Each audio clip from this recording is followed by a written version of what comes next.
got the likes of Soul City Rising Stars, Nyla Roberts, lane 1. Top Flight Athletics, Zenaya Sylvester, lane 2. Mia Joseph, Southern Pros, she's in lane 3. And lane number 7, 473 MVP, Azela Jeremiah. We're about to kick things off on the track with heat number 1 of 5, the under 9 girls, 80-meter dash.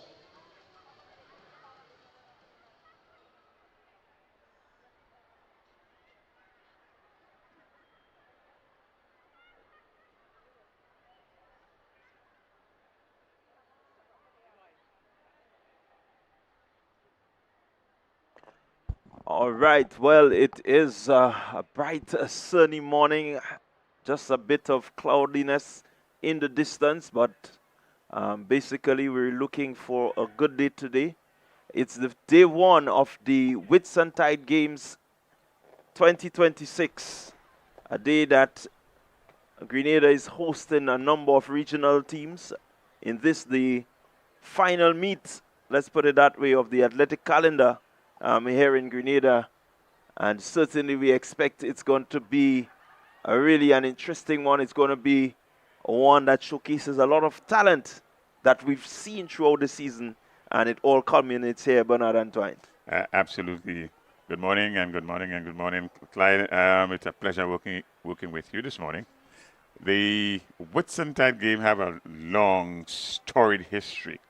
And this edition, 2026, we have some 1,100 athletes that are registered to perform here today, coming from 7 countries that are registered, including Antigua and Barbuda, Barbados, St. Kitts and Nevis, St. Lucia, St. Vincent and the Grenadines, Trinidad and Tobago, and of course, host country Grenada. So we are in for a treat from right around the region, so to speak, of our younger, as well as an infusion of the older athletes today in today's meet. So we're expecting some real good showing today, and over the next 2 days for sure.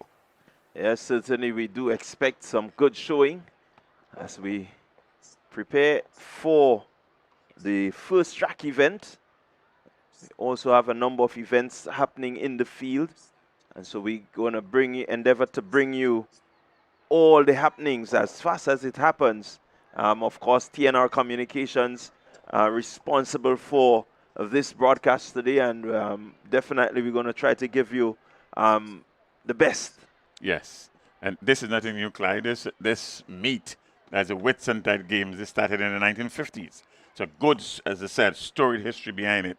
And originally we started at a grass track in what was referred to then as the Queen's Park grounds. Here we have with event number 1, they're on the track. Clyde, you take it from here. And here we go. It's the under 9 80-meter dash. And early running, it seems to be South St. George.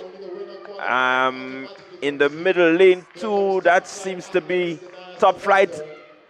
As Southern Pros, Mia Joseph takes control of that one. So we await the official results, but it seems to be Mia Joseph, Southern Pros. And she has taken her first position. And so automatically she is into the finals. Yes, that's a girl 80 meters dash on the 9. We have some 5 heats. 5 heats.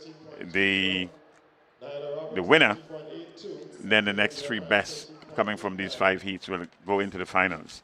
We have a games record for this on the 9 80 meters, a games record of 12.13 seconds. This was established in 2025. Heat number 2, that's up next. So we're getting ready for heat number 2. This one sees the likes of April Nicholson, a first choice junior school. Let's take some lane assignments. Jalea John of Mustangs out of St. Vincent and the Grenadines. Lane number 3, Sarai De Leon, 473 MVP. Lane number 5, Zoriah Mitchell, Sprinters Athletics Club. Lane number 6, Elise Sylvester, running unattached. Heat number 2 of 5. The winner qualifies automatically. 13.89 is the bubble time. All right, so that's very quickly in lane number 1 from first choice. That's Nicholson. John, she's in lane number 2. in lane 3, De Leon.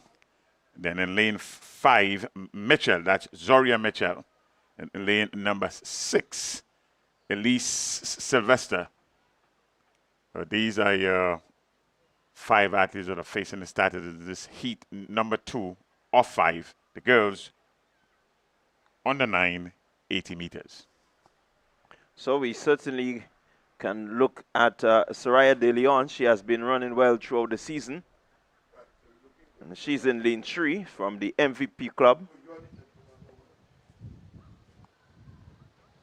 Sprinters Athletic They're off nice and clean. also has Zoria Mustangs in Mitchell, lane and number so 2 out of let's St. see. Vincent and the St. Grenadines, David's Jalea track John blazer, on the- Jalea John. She seems to be taking command of this one. Jalea John is going to run away with this. So automatically, Jalea John, Mustangs. That's Jalea John of Mustangs. Yeah, very good run there, John. And that's Jalea John from Mustang. And an easy win, you can say, in the end. Dominated the race right from the start. 80 meters. Your winner in heat number 2, that's Jalea John from Mustang. Yeah, for a moment there you get caught up with the Trailblazers uniform, that yellow and black. The uniform. Mustang is out of St. Vincent and the Grenadines. Mustangs out of St. Vincent and the Grenadines. It's good to have our regional neighbors to participate in these games. As we were saying early on, these games started sometime way back in the 1950s. And it has grown. And we had a little hiatus at one time, but we are back and back with a bang. Yeah, certainly it's good to have the Whitsuntide Games and to be able to see the competition throughout the region. Oh yeah, in the late 90s, this was the premier event right across the Caribbean. We have seen the likes here of some serious runners who have gone on to run in the Olympics. So one remembers Horace Tweet with a run here, an 800-meter runner out of Trinidad and Tobago. George Swanston, a long jumper from out of Trinidad and Tobago. They grazed the tracks at the Montreal Olympics thereafter. Yeah, and certainly we often say it's the breeding ground for the champions. And when you take part at the regional level, at the national level, you never know. You put in good performances, you work towards your timing and not position, and you just can make it internationally. If you are viewing us and we want to welcome you to the 2026 edition of the Whitsuntide Games, and we are here at the Karani National Stadium in Grenada, St. George, Grenada. Right across the screen, you will see the skies are a bit gray. This is the start, but we are hoping for some better weather as the day progresses, John. Yeah, certainly we were hoping for that this weather can just move off to the left a bit and that we can get the clear skies back with us. And that we can have a really good, productive day of track and field. Yes, so it's 2 days. Today's Saturday being day number 1, and of course this is the Whitsuntide weekend right across the Caribbean.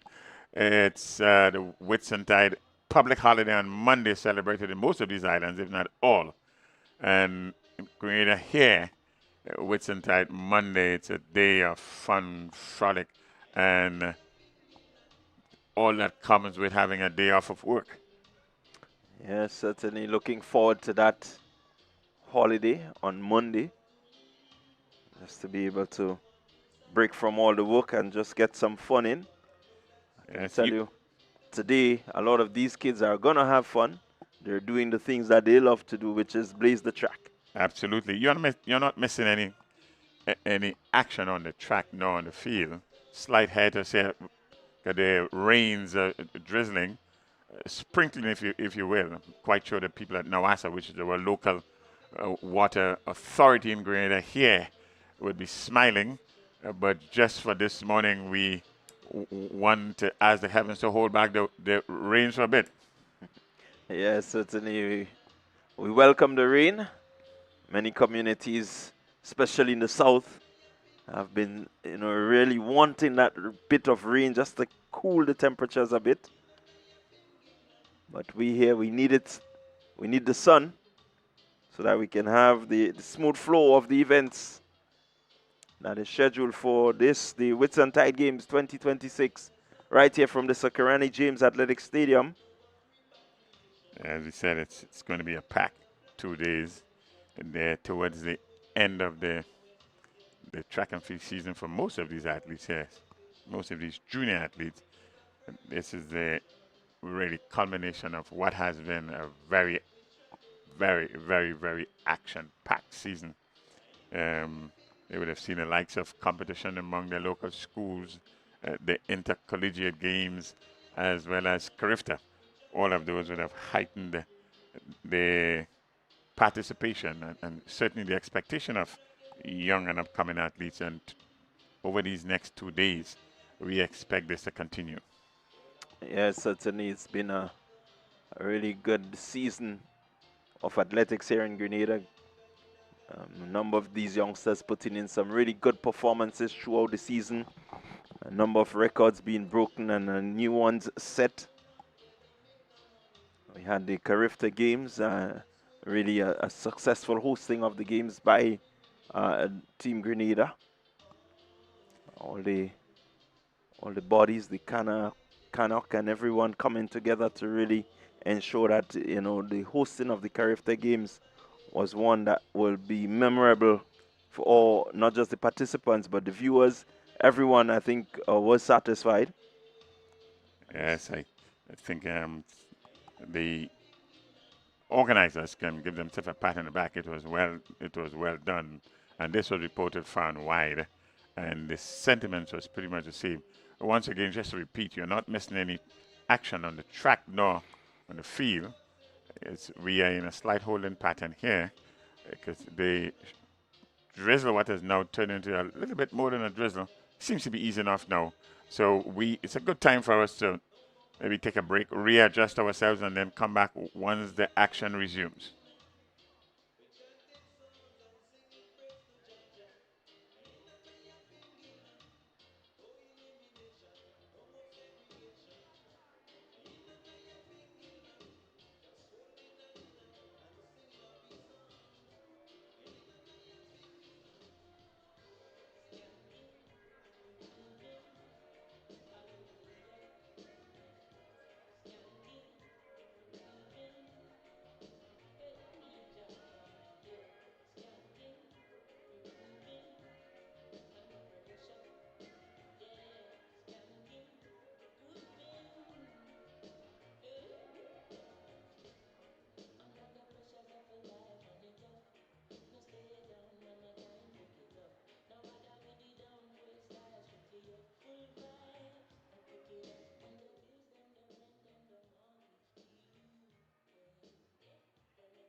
All right, well, we're back with you, and the sun is back out, and it's shining down on these youngsters, the youngsters that are getting ready for heat number 3 of 5 in this, the 80-meter preliminary. And a clean start. Here we go. Let's see. It seems to be taking control of this one. The athlete there in lane number 2, that's Jazara Samuel. But here comes in the middle of the field, Classic Lighting MVP. That's Tavia Latouche Matthew. And she seemed to be the automatic qualifier here. So Tavia booking her spot. 13.43 seconds. Not as fast as the previous two heats. Good run there by Matthew. That's Latouche Matthew. Winning, one would suggest quite easily to 13.43. The second place finisher in this heat is 13.85. So as sprinting goes, this can be classified as a relatively easy win for Matthew here, Latouche Matthew. Heat number 4, that's up next. So Rhea Porter of Mustangs came in second in that one. So let's take some lane assignments here.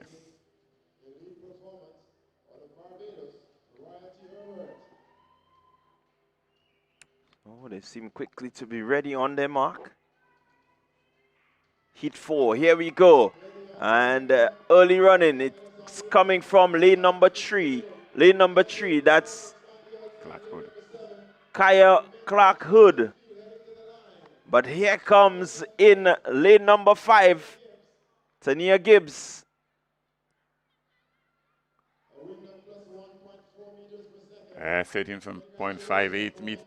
13.58 seconds. The winner there, that's Gibbs.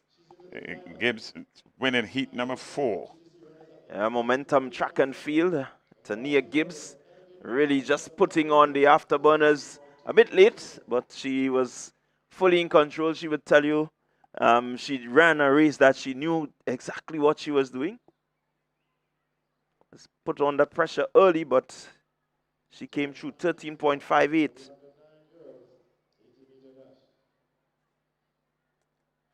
That is heat number 4. Heat number 5 and final heat. And there's under 9 girls, 80 meters. That's up next. So, of course, the heat 5 of 5 to come. And that will conclude the preliminary round. Top 5, sorry, goes through, and then the next 3 best times. So far, the fastest of the heat, 13.05.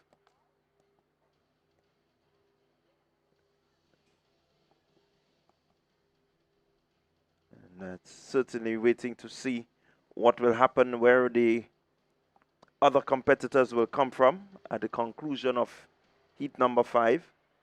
You see on your screen there an Antiguan flag fluttering in the wind. We do have good representation from right across the Caribbean, as we said. Antigua is one of the countries represented here. Yeah, we certainly have a good representation. We have some 60 clubs taking part in the Whitsuntide Games. Over 1,100 athletes, all culminating here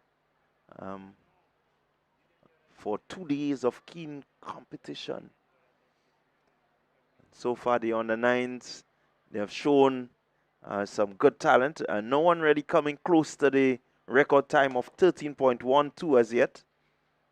They may tell you it's only preliminary round. Their best is yet to come. We are still awaiting the presentation of the athletes contesting heat number 5. They're not on the track yet. Just to give you, in the meantime, an indication of the clubs represented. You have the Abilene Wildcat Track and Field, Ace Track Club, Adrenaline Ducks, Altitude Track Academy, Antigua and Barbuda, Aquinian, Ascend Track and Field. We also have Barbados, Biomechanics, Burnley Athletic, Chatoya, Classic Lighting Finish Line, Classic Lighting 473 MVP, Classic Lighting South City Rising Stars, they're also here. Classic Lighting South St. George Government. We also have Community Club. Elevate Performance out of Barbados. We have Elite Distance Program. They're also represented. Extreme Velocity, First Choice Junior School, Fusion Athletic, Georgetown Secondary. We also have Grenada represented and the Grenada Boys Secondary. High Performance, a Holy Innocent Anglican School. The IDDAT Academy is also here. Lions Athletic. Momentum Track and Field, Mustangs. We've already seen athletes competing for Mustangs. Neon Wolves Athletic Club, they're also here. Panthers International. Peak Performance Track Club. Phoenix Athletics. Phoenix Track and Field. Princestown Achievers. Rising Champs. Roots Sports Club. Roses Academy. Runners Athletic. Southern Pros. Sprinters Athletics. St. Joseph Convent Grenville, they're here. St. Andrew's Anglican Secondary. St. Vincent Grammar School. Stallion Athletic Club. Supernova Athletics. Survivors. Talons Track and Field, they're also represented. Also have Team SVG. Timing Track Club. Top Flight Athletic. Track Blazers. Trinidad and Tobago. We also have the Unattached Club, Velocity Management, Velocity Track Club, Exceed Sports Club, and Excel Track Club. We are getting ready to go back to some action on the track. Heat number 5 of 5, and the girls 80 meters under 9. Took a little while in getting themselves all ready and prepared, but they are just now. And so we should get continued action in a short time. So we have some 6 athletes registered for this one. And the athletes just getting into their lanes. The bubble time now stands at 13.55 seconds.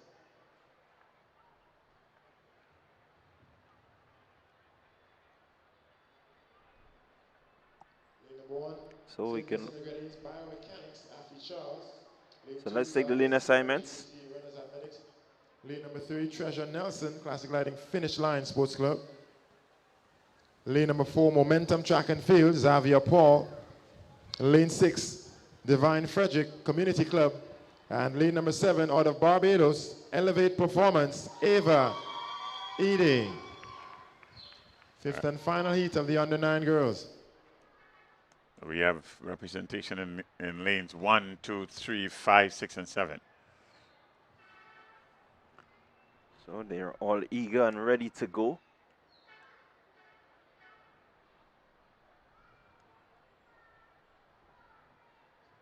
You can see a number of them still a little bit shy.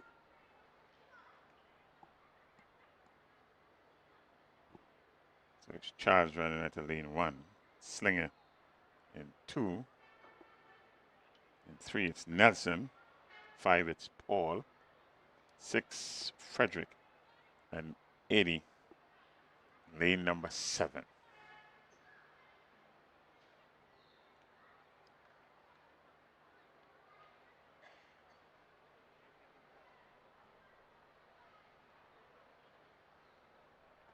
Heat 5 of 5. The winner automatically qualifies into the finals. Now your next 3 fastest times over these 5 heats. All right, so the adjustment to the lanes have been made. Representing Classic Lighting South City Rising Stars. And so they should be off. So Amede, Charles, Slinger, Paul, Frederick,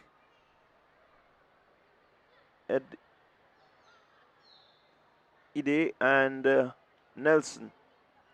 Nelson's a non-starter. Nelson is a non-starter. On the status orders. And here we go, clean start. And let's see who will start the running. It seems to be from the community club. Let's go. It's going to be tight at the line. It's going to be tight out of Barbados. Looks like Elevate. Elevate performance 13.29. That's Ava Ide. And congratulations, and of course we must big up the Barbados contingent that is here. We have a number of them here. So Ide booking her place into the finals. Yeah, that's your winner there. That's Ava Ide winning heat number 5 of 5. Up next on the track would be the male version of this. That's the boys under 9, 80 meters.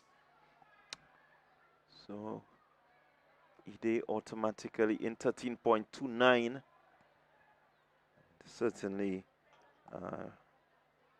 top 5 all set. Now we will look forward to the next 3 best times to complete the finals of the 80-meter dash under 9s. Jordan from Mustang out of St. Vincent. Destin Amidi, Runners Athletics. Lee Howe Mason, Southern Pros. Amarian Otter, High Performance. Also out of St. Vincent. In 5, we have Demari Paul, Sprinters Athletics. Running out of lane 6, Amari Allen, Elevated Performance, Barbados. And rounding out the field, Andre McDonald, Community Club, heat 1 of 5. That's the first heat in the boys under 9, 80 meters. Some 7 athletes are facing the starters. Jordan in lane 1, Emile in 2, Mason in 3, Arthur in 4, 5 is Paul, in 6 is Aline, and a runner at lane 7 is Andre McDonald. He's from Community Club. The record for this meet, the record in this event, the meet record is 11.65 seconds, established in 2025 by one Trayon Cato. And they are on the starters orders. Yeah, Cato ran a really good race in 2025. Let's see if Demari Paul, who has been outstanding throughout the season, and certainly a lot of hope will be on him. So Mustang is in lane 1. Mustang is out of St. Vincent and Grenadines.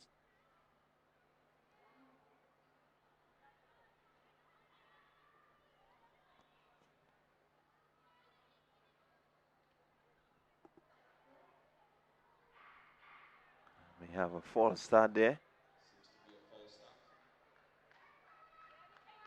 Athlete in lane 6 just seemed to have jumped the gun a bit there. That's a more Aline. Maybe just slipping somewhat.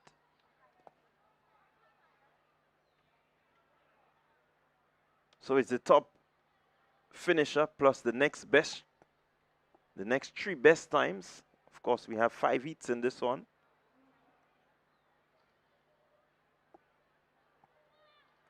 They're back at for a second time of asking. And this time it's a clean break. Let's see how they go. Paul, Sprinters Athletic, but he's challenged on his inside. That comes from Omarion Otter.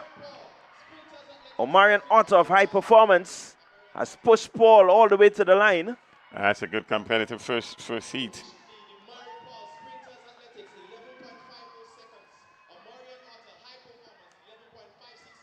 And as we look at the replay here, and certainly a good push there by Otter. Paul had to work hard. And eventually he had the edge as he drew to the line and getting himself over the line there. Demari Paul, 11.54 seconds. So right away, I can tell you, wind speed 2.3, it will not stand. But let's hope later he can get better. But a good run from Demari Paul. 11.54 seconds. And a close finish in 11.56. It's a high performance athlete. So that was heat 1. Getting ready for heat number 2. Let's take the lane assignments. First Choice Junior School, lane 2, Zayden Dakota Pair, running unattached. Lane 3, Josiah Moe, Elevated Performance. Running out of lane 4, Zayden Sylvester, Rising Champs. Running out of lane 5. Zaire Sims, Phoenix Club. Trinidad and Tobago. Running out of lane 6. Zayden James, 473 MVP. Running out of lane 7, Josiah Ganes, Momentum Track and Field. And rounding out the field, Bishop from Classic Lighting, Finish Line Sports Club. There you have it. There are 7 athletes facing the starters. We have one non-starter in lane number 2. Where it's lane 1, 3, 4, 5, 6, 7, and 8 facing the starters here.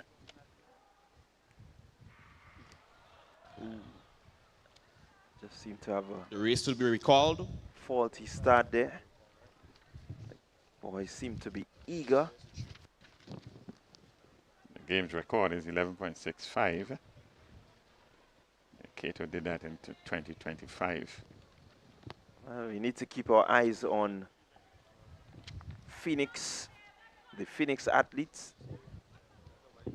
That's Zay Sims. Zay Sims.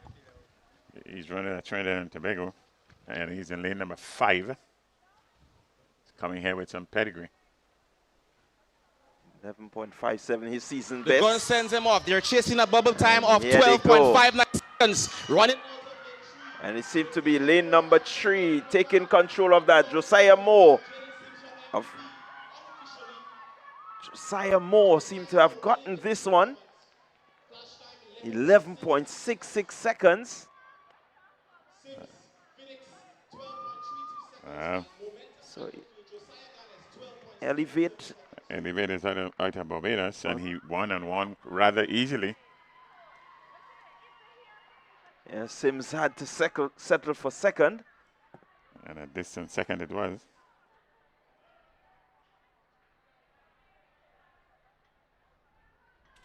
So Josiah Moore.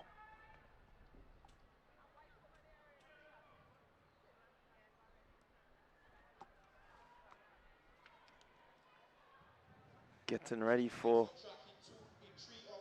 305.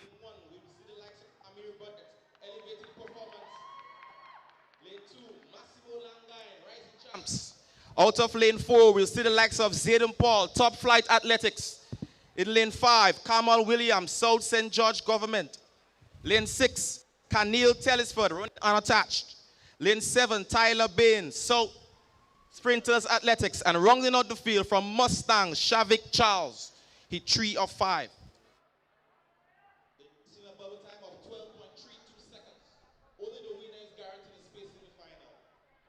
Heat number 3, that's up next. And they're on the starters orders. Here we go, clean start. Let's see, early running seemed to be coming from out of lane 1. Elevate Performance. That is Burnett Amir. And on the outside from Sprinters Athletic in lane 7. That's Tyler Bain putting in a good challenge there. So we look at the replay here. Bain just getting close to, and it seems to be Bain. It's pretty tight. It's tight in the end. It's pretty tight, but it could be Bain. Need to keep your eyes on Burnett from Elevate. And athlete in lane number 7. So we look at the replay here. Seems to be the other lane 7 it was. Seems to be Bain. That's your Elevate posse right there supporting. They're eagerly awaiting the results. That's Tyler Bain.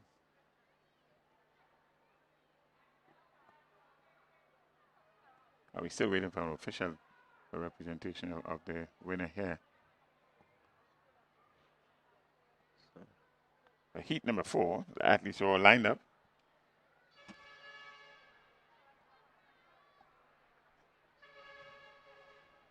So we just await the official results. I know that they will go to the... Yes, here we are. The official results. It is Tyler Bain.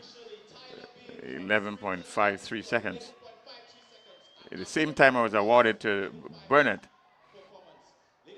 from Elevate. 11.53. Both athletes awarded at the same time. Yeah, it was a really competitive event. It's an indication of a good showing later on today in the finals. So Burnett had to settle for second position. But certainly a good run from him. So far, this heat is the fastest that we've seen. Yeah, but it was a mini hurricane. It's in 3.5 meters per second, so it doesn't count towards a record. Main Alexander, Classic Line Finish Line Sports Club. Lane 3, Noah Charles, 473 MVP. Running out of lane 4, Shazlan Hopla from Mustangs. Running out of lane 6, Momentum Track and Field, Amaro Joseph. Rounding out of lane 7, Caleb Callis, Altitude Track Academy. And rounding out the field from South St. George Government, Rishon Jerican. Heat 4 of 5. Only the winner is guaranteed the space. The boys are chasing a bubble time of 12.20 seconds. So back on the track here is heat number 4. The penultimate heat in this under 9 boys.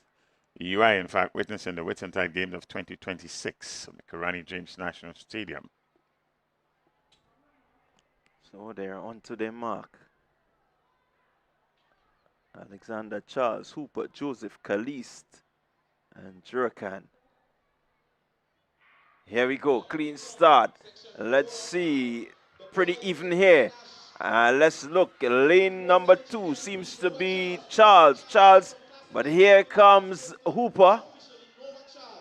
And so that's Noah Charles of MVP.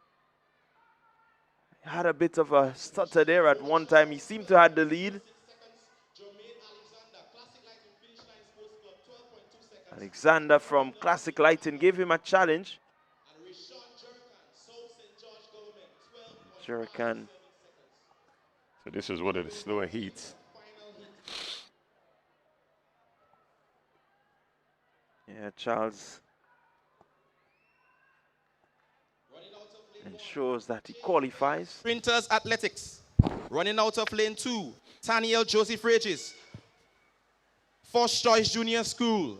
Running out of lane 3, Johanne Arnold from Burnley Athletics. Running out of lane 4, Nelson Wilson Louison, 473 MVP.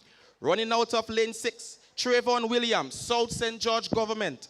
Running out of lane 7, Romario Forbes, Rising Champs. And rounding out the field from Community Club, Daryl Benjamin, the 5th and final hit.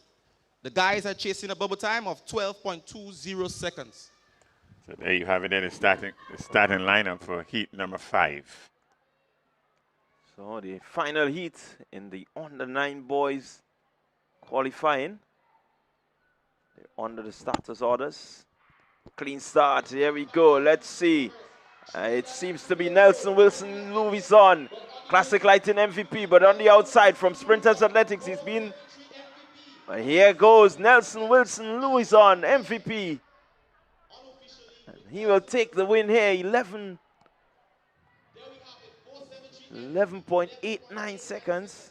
Let's see, Nelson Louison came in here with a season's best of 12.24. Easing up at the end, he did. And a legitimate time too, 0.1 meters per second, 11.89. That's Louison. This would be his new season's best. Yeah, new season best. And what a time to do it. Final major event of the track season, and you put in your personal best, so it says that he has been improving steadily. And that's what you want to do when you get to the big stage.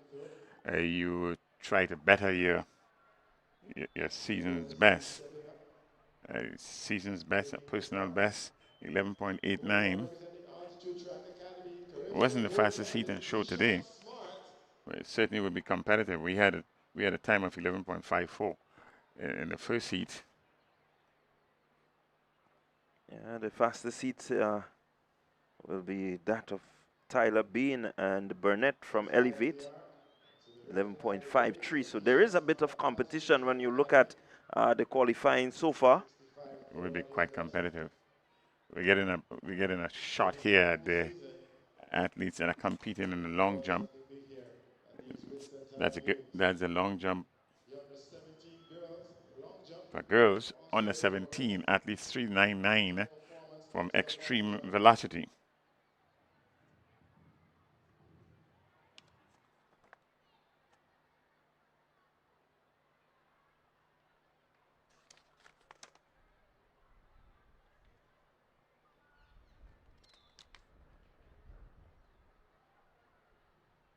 Apologies, that was a jump from Kellis Alexander of Neon Wolves. She gets the white flag for the under 17 girls. Neon Wolves out of Trinidad and Tobago.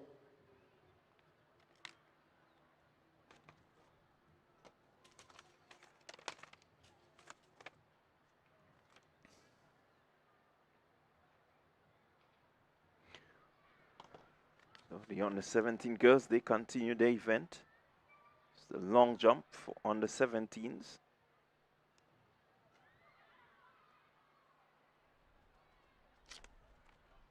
Short while will give you the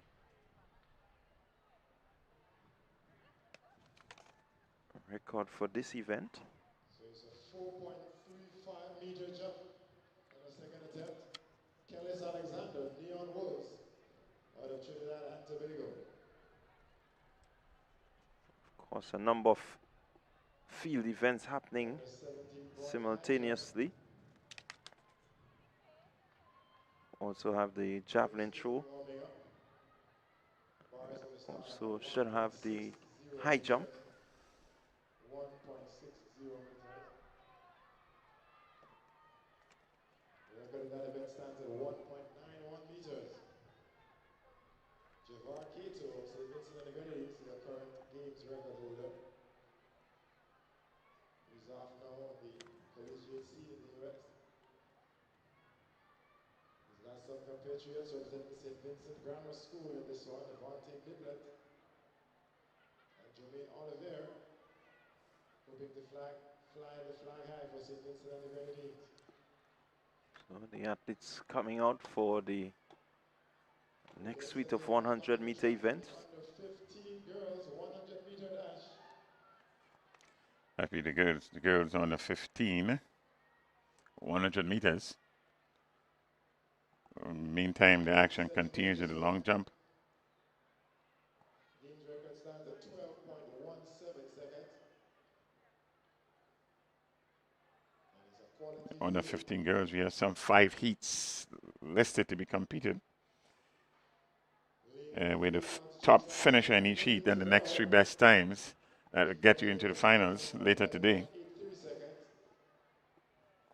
Games record was established in 2024 by Zia Tobias in 2024, time of 12.17 seconds. That's the under 15 girls, which will be up next on the track. 4. Olivia Stapleton, Roses Academy, St. Vincent and the Grenadines, lane number 5. Batisha King, Biomechanics, St. Vincent and the Grenadines, lane number 6. Larissa Batiste, Top Flight Athletics, lane number 7. And Charlene Williams, GTC Runners Athletics, running out of lane number 8. Heat number 1 of 5, under 15 girls, 100-meter dash. The winner qualifies automatically. And the next best 3 on times. So there you had it, the lane assignments for Heat 1 of 5 in the under 15 girls 100-meter prelims. Haley Terrell is in this one. And the record there, 12.17. Tyrell so far for this season has run 11.83, so she continues to be in good form. Yes, she will present a challenge to the record books here. One to watch also is will be running at lane 2. Burnley out of Trinidad and Tobago. That's Destiny Arnold.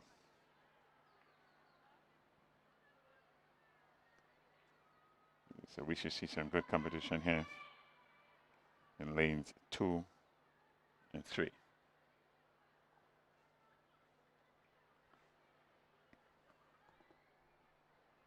So we have a full field here. All 8 athletes represented. So it's Charles in 1, Arnold in 2, Terrell, she's in 3, Simon in 4, Stapleton in 5, King in 6, Batiste in 7, and Charlene Williams in lane number 8. Number 1 of 5, under 15 girls. When you win the qualifiers automatically. Let's keep our eyes on lanes number 2 and 3 on the form books here. They should be the competitive running coming out of this first heat. Set a standard, as one would say.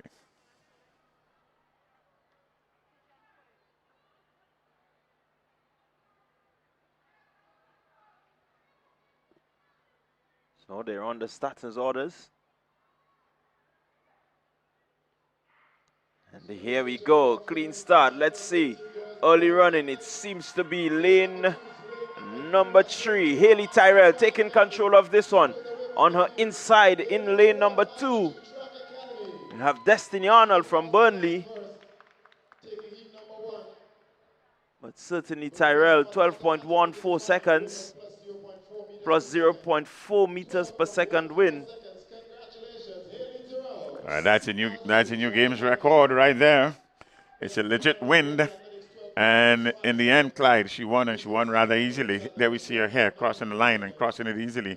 Haley Terrell, with a time of 12.14, winning over Arnold from Trinidad and Tobago, Burnley, 12.65. Your winner, Terrell, heat number 1. Yeah, really good run from Tyrell too. Not close to her season's best, but certainly she has put in a good performance here to ensure that she gets into the final. And sufficient for the game's record. And sufficient for the game's record. She continues to have a good season. She's been very impressive. She's on the 15, but ran at the on the 17 level for the Carifta game. So that tells you a bit about her pedigree. Yes. Let's take some lane assignments for heat number 2. Matthew. Lane number 4, high performance, St. Vincent and the Grenadines. Michelle Pompey. Lane number 5, sprinters athletics, Rena Hosford. Lane number 6, elevate performance out of Barbados, Micaiah Gittins. Lane number 7, Roses Academy, St. Vincent and the Grenadines, Olivia Stapleton.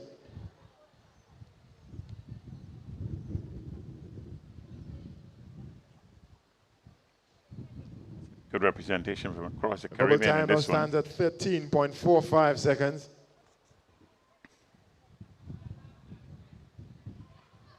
You've got to win to guarantee a spot. Under 15 girls, 100-meter dash. The athletes in lane numbers 2, 3, 4, 5, and 6. Look for the running coming out here in lane number 5. That's Horsford. Season's best of 12.78. So all 5 ready to face the starters. Looking to qualify automatically. Then the next 3 best times. So the winner here will certainly qualify. The track blazers, she's in 2.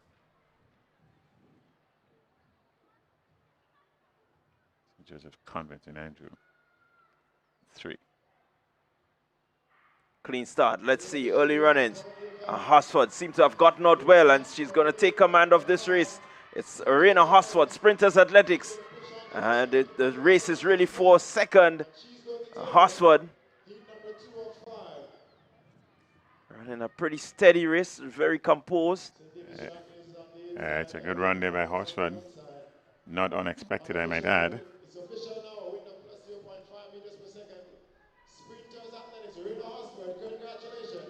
Time of 12.85 seconds, a legit win.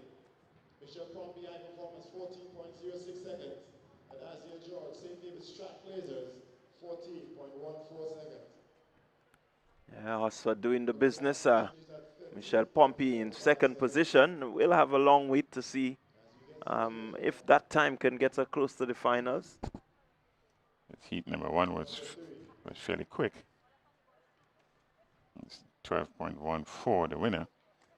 She would have had a drag or a propellant on the second place finisher in heat number 1.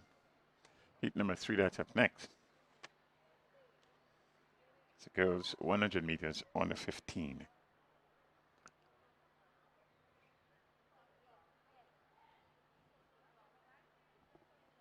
The winner gets into the finals. So you have to ensure that you get good start. Your acceleration phase has to be good. Oliver in lane number 1. In lane number 2, Brianna High performance in Vincent and the Grenadines. Mariah Olivier. Lane number 2, St. Joseph's Convent, Grenville. Brianna Hosford. Lane number 3, Altitude Track Academy, Denise Mitchell. Lane number 5, Exceed Sports Club, St. Vincent and the Grenadines, Chardonnay Batiste. Lane number 7, St. David's Track Blazers, Tamira Newton. And lane number 8, Abilene Wildcats out of St. Lucia, Annika John, St. John Rose.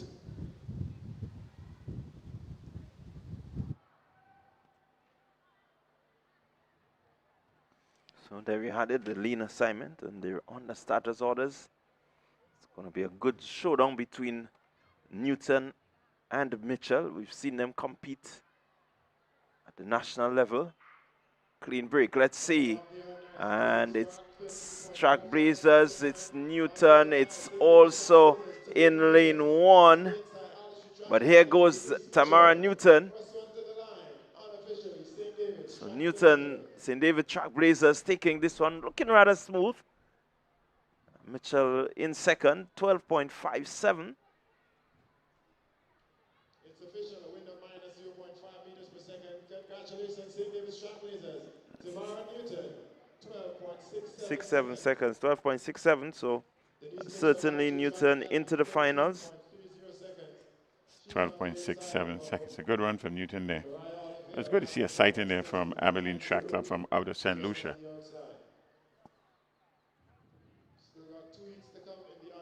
So Denise Mitchell, 13.30. She will wait to see if she can get into the finals. Because you're looking for the next 3 best times.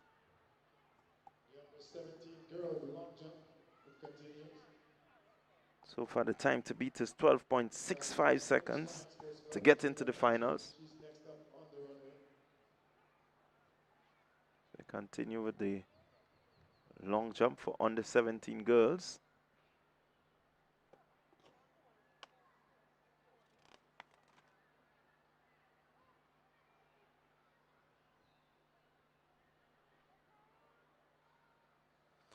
At the same time, we are witnessing a jump here.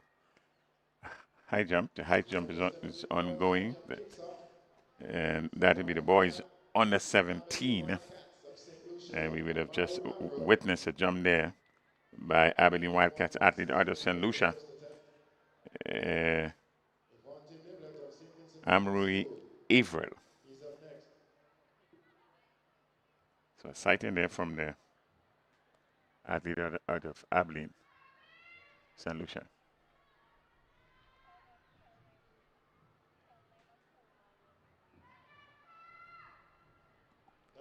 That's Yvonne Nimblett.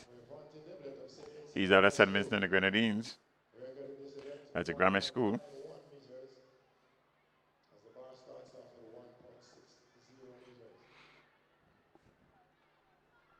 So they seem to be clearing 1.60 meters pretty easily.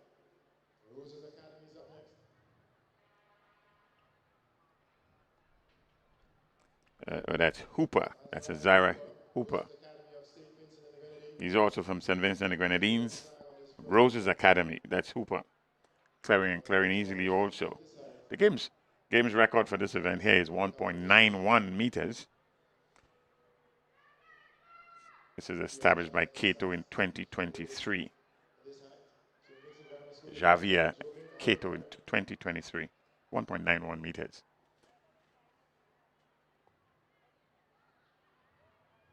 That's Oliver. Oliver clearing again easily. Using the scissors approach, the scissor approach, not the flop. Again, another athlete from St. Vincent's Grammar School. Fusion athlete is up next. It's Kado.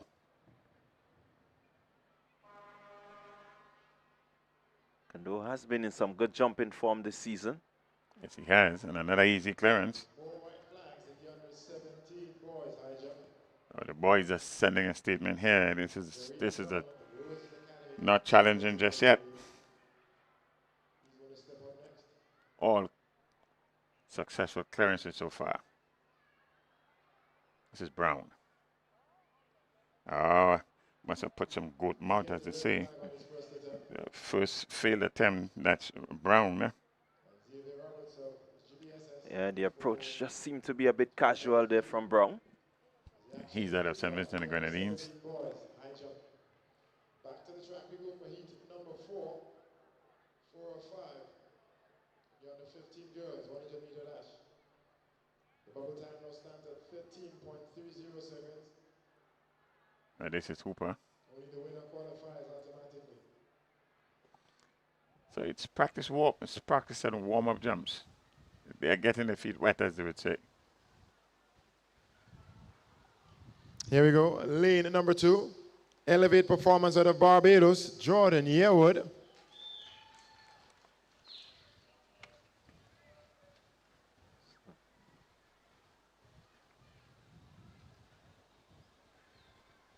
So we're getting ready for the next. Seems to have a mix-up here.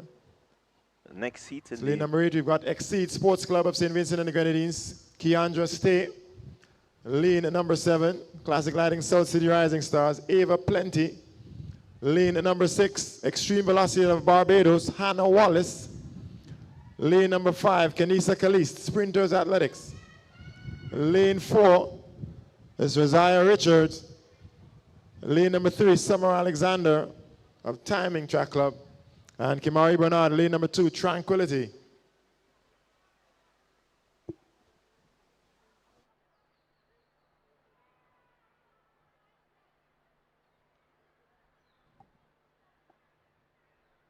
So that's your lineup for the under 15 girls heat number 4. First place finisher automatically in. Then you're looking for the next best 3 times on the status orders. Okay, a bit of a faulty start there. The athlete in order lane 7 from South City Rising Stars. That's Ava Plenty. Yeah, Plenty just leaning forward a bit too much, anticipating the gun there. Yeah, let's see what the officials how to record this one. Faulty or false. It's Plenty there, a little bit nervous, as she should be.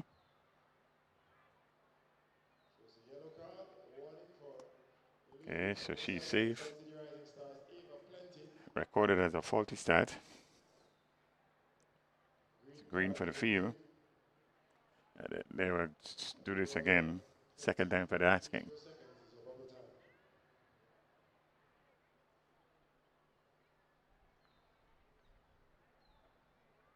On the status orders.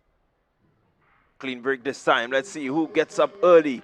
Seems to be Sprinters Athletic. And here comes Plenty. Here comes the athlete there, Wallace of Extreme. Extreme will take this one. Hannah Wallace of Extreme. Extreme Velocity will take it over. Yeah, that is Kalist of Sprinters Athletics. Kalist running a good race, but here comes Wallace taking command just at the right time. Yeah, time of 13.04 seconds. That's Kalist. 13.04. And 13.14 Kalist. On the outside looking in. It's a fairly good time here, 13.14. Let's see if she can be one of the faster losers.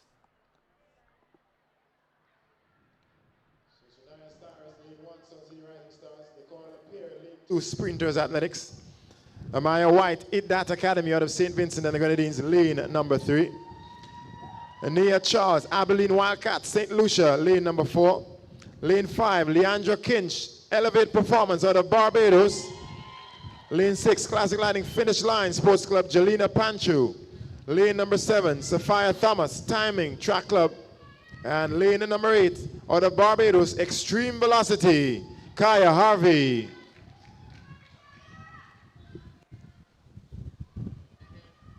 Full field.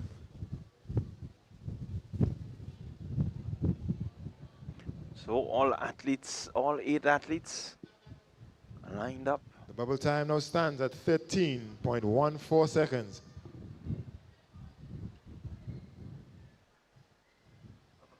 You do 13 better than 13.14, you're into the finals. Certainly.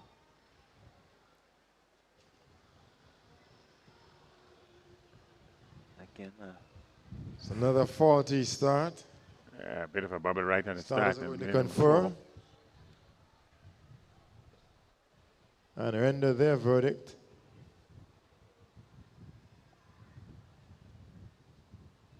The athlete are cleaning their knees. Yellow card brandished to lane number 4, Abilene Wildcats.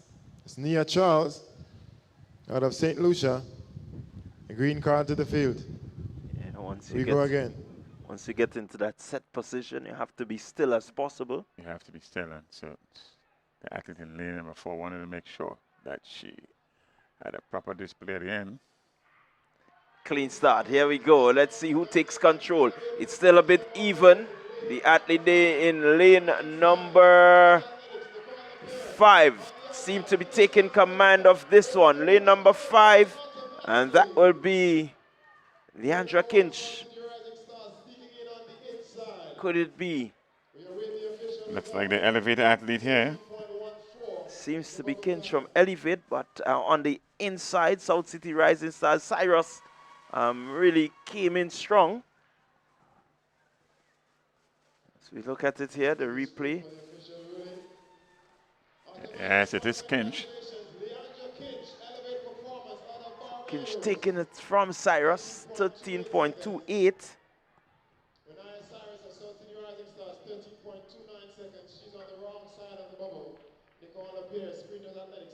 Well, it's only the winner that's going to come from this final heat. The bubble time was 13.14, and the winner was 13.28. So it's only the winner that's going to go through in heat number 5. So that was the completion of the preliminaries for the under 15 girls. Yeah, the action is coming now and coming quickly.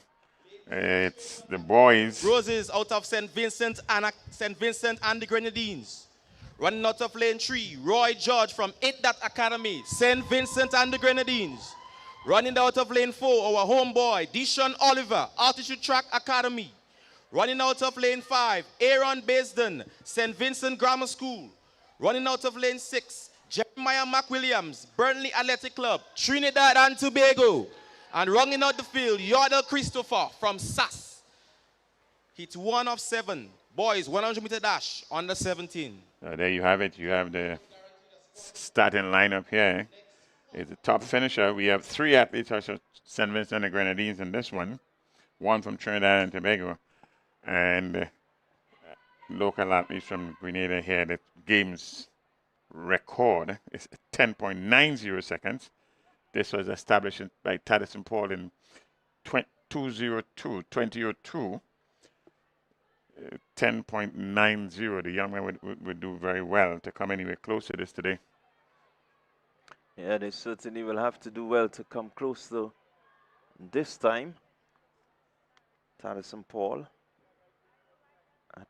former athlete of the West Hall Secondary School, former Carifta athlete for Grenada. We have a good showdown with 3 athletes versus St. Vincent and the Grenadines in this heat here. And they're all from different clubs. Good showing by St. Vincent here. On the 15 boys seem to have quite a few competitors. 7 heats. 7 heats. So it means that it's only the fastest. It's going to be it's the first 8 to finish, the top 8 finishers. First 7 and the next fastest one. There we go. So clean break, here we go. It seems to be lane number 3.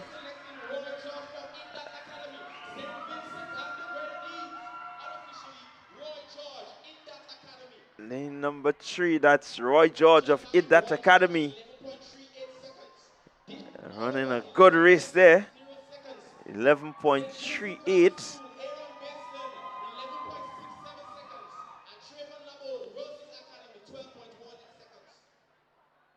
George of Idat, 11.38. 11.38. Interesting running style, George. Upright.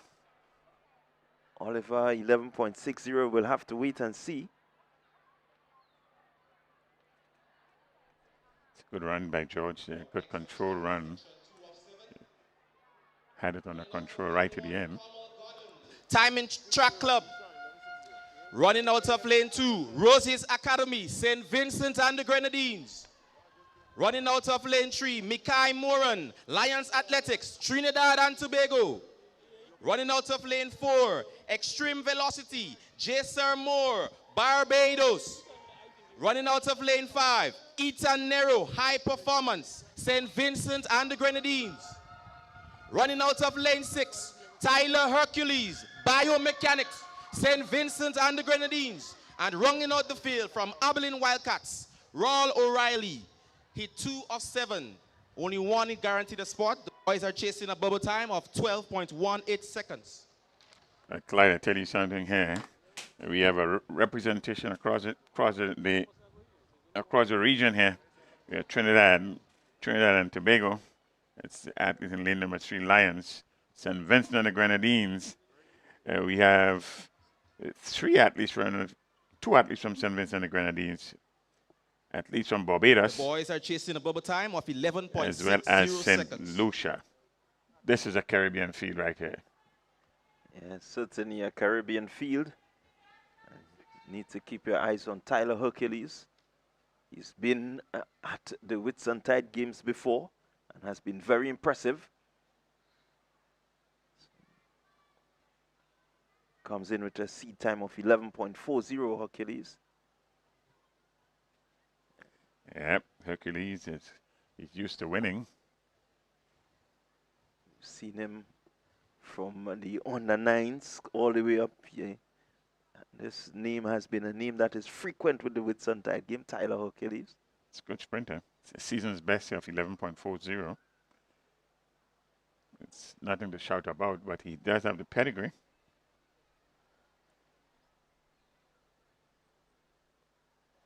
So we expect the runner to come from lane 6. Starters orders. And we have a false start there. This looked like a more of a false start than a faulty one here. Let's see what the officials say. Yeah, it seemed to be O'Reilly in lane 7. O'Reilly with the head start there. O'Reilly out of St. Lucia. That's an Abilene club.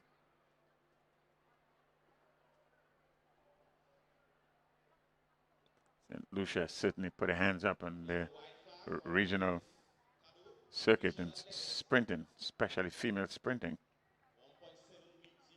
Yeah, certainly have. Julian Alfred has really inspired a new generation of athletes. Yes, saving injury. We would have been graced with the presence of the young lady that did a double in Trinidad and Tobago, Carifta. She was injured for Carifta 2026. Certainly had a proper presentation in 2025 in Trinidad and Tobago, both the 100 and 200 meters. You see the officials are conferring here. And let's see what's the final verdict. The red card seems to be on the cards. So it's a yellow for the field. It's a yellow card. Green for the field, a yellow for the athlete from St. Lucia. A reprieve. Yeah, you will want to make the best of this reprieve. Boys are excited and anxious. Heat number 2. Number 2 of 7. Yeah, just knowing that you have to get out there. Only the best second place time will. They would sweat. So you want to get going. You want to make sure that if you don't come first, at least you're in a good time for second. You got to win to get in, to be guaranteed to get in. And here we go. Heat number 2 of 7. Here we go. Clean start. And let's see. Hercules looking good. He's challenged there by extreme velocity. Keep your eyes on the inner lane. But here goes Tyler Hercules. St. Vincent and the Grenadines, Tyler Hercules. So he kept with the form booked, as was expected. 11.40 seconds, Hercules. This is, in fact, what he came into this meet here as a season's best. So he would have equaled the season's best. Only that the wind is 2.1 meters per second. But he would have done what he had to do. Win the heat, get into the finals, and anything can happen from there. Yeah, certainly. So more from extreme velocity. He will wait to see what happens. If he can get himself into the finals, had a time of 11.70. 11.70. Sprinters Athletics. Running out of lane 2, J.J. Williams, Timing Track Club. Running out of lane 3, Shemori Thomas, 473 MVP. Running out of lane 4, Rain Kine, Grenville Secondary School. Running out of lane 5, Zake Warren, Extreme Velocity.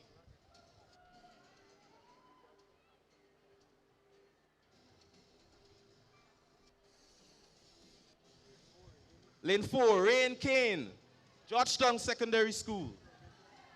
And Vincent and the Grenadines. Running out of lane 5, Zake Warren, Extreme Velocity. Running out of lane 6, Jose Cummins, he's running unattached. And running out of lane 7, from Excel Track Club, Azer Lewis, St. Vincent and the Grenadines. Clyde, what I can tell you from heat number 2, that 11.7 is not good enough at the finals. The second place finish in heat number 1 was 11.60 seconds. Yeah, 11.60. So that's the bubble time. That's the time to beat. Let's see what happens here. Heat number 3 of 7. Number 3. Keep your eyes on lane 1. Aiden Klein Jr. coming in with a seat time of 11.66 seconds. And the athlete in 492, that's Rain Kane, coming with a bit of a hype. Some pedigree. Let's see what he brings to the table here. That's lane number 4.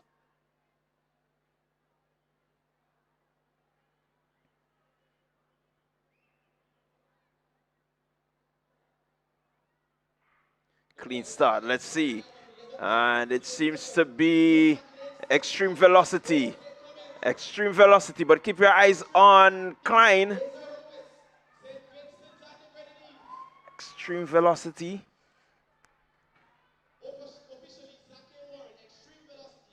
That's Warren of. Yeah. There he goes here, taking over the race with 40 meters to go, and in the end, he would have won relatively easy. 11.25 is his winning time. 11.25. Sakai Warren of extreme velocity, 11.25, certainly the fastest of the heat so far. Kane with a time of 11.80. He will not get into the finals.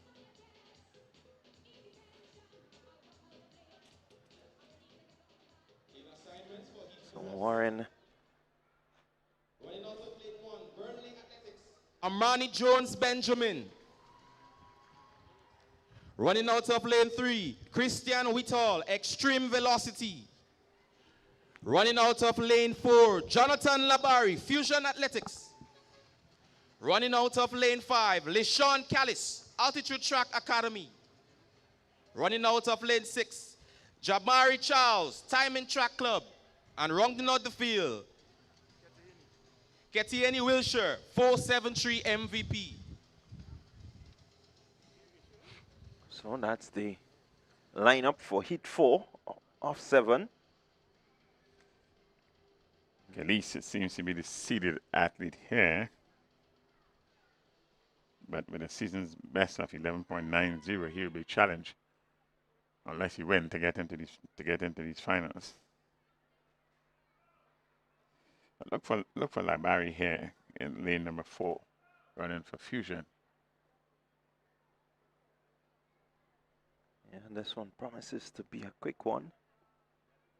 They need to get under 11.60. So that's a clean start. And let's see, lane number 1 seemed to be running well on the inside, but here comes, so it could be Amani Jones. And it is Amani Jones, 11.81. Well, Burnley Athletics, Amani Jones. it was a bit of a stumbling at the start, and in the end, the 11.81 was sufficient to win the second heat. We are not going to get anybody into the finals in this one here, apart from the winner, Benjamin from Burnley, Trinidad and Tobago. Yeah, so there you had it. Heat number 4. Congratulations to Amani Jones Benjamin. He will get an automatic position.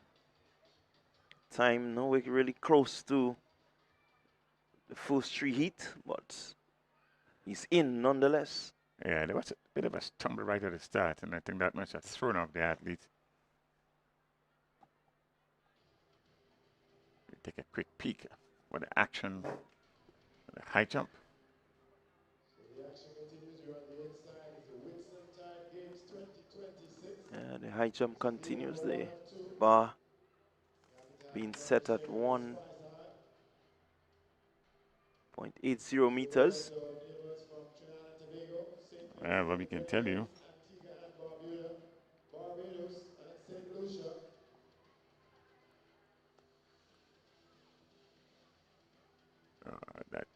this seems to be it's boys under 17 continues. High jump for boys under 17. 6 from Antigua and Barbuda. 2 from St. Lucia. Joining our 24 local clubs. So we still have a number of competitors in the high jump. They're going now after 1.80 meters. Cadeau is still there. That's Aiden Cadeau. Doing a bit of a stretching, as are the 2 athletes here from GBSS. At the same time, the long jump continues.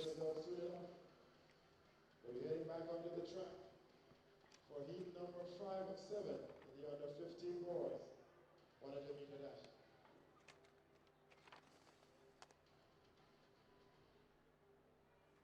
So that's the under 17 girls long jump. White flag. 1, Adriel Phillips, Top Flight Athletics. Running out of lane 2, Velocity Track Club, Zach Tika. Running out of lane 3, David Huggins, Tranquil. Running out of lane 4, Kendall Blackman, Sprinters Athletics. Running out of lane 5, Lions Athletics, Trinidad and Tobago, Odevon Bouville. Running out of lane 6, Akel Briggs, South City Rising Stars. And rounding out the field, Elevate Performance, Luke Eddy, Barbados.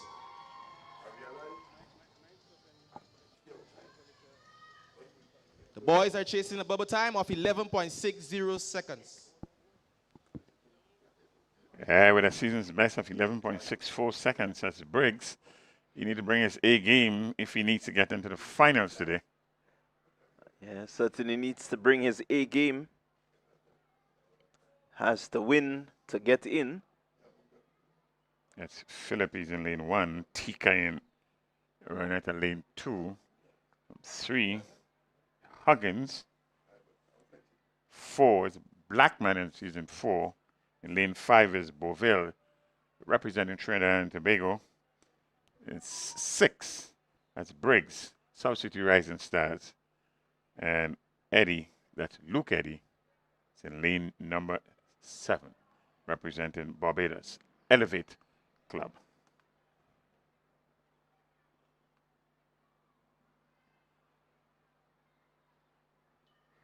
So we have the 7 athletes lined up. Winner, only the person to qualify. Here we go. Briggs will need to bring his A game. Let's see. He's being challenged. But here he goes. He's sprinting away from them now. It's going to be Akel Briggs. South City Rising Stars taking this one. So he's automatically in. And he will feel comfortable now that he has gotten the first position. Let's see the time. 11.59 seconds. He did what he had to do. 11.59 seconds. So 12.04 for second position. Adriel Phillip of Top Flight will not be enough to get him in. So it's just one would come, just a winner would come from this heat. 11.59 seconds, Briggs. He had to peek over his left shoulder. Seemed to suggest he had something in the tank waiting for later today, the finals, once he was assured that he was going to be in these finals. Heat number 6 of 7 up next.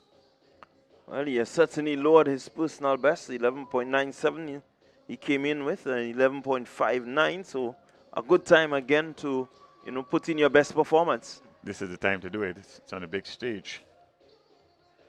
Successful clearance there. And the boys on the 17. High jump.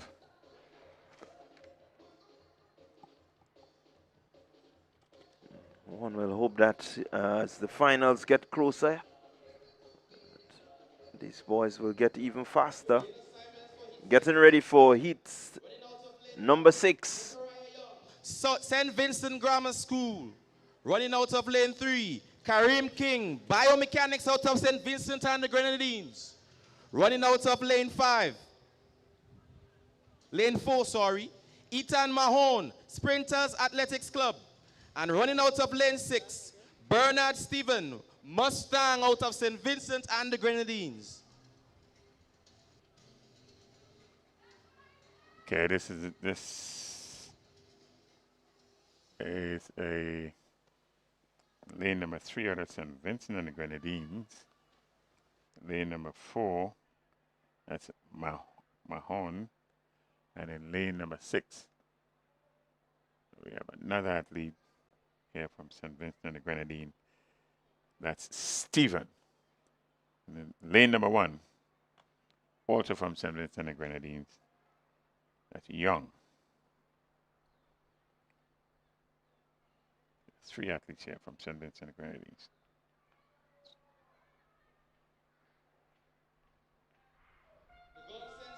So here they go. Let's see. And it seems to be St. Vincent Grammar School. And here comes biomechanics. Biomechanics seems to have that one in control now. That's Kareem King of biomechanics, 12.04.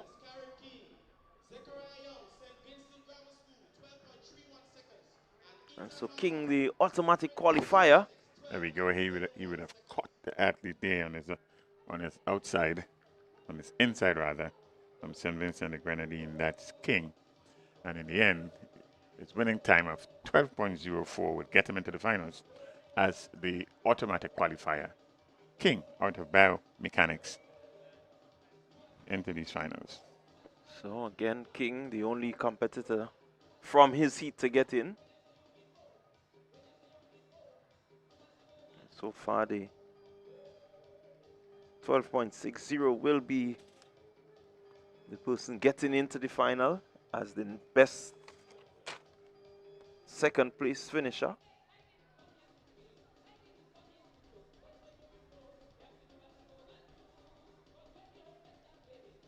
So we are with the final heat in this, the under 15 boys preliminaries. Some 7 heats down on the card, so we have a final one.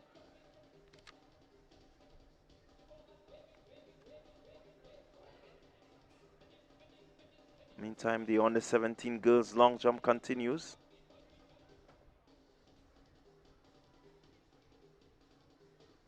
Let's see, an athlete there from Extreme Velocity.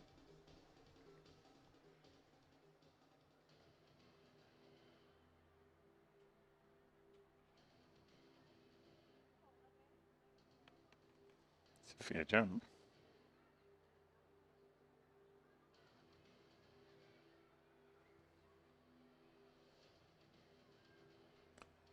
Heat number 6. Heat number 7, sorry. That's up next. Heat number 7. Of 7. So the last of the heat are the boys under 7. Let's take lane assignments. This is your lineup. Running out of lane 2, Malik Maloney, St. Vincent Grammar School. Running out of lane 3, Keelan Noel, running unattached. Lane 4, Christian Collins, St. David's Trailblazers. Running out of lane 5, Gildon Edwards, High Performance. Running out of lane 6, Nimori Reed, Exceed Sports Club, St. Vincent and the Grenadines. Running out of lane 7, Tyler Bernard, Altitude Track Academy. And rounding out the field, Aquil Cumberbatch, Top Flight Athletics. The 7th and final heat of the boys 100-meter dash under 15. Only one is guaranteed a space in the final. The time still stands at 11.60 seconds. Last of the 7 heats, the boys under 15 get into these finals. You win or you have to run better than 11.60. 7 athletes are facing the status here. So it's only one that can get in, but it's going to be a tight one. Number of notable names. Christian Collins. It's been running well. Alex Alexander from the GBSS. Sorry, George Tong, I think that was. George, that's George. No, that's the GBSS. Oh, Alexander, he's not here. He's not here. Yeah. That's the St. Vincent Grammar School athlete, and he's in lane 2. That's Malik Maloney. As I look at the Sonny Maloney, I want to give a shout out to Desron Maloney.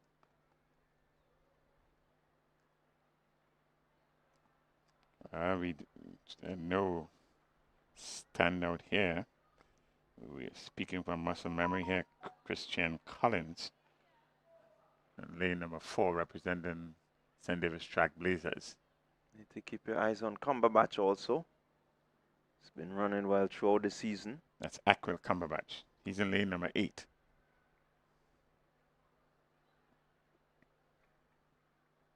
Let's see the top finisher here. Will be automatically in.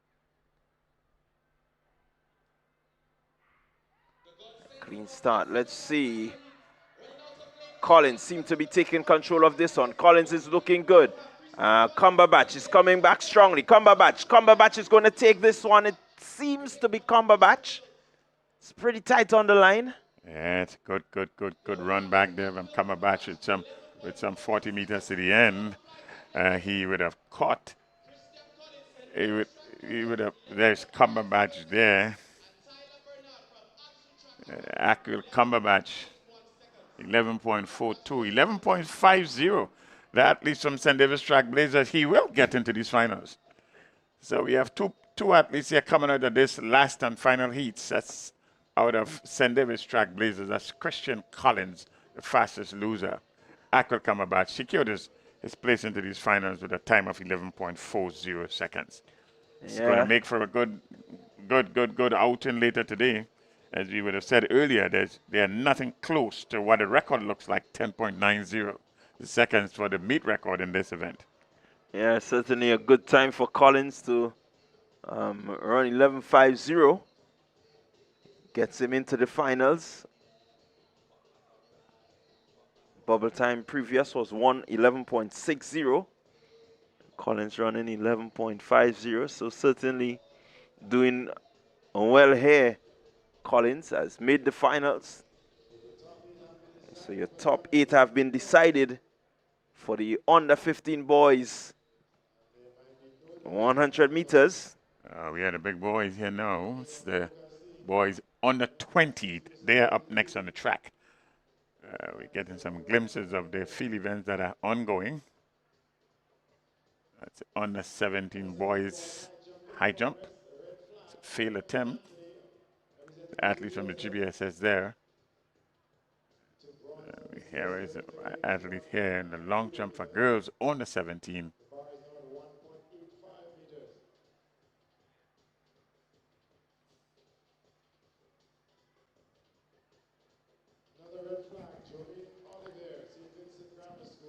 So St. Vincent Grammar School there in Olivier, unable to clear the bar.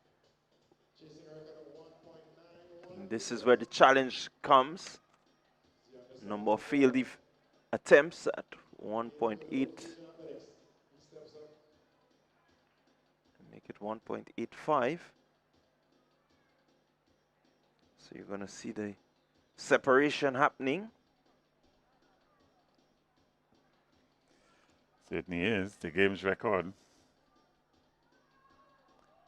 It's a failed attempt there from the athlete there from Fusion.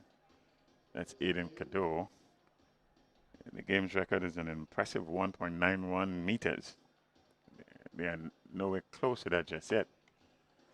And a bit of a separation has already started to take place.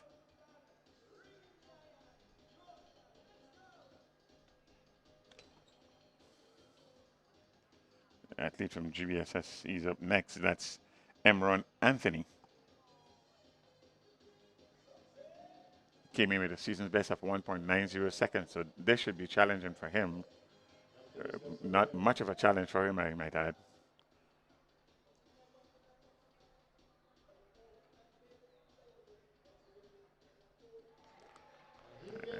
So a bronze medalist from the Carifta Games. That's Anthony. He's showing his pedigree, he's showing his class, he's showing what it is that he would have done right throughout the year. A Carifta medal is nothing to be slack about. It's a good jump here, the athlete there from St. Vincent and the Grenadines.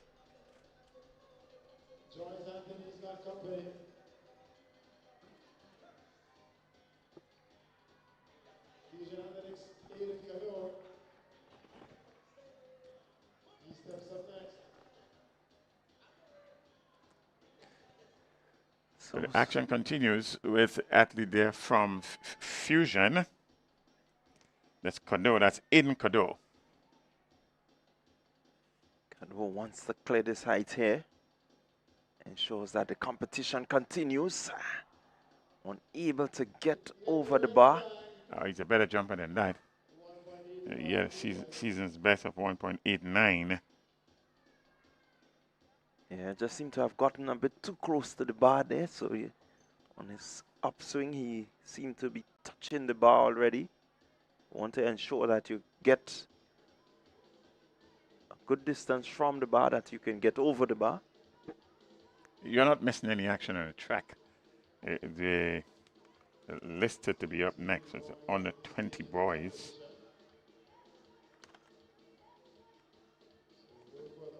And so we are still waiting for at 100 meters under 20 boy preliminaries to start. In the meantime, we continue to get some real good live action from the high jump. High jump pitcher, it's been quite competitive.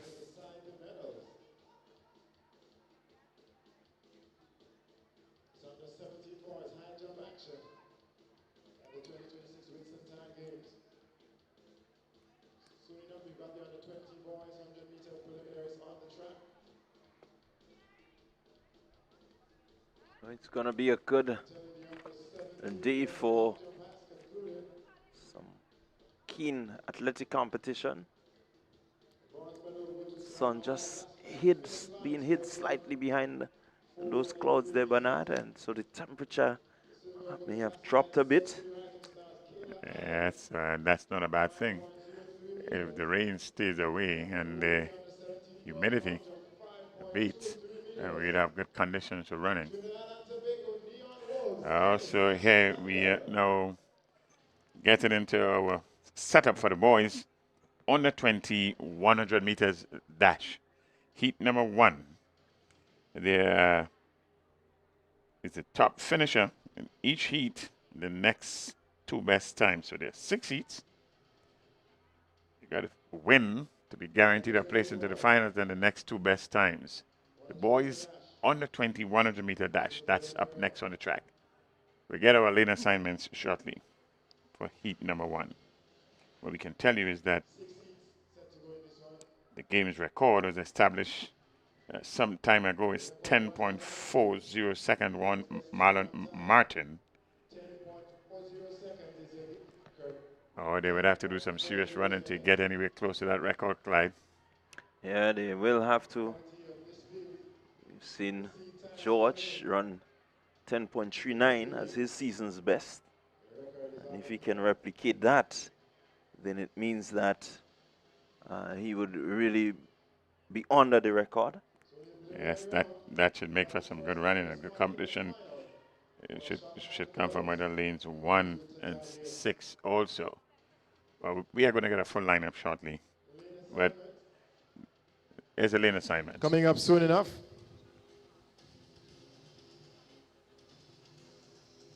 So you can look forward to Cleon Joseph. He has a time of 10.75. Kazim Dubi set of Ace Track Club also a time of 10.75. So there's a bit of pedigree here. Yes, there is. And running out of lane number 1, Cleon Joseph. He represents Phoenix Athletics out of Trinidad and Tobago. Sorry, that's Phoenix Track Club out of Antigua and Barbuda. Lane number 2, Jeremy Martin, IDDAT Academy, St. Vincent and the Grenadines. Lane number 3, Mustangs, DeMar Michael, St. Vincent and the Grenadines. Lane 4, Top Flight Athletics, Ian George.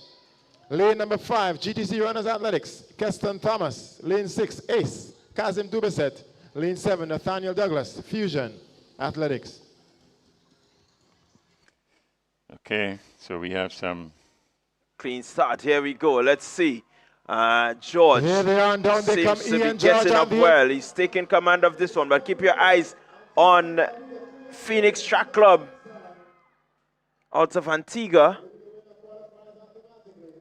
I think George did it easy and easy enough that he had sufficient time to take a peek over his shoulder. 10.70 is his winning time.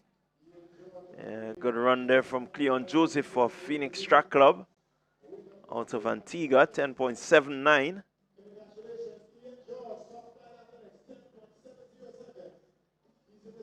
So nowhere close to the record-breaking time, but certainly a good start to the under 20 boys 100 meter prelims.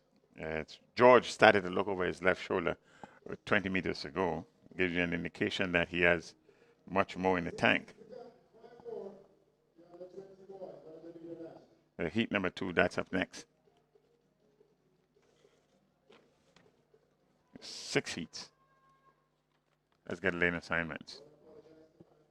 And Barbuda fans, we've got 2 Phoenix clubs in this competition. We've got Phoenix Track Club out of Antigua and Barbuda, and we've got Phoenix Athletics out of Trinidad and Tobago.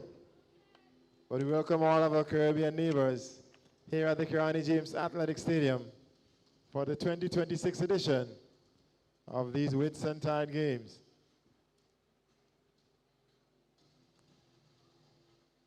Clyde, whilst we awaited the starting lineup, we note that in lane number 1 in this heat number 2, the daily from Antigua, a time of 10.40 seconds on the season. It's a season's best of 10.40. Appears to be the class number in 2. this lineup. Here we go. The lanes Lane number assignment. 1, representing Antigua and Barbuda, Keziah Daly.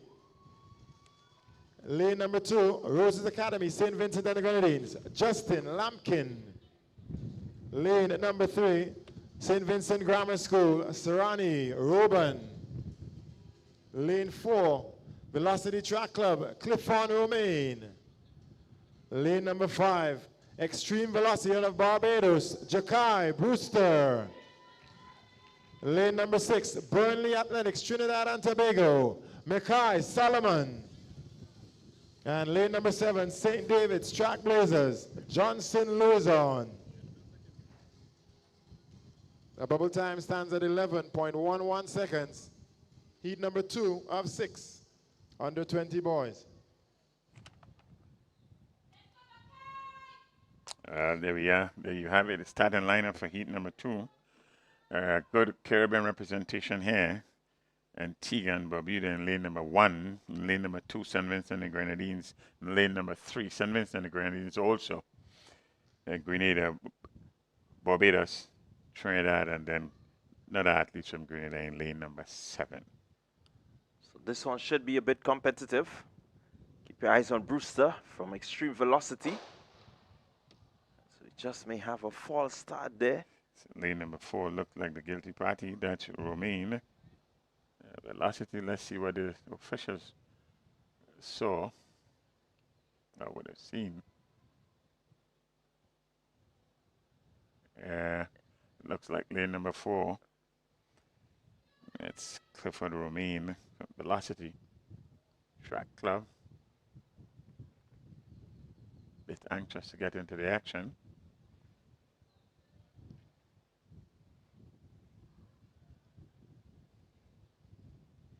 Yeah, so you want to make sure that you get a good start, but it must be within the limits of what is allowed.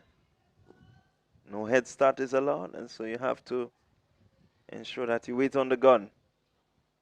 Seat number 2 of 6. It's going to be a bit of Daily of a Antigua, lane wait number 1. there for Comes in with a seat time of Romaine. 10.40 seconds. Everybody looks for an edge or an advantage, but you cannot false start. Hoping to earn a spot in this final. It appears as though it was clear, but let's see what the officials rule. Lane number 1, the pedigree athletes coming into these finals here. In this heat, that's K's Daly from Antigua and Barbuda. It is a red card, but the red card is in lane number 3. Lane number 3.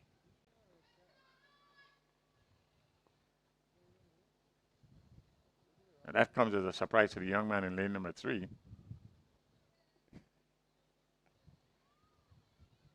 I think it's a surprise. So the starters have made their decision. It's a red card brandished to lane at number 3. Sarani Ruben of St. Vincent Grammar School. He seems to be quite puzzled. Yeah. And the young man in lane number 4, it's top of the world. He would have gotten some reprieve.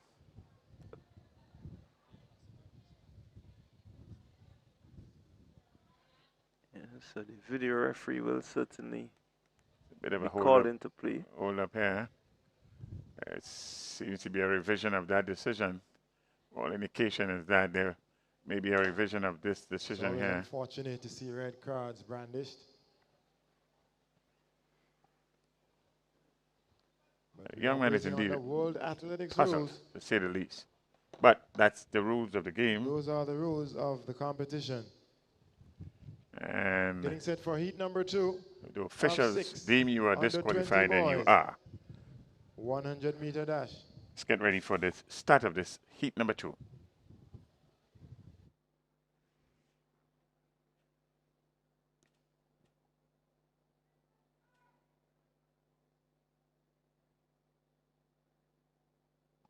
under 20 boys 100 meters.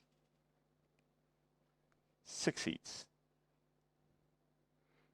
And this is heat number 2 of 6. Athletes coming representing Antigua and Barbuda, St. Vincent and Grenadines, Grenada, Barbados, Trinidad and Tobago, and then in 8, another athlete from Grenada in Johnson, Louisiana.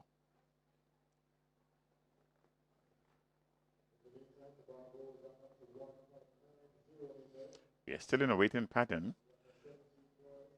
We couldn't give you any further update on why we are. May have something to do with the false start. This is speculation right now, and so we would seize that here. Yeah, the athletes there just a bit eager to go. So there's a reinstatement of the athlete in lane number 3. Shakespeare would have said, all's well that ends well.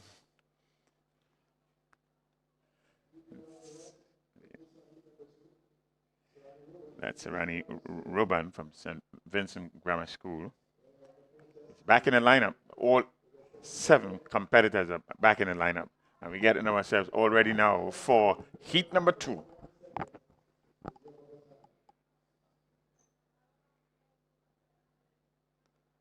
So we'll just need to refocus here.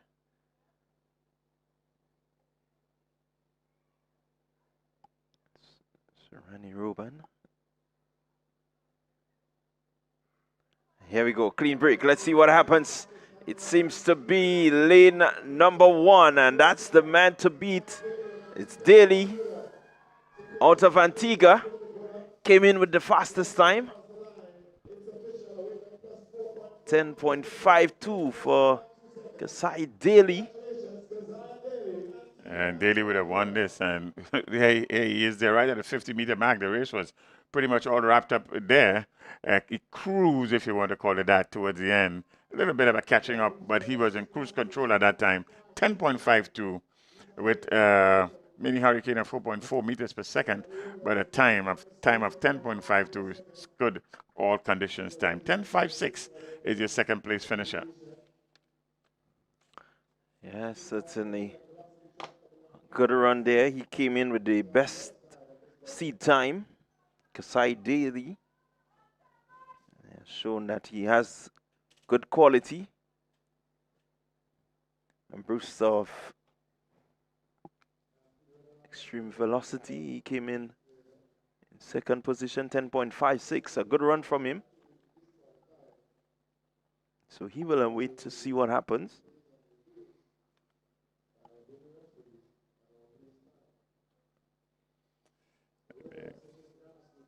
We have heat number 3. That's up next on the track. So we're getting ready for heat number 3. Certainly this heat. And what we're seeing from the under 20 boys throughout this year is that we have some very competitive runners at this level. You saw it at the Carifta Games, a number of these boys getting down to the 10.3, between 10.3 and 10.4. So that tells you that these guys are on their way.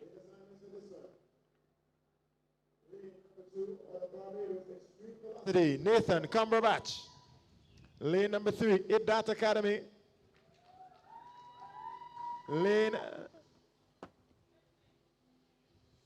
Lane number 4, out of Iddat Academy, St. Vincent and the Grenadines, Jadel Hector. Lane 5, Ace Track Club, Ethan Sam. Lane 6, Mustangs, Keon Brown. Lane 7, St. David's Track Blazers, Tyreek Maxween. And lane number 8, South City Rising Stars, Kasai Moody. So keep your eyes on Ethan Sam, 10.42. Another false start here, or faulty start. Certainly a hiccup here. Quick on the draw. Let's see if we can find the culprit here. Well, it's going to stay mute here. We thought we had it covered in the last heat. The indication seems to suggest that it's coming out from lane number 7. Let's wait and see what the officials decide.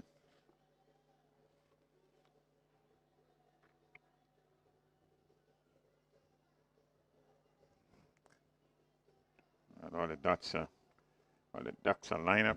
Seems to be correctly. And so there's a disqualification in Tyreek McSween from St. Davis Track Blazers. Runner at lane 7, disqualified. False start. We're down to 5 athletes here on the starters orders. 2, 4, 5, 6, and 8. So here we go. Sam is in 5. Clean start. And here we go. Let's see what happens. Ethan Sam getting into his running just about now. Has a challenge on his inside, but he just moves away easily. And Hector from Idat Academy running well. Yes, certainly did. Little bit of a challenge in the first 60 meters to Sam from the young man to his left there. And then 20 meters ago, Sam eased up. And a good, easy win. A time of 10.54 with a ring gauge reading of 2.4 meters per second. Good run there from Ethan Sam. Easing about 20 meters to the end and winning time of 10.54. Yeah, good job there, just ensuring that he gets himself across the line automatically. That's the main objective. The winner goes through. So only the winner that's guaranteed out of these 6 seats, and then the next 2 best fastest times. Kezai Moody from South City Rising Stars, he was in 2nd position with 10.88. Yeah, Moody will wait to see what happens. But so far it's 10.88 has a bit of doubt to it. 10.88, and Keon Brown, a Mustang, 11.97. He is not going to be into the finals. Heat number 4, that's up next. Oh, we get in. The athletes getting themselves ready, already out and ready to go. 6 seats. This is heat number 4.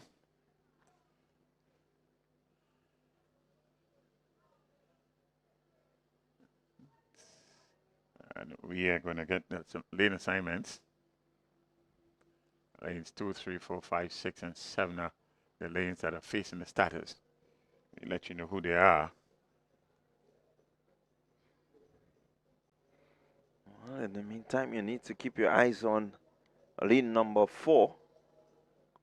Sorry, that's lane number 3. It's Stanislaus. Stanislaus, seat time of 10.49. Good. So we are going to get some lane assignments now.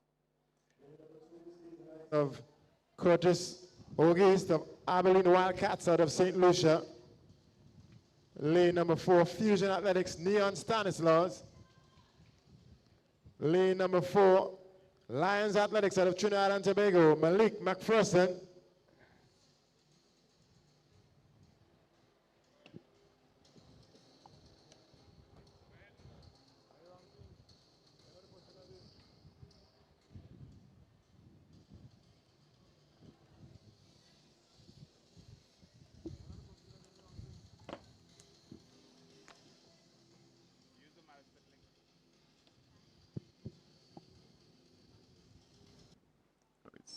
It's 10.7.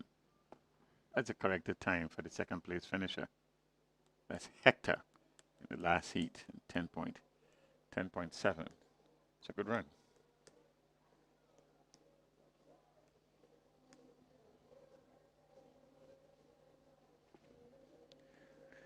So we're getting ready for heat number 4 of 6.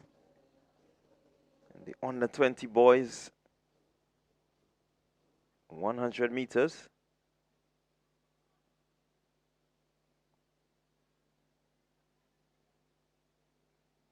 Heat number 4 of 6. So far, the fastest qualifier, 10.52. That's daily. Another good representation here from across the Caribbean. It's St. Lucia represented here, Grenada, Trinidad and Tobago. And from Antigua. Deron to say about altitude in lane number 7. Judah Ash Phoenix, lane number 6. Jerron Xavier goes in lane number 5. He's running unattached.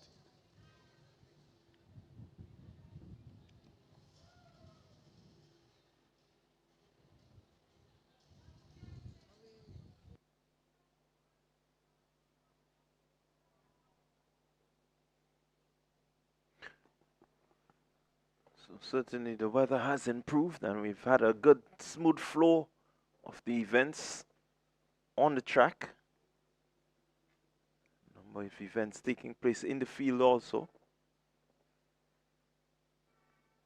So we get ready for heat number 4 of 6.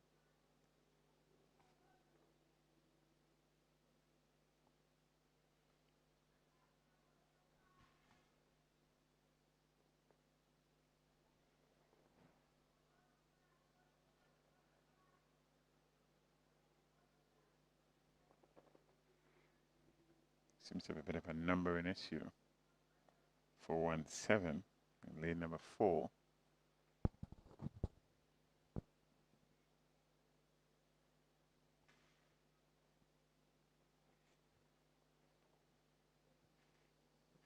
They just seem to have a bit of a mix-up there.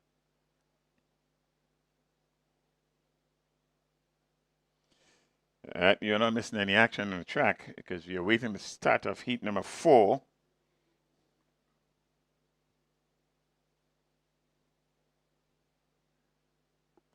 The boys, 100 meters under 20.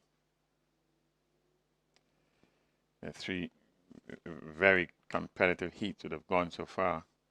Winning heat number 1 is Ian George. Winning heat number 2, Daly, as Kasaya Daly, winning heat number 3, Ethan Sam. All expected to win, and they won their respective heat. No, heat number 4. And they Look for Stanislaus, lane number 3.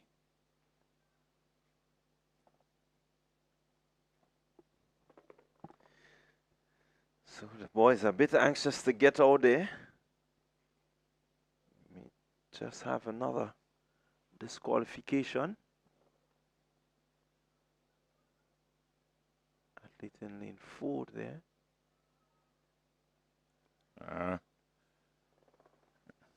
I see where the officials decide. It is a disqualification here, and the rest of the field a green card. So we are down to 5 competing in this 4th heat.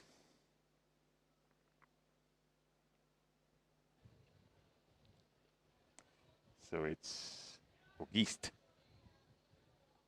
Stanislaus, Xavier, Ash, Sincere. Second time of asking. Let's see what happens. Out well is Stanislaus. He's running well. Here comes Sincere, but Stanislaus. Here goes Sincere. Sincere seem to have gotten the edge. We'll have to wait to see. I can see a running arrow here. 2.1 meters per second. It's official, 10.63 seconds. Congratulations, Deron Sincere. Altitude Track Academy. He's into the final automatically. Stanislaus eased up with 20 minutes to the line. Seconds. Cost him an automatic qualification. And Judah Ash of Phoenix, 10.76 seconds. Yeah, Deron Sincere doing Might be on what the he wrong needs side to of the do. bubble. We've got 2 heats still to come. In the under 20 boys 100 meter dash.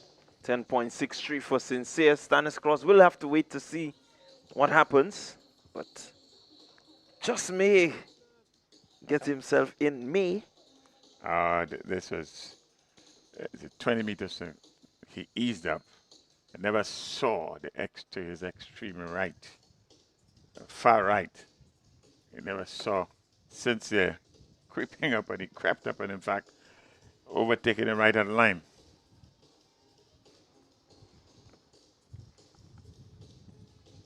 So 10.70 for Stanislaus. We also have another athlete. Heat number 5 is up Second next. 10.7. So you'll have to wait and see. Bubble time now stands at 10.70 seconds. They may have to go to the 100 of a second to get Games record stands at divided 10.40 to seconds. 10.7. Heat number 5. Only the winner That's makes up it in next. automatically.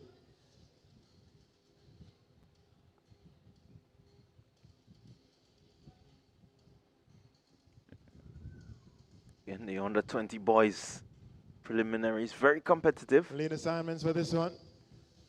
Running out of lane number 2, high performance St. Vincent and the Grenadines, Leonardo Grant. Lane number 3, top flight athletics, Kareem Sampson. Lane 4, Mustangs out of St. Vincent and the Grenadines, Mataniah Stapleton. Lane number 5, Altitude Track Academy, Randy Jones. Lane number 6, he's not going to appear in this one. Lane number 7, running unattached, Devontae Hood. There you have it there from with the lane announcement, with the lane assignments. 5 athletes will face the starters here. Lanes number 2, 3,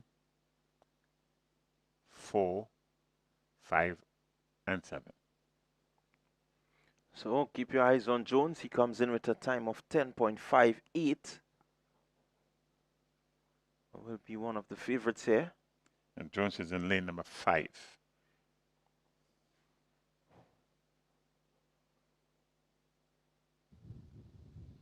Bubble times 10.70 seconds. You run better than 10.70, and your chances would have improved significantly in getting to these finals later today. Clean start. Let's see what happens. Jones out well. He's gotten into his running now. Randy Jones.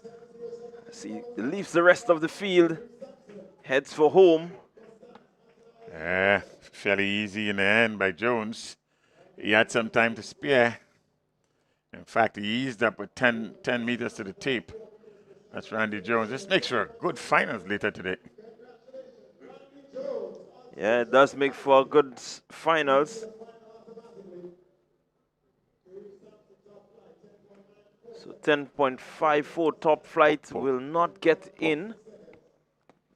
10.94 is not enough. 10.61 is a good time by Jones there. But with the mini hurricane again with a wind of 5.4 meters per second, where the second place finisher here in Kareem Sampson, as indicated earlier just now, 10.94, that's not going to get him in. So it's still 10.7. That's the bubble time. So the young man, Stanislaus, must be sweating now as the final heat after an obvious error in celebrating his win before he won. I have an interesting story for you, Clyde, and for viewers and listeners just now. As soon as this suite of 100 meters is complete here, the words of our man, Hazley Crawford. So we're getting ready for the final heat, heat 6 of 6. And again, very competitive, the under 20 category throughout this season. Yes, it's Running up lane number 2, Phoenix Athletics out of Trinidad and Tobago, Alex C. Prasad. Lane number 4, Biomechanics out of St. Vincent and the Grenadines, Kazim James. Lane number 5, Stallions out of Trinidad and Tobago, Tayshawn Hamlet. Lane number 6, Mustangs out of St. Vincent and the Grenadines, Kyrie Providence. And lane number 7, Fusion Athletics, Kanik Nixon. well, Only the winner qualifies automatically. according to the seeded times here, we are going to have some keen competition with Seepersad and Nixon. That's expected to be right together at the end. Let's see how this really goes through. Season's best of 10.56 by Seepersad from Trinidad and Tobago, and from Fusion Athletics in Grenada here, Kanik Nixon with a season's best of 10.57. They are off. And here we go. It seems to be the athlete Seepersad from St. Vincent and the Grenadines. I'm sorry, from Trinidad and Tobago. He will cross the line. He cruises into the winning position. And that's 10.44 for Seepersad. And it's a legit win. Best time for the day.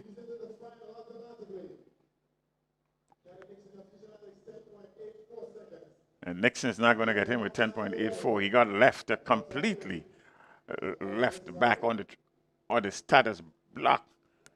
That's Nixon, so he's not going to get through. It's 10.7 as the athletes that will get into these finals. It's the two best losing time. We had 2 athletes clocking 10.70. Wow. So we're getting ready for the under-20 girls. Lanes are being assigned. Let's get a peeking with lane assignment here. Running out of lane 4, Janessa Rodriguez, Stallion Athletics, Trinidad and Tobago. Running out of lane 5, Adessa Albert, Extreme Velocity, Barbados. Running out of lane 6, Tia Andrews, Classic Lighting Finish Line Sports Club. And rounding out the field, Destiny Jacobs, Phoenix Track Club, Antigua and Barbuda. Only one is guaranteed a space in the final, and the next 4 best times. 100 meters for women. 100 meters for women.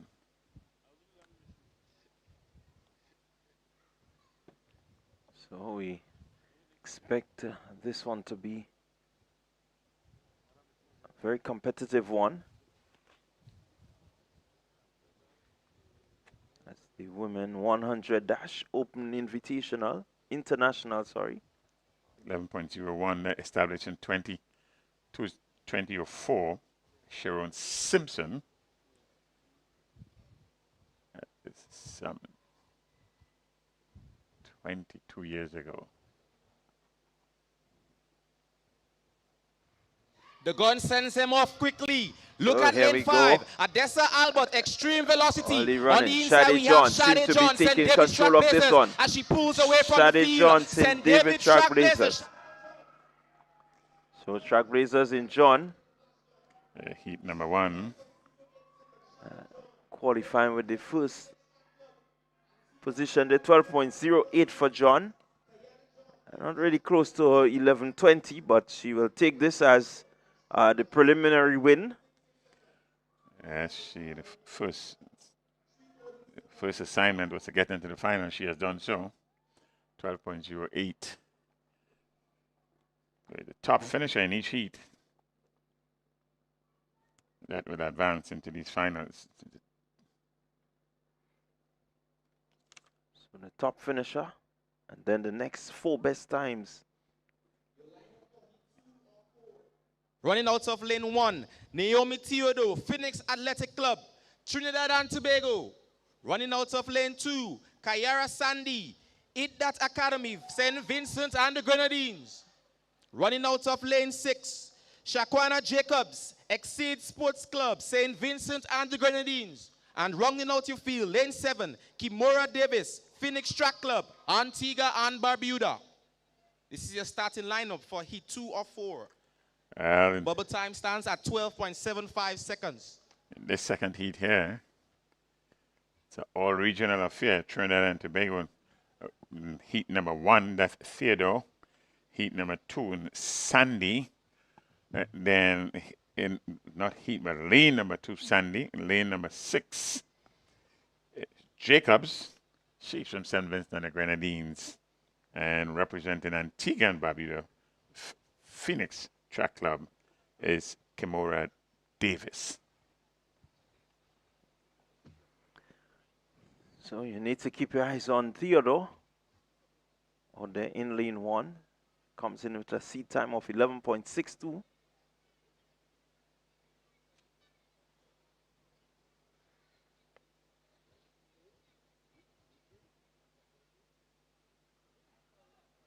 The gun sends him Here off. we go. Clean Fast start there start. on the outside from Kimura Davis of Phoenix Track Club. We look to the inside. Phoenix Athletic Club, Naomi Theodore, as she pulls away from the field. Trinidad and Tobago, unofficially 11.73 seconds. There we have it. Naomi Theodore, Phoenix Athletic Club, 11.77 seconds. Shaquania Jacobs, Extreme Sports Club, 12.51 seconds. She's on the inside. Kimura Davis, Phoenix Track Club, 12.89 seconds. And Kira Sandy, Eat That Track Academy, So Theodore there 13.01 with seconds. 11.77 will be your automatic qualifier. And in the end, she won rather easily. A huge distance, and certainly in terms of sprint, 11.77, 12.51, close to 1 second to spare. So it was a convincing victory here for the young We get set for lady heat 3 out or of lane 4. 1, This Trinidad is and a starting Tobago. lineup. Running That's out of Theodore. lane 1, Natalia Joseph, Stallion Athletics, Trinidad and Tobago. Running out of lane 3, Rosemary Thomas, Velocity Track Club. Running out of lane 5, Andrea Laguerre, Phoenix Athletic Club, Antigua and Barbuda. And running out of lane 7, Burnley Athletics Club, Janaya Tobias.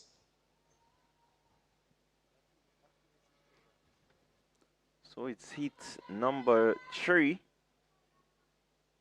And a reduced field of only 4 athletes that are facing the starters here. Joseph running at lane number 1 and lane number 3. Thomas, 5, Laguerre, and 7, Tobias.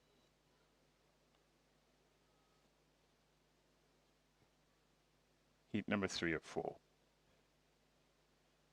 Okay, 12 seconds flat, your favorite here. Up and away. Let's look to lane 7, Janaya Tobias, Burnley Athletics, Trinidad and Tobago. But look at lane 5, Andrea Laguerre, Phoenix Athletic Club, Trinidad and Tobago.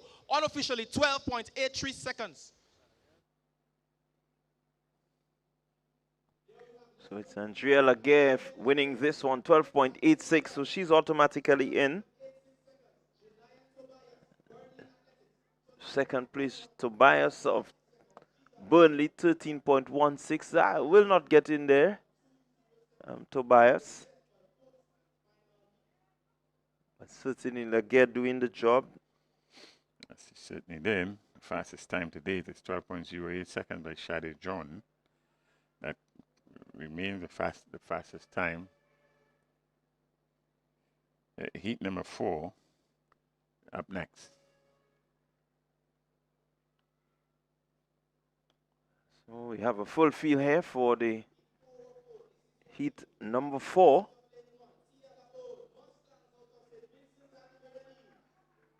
Take the lane assignments.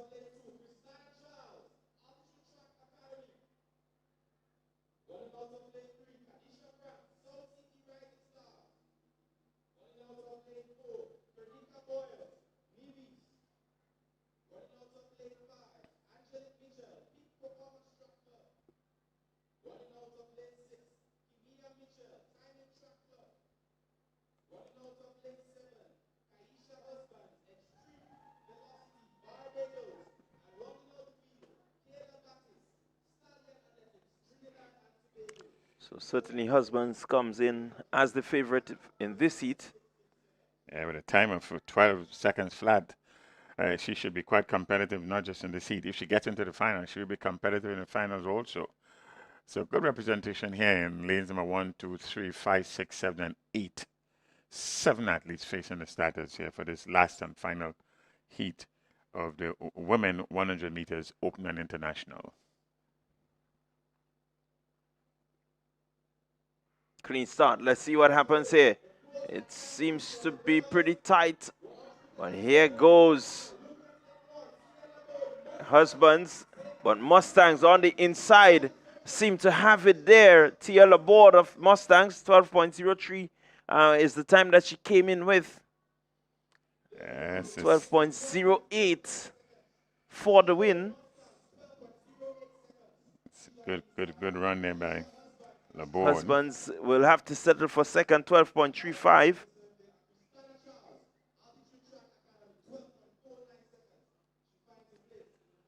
And so this heat seemed to be one of the faster heats. And so your top 3 here will get themselves into the finals. It's a pretty good run. A headwind of 1 meter per second. 12.08 a win in time. It really seems to suggest this is the fastest heat to date. Up next on the track would be the male version. 100 meters for men, open and international.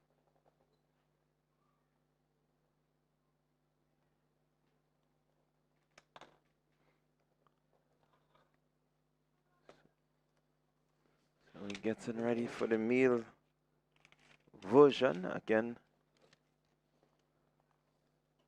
Athletes lined up here, looking for the automatic qualifying spots. Want to make sure that you get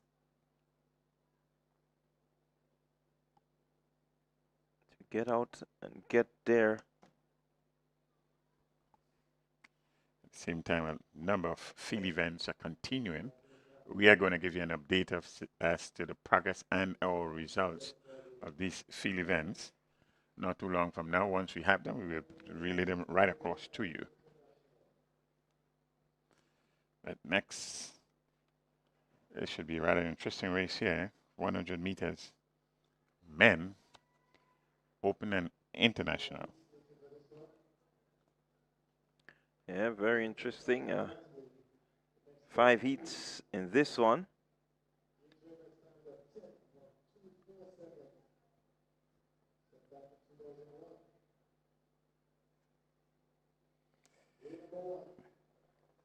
So we have a number of athletes who will be.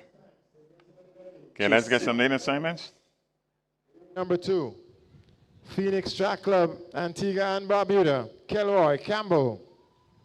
Lane number 3, Chateauye out of St. Vincent and the Grenadines, Kyle Lawrence. Lane number 4, Exceed Sports Club, St. Vincent and the Grenadines, Romano Hector. Lane number 5, lane number 6, Extreme Velocity, Barbados, Christian Cummins. And lane number 7, South City Rising Stars, Naradi Joseph. That's your lineup there. Heat number 1 of 5, men's 100 meter dash, open and international. Games record of 10, impressive games record of 10.24. That was set in 2001 by Sean Lambert. You gotta keep your eyes on Lawrence. He comes in with a time of 10.30 seconds.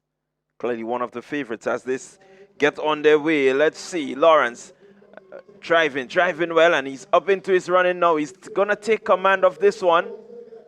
Gets across the line, shuts it down. Smooth run there from Kyle Lawrence.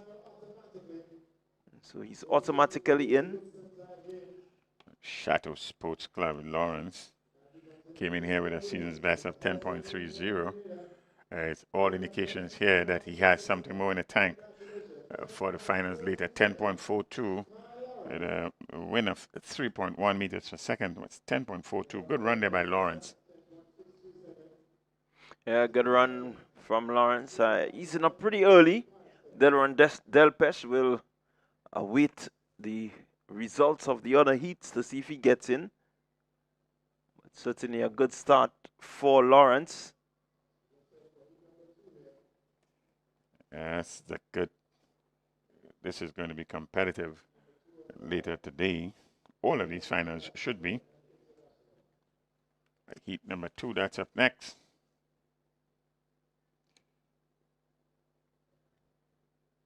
They're chasing us games record, 10.24.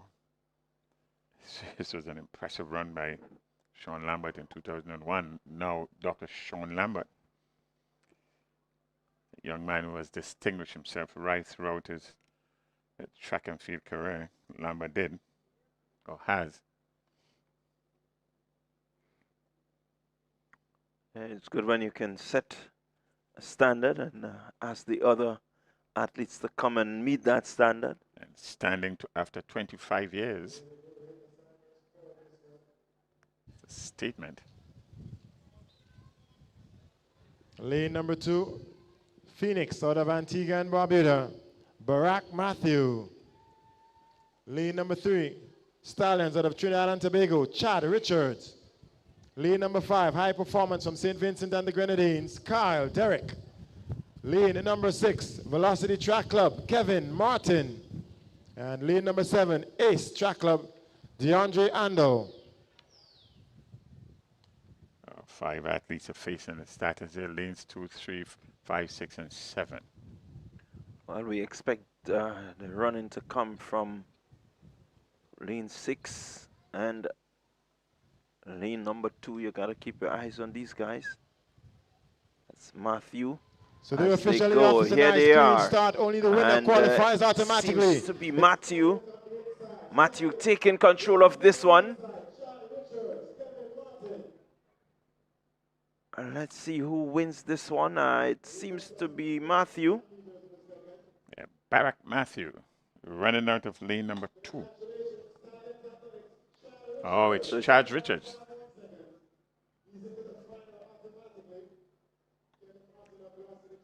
So Chad Richards winning this one. It is Richards in lane 3, not lane 2. It's in lane 3. 10.51 for Richards.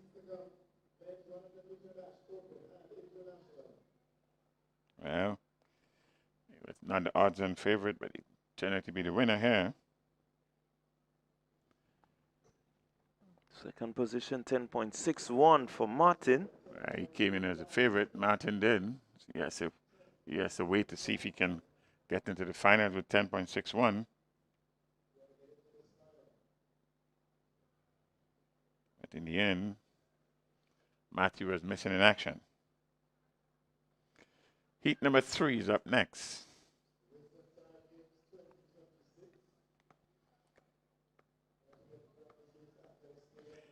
You got some interesting name in this one. Certainly, the name right at the top, Clyde, and Samuel Green. And this third heat. Yeah, Samuel Green. It's very impressive. In the 2023 edition of the Whitsuntide Games. So that's Green in lane number 1. And the other seeded athlete here, we expect some competition coming to Green. Other lane 7, that's Delfish. Fusion Athletics, Samuel Green. Lane number 4, Ace Track Club, Lennon Williams. Lane number 5, High Performance from St. Vincent and the Grenadines, Darren Morgan. Lane number 6, Idat Academy, St. Vincent and the Grenadines, Desroy Kwame. And lane number 7, Mustang, St. Vincent and the Grenadines, AJ Delpesh. Heat number 3 of 5, the men's 100-meter dash, open and international.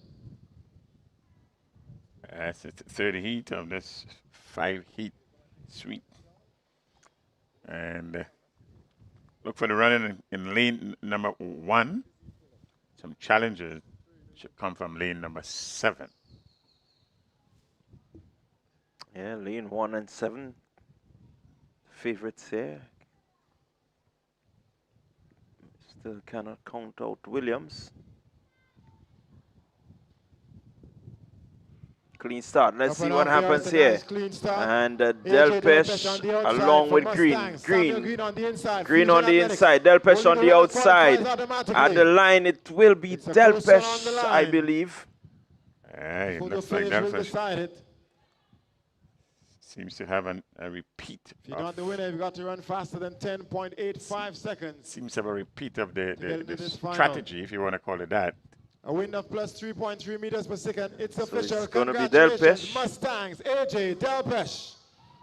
He books his spot automatically. Samuel Green, Fusion Athletics, 10.34 seconds. 10.32 for He's on the Delpesh. inside of the bubble.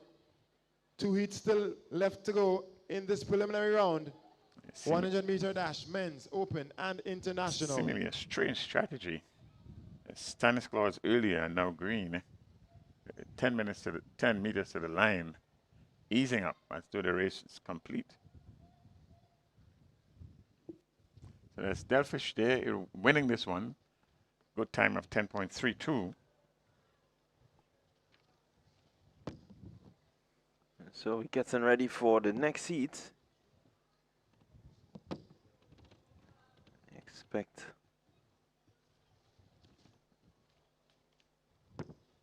this heat to also be a bit competitive. That's heat number 4. Seated athlete here is Kadeem Campbell in lane number 8. Not seen him on the track just yet. Oh, there he is. So let's take the lane assignment.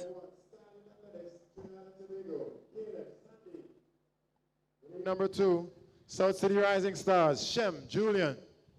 Lane number 3, Burnley Athletics, Trinidad and Tobago, Samuel Stewart. Lane number 5, Aquinian out of Antigua and Barbuda, Amori Jules. Lane number 6, High Performance from St. Vincent and the Grenadines, Mozart Lavia Jr. And lane number 7, Phoenix Track Club, Antigua and Barbuda, Kadeem Campbell. Your bubble time stands at 10.63 seconds. So Campbell in lane number 7. We expect most of the running. We'll get some serious competition. It's coming out of it looks like lane number 5. Here they go, clean start. Well, we thought it was a clean start. But we have a recall. So they will have to go again. Let's see if we can pick up something here. Seems to be Burnley. Athlete from lane number 3. So let's see what the officials would decide. Possibly Burnley Athletic. Samuel Stewart.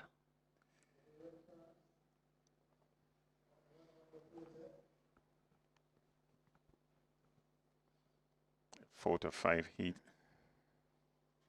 The 100 meters dash, open and international. If you have just tuned in, you are tuned into the Whitsuntide Games of 2026. Karani James Athletic Stadium in St. George, Grenada. It's a disqualification for the athlete in lane number 2, false start. Lane number 3, false start. And again, Samuel Stewart.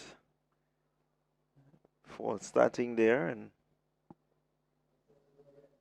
officials just ensuring that the field is charged with the green card after the disqualification. So this is the second time I ask him. There it goes. Campbell in lane number 7, odds on favorite here.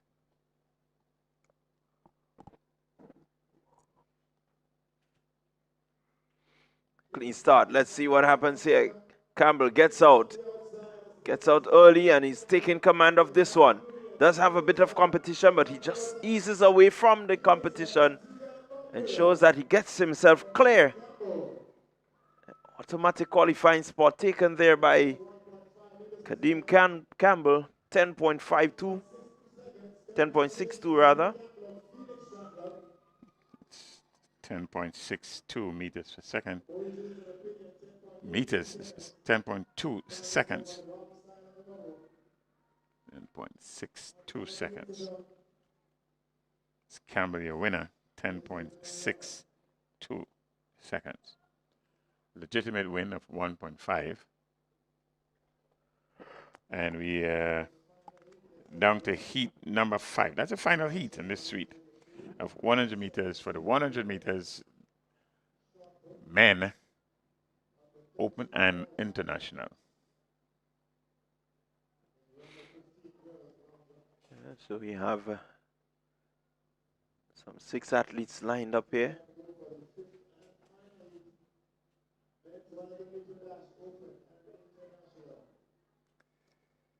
We have a sighting here of Emilio Bishop.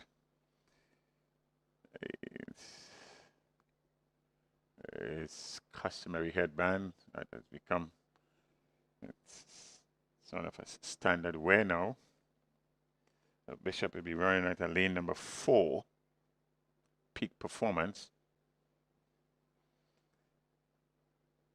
The season's best of 10.48.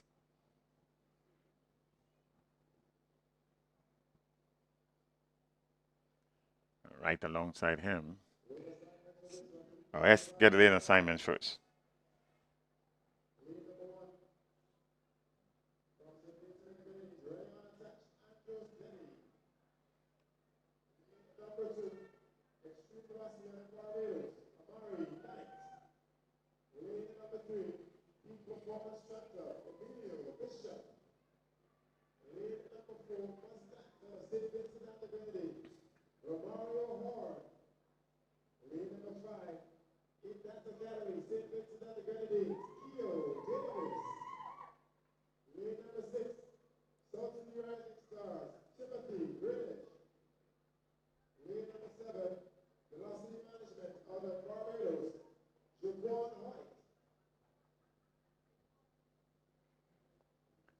So quite a few big names here. Bishop, Knight. They've been lanes number 1, 2, 3, 4, 5, 6, and 7. Heat number 5 of 5. Also want to keep your eyes on Q Davis from the Mary Knight Knight. Academy. Well, that's Knight in lane number 2. So we should see some good running coming from lanes number 2, 3, and 5. Clean start. Let's see what happens here. Still a bit even Stevens here as Davis looking to take charge, but here comes Extreme Velocity. Amari Knight. Amari Knight. 10.32 for Keo Davis. Keo Davis in that academy. It's always been a battle between Davis and Knight. And Davis having enough.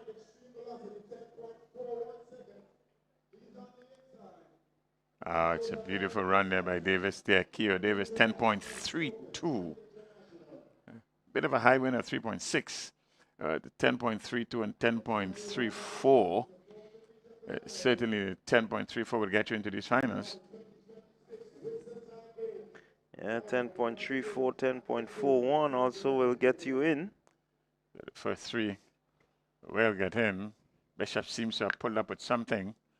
About 20 meters to go.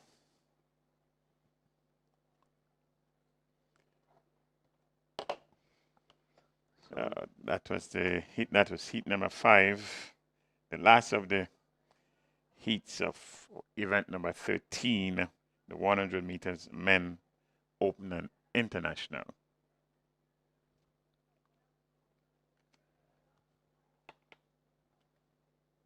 So certainly a competitive end to the 100-meter open meal. Final heat bringing some very hot pressure. I think this is going to be very, very competitive later on today. Nice cross-section there of the spectators, participants, track and field lovers, persons who are here at the Grenada Games track and field stadium. Seems to be making our way, that the starters, that is, to the 400-meter mark. So that should be the next suite of events on the track, the 400 meters. And then we'll start that suite of 400 meters with the girls under 15.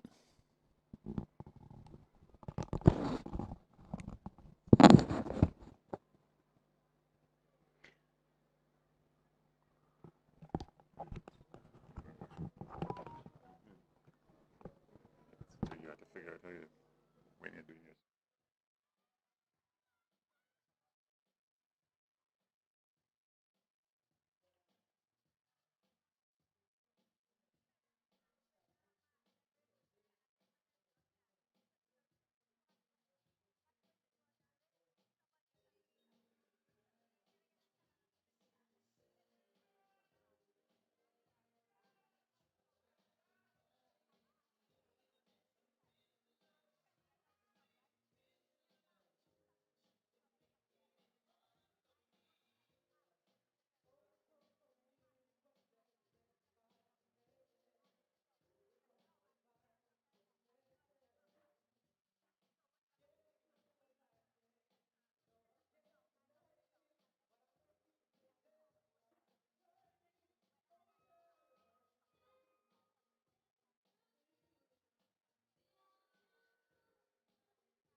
So we're back with you here at the Grenada James Athletic Stadium. as the crowd seem to be building up nicely. Have a number of patrons getting in on the inside. It's the 2026 edition of the Whitsuntide Games coming to you right here from the capital, St. George, Grenada, at the Grenada James Athletic Stadium.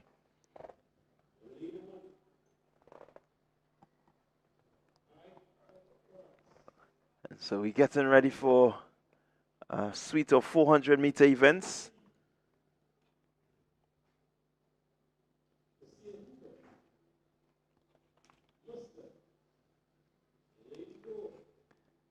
Representing the Roses, Samara Pierre. Lane 5, Renika Cyrus. South City Rising Stars. Lane 6, Kira Mitchell. Classic Lighting Finish Line. And lane 7, Mariah Dominic, MVP. Your field for heat 1 of 5.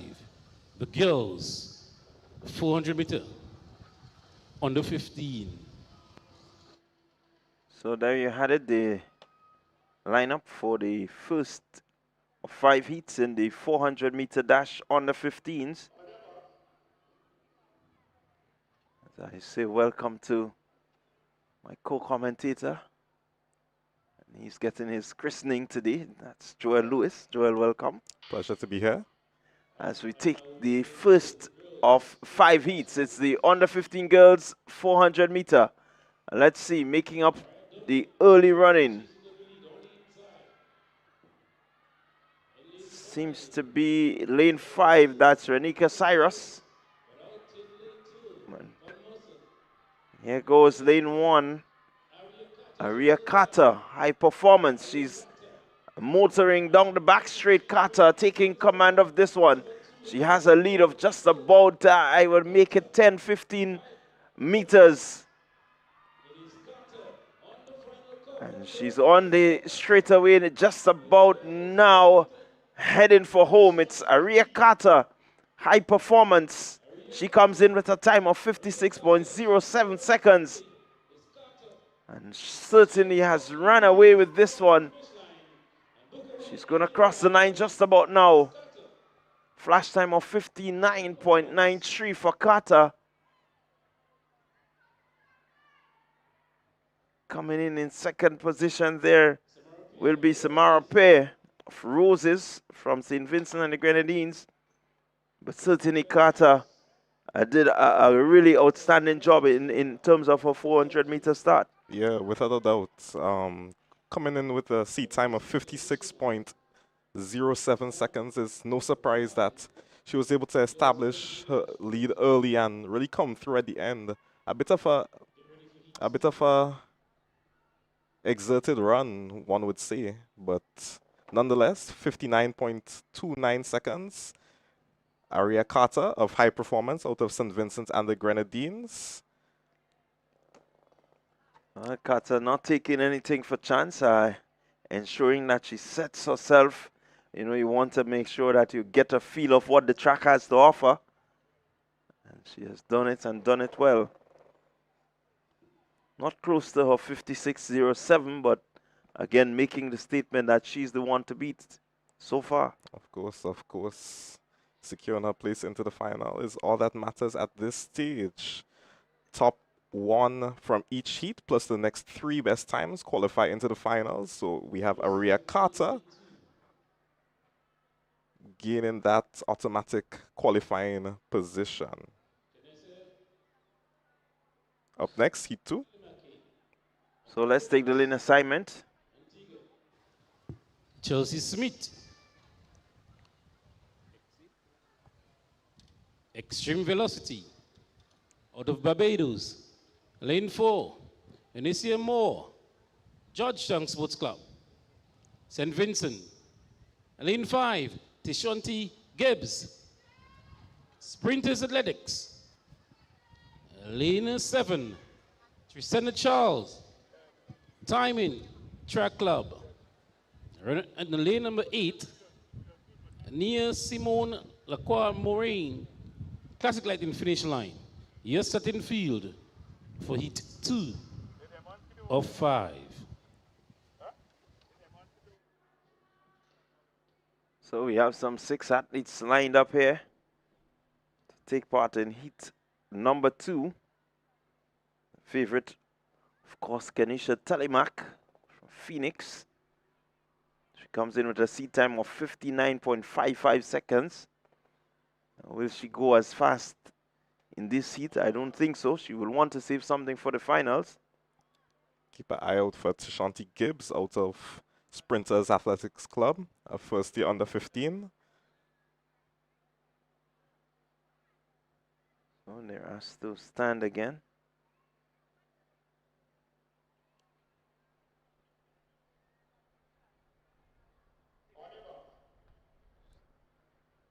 They're 1 lap around the track.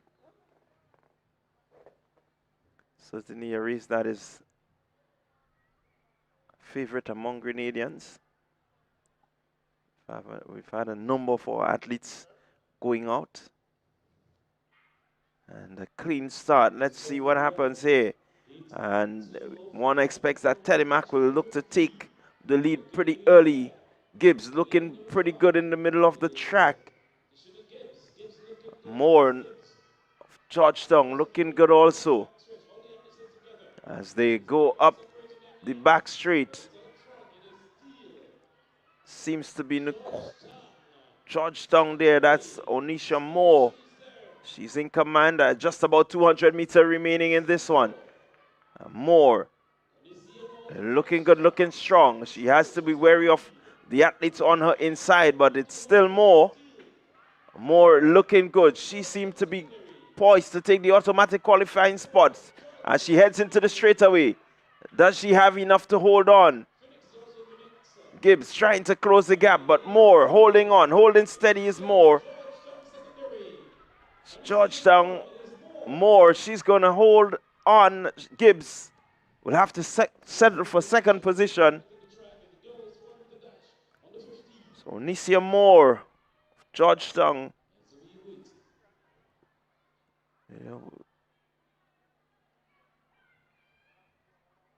Official time 1:02.36 seconds.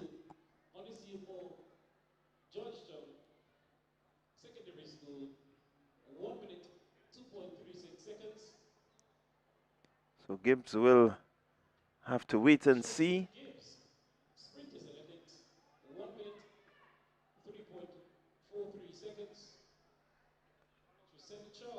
A bit of an anticlimactic performance there by Kinesia Telemac out of Phoenix, but nonetheless, a relatively strong performance by the overall field. A number of our athletes qualifying thus far, but of course we'd have to wait until the other heats are finished to determine who will make it into the finals for later this afternoon. Yeah, certainly the wait will be on for Gibbs and Charles. But Moore doing her bit. We get ready for heat number 3.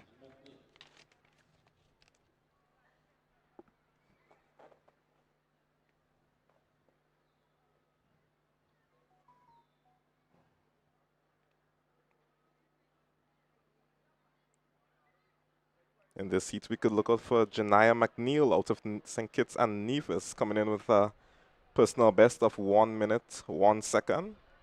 These are the kind of times we expect from these under 15 athletes. Any time around 1 minute or sub 1 minute is an exceptional performance by these young athletes. So let's see if she can come close to her PB. Yeah, 1:01.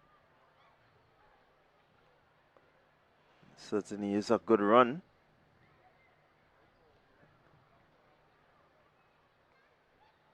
So you expect the running to come from lane 7. Also Rena Hosford, sorry. South City Rising Stars.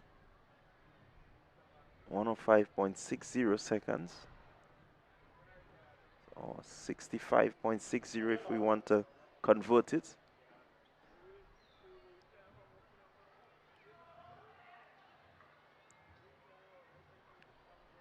Making for good competition.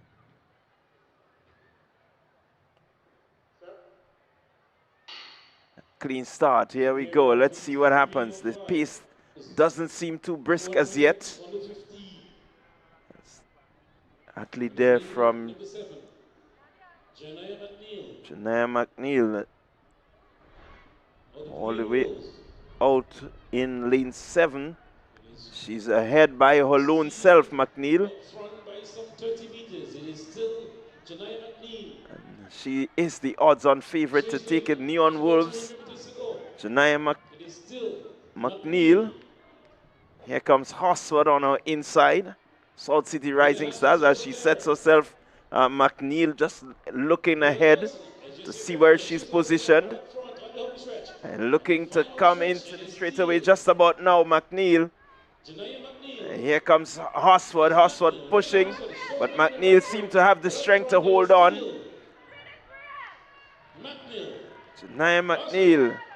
She will take this one. She seems to be very relaxed. Hosford will come in second and will await the other heat to see if she gets into the finals. But certainly a good run from McNeil. Yeah, definitely a relatively measured run by McNeil.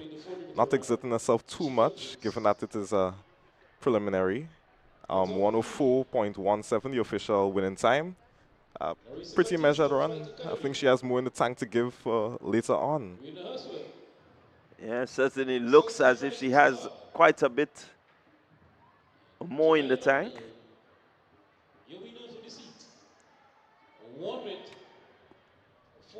So Hosford coming in second from South City Rising Stars. 66 seconds flat. Certainly she will have to wait to see what happens. Get ready for hit 4 of 5. So it's the first place finisher and then the next 3 best times. So Batista not really there. Let's see what happens in the other heat. At the moment, she's just clinching onto that 8th and final position, but there's 2 more heats to come, so let's see if that time will allow her to see the finals later. Up next, heat 4 of 5 in the under 15 girls 400-meter dash. Seems to be only contested by 4 athletes. Number 1. Representing Sprinters Sports Club, Nicolia Pierre. Lane 3. Georgetown Secondary, Shania Neton.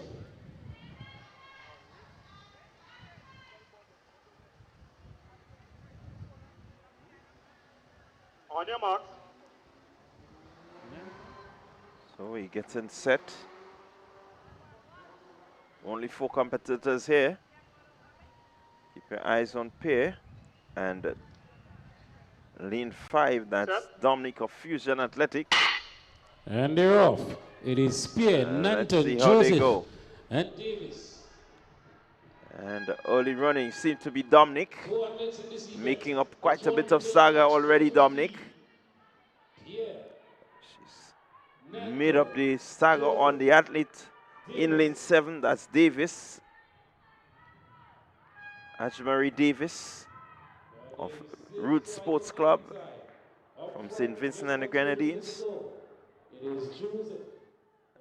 So it's Dominic Joseph looking well on the inside in lane 2, making up some good ground is Shania Nanton.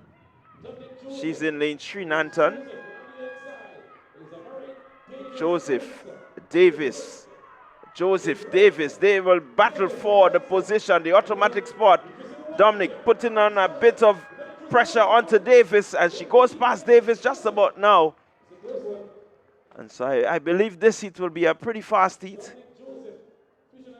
The flash time certainly suggests that, and it is confirmed with a winning time of 1 minute 3.20 seconds, nearing her PB.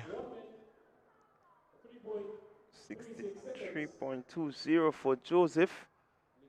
Not typically known as a 400-meter athlete. As a matter of fact, broke the under 17 high jump record in intercall with a jump of 1.61, but I guess she's dipping her feet into the 400. So a bit of diversity there from young Joseph. Yeah, showing the power that she possesses, Dominic Joseph. She's quite tall and has a good stature for 400-meter running. You look at Joseph and you think about the likes of Miller Weibo. Definitely making a return as of today in the Zyman Diamond League. Coming second to Sharika Jackson, sorry. So maybe one day young Joseph could be amongst these greats. Only time will tell. Only time will tell as we get ready for Heat 5. Final heat, here we go. Clean start, let's see. Jada Davis, high performance. She's in lane 1.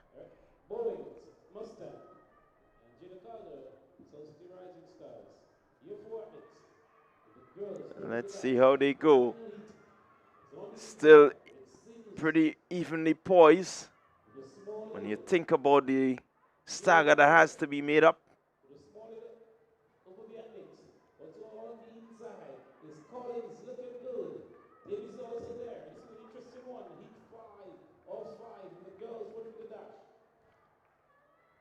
Athletes in lane number 2 seem to be putting in all the work. That's Sapphire Collins.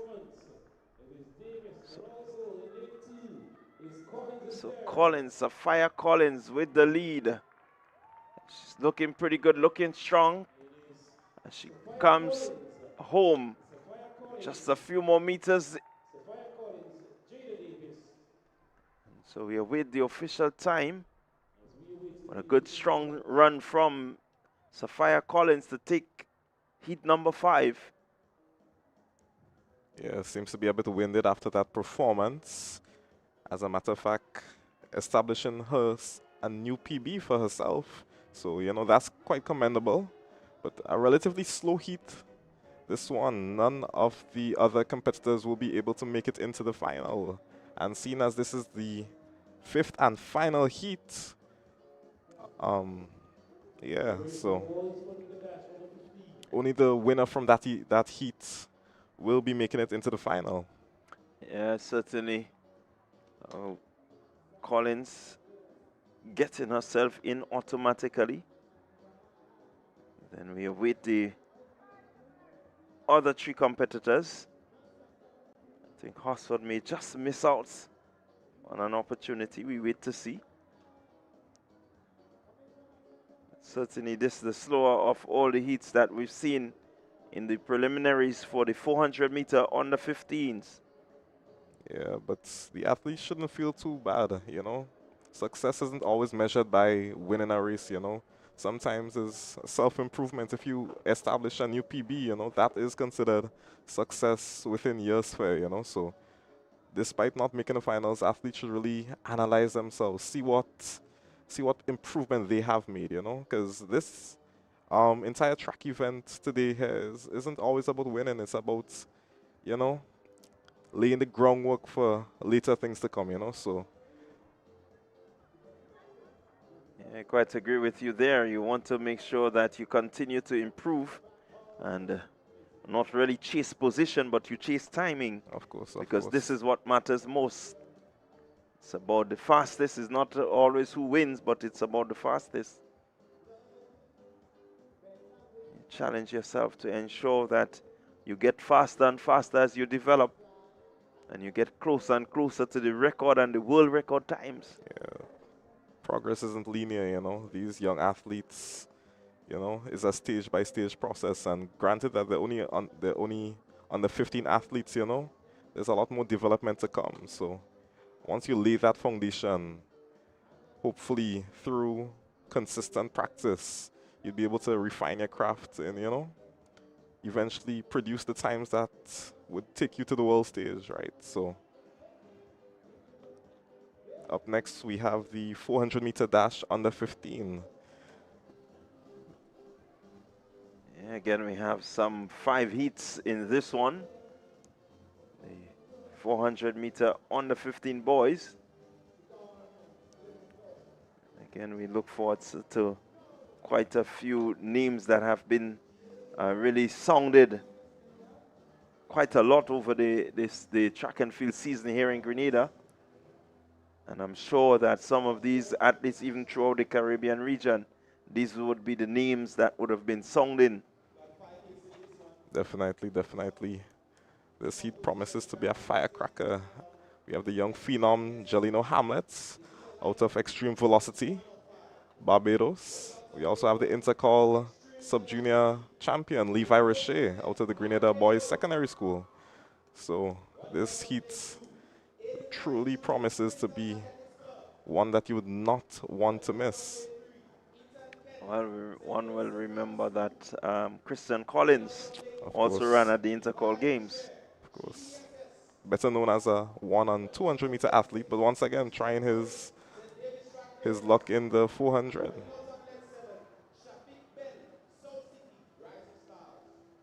So a bit of pedigree to the opening heat of the 400-meter under 15s.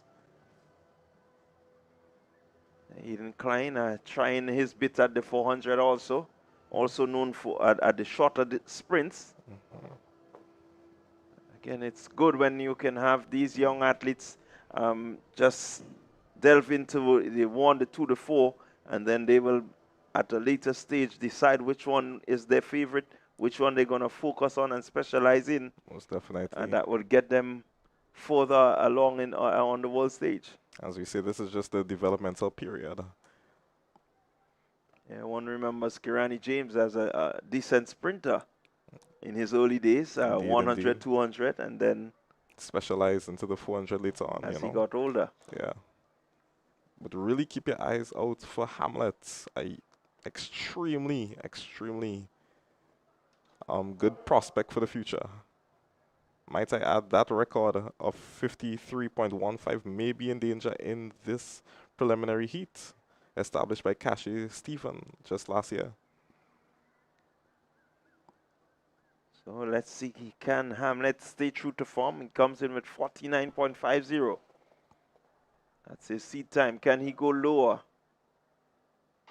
And a clean start. Let's see what happens.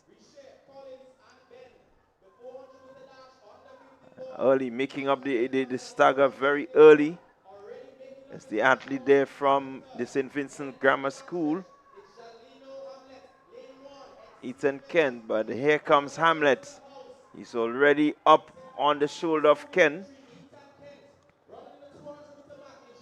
And they're just about 200. Here he goes. He's really motoring now. Is Jalino Hamlet. He's looking good, looking strong, looking comfortable. Extending his lead, just about 15 and extending. Kent will have to settle for second as Jalil Hamlet runs away some 20, 30-meter lead. And let's see what happens here. The flash time just about 50. And there we have it, new record, And as expected. You called it, Joel. 50.85 for Hamlet. And so that record of 53.15 is demolished. With minimal effort, may I add. I'm sure he has much more to give in that final later on. So, young Hamlet, congratulations to him. And Barbados should be proud. 50.85. And he did it rather comfortably.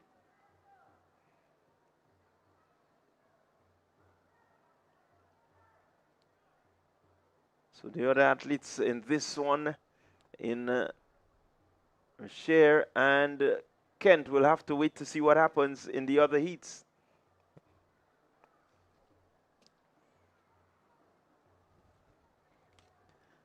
We've just witnessed something special here. As you rightly said, the prospect is really good for this youngster under 15. Yeah, most definitely, most definitely.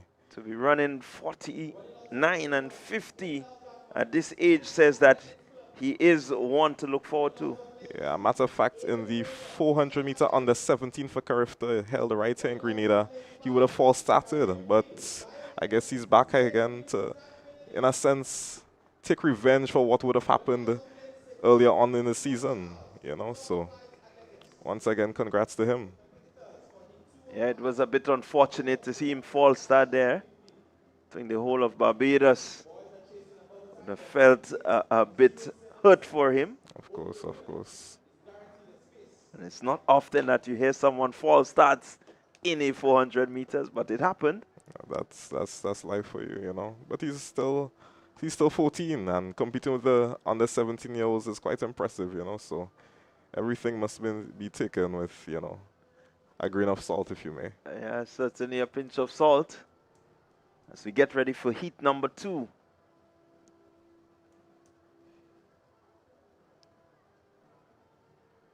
We have some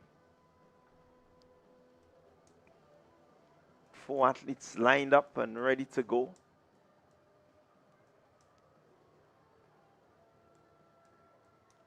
I'm seeing that Oliver isn't in this heat, but he's registered, so maybe picking up a slight knock, one would assume, in the 100-meter prelims. Clocking at 11.60. Unfortunately, not making it to the final, but nonetheless, a good performance by him. Yeah, again, you think about the likes of Oliver, a very talented athlete on the track and in the field, so you just may want to, you know, not give him too much of a loading at this stage. Of course, they're still young. So we're getting ready for heat number 2.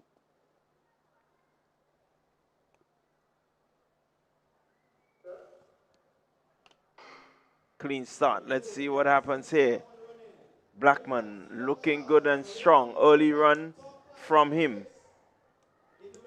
Keep your eyes on the athlete from Top Flight Athletics, Zalon Charles. He has a good start there, Charles. And he's really motoring and looking well, Zalon Charles. He's looking rather smooth as he gets into the 200 meter. And he goes around with clearly a good lead from Charles. Charles will get into the straightaway just about now. And he has over 20-meter lead on the others. And here he goes, Zalon Charles, Top Flight Athletic. Really looking strong, looks around to see what is happening, and he's just going to shut it down a bit. Keep some in reserve for the finals. But a quite strong and commanding run from Zalon Charles. Yeah, definitely quite an impressive run from him. 53.59 seconds, the official time, establishing what seems to be almost a 2-second PB from what he would have established back in Intercall. So that's quite commendable from him. 53.59 seconds. Young Charles. Yeah, and had he not shut it down, he just may have gone underneath the record time also. Indeed, indeed. So he's looked very impressive in his heat, Zalon Charles. Does say that the finals could be a bit competitive, or is going to be a bit competitive. Without a doubt.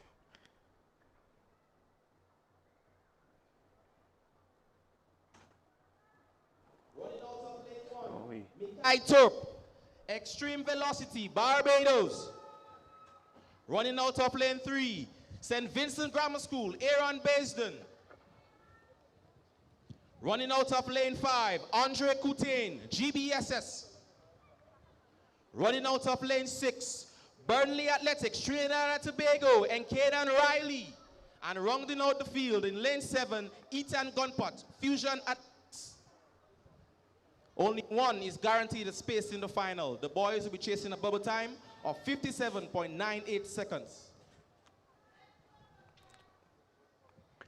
All right, so again, good field.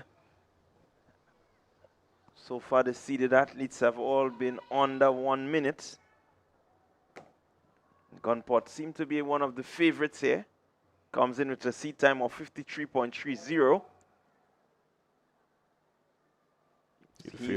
He'd face some heavy challenge by Kutain out of the Grenada Boys Secondary School. Comes in with a PB of 54.20 seconds, if I'm not mistaken. So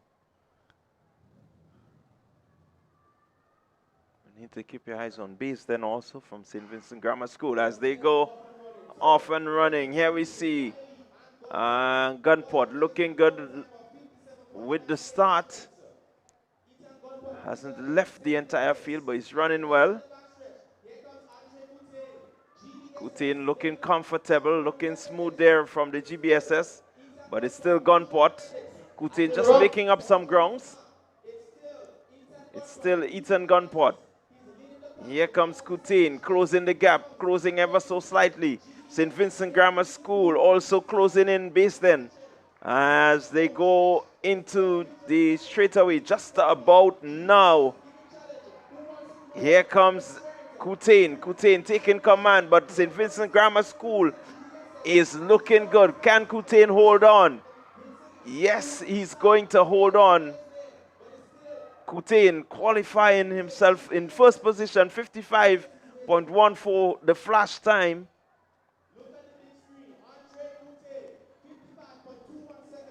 So he's going to win and win this one comfortable, 55.21.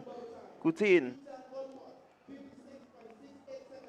a bit of a disappointing performance there by Baisden. I've known Baisden to run well beneath 55 seconds for the season. Maybe a bit winded from the early 100-meter performance, so that may play a factor, but nonetheless, Kutain, Baisden, and Gunport, all three commendable performances, especially by Gunport, considering he's still a first-year under 15. Yeah, you want to make sure that you put in the commendable performances that would make sure that you just get yourself noticed, I would say, as an up-and-coming athlete. First year going against the second and possibly third year says that you're running well. Indeed, indeed.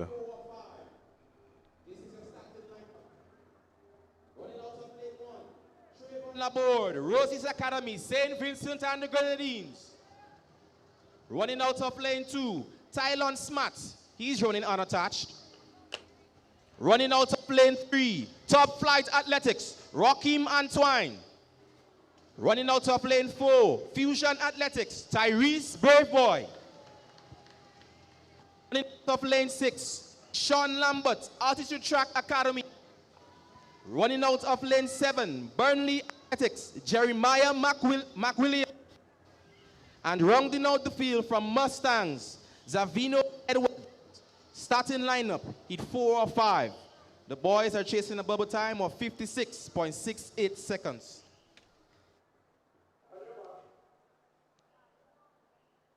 So we have 7 athletes lined up in this one. They're all looking for a spot in the finals. The top here in this heat will automatically qualify, and then the next 3 fastest losers. Here we go, clean break. Let's see what happens. Who will get into their running early? It seems to be Tishon Lambert. Lambert making up the stagger already on the athlete from Burnley Athletics. It's Tishon Lambert out in lane 6 on his outside. Jeremiah Williams of Burnley. You need to keep your eyes on the athlete on the inside. In lane number 1,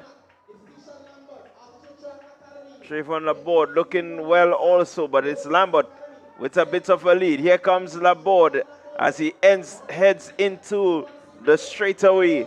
100 meter remaining. Laborde.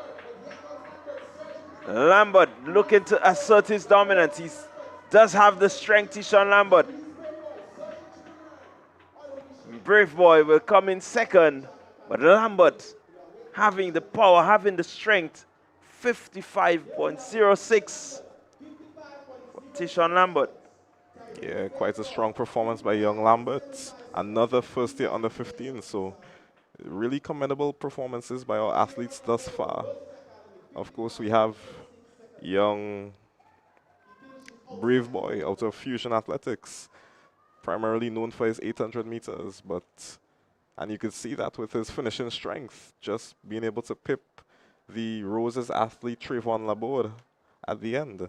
So, yeah, certainly a good run from Brave Boy and Laborde.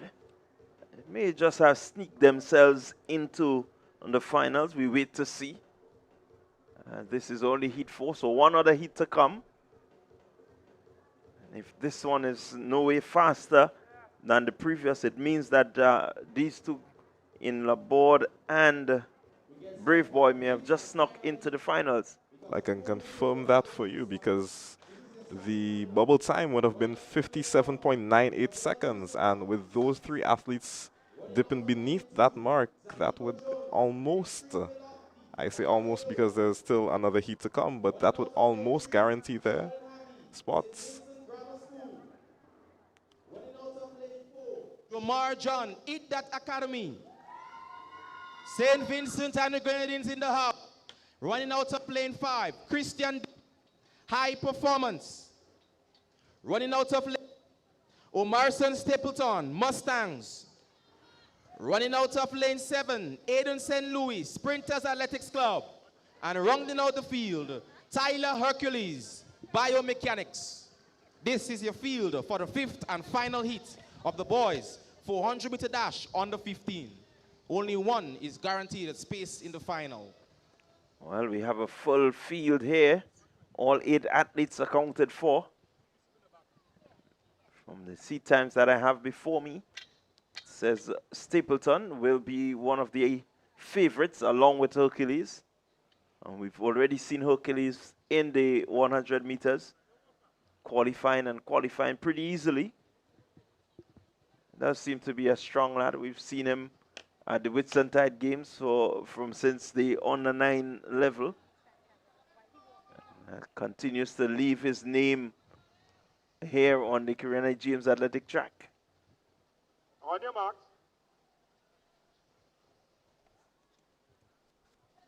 Christopher, Jones, Harvey, John, Duncan, Stapleton, St. Louis, Hercules on the starters' orders. They are ready to go.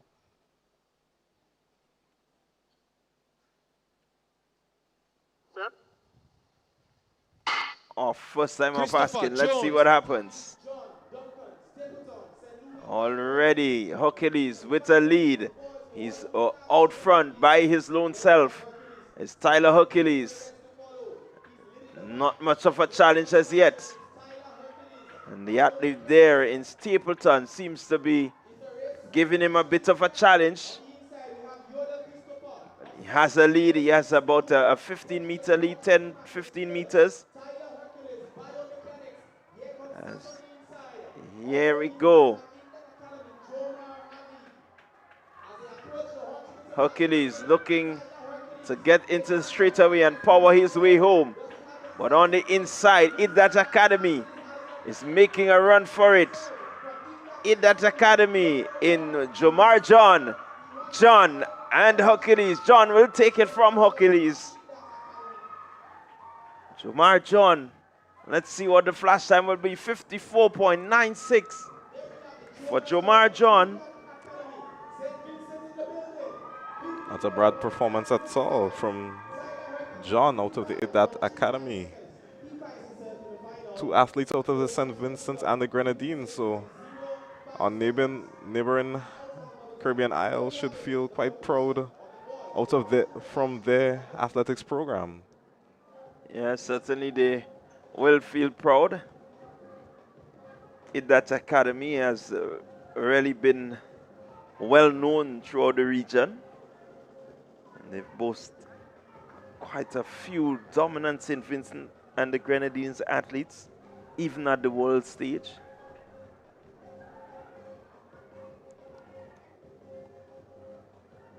So 54.96. Hercules just seem to be in there. 55.35. Yeah, seem to be enough to get him into the finals. Should be, should be. So that completes the under 15 400 meter qualifying for the boys.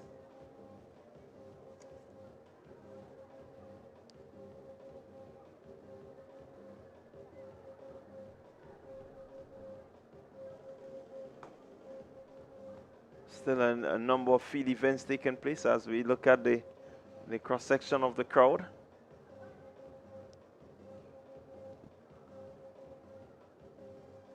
It's the under 13 high jump.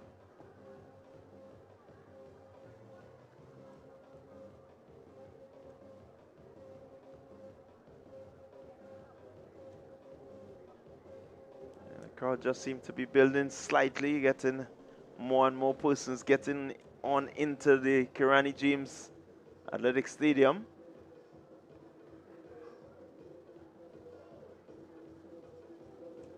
It's the final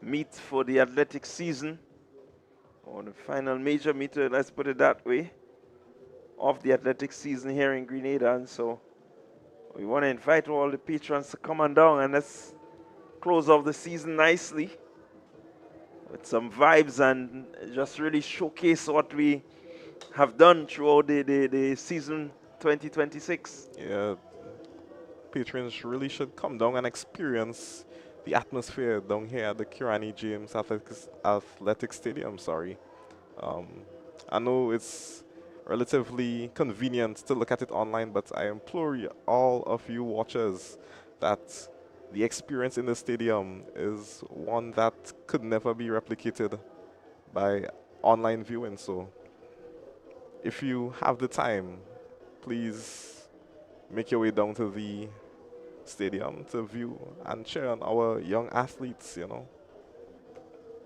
Well, not just our young athletes, but I think I'm looking at the schedule here. I'm seeing that Lyndon Victor is slated to compete. We have the likes of Shafona Houston and so on, Shante Augustine.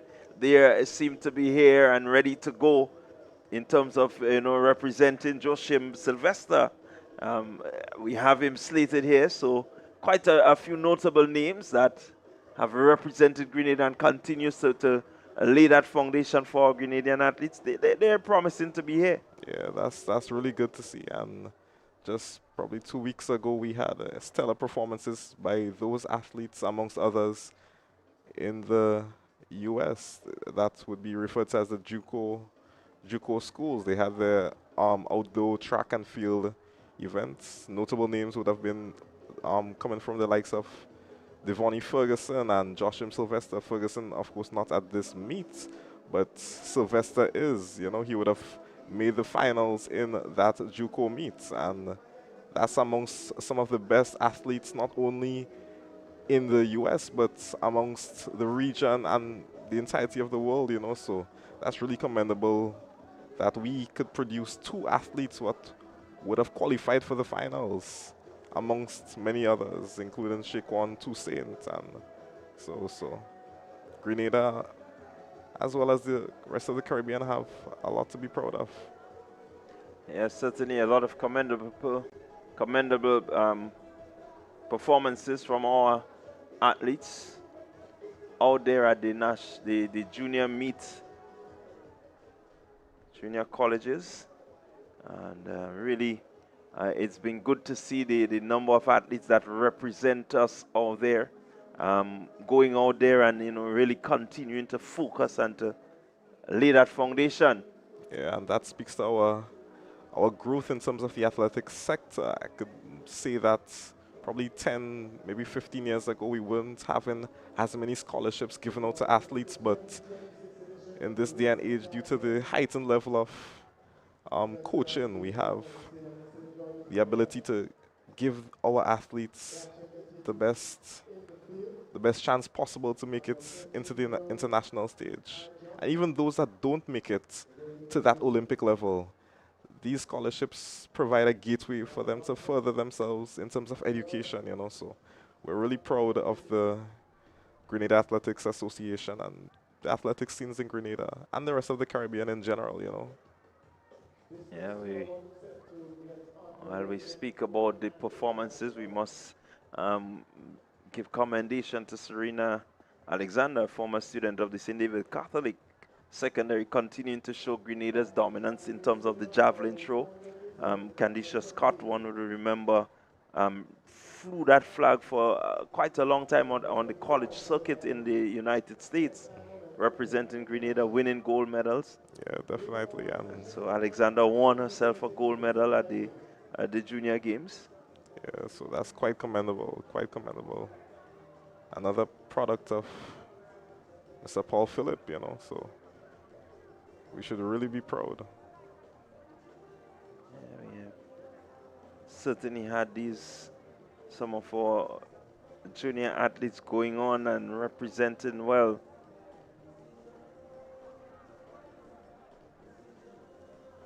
One will remember Jamara Patterson. She was really outstanding recently, winning yet another medal at the Junior Games out there in the United States. So we have quite a few of them. Maybe later on as the day progresses, or maybe even into tomorrow, we can compile, you know, some of these and really just continue to highlight how well our athletes have performed. Yeah, it's really, really amazing to view, you know, these athletes coming from humble beginnings and making their mark on some of the biggest stages internationally, you know. So we as Grenadians should be really proud of those athletes. So in the meantime, the long jump. Yeah, and we see a jump there by Kelina Modeste of the out of the Altitude Track Academy. Young Modeste placed third in the triple jump at our Crafter Games, so one to definitely look out for. Young Modeste. Currently sitting in 6th position. Let's see if she has improved. Certainly has improved. 5.34. Just 0.03 centimeters shy of her PB, which would be 5.37 meters established at our Intercall Games where she took the gold medal. So not too far away, and maybe if she's able to extend that, she may be able to clinch gold here at the Whitsuntide Games. Yeah, so that seems to be the 6th round. 6th and final round, yeah. So certainly may be the jump that leads the competition. Yeah, let's wait to hear the official results that we will bring to you, our listeners, later on.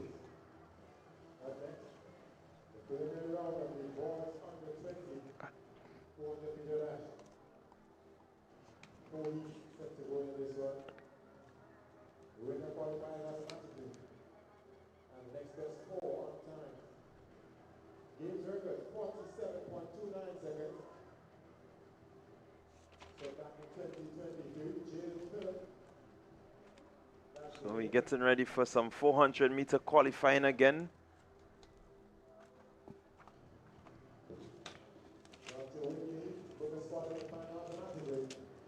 Yeah, so we have 4 heats in this event.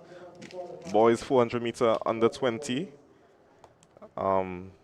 Top position plus the next 4 best times will qualify into the final. Contesting our first heat, we have the likes of Kimal Murray and Neron Theodule. Other notable names, Cameron Mathlin, returning from his college at the US. So let's look out for these athletes and the others.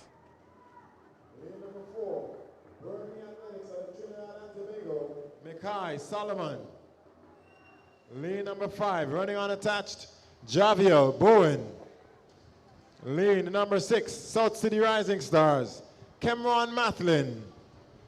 And on the other lane number 7, representing Fusion Athletics, Yeshua Douglas.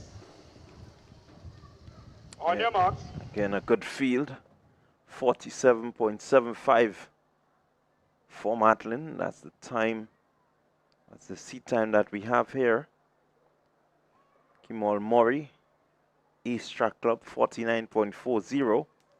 Tevez Newton, 49.63. St. David Track Blazers. Notable names to look forward to. Here we go, clean start. Let's see what happens. Early running, Matlin seemed to be relaxed, but making up some ground. Tevez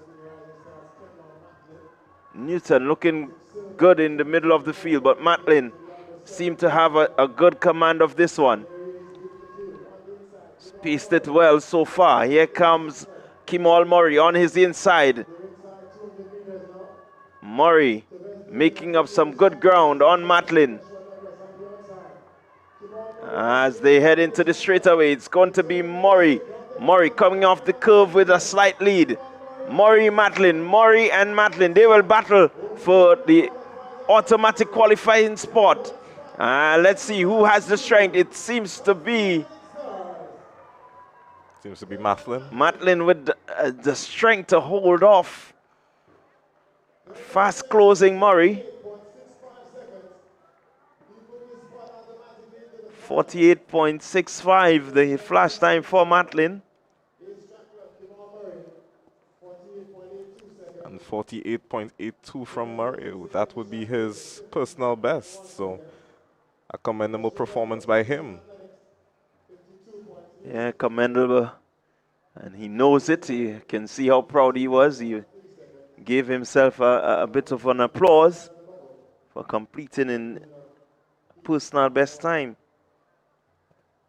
Yeah, so Matlin, the automatic qualifier. The rest of the field would have to wait for the other heats to really determine whether or not they'll be able to compete in the finals later on this afternoon. So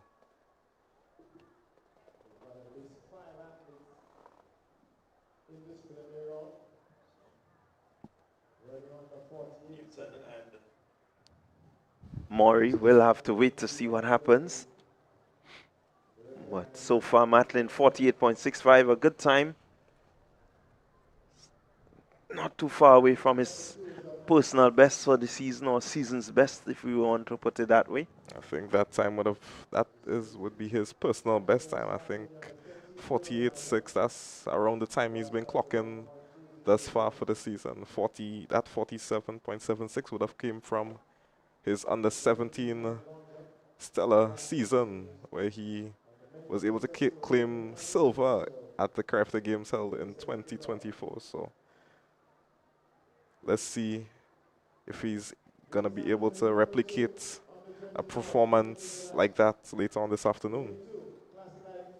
So we're getting ready for heat number 2. Taj Thomas. And lane number 6, Mustangs out of St. Vincent and the Grenadines, Kelson Robertson. On your marks.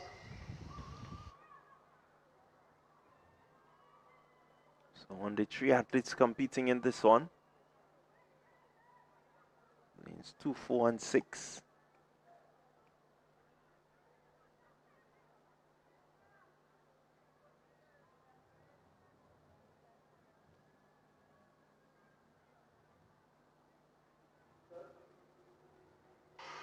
Here we go, clean start. Let's see what happens here. Still even Steven. You look at Taj Thomas looking to make his move. Still pretty even. Thomas just maybe getting a slight lead on the stagger. They head into the 200 meter, 150 remaining. And Taj Thomas looking good. He's going to come off the curve in first position. And here he goes. Automatic qualifying spot for Taj Thomas. He's looking comfortable. He's pushing himself, ensuring that he gets to the line. Flash time 51.30. And he will complete in 51.40, Taj Thomas. A relatively measured run there by young Thomas.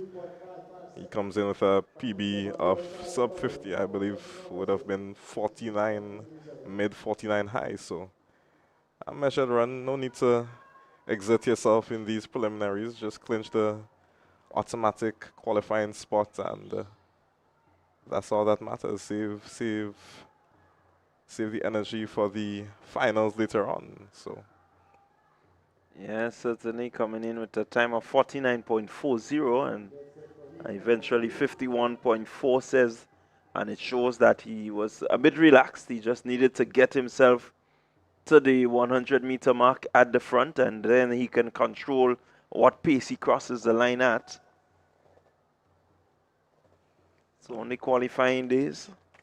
Again, some athletes may just decide to do it differently. yeah, Maybe use the slower start and then, you know, put all the energy to get home. Still a race of strategy, but the strategy comes with a lot of speed. indeed. Athletes know themselves, so they know which style suits them best.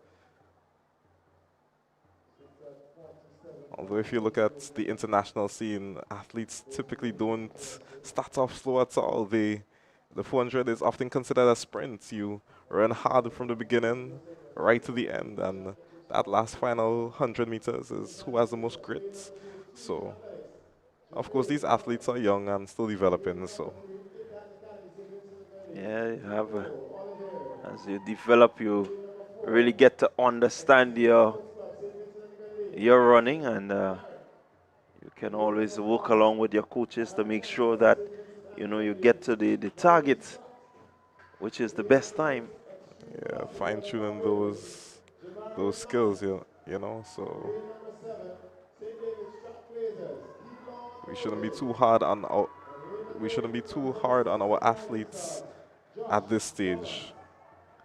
Up next, heat 3 or 4. Well, all 7 athletes slated for this one are present.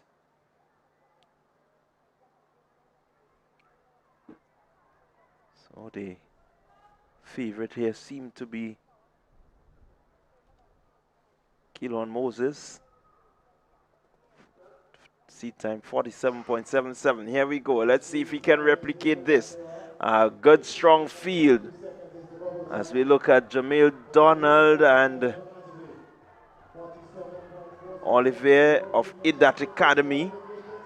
Got to keep your eyes on Jamarian Mallet of Extreme Velocity. He has a good 400 power, and he shows it right away. It's Mallet, but here comes on the inside St. Vincent and the Grenadines. But can Mallet hold on? Mallet seemed to have the strength to hold on, and he does.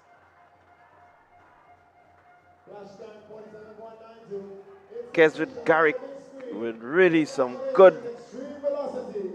speed heading into the straightaway. Actually, I believe that is Limo Oliver. Yeah, Limo Oliver, a prevalent name up in St. Vincent and the Grenadines. And it's also unfortunate to see Moses pulling up. Yeah.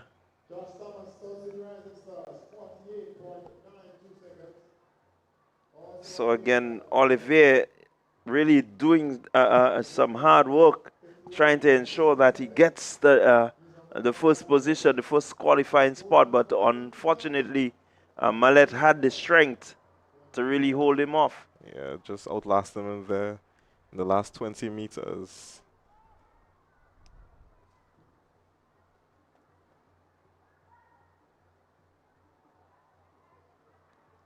.47.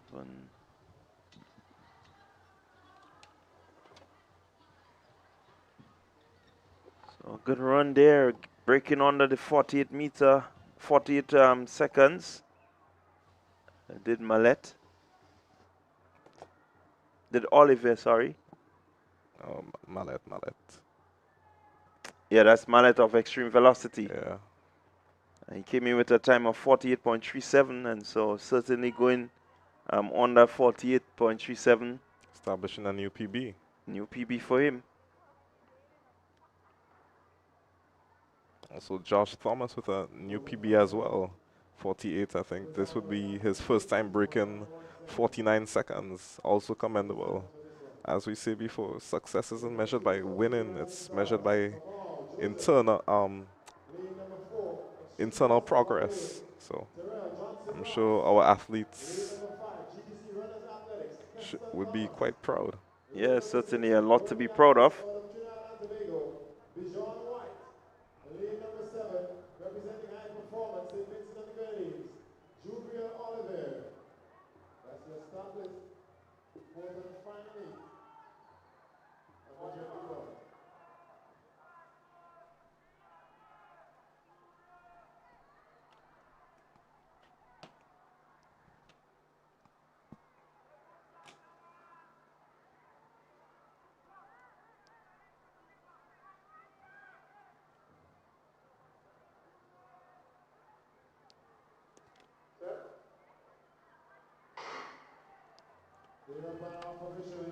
So here we go.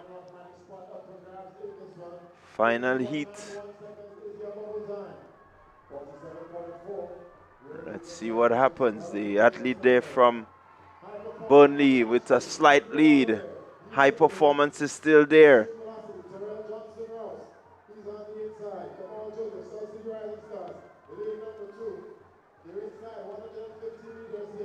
Oh, let's see.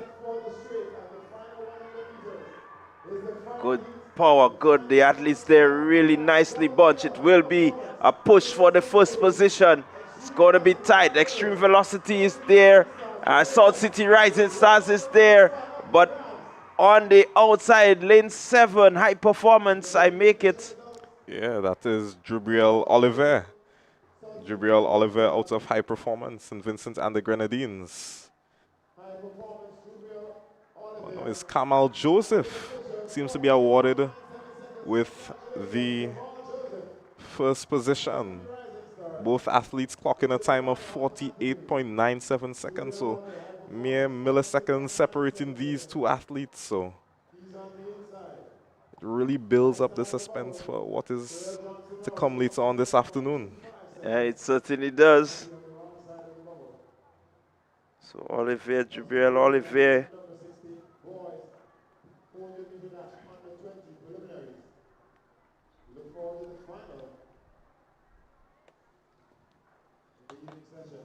So that was the completion of the 400 under 20 qualifying. We wait to see the final 8 as they compete for the 400 crown later on this evening.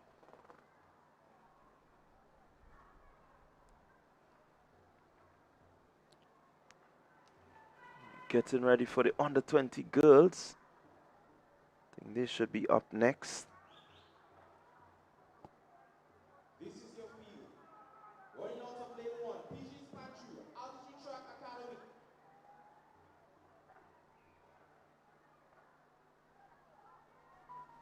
Running out of lane 2, Corniqua Boyers, running unattached. Lane 3, Sapphire Goddard, Burnley Athletics, Trinidad and Tobago. Running out of lane 4, Shivonia Houston, Ace Track Club. Running out of lane 5, Netta Walcott, Extreme Velocity. Running out of lane 6, Phoenix Track Club, Jacob's Destiny. Running out of lane 7, Classic Lighting Finish Line Sports Club, Annie Logie.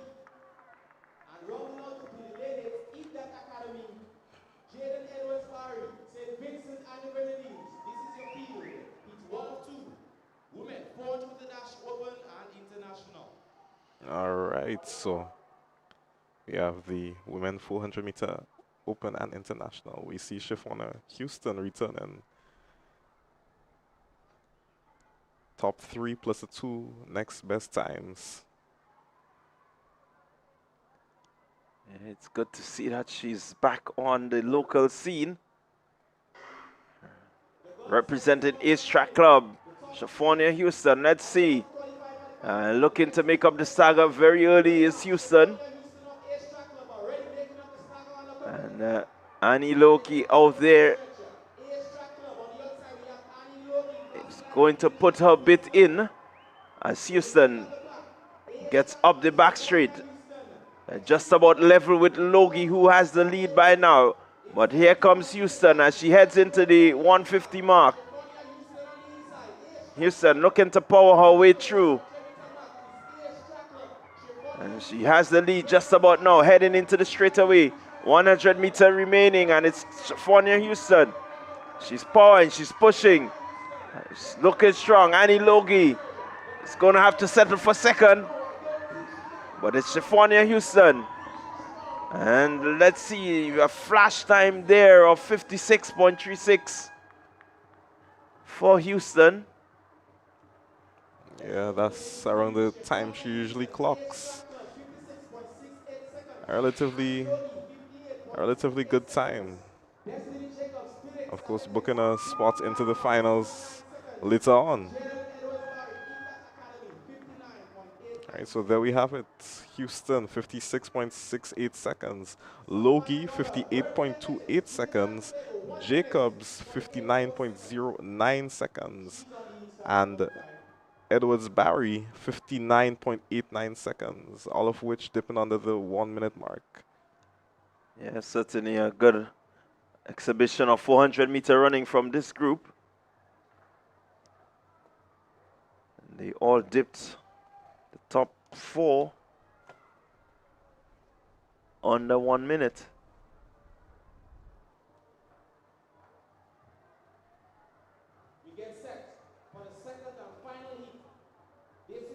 Only 2 heats in this one. Raya Phillip, Classic Lighting, Finish Line Sports Club. Running out of lane 2, Ernisha Hosford, Top Flight Athletics. Running out of lane 3, Kishana Phillip, Ace Track Club. Running out of lane 4, Janaya Tobias, Burnley Athletics, Trinidad and Tobago. Running out of lane 5, Timing Track Club, Fiara Edwards. Running out of lane 6, Extreme Velocity, Naya Auguston. Running out of lane 7, Kimaya Alexander, Altitude Track Academy. Rounding out the field, Mustangs, Zikisha Kelly. This is your second and final heat of the Women's 400 meter dash international. The girls are chasing a bubble time of 1 minute, 84 seconds.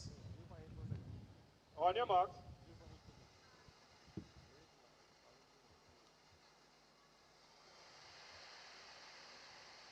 So we're getting ready for heat 2.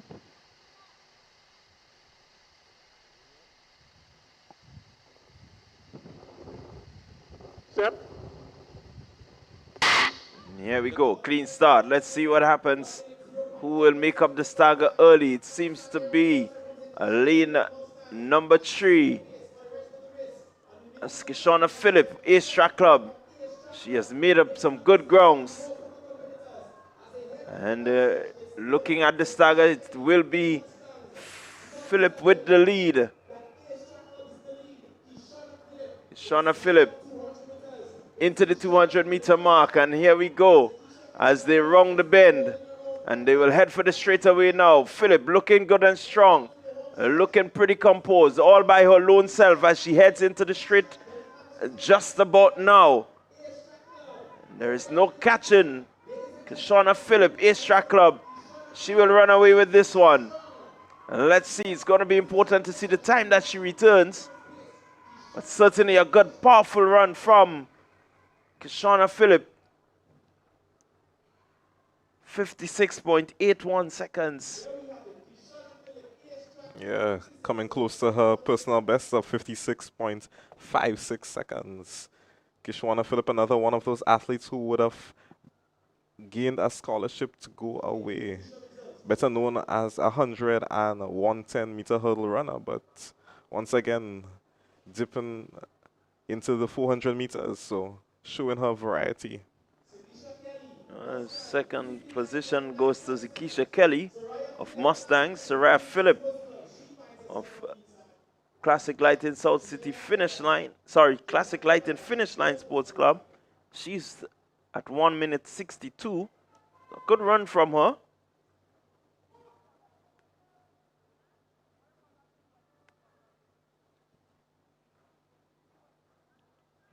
So the only 2 heats in this one, so it means that the qualifiers all under 1 minute, they're automatically in, and then you sort the remainder who are above the minute. 56.68 and 56.81, your 2 fastest times. Yeah, so up next we have the 400-meter open and international. 3 heats in this with this discipline. In the first heat, we'll see the likes of Michael Francois out of Ace. Other notable names would be that of Nadal Sealy out of Extreme Velocity, Barbados, and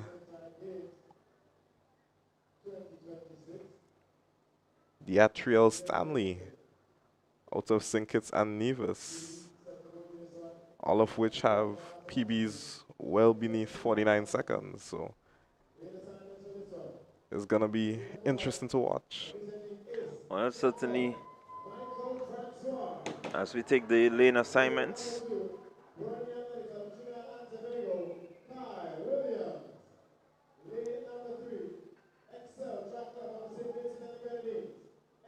Sam, lane number 4, running unattached. Deatriel Stanley, lane number 6, representing Exceed Sports Club of the St. Vincent and the Grenadines, Judd Baker.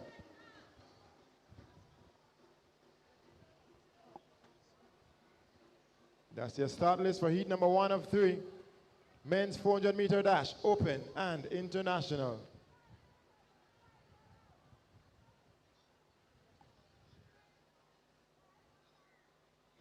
So you got to keep your eyes on Francois. He has already had a sub 46 clock His in record stands at 44.59 right here seconds. in On your Grenada. mark. So he will be the favorite for this heat. Can he replicate the 45.40 that he did? Granted, it's a heat, so I don't think you'd need to, but still, let's see. Set. And here we go. Francois out pretty early, out pretty hard. That's heat 1. Already making up some good grounds. Heat 1 of 3. Here we go. As they head up the back straight. Francois puts in on some good speed as he heads into the 200-meter mark. Michael Francois, focused, determined. He's looking for a good, strong time. Doesn't matter whether it is qualifying or not. He just wants to get himself ahead. The automatic qualifying spot, first position. Wants to ensure that he announces himself to the others that he's the man to beat. Michael Francois crosses the line just about now. Flash time 46.75. And we are with the official timing. But certainly a good strong run from him. Yeah. One of our best current 400-meter athletes on island, if not the best. Clocking a time of 46.81 seconds. Not too shabby at all. Yeah, good strong run there from Francois. And not repeating the 45.40, but it's good enough to ensure that he announces himself to the rest of the field to say, hey, you got to come after me. Yeah, commendable performance by the Burnley athlete out of Trinidad and Tobago. That is Kyle Williams, a 48.74 performance, as a matter of fact. I would imagine coming near to his PB as well. Yeah, good run from him. Looks to have the power, Williams. Yeah, definitely. Needs to work a little bit on the endurance coming down to the end. Faded slightly, but all things that could be worked on with training, you know. So we're gonna be getting ready for heat number 2.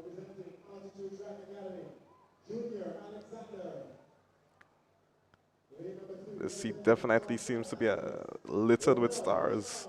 We have the likes of Joshim Sylvester, Matthew Paul, amongst Junior Alexander and Romel Charles, 2 of our local track stars. So this is definitely going to be a relatively quick heat. Yeah, you gotta keep your eyes on Kareem Clark of Iddat Academy, also known to put in some good 400-meter times. Certainly Romel Charles, Joshim Sylvester, Matthew Paul of East.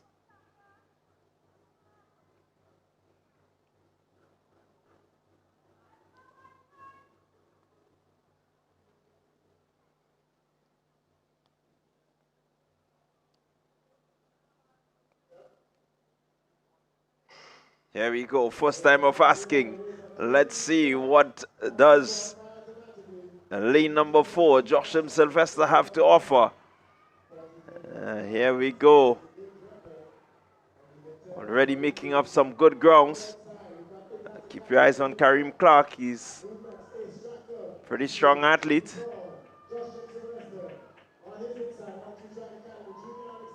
Here we go. As we head into the straightaway.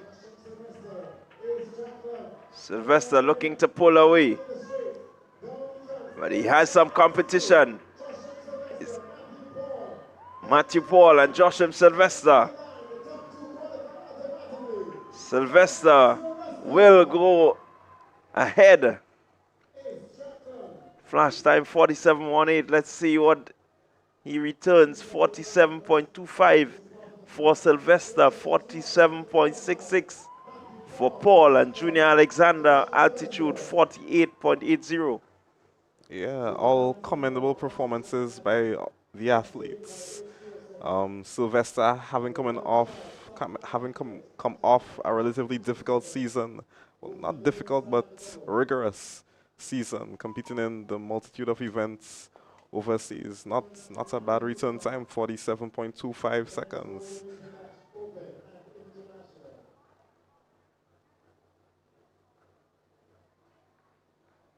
Yeah, good run there from Sylvester, as you said. A pretty hectic season.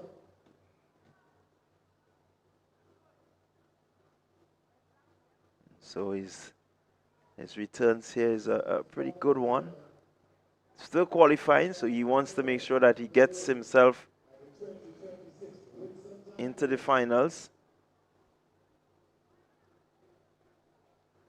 Yeah, and up next, another quite competitive heat. We have the likes of Troy Mason from the Ace Track Club, as well as Shamal Greenwich Lewis from Extreme Velocity out of Barbados. And I'd like to really give Barbados a shout out because they have implemented a new track and field system by their Prime Minister, and it has worked tremendously. As we could see, the level produced at our recent Carifta Games, Barbados performing excellently in comparison to previous years. So we really want to highlight Barbados as maybe one of those islands that could just challenge for. Yeah, well, certainly we've had the likes of Barbados on the world stage, and I think I commend the Prime Minister in terms of trying to ensure that the future athletes of Barbados get that opportunity to, bring themselves to the world-class level. And you put a number of structures in place to make sure that the training and preparation, is sound. As it should be, as it should be.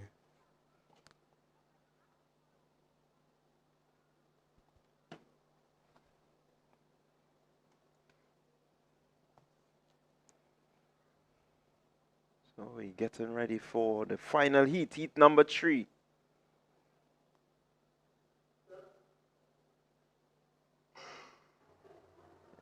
Here we go. Let's see what happens here. A pretty strong field in this one. Let's see who makes up the stagger. It seems to be Mason. Mason doing well, but Greenwich Lewis is doing well. Shaquan Toussaint also running pretty well. They're inside the 200-meter mark. Let's see. It's going to be a straight-on run between Toussaint and the Greenwich Lewis. Keep your eyes on Troy Mason as he comes into the straightaway just about now, but it seems to be Shaquan Toussaint. Toussaint moving away from the rest of the field. Shaquan Toussaint looking good, strong and powerful. He's going to cross the line. 46.58 the flash time. And breaking under the 46 seconds. 46 under 47 seconds. So it's 46.58 for Shaquan Toussaint. Yeah, still a performance by Toussaint, and this name, if you follow track and field, it shouldn't come as a surprise to hear it here at the Whitsuntide Games, because Toussaint has been doing incredibly well out on the American collegiate scene. As a matter of fact, he landed a D1 scholarship for his stellar performances to Texas Tech, renowned university on the D1 circuit, which is the highest level you can attain if you are to go to one of these universities. So 46.58, still quite commendable performance by Toussaint. Yeah, certainly a good strong run. Troy Mason doing enough to get himself into the second position, just showing the sort of strength that he has. 48.38 from him. Shamari Greenwich Lewis had to settle for third. Yeah, he seemed to fade badly coming down the 100-meter stretch, but hopefully, well, his time most definitely would be able to allow him to run in the finals, and let's see if he can compose himself and produce a better performance come the finals. So it's 3 heats, so the top 2 will qualify automatically, and then you look for the next 2 fastest losers. So that will complete the men 400-meter open and international.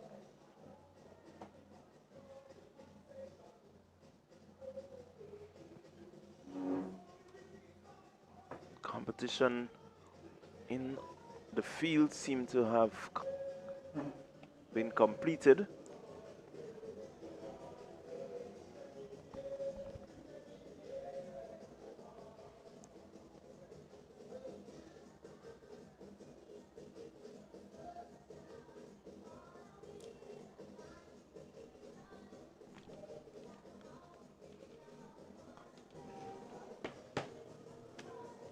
So what we'll do, we'll take a short break and we will be back with you momentarily as the coverage of the Whitsuntide Games 2026 continues right here from the Kirani James Athletic Stadium.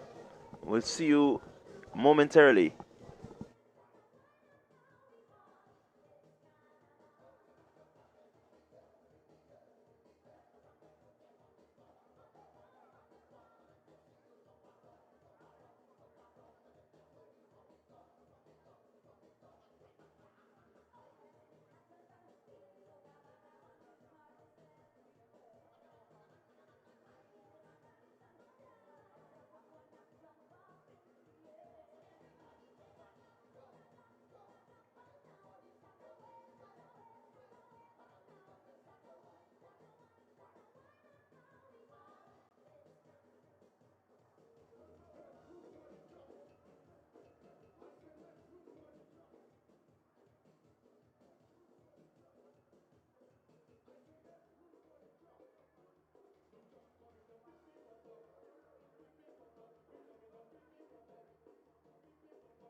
So on the track, we have the athletes in 200 meter.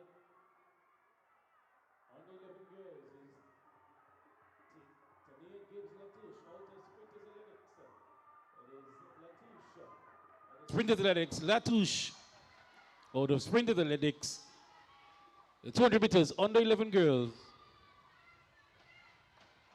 It is Latouche. Tania Gibbs Latouche. Sydney Joseph.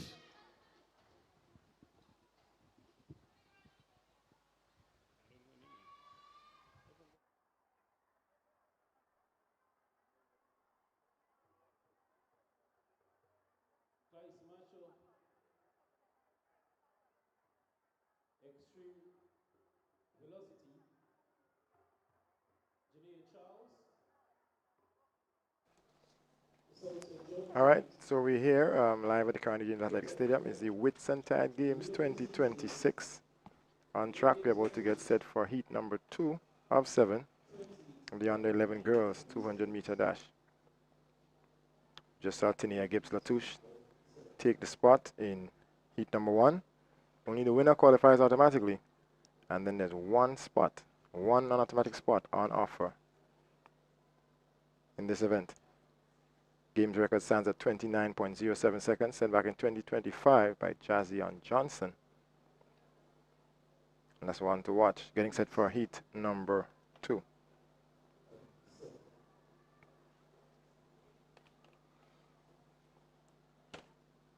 In this heat, you see the likes of Faye Augustine, lane number 4 of Altitude Track Academy.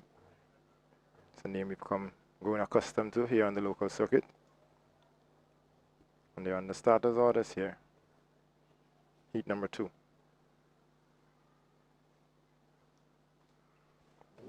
So they're officially off. On the outside, it's Ryan Warren of Exceed Sports Club out of St. Vincent and the Grenadines. On the inside, in lane number 2, we've got Ariel Charles of Abilene Wildcats out of St. Lucia. Through the middle is Altitude Track Academy, Faye Augustine of Grenada. She's coming on down. On the inside is St. Lucia in the green, Abilene Wildcats. That's Ariel Charles. It's Faye Augustine pushing through here now for Altitude Track Academy. She's going to power to the line. She'll take the automatic spot in this heat number 2. And she'll book a spot in the final. Yeah, flash time of actually a confirmed time of 28.70 seconds. A really stellar time for an under 11 athlete in the 200 meters. You can see her cadence is really great for such a young athlete. Good motion, good action, very efficient running from young Augustine. She's indeed one to watch. We've seen her on the local circuit at the primary school games and those levels. She comes in at a C time of 29.0 seconds. So at 28.70, she's improving on her time. She says that she's in good nick, and we expect more things from her in the final. Yeah, also want to recognize Ariel Charles, you know, a relatively good time, 29.45 seconds out of young Charles. So very nice. Abilene Wildcats, she represents out of St. Lucia. It's Ariel Charles for lane number 2. Yeah, so St. Lucia should be quite proud. Very nice. We get set to head now for heat number 3, 7 heats. We've got some more regional counterparts. As you know, this Whitsuntide Games, we've got over 1,100 athletes in this competition. 6 different countries represented. Barbados, Antigua and Barbuda, St. Vincent and the Grenadines, Trinidad and Tobago, and St. Lucia, in addition to 24 clubs from our home country here in Grenada. 58 clubs represented altogether. And you'll be surprised, we've got more foreign clubs than locals. 34 foreign teams to the 24 local clubs that we have here. So it really is a regional meet, these Whitsuntide Games. Yeah, it really speaks to the magnitude of this event here, the Whitsuntide Games. It is quite a profound event, respected by the various Caribbean islands, so not... Yeah, and you can see by the quality of athletes who choose this event every year, it continues to grow. We had 960 athletes last year. We're up to over 1,100 this year. The number of clubs continues to increase, and we continue to get that visibility from around the region. So these Whitsuntide Games, having had a hiatus during the COVID times, they're back now and they're growing ever so often, year on year. Heat number 3 gets set to go here now, as they're on the starters orders. They're off officially. On the outside, the South City Rising Stars are Mia McIntyre. You saw her at the private primary school games dominating at her category. On the inside, through the middle, we've got Princess Town Achievers out of Trinidad and Tobago. That's Antonia Taylor. She's in the brown and white. She's coming on down. So it's a Mia McIntyre of Grenada, South City Rising Stars.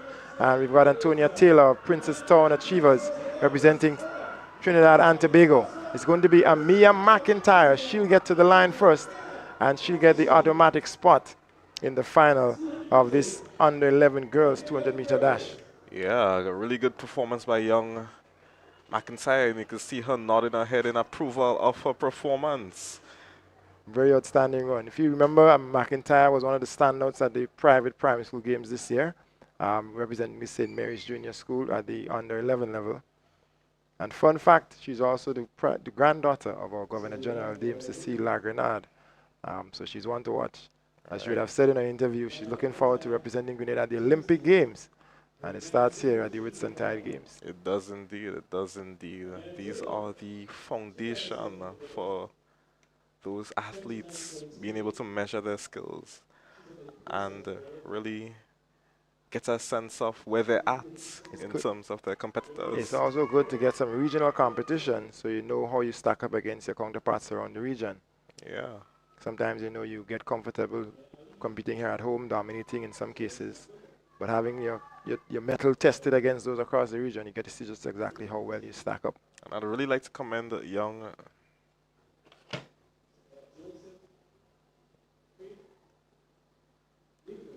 McIntyre. I remember her maybe a year or two ago struggling to even break 30 seconds, and now look at that, 28.90. So this just shows with tenacity one can really achieve greatness. And we love to see the growth and the progress year on year by these athletes. Outstanding indeed. We get set to head on again now for heat number 4 of 7. Remember, only the winner qualifies automatically, and then there's only one non-automatic qualifying spot up for grabs. They're off here. On the outside, we've got Altitude Track Academy. That's Shadeja Marcel. There we go. On the inside, it's Roots out of Antigua and Barbuda. That's Zakaya Joseph, altitude number 770. She's powering through, heading to the straight. Here she is, Roots Athletics out of Antigua and Barbuda. She's got for company on the inside Princess Town Achievers out of Trinidad and Tobago. Princess Town, that's Chelsea McDonald, but it's going to be Zakaya Joseph. Zakaya Joseph representing Roots of Antigua and Barbuda. She's going to head to the line first. She's going to take the automatic qualification spot. She's going to book a spot in the final of the under 11 girls 200-meter dash. Yeah, not much competition for young Joseph. Sorry, that is... Yes, that's Zakaya Joseph. Yeah, that is Joseph. Not much competition at all. 30.59 seconds, relatively decent time. Quite an impressive time for these under 11 athletes. Yeah. I was no big runner myself, but I remember back in my sub-junior days at school, I was fighting my hardest to break 30 as an under 15. And here these under 11 girls are comfortably running 30 seconds. And it goes to show the quality of athletes we have here on display at these Whitsuntide Games. Yeah, so Antigua and Barbuda should be quite proud of young Joseph. Up next, heat 5 of 7. All right, here they go. We've got IDAT Academy lane 1 out of St. Vincent and the Grenadines. That's Kalia George. We've got lane 2, Biomechanics out of St. Vincent and the Grenadines, Zorina Harry. We've got lane 3, Classic Lighting 473 MVP, S. May Wilson Luzon. Lane number 4, GTC Runners Athletics, that's Kalia Gordon. Lane number 5, Momentum Track and Field, that's Skylar Francis. Lane number 6, Rising Champs, Summer Charles. Up and off they are here. Remember, there's only one automatic spot and then one non-automatic qualifier.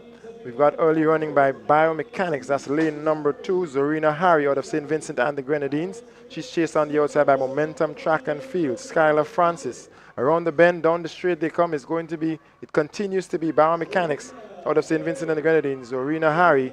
She's going to power to the line. She looks comfortable. She looks unchallenged. She's going to get there first. and take the final, sorry, not the final, but the automatic qualification spot here for these under 11 girls. Yeah, flash time of 29.90 seconds. Unofficially 29.92 seconds into a slight headwind. Quite impressive. She comes in with a seed time of 31.03 seconds, and here she is in a negative 0.6 meter per second wind, running 29.92 seconds. Indeed. We'd really like to highlight biomechanics out of St. Vincent and the Grenadines. That is one of the clubs that has really been producing stellar athletes, from the likes of Tyler Hercules to even young Zorina Harry. So a really nice job there, and really credible program. Yeah, they're doing well. They're making good progress. Tyler Hercules, we saw him last year breaking the world record for under 13s at the 300 meters. And fun fact, I've been informed that Hercules has some Grenadian ties, and he might very well be eligible to represent Grenada. But we love to see this here representing biomechanics out of St. Vincent and the Grenadines, and he's one to watch for sure in the future. I'll be excited to see that final of the 100 meters on the 15th. Tyler Hercules, Deshaun Oliver missed out on that one earlier on in this session, just outside of the bubble, 11.60 seconds. But we've got some big names, Roy George and others out of St. Vincent and the Grenadines. So that on the 15 boys 100 meter final should be an intriguing one to look forward to. Yeah, quite a stacked final as we turn our attention to heat 6 of 7. So here they are for heat number 6. On the outside, that's Supernova out of Antigua and Barbuda, Ayana Christian. On the inside, lane 1, we've got Alifa Clarence of Classic Lighting Finish Line Sports Club. Through the middle in lane number 4, we've got Janae Julian of Rising Champs here in Grenada. So around the bend, they come into the straight. It's still on the outside. Supernova out of Antigua and Barbuda. We've got South St. George Government. We've got Rising Champs. We've got Finish Line Sports Club. But it's going to be Supernova Athletics. Ayana Christian. She's going to get to the line first. Comfortable. And she's automatically into the final. We'll see her representing Antigua and Barbuda and her club Supernova in the under 11 girls final.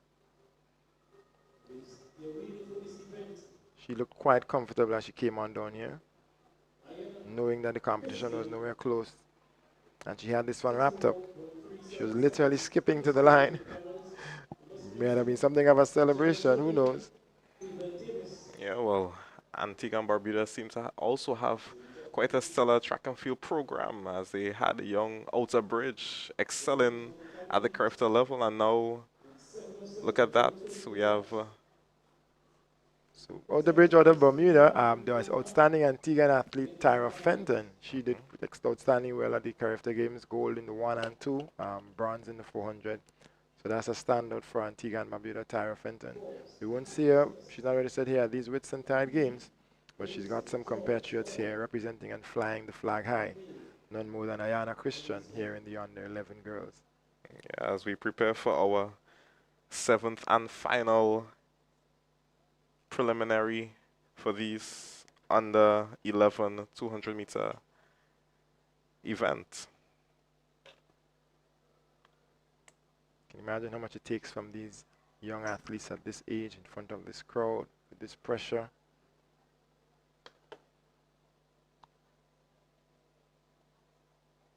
But they're managing to hold their composure well, and they're executing quite well, representing themselves, their families, their clubs, their countries very, very well. Yeah, so a bit of a long hold there by the officials, but they're back down on their marks.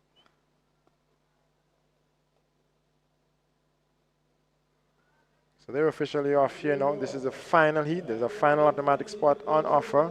To the inside, that's Southern Pros, Tia Livingston. She's in lane number 5. On the inside, lane 1, Excel Track Club out of St. Vincent and the Grenadines. Shanila Forbes, she's in the lead, in the black, lane number 1. Down they come here in the straight, inside 80 meters. One automatic spot is up for grabs here. It's going to be Excel Track Club out of St. Vincent and the Grenadines. Shanila Forbes, she's going to power to the line comfortably, leaving the others in the dust as they get there, hoping to make it into the non-automatic qualification spots. Yeah, the bubble time for this event is 31.13 seconds. So any athletes to dip beneath that will guarantee themselves a spot in the final later on. 31.98 for Tia Livingston.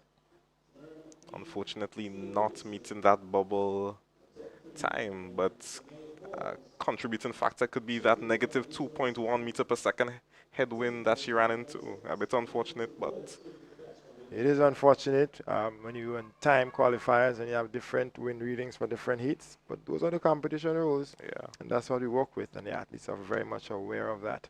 So top 8 have been decided in event number 21, the under 11 girls 200 meter dash. We look forward to seeing those top 8 in the final as they try for the gold medal and the record of 29.07 seconds. Actually, speaking about record, the record was broken in the first heat by Tanaya Gibbs-Latouche, running a time of 28.53 seconds, demolishing that previous record of 29.07 seconds. So into a negative 1.8 headwind. So that really speaks volume as to her prowess in this event. So we really look forward to her performance later on this afternoon. Would she be able to even run sub 28, which would be an extremely, extremely incredible time from such a young athlete? Very outstanding run, Tania Gibbs-Latouche, representing Grenada, and she's here having broken the record, as you said, in the heat. She's still got a shot at the gold medal in the final to come. So we're getting set to head back on the track. It's event 22, preliminary round of the under 11 boys 200 meter dash. 8 heats in this one, so there's only a spot for the winner. That is it. No non-automatic qualifiers. The winner is in. If you don't win the heat, you don't have a spot in the final. That means these athletes have to be clinical even from the preliminaries. Can't afford to ease up at all. You have to be cognizant of the factors to qualify you for the finals. So Correct. You've got to go all out. Yep. Typically, the big-time athletes would ease up in the preliminary, knowing that they've got a spot in the final and will leave their best for the final. This time around, with the qualifications criteria, only the winner qualifying, you've got to give it your best in the heats, all the way to the line. Definitely, and the record holder for this event is Avery Marriott, 27.87 seconds, and we will see him later on. Correct. He's scheduled to run in heat number 2. Here we are with heat number 1 of this event. Lane 3 sees Cadmiel Graham of Burnley Athletics, Trinidad and Tobago. Lane number 5, we see MJ Garrick, Mustangs, out of St. Vincent and the Grenadines. Lane number 6, we see Aaron Mitchell of Holy Innocent Anglican here in Grenada.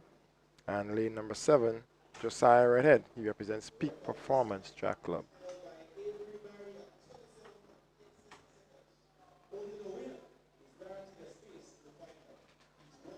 All right, so we are with the commencement of this heat. 4 competitors out of the scheduled 7, so a slightly reduced field, but nonetheless, we're looking forward to keen competition.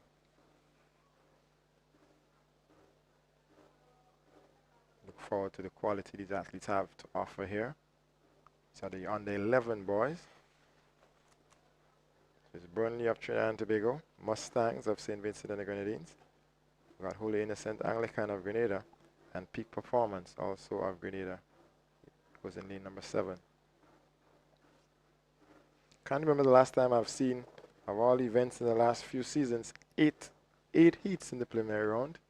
Tells you of the growing base, the growing field, the growing cadre of athletes who are preparing, who are training. More clubs you see on offer now here in Grenada. Before just recently of the current coordinator of sports, former coach, former big-time athlete himself, Mr. Colin Peters, national athlete, talking about relaunching his club, Max Potential. He's spoken about the need to develop some of the thoroughs he's seen around the place. So it goes to show that the clubs continue to grow. We had Momentum Track and Field coming on last year out of St. Mark's. We had Timing Track Club, one of the New York clubs now. They're out of St. David. And we continue to see more and more clubs here in Grenada as the landscape continues to expand. Yeah, this is what we love to see, you know, development of the athletic sector here in Grenada. I mean, we're seeing it. I mean, we continue to see or Spice Country, Team Grenada at the Character Games, knocking on the door in and amongst the big boys more and more regularly. Up to this year, they're amongst the medals in the Character Games, finishing with a total of 11 medals at the games. And so we continue to see growth and progress steadily. More and more we have athletes of ours who are going out after colleges. I think the last count had something over 60 athletes who are out. And we've seen so many in the recent weeks committing to colleges and junior colleges, universities across the states. Annie Logie committing recently, Kayan Alexander, Finish Line Sports Club. Ethan Sam would have committed recently, Ian George. So we have more and more of our athletes who are coming through these ranks, coming through, getting the exposure and the opportunities at this level, and then going on to develop their talents outside of Grenada. Yeah, and I'd like to highlight our character performance, 11 medals, sorry. And what is quite interesting to note is that these medals were if I'm not mistaken, if not all of these medals were collected by locally trained athletes. I know in previous years we would have gotten aid from systems in Jamaica where our athletes would have been granted scholarships to attend Jamaican schools, but in this recent Character Games, a lot, if not all, of those medals came from our local athletes. So that really speaks volumes as to the overall improvement of the athletics programs we have here in Grenada. Very true. We continue to see progress. Nicholas Frederick, currently studying and training in Jamaica. He would have copped silver in 800 meters. But you're very correct. The majority of them, think of the likes of, you want to highlight even though the program up at St. Andrews, Coach Naid Simon, special shout out to him, Altitude Track Academy and the St. Andrews Anglican Secondary. They've gone on to capture both titles at the Intercall Games, boys and girls division, in the same year. And when you see the outstanding athletes, Haley Terrell, Philip Mitchell, Tevon Hall, Daryl Daniel, they continue to push. And the progress the athletes show from one season to the next, tremendous progress, leaps and bounds. It clearly shows that we have outstanding coaches and coaching programs here in Grenada on the local scene. Yes, indeed. In my opinion, Altitude Track Academy may just have the best sprinting and hurdles program in Grenada right now, with the exponential development of our local athletes. Like, for example, Philip Mitchell last year didn't break 23 seconds. This season running a PB of 21.56 seconds. Daryl Daniel as well. He would have came actually last in last year's Intercall 400 meter.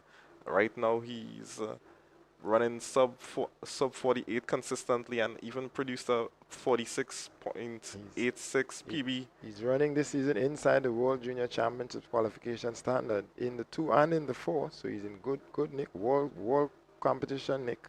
But you're very correct. You think of Haley Terrell, who slashed almost a second off her time from last year to this year.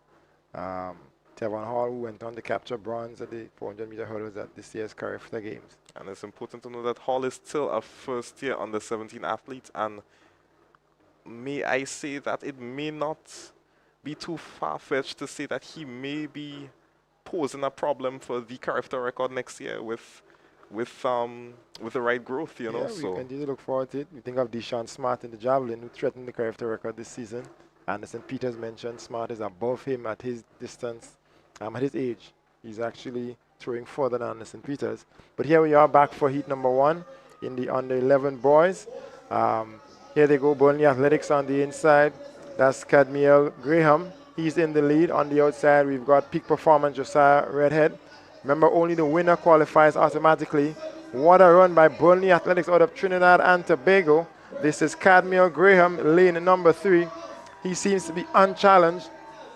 No one in sight, no one in his wake, not even. And he's going to head to the line first. He's going to get there first. Flash time of 28. The record stands at 27.87. Yeah, quite a comfortable run for young Graham. And quite exceptional form for athletes of his age. Not too much energy wasted there. So it's official on the screen, a wind reading of plus 2.1 meters per second. Congratulations to Cadmiel Graham of Burnley Athletics, 28.54 seconds. He books his spot in the final automatically. just outside the record, but we'll have another shot at it and the gold medal come the final of the under 11 boys 200-meter dash. And we may very well see that record being erased, as he was relatively unchallenged, something which will not happen come the finals. Correct. Competition will push him and probably get more out of him, so we look forward to that.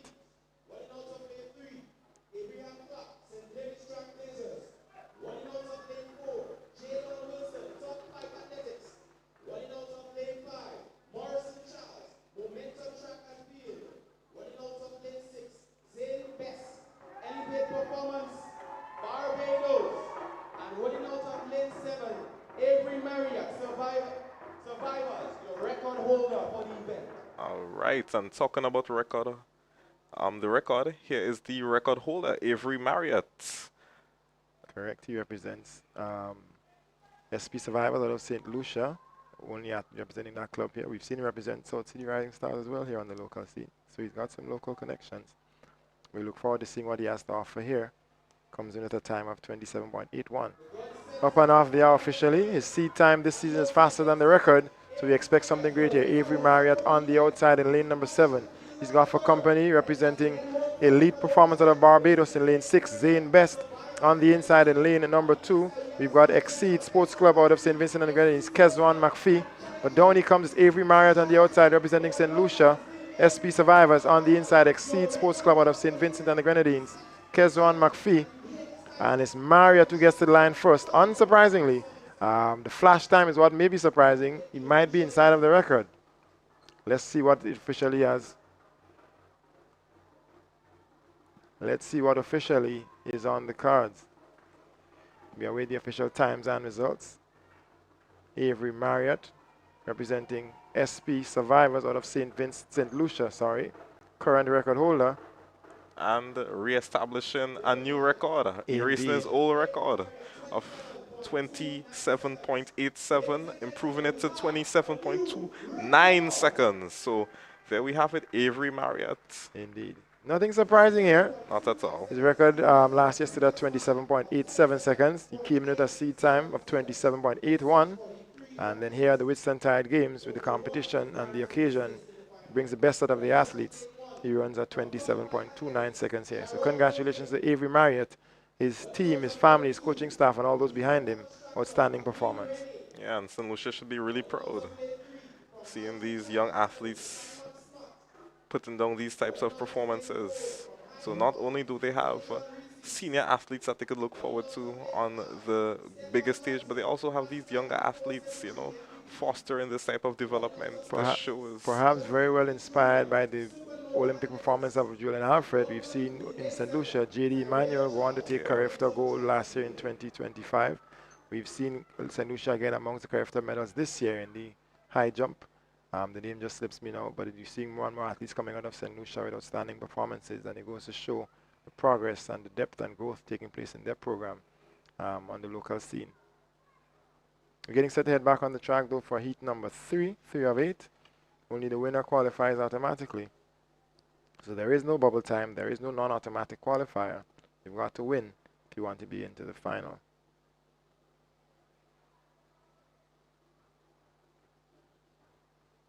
Got a large field, 7 athletes face the starter for this heat. Lane 1 sees the Top Flight Athletics, Jaron Womain. Lane number 2, we see Peak Performance Track Club, Amir Rene. Lane number 3, we see Altitude Track Academy, Simon Smart. Lane 4, High Performance out of St. Vincent and the Grenadines, Dejan Reeses. Lane number 5, MVP here in Grenada, Stephon Johnson. Lane 6, out of Antigua, Supernova Athletics, Justin Phillip. And lane number 7, Momentum Track and Field, Terrell Charles. So they're officially off here. This is heat number 3. There's one spot on offer here, one automatic spot, only one spot for the winner of the heat. On the inside, we see lane number 2. That's Peak Performance, Amir Rene. He's going to come around the bend in first. On the outside, chasing in Momentum Track and Field, we've got Terrell Charles. He's going to try from the outside, High Performance of St. Vincent and the Grenadines. That's Dejan Reeses. He's going to try to come along, but it's going to be Amir Rene representing Peak Performance, unchallenged, all the way to the line, comfortably, nice and handsome. He's going to get the automatic spot from this heat. Yeah, quite a mean, exerting relatively fair amounts of efforts, but nonetheless, he understands that it is only the top finisher that books a spot into that final. So he wanted to ensure that he gets that spot. And Spotty does get indeed 28.49 seconds it is officially. Slightly a little bit slower than his seed time coming in, 28.33 seconds. So he's got more in the tank. And we look forward to seeing him express all of that in the final to come of these under 11 boys. Lane 4, heat number 4, sorry, is up next. In this seat, we could look forward to see the likes of Khalil Howell, one of the bright sparks in the under 11 boys on island. Matter of fact, Khalil Howell, he would have taken the national championship in this event under 11 boys.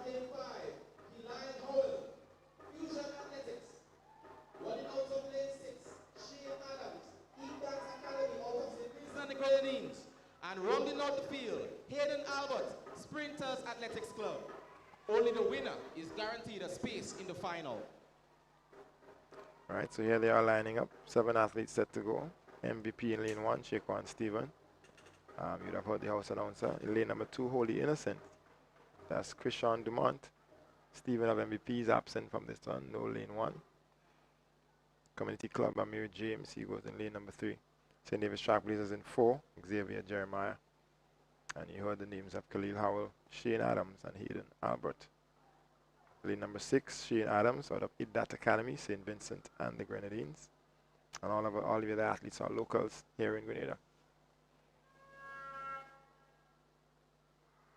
Oh my. We've seen the false start. Yeah, it seems to be out of lane number 6. I have it. No, 6. Lane 6. I think it was it's clear for all to see. Yeah, but Adams out of St. Vincent and the Grenadines. Grant. This is the under 11 though, so Yeah. as much as we operate under World Athletics rules, the officials do have the space to use their discretion based on the lower age categories at the particular event. So let's see what they're going to say here, what they're going to render here. Because it could be a bit demoralizing, for these young athletes to experience a disqualification at this age. So let's hope that he's just given a warning and he's not actually disqualified.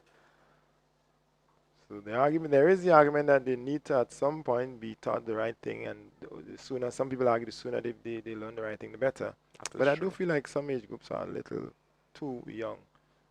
The emotional trauma, the psychological trauma of asking an athlete to walk away, to not participate in an event, having trained for weeks and months.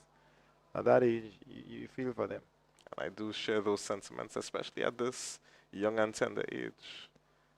And so the starters, chief starter Devon Lane would have used the discretion. The athlete remains in the field. That's Shane Adams representing IDDAT Academy of St. Vincent and the Grenadines. Clean start it is this time around. Second time of asking. Khalil Howell of Fusion Athletics. He's up first. National champion. He's comfortable. Here comes St. Vincent and the Grenadines. IDDAT Academy. Shane Adams, he's gotten a second lease on life and he's going to make the most of it. He's going to take this opportunity. He's challenging on the outside. IDDAT Academy, Shane Adams. On the inside, Khalil Howell, Fusion Athletics. Here comes St. David's Trailblazers, Xavier, Jeremiah. They're pushing to the line. There's only one spot on offer, and that spot will be taken by Khalil Howell out of Fusion Athletics for the under 11 boys 200-meter dash. Yeah, official time of 29.40 seconds. Not a bad performance at all. Coming in second place, we have young Jeremiah out of the St. David's Trailblazers that flashed at official time of 29.72 seconds, as we can see on the big screen. So, Adams of IDDAT Academy 31.05. Getting a second opportunity at it. He was in it. The first 100 meters began to fade, and then Jeremiah from St. David's Trailblazers surging through in the final 40 meters to capture the second spot. Unfortunately, only the top qualifier makes it to the finals. But still, the athletes should be proud of their performance. Once again, success isn't measured by winning the race, but through self-improvement. So these athletes still should hold their heads high with these performances. Outstanding indeed. We go again here for heat number 5. We've got MVP in lane 1, that's Zane Benjamin. We've got GTC Runners Athletics. A new partnership forming there between GTC, coming on board to sponsor Runners Athletics Club. Lane number 2, Zeke St. Bernard. We've got lane number 3, Phoenix Track Club out of Antigua and Barbuda. That's Sarkis Williams. Lane number 4, we've got Classic Lighting Finish Line Sports Club, Hansel Sanderson. Lane 6, Roger Hamilton, First Choice Junior School. Lane number 7, Southern Pros, Kristen Forsyth. They're off here officially. So quick start on the inside for Finish Line Sports Club. That's Hansel Sanderson. He wants that spot and he wants it bad. He's going to push through it on the inside. MVP, Zane Benjamin. Can he hang on? Finish Line Sports Club. Can he hang on? That's Hansel Sanderson. It's MVP on the inside. Zane Benjamin. Here comes Zeke St. Bernard of GTC Runners Athletics in lane number 2. On the outside, it's Southern Pros, Kristen Forsyth. To the line, it's going to be very close to call. I'm not going to call it. We're going to await the official photo finish and the official results. With a toss-up between Classic Lighting Finish Line Sports Club, Hansel Sanderson, and Southern Pros, lane number 7, Kristen Forsyth. Looking at a replay, I believe Sanderson may have just pipped him on the line. It will be close and I stand to be corrected, but... And it is indeed Sanderson. Correct, it's official. Imagine missing out on the final by 0.01 of a second on the line. So congratulations to Kristen Forsyth of Southern Pros. He won't be a part of the final. But congratulations to Hansel Sanderson of Classic Lighting Finish Line Sports Club. 30.08 seconds. He's into the final.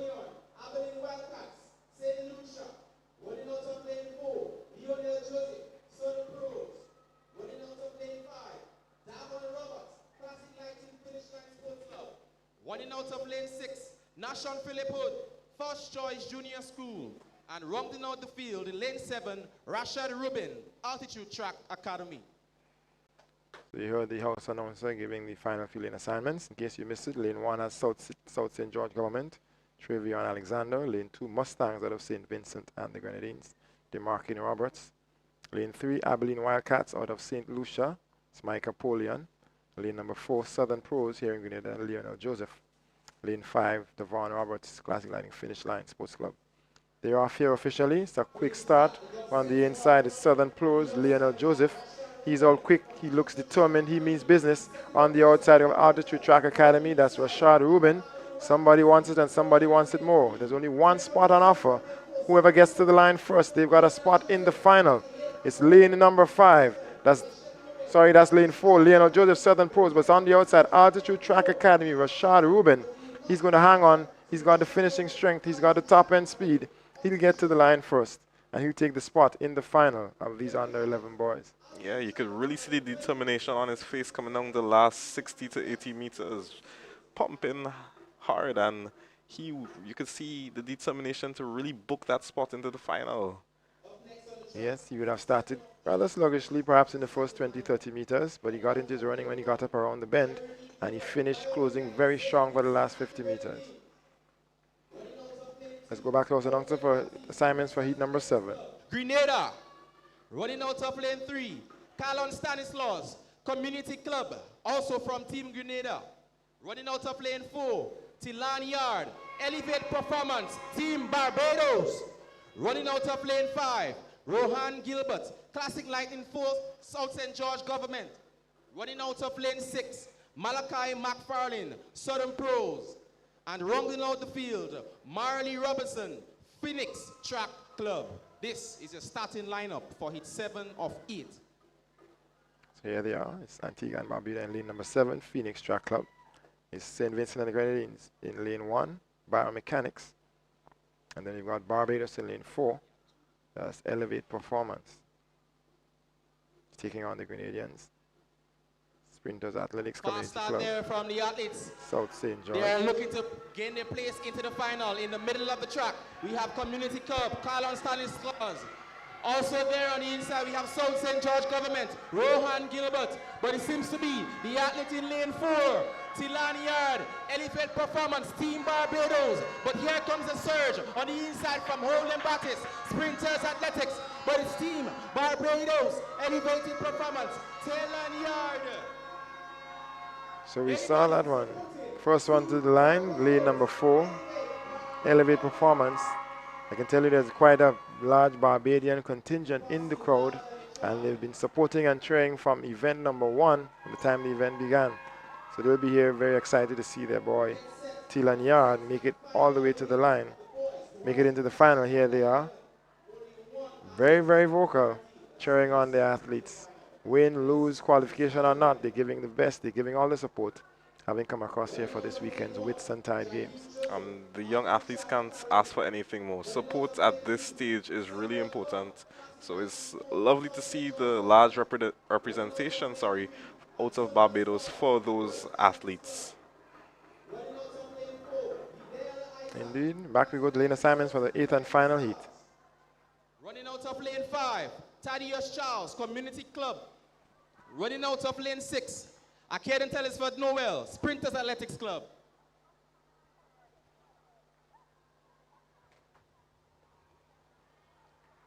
So the gun sends them off and running. The 8th and final heat of the boys 200 meter dash. So they're officially off. Here they are. On the outside is Elevate Performance out of Barbados, the lane number 8. That's Kaylee Stewart. He's out front here, coming around the bend into the straight. On the inside, we've got lane number 1, Altitude Track Academy. We've got South St. George in lane 2, Samuel Bob. We've got Runners Athletics coming through, Antonius Paul. Here comes High Performance of St. Vincent and the Grenadines in lane number 7, Kaylin Richardson. He's going to try to get to the line, but he's not going to get past Kaylee Stewart of Elevate Performance out of Barbados, who I think unofficially would have taken this one and the final spot in the final. Yeah, so another Barbadian athlete performing quite well, booking his spot into the final. So can you imagine the Barbadian contingent in the crowd? Oh my, I can tell you, they're really enjoying themselves here in Grenada. Loving to see the performances of their athletes.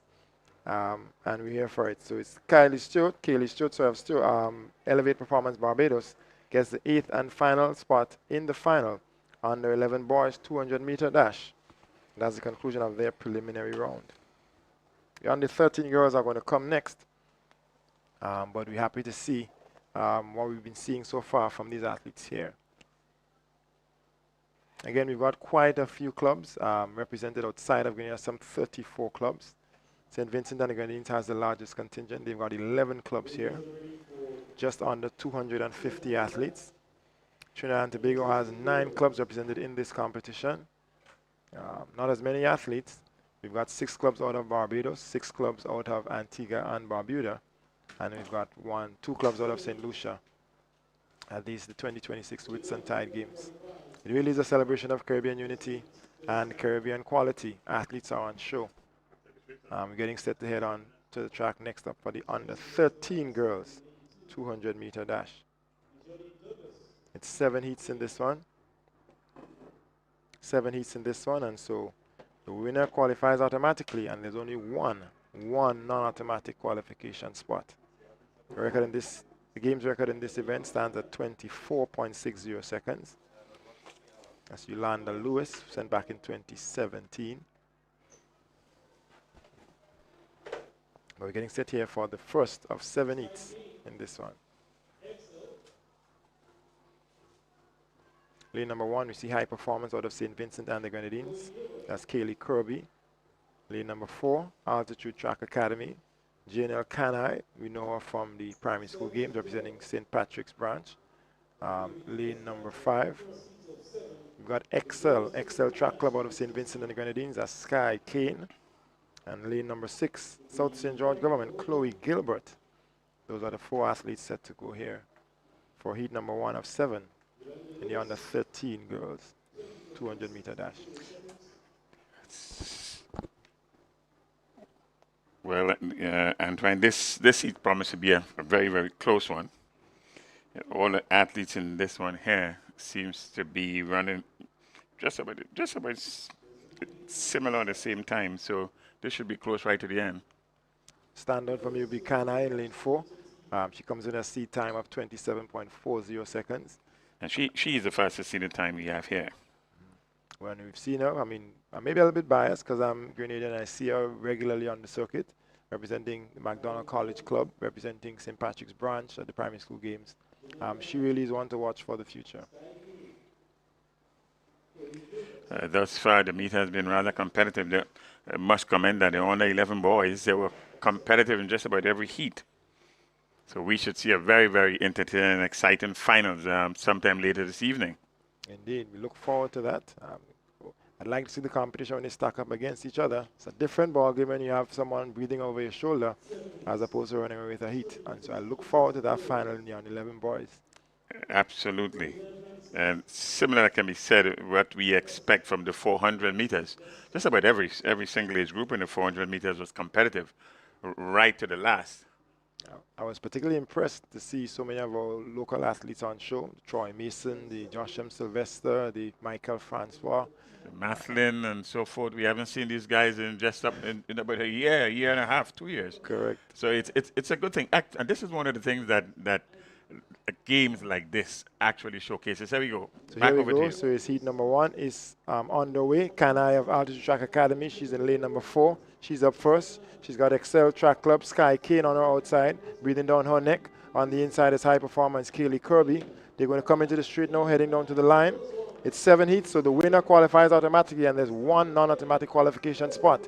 Janelle Kanai of Altitude Track Academy. She seems to be hanging on. She's pushing on now, turning on the afterburners. She slows down in the final few meters. She's going to get to the line first and take the automatic qualification spot. And really, that's how it should be done. This is actually an example of running for the finals as unlike what we would have seen from some of our older compatriots in some of the earlier heats. I mean, winning before they actually won the race. For the patrons who have missed it, earlier on today, Deshaun Oliver missed out on the final of the under 15 boys 100. Again, 7 heats. There was only one non-automatic qualification spot on offer. He seemed to have been relaxing, finished second in his heat at 11.60 seconds, and he got pipped with that time in the 7th and final heat. And so he'll be out of the finals for the under 15 Absolutely, boys. absolutely. The coaching manual will tell you that the race really ends when you cross the finish line, not before.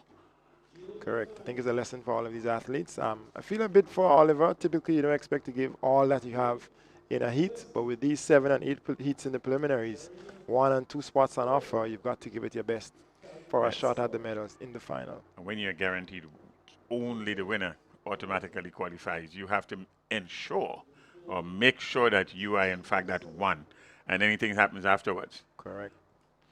This is replicated in 3 or 4 times today. This sort of, well, I'm not even saying showboating. It's almost like brain freeze. I mean, if I'm being objective, I think it's a little less so today compared to what I've seen over the season. I think the coaches may be trying to have the talks and perhaps beginning to get through to the athletes to understand that you run through the line and you only celebrate after you've crossed the finish line. You're not missing any live action. What we have on the screen here is a preparation for heat number 2 of the girls 200 meters under 13. They are on the tracks. So the lanes in this one, they're preparing. Again, it's 7 heats, so there's only 1 spot on offer automatically, and there's 1 non-automatic qualification spot. This is heat number 2. Lane number 1, we've got Natalia McKnight of South St. George Government. Lane number 2, Rising Champs, Aaliyah Francis, club out of St. John here in Grenada. Lane 3, we've got Velocity Track Club, Jadine Langain. Lane number 4, St. Joseph's Convent, Grenville, that's Unique Augustine. Lane number 5, we've got Classic Gliding 473 MVP, Zaria Barrett. Lane number 6, Mustangs out of St. Vincent and the Grenadines, Kalia Gopal. And lane number 7, First Choice Junior School, Tyja Hamilton. And the seated athlete here in this one here is running at lane number 5 at 29.77 seconds. See a false start by lane 1, South St. George Government, at Natalia McKnight. Let's see what the final decision would be. These are under 13, so they're slightly older. But it is at the discretion of the starters. Oh, and then the replay indicates a surely. Straight seems to be straightforward, but let's not get ahead of ourselves, and they're off. So she's been given a reprieve. She's still in this event, and she's going to get a chance at a shot at the final. Around they come on the inside at South St. George Government, Natalia McKnight. We've got MVP in lane number 5. That's Zaria Barrett. She's here. She's in the mix. Lane number 2, we've got the rising champs, Aaliyah Francis. She comes in at 28.09, the fastest coming into this field. So it's Aaliyah Francis of Rising Champs. She's going to take this one, heading to the line. She gets there first, and she'll get the automatic spot into the final here for these under 13 girls. Yeah, good run there by Francis there. Came in with this seeded time, the top seeded time at 28.09, and in fact, winning in the end, relatively comfortable, one would say. I think it was a comfortable win. She would have had to do the hard running in the first 150 meters, but once she got into the lead, the final 50, 40 meters to go, she got into her running, her stride got a little more relaxed, knowing that the qualification was in the bag, and you could see the ease of tension on her face. Well done to Aaliyah Francis of Rising Champs. Rising Champs, a relatively new team, and they would have done well to have somebody into these finals in the under 13 girls. The second place finisher here was Zaria Barrett from MVP, 29.42, and McKnight in 29.43 on the outside looking in. So McKnight, Francis, 28.50, just outside our seat time, 28.09. So we'd like to think she has a little more in the tank. We look forward to seeing what she has to offer in the final with the under 13 girls, 200 meters. Heat 3 is already on athletes already on the track for this third of the 7 heats. We've got some more quality in this field. Lane 1, Sanjay Simon representing St. David's Trackblazers here. Lane number 2 representing Momentum Track and Field, Deshauna Charles. Lane number 3, Abilene Wildcats out of St. Lucia, Curticia Marcelin. Lane number 4, IDAT Academy of St. Vincent and the Grenadines, that's Caris George. Lane number 5, Elite Performance out of Barbados, that's Samaria Aline. Lane number 6, representing Sprinters Athletics, that's Khaleesi Walcott. Lane 7, MVP, Jaden John. And lane number 8, Peak Performance Track Club, and Leah Samuel. And they're on the status order. It's good to see St. Lucia in the mix here. So it's a clean start. It is official. They're up and they're running. It's Abilene Wildcats in lane number 3. That's Curticia Marcelin of St. Lucia. On the outside, we've got Sprinters Athletics, Khaleesi Walcott. Outside in lane number 8, we've got Leah Samuel of Peak Performance Track Club. Samuel in lane 8 comes in with the fastest seat time, 28.34 seconds. But here is the movement from Sprinters Athletics, Khaleesi Walcott. On the inside in lane number 1, Sanjay Simon of St. David's Trackblazers. She's going to threaten for that automatic spot, but it's going to be Sprinters Athletics, Khaleesi Walcott. She'll get to the line first, and she'll take the automatic qualification spot. Yeah, good spirited run back there to qualify in first position here. Seems as though she, at one time, with 25 meters to go, she was not in the front on the pole position, but certainly came back well to be the automatic qualifier. Walcott, that's Khaleesi Walcott, in a time of 28.78 seconds. And the legal wind, 0.5 meters per second, manageable wind. So she's probably one to watch for the final as well. When she gets the competition, you expect her to go even faster than 28.78. In a time of 29.04 in second position there, Simon, she must be right thereabouts for the non-automatic qualifier. So we'll wait to see. That was only the conclusion of heat number 3. Still another 4 heats to come in this preliminary round.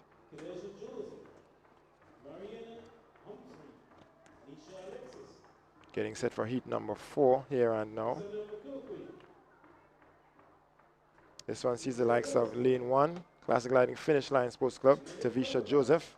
Lane number 2, Phoenix Track Club out of Antigua and Barbuda. That's Khadijah Joseph. Lane number 3, Roses Academy out of St. Vincent and the Grenadines, Marie Anna Humphrey. Lane number 4, Rising Champs, Nisha Alexis. Lane 6, GTC Runners Athletics, Asana McQuilkin. They're up and they're off. They're getting set to go off here. Somebody stuck in the blocks. We've got lane number 7, lane 6 First Choice Junior School, Kamitra Telesford. MVP on the outside, Tavia Modeste. One automatic spot on the inside is 4-7. It's finish line, Tavia Joseph. On the outside is 473 MVP. That's Tavia Modeste. Only one gets the spot. Lane number 7, IDAT Academy of St. Vincent and the Grenadines. That's Nelly Cumberbatch. Seems to be lane 1 and lane 8 battling for that automatic spot. Lane 1, lane 8. Lane 8 is going to come through here now. Tavia Modeste of MVP. She's going to get to the line first, and she'll get the automatic spot from this heat. Yeah, good run there. Good run there from Modeste. With 60 meters in, she was in second position. And then she took over and ran to the finish line for the automatic qualifying spot. That's Tavia Modeste of MVP. Quite impressive run. A wind of plus 3.4 meters per second, so it is windy out there. She runs 28.85 seconds. She'll be in this final automatically.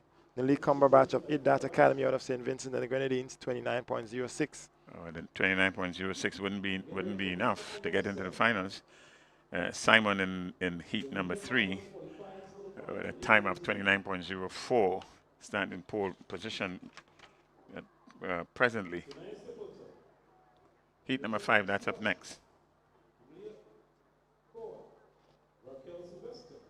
So here they are for heat number 5.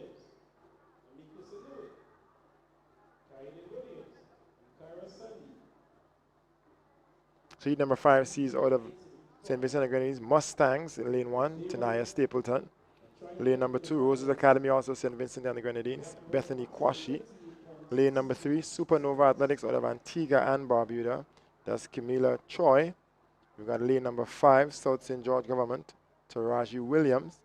Lane 6, Rising Champs, Amika St. Louis. Lane number 7, Momentum Track and Field, Kaylee Williams. I tell you, the 1,100 or so athletes we have registered here for these games, St. Vincent has a very, very good showing. Very, very good showing. They've got 11 clubs in this competition, 240 odd athletes. Here they are for heat number 5. It's Mustangs on the inside in lane 1. That's Tanaya Stapleton. She comes into the fastest seed time. We've got on the outside Velocity Track Club, Kira Sandy. It is Antigua and Barbuda. That's Supernova. That is Supernova Athletics, Camila Choi. She's going to push on down. She's going to power on down. She's going to take this one. I can call it even now. It's Supernova Athletics out of Antigua and Barbuda. Camila Choi, she gets to the line first. She's comfortable. She's into the final. Absolutely remarkable run there.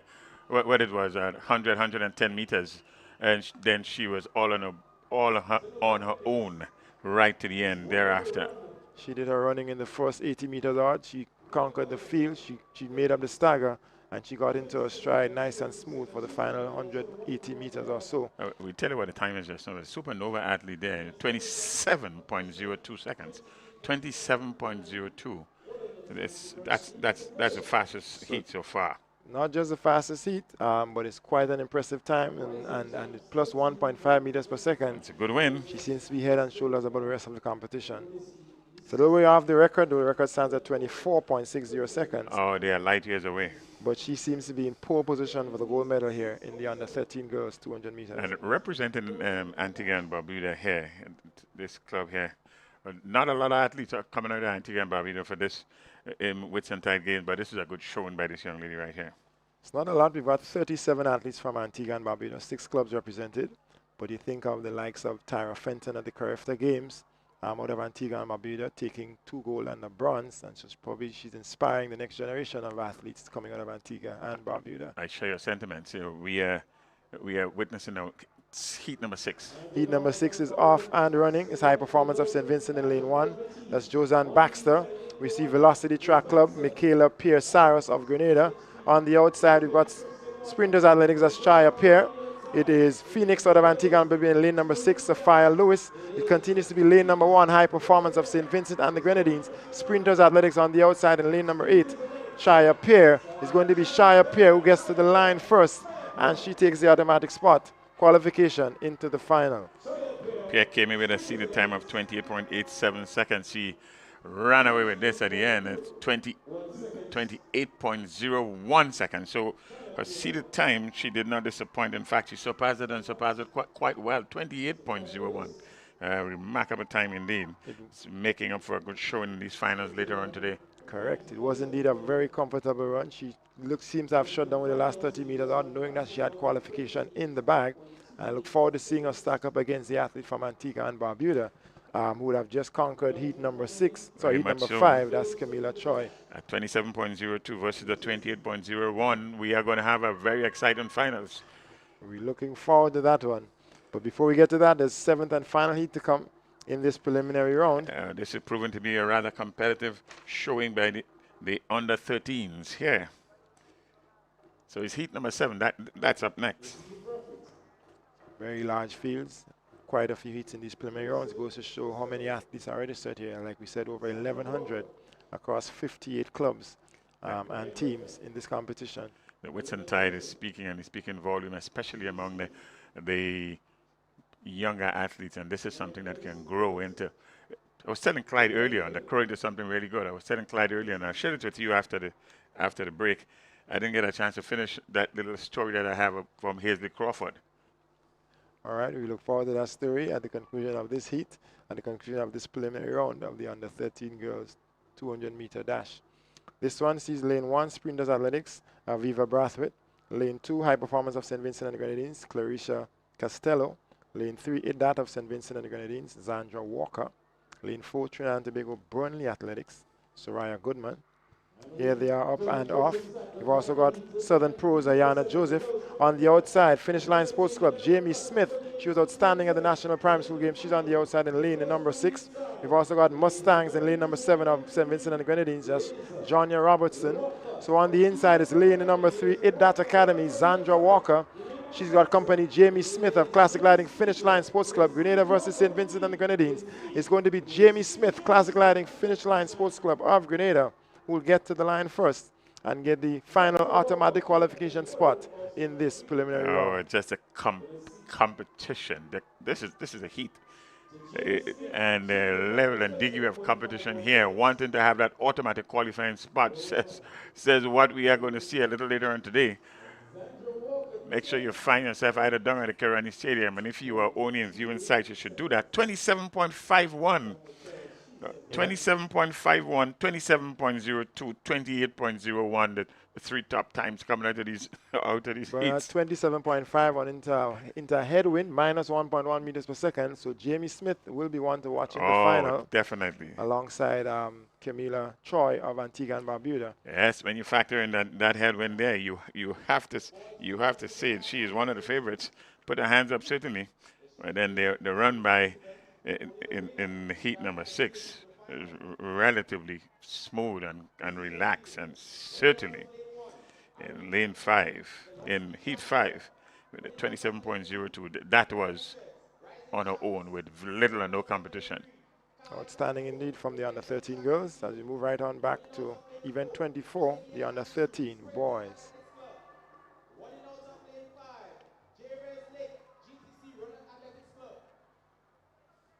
So we've got a first appearance in this one, lane number 7, Adrenaline Ducks out of Trinidad and Tobago. This is Akeem Kudre. We've got making the early move, GTC Runners Athletics, Gervais Lake.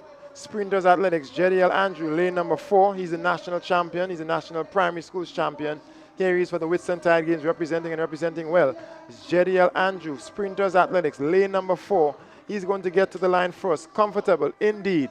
He's going to take the automatic spot in heat number 1, 1 of 8 for the under 13 boys, 200-meter dash. Automatic qualifier. He came in here with a seated time of 25.98 seconds. And his winning time here, winning rather easily, 26.32. 26.32. Put his hands up, setting a marker, and catch me if you can. And it's 26.32 into a minus 2.1 meters per second wind. Again, running into a headwind. So there's loads to come from Jediel Andrew in the under 13 boys 200 meters. The record for this event stands at 24.06 seconds, set back in 2017 by Kyle Lawrence. You should know that name. He was here early on in the men's open international 100 meters of St. Vincent and the Grenadines. So he's been here around quite some time, holding the record in the under 13 boys, set back in 2017. Heat number 3. Heat number 2. Heat number 2, that's up next. Under 13 boys. So this one sees the likes of Kenavi Sylvester, Momentum Track and Field in lane number 1. GTC Runners Athletics, Raquel Batiste in lane number 2. We've got High Performance out of St. Vincent and the Grenadines, Aaron Anderson in lane number 3. We've got biomechanics, also of St. Vincent and the Grenadines, in lane number 4. Ascari, Glasgow. Lane number 5, Southern Pros here in Grenada, Dexton, Forsyth. Lane number 6, Roses Academy, also of St. Vincent and the Grenadines, Kejani, Harry. And lane number 7, Sprinters Athletics Club, Jelani Fort. He runs out the field for heat number 2, 2 of 8. Yeah, Fort would have come in here with a seeded time. The only recorded seeded time we have here of 27.88 seconds. So he's one seeded athlete here in heat number 2. Sprinters Athletics continues to show their prowess. We just saw Jadiel Andrew. We've seen in the girls Tashanti Gibbs, Tavia Modest. They've been doing quite well. A club out of St. David's. And they have done quite well all season. What was rather interesting to see is that the young club from St. John's representing here. And it's a big thing. Not so clean start, this one is. And so the starters are going to recall them here. You mentioned the fact that we've got some fresh clubs out of St. John's, and indeed in the last 2 years we've seen quite a few clubs begin to grow. Rising Champs out of St. John's. We have Top Flight Athletics also out of St. John's. We've got Momentum Track and Field out of St. Mark. We've spoken about Sprinters Athletics. In St. David, they continue to grow and show their progress steadily. Fun fact, I heard recently Mr. Colin Peters, the current coordinator of sports in the Ministry of Sports, coach and former athlete in his own right, speaking of relaunching his club, Max Potential. Just recently he was on the news talking about a relaunch. And so we're seeing more and more clubs on the local scene, more and more athletes getting involved in track and field. And the club structure is good for the growth of the games. We are back to starters orders here. Second time in asking for heat number 2.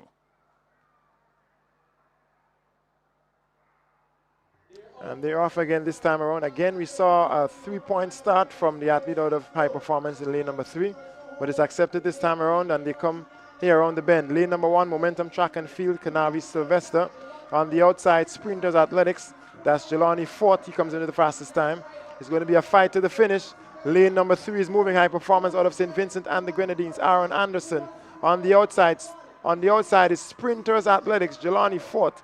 He's going to get to the line first. He's going to take the one and only qualification spot from this heat, and he's into the final automatically. Well, he was a seeded athlete coming in here. He didn't disappoint in terms of ensuring that he qualified at 28.04 seconds. That's his winning time. He's shown quality. He's shown us why Sprinters Athletics continues to make waves. We commend the coaching staff. I think they're led by Coach Fimber Andrew. For those of you who don't know the name, Short Pre. Coach of Sprinters Athletics, producing quite a few quality athletes here. Let me see him here, just finishing and running right through the line. A good technique at that. Finish when the race is done.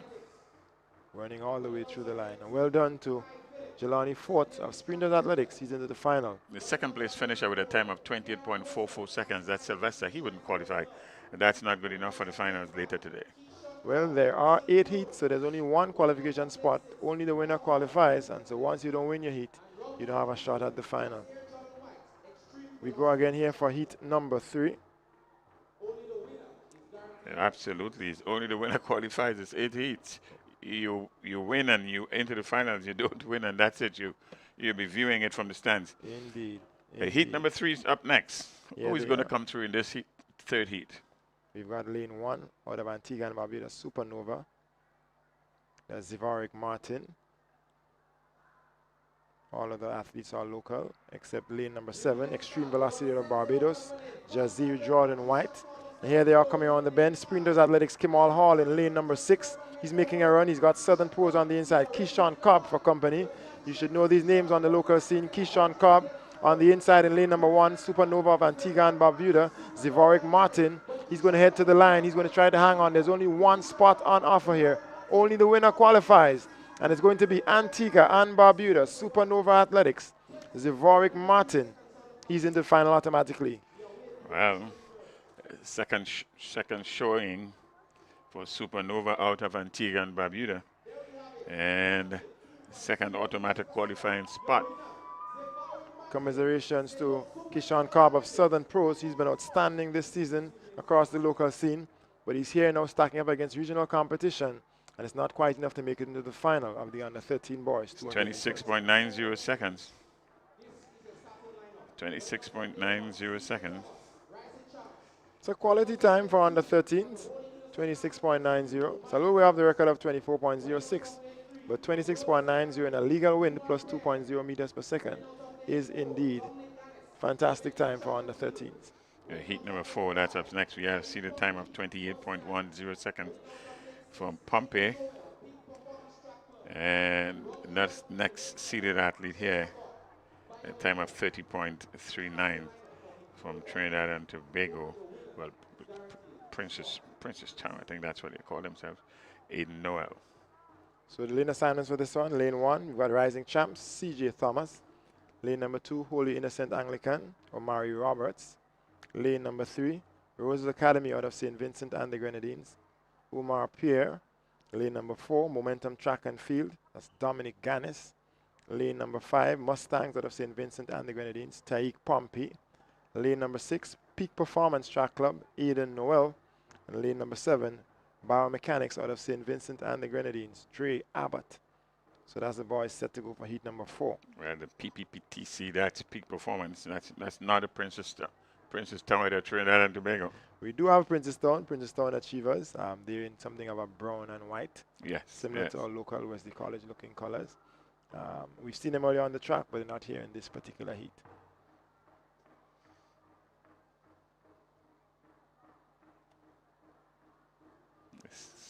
They're riding themselves. It should be off soon. Heat number 4 of 8. Clean start it is. They're up and they're off. Again, they're chasing only one spot, only one qualification spot. Only the winner gets into the final. On the outside is Biomechanics, Dre Abbott. He's in lane number 7. On his inside, Mustangs in lane number 5, Taik Pompey, St. Vincent and the Grenadines. We've also got Roses Academy in lane number 3, that's Umar Pierre, also of St. Vincent and the Grenadines. So the St. Vincentians fighting for that top spot. It's Mustangs, and Roses Academy is going to be Mustangs, Taik Pompey. He gets to the line first. He gets the automatic qualification spot. He's into the final. Win and you're in. Pompey says, I'm putting up my hand, and he did just that. Came in here with a seated time of 28.10 and 27.39 with a legal win. 27.39. That's Pompey there winning the seat. That's Tariq Pompey from Mustang. So quite impressive run. 27.39. Seems to be a personal best for him here with a seat time of 28.10. Pierre also of Roses Academy, 27.66. Quite an impressive time as well. Second fastest heat to date. Good quality here. We get set for heat number 5. 5 of 8. 27 is the third fastest heat. So this one will see the likes of lane 1, Burnley Athletics out of Trinidad and Tobago, Carrie John. Lane number 2, second appearance here in this field, Supernova Athletics out of Antigua and Barbuda, Kijon Henry. Lane number 3, Abilene Wildcats out of St. Lucia, Norbert Javier. Lane number 5, we've got High Performance out of St. Vincent and the Grenadines, Kyrie Gloucester. Lane number 6, South St. George Government, Caton Lalian. And lane number 7, Classic Lighting Finish Line Sports Club, Christian Samuel. This is a good blend of other islands here. And they're off. It's a regional pot, chasing one spot in the final on the 13 boys. Here they go, Abilene Wildcats in the all green on the inside in lane number 3. On his outside in the fluorescent green, we've got High Performance of St. Vincent and the Grenadines. That is Carrie Gloucester. Lane 1, Trinidad and Tobago, Burnley Athletics, that's Carrie John. There's only one spot on offer. John is in pole position at this time. Lane 1, Burnley Athletics out of Trinidad and Tobago is going to be Burnley Athletics. Carrie John takes the automatic spot into the final in heat number 5. There's the winner there from Trinidad and Tobago, Burnley Athletic Club. It's John, the winning time of 27.31. Quite impressive run again, it is. We've seen some 26s, and so it's going to be a keen final. We had 226, 227, one. Oh, this is going to be interesting. Commiserations to Gloucester out of High Performance, 27.52. Impressive time, but there's no spot in the final as only the winner qualifies with 8 heats in this preliminary round.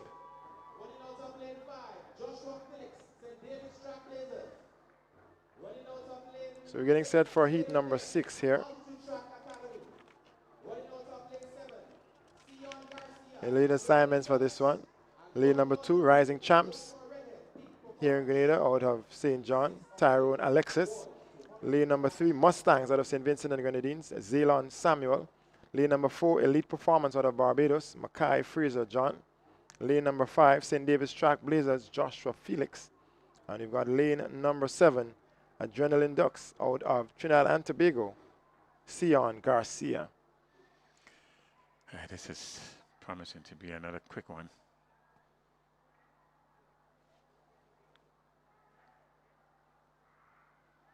So they're up and they're off. It's a clean start. We've got on the outside Adrenaline Ducks of Trinidad and Tobago. That's Sion Garcia. Oh, we may have missed lane number 8. That's Peak Performance, Joshua Redhead. He's on the outside in lane number 8. He comes in at the fastest time. On the inside in lane number 2, Mustangs. Mustangs out of St. Vincent and the Grenadines. Zaylon Samuel. Mustangs, St. Vincent and the Grenadines. He's going to make it to the line first. He's going to get there first. Running in the red kit, uncharacteristic of the Mustang uniform. But he's representing Mustangs here. Zaylon Samuel, St. Vincent and the Grenadines. He gets the automatic spot. Well, it's Tyrone Alexis.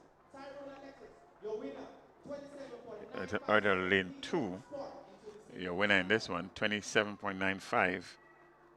You're very right. Thank you for the correction. That's Rising Champs. I know red is not the Mustangs uniform. It's Rising Champs, actually, lane number 2, Tyrone Alexis. Local boy here in St. John. He's going to get the automatic spot. Minus 1.2 meters per second wind. And it's another 27. 27.95. An impressive time in such a head. This is going to be close. All the boys so far have been there and thereabout. Similar times. We love the quality, we love the competition, we love the rivalry, we love the keen competition, and we expect great things in the final. We're not there just yet, though. We've still got 2 heats to come in this preliminary round of the under-13 boys 200-meter dash. And number 7 is up next. This one, you see the likes of lane number 1, Zuberi Marshall of Top Flight Athletics out of St. John here in Grenada. Lane number 2, Idat Academy out of St. Vincent and the Grenadines, Elijah Saunders. Lane number 3, Ronan Lessie of St. David's Track Blazers. Lane number 4, Isran Purcell of Southern Pros. Lane number 6, Altitude Track Academy, Samuel Smart. They're going to be athletes set to face the starter, looking for that automatic qualification spot. One spot from this heat, the winner. It's good to see a sighting of Southern Pros here. Must be a sign of good things to come. That's Ishan Purcell in lane number 4, representing Southern Pros.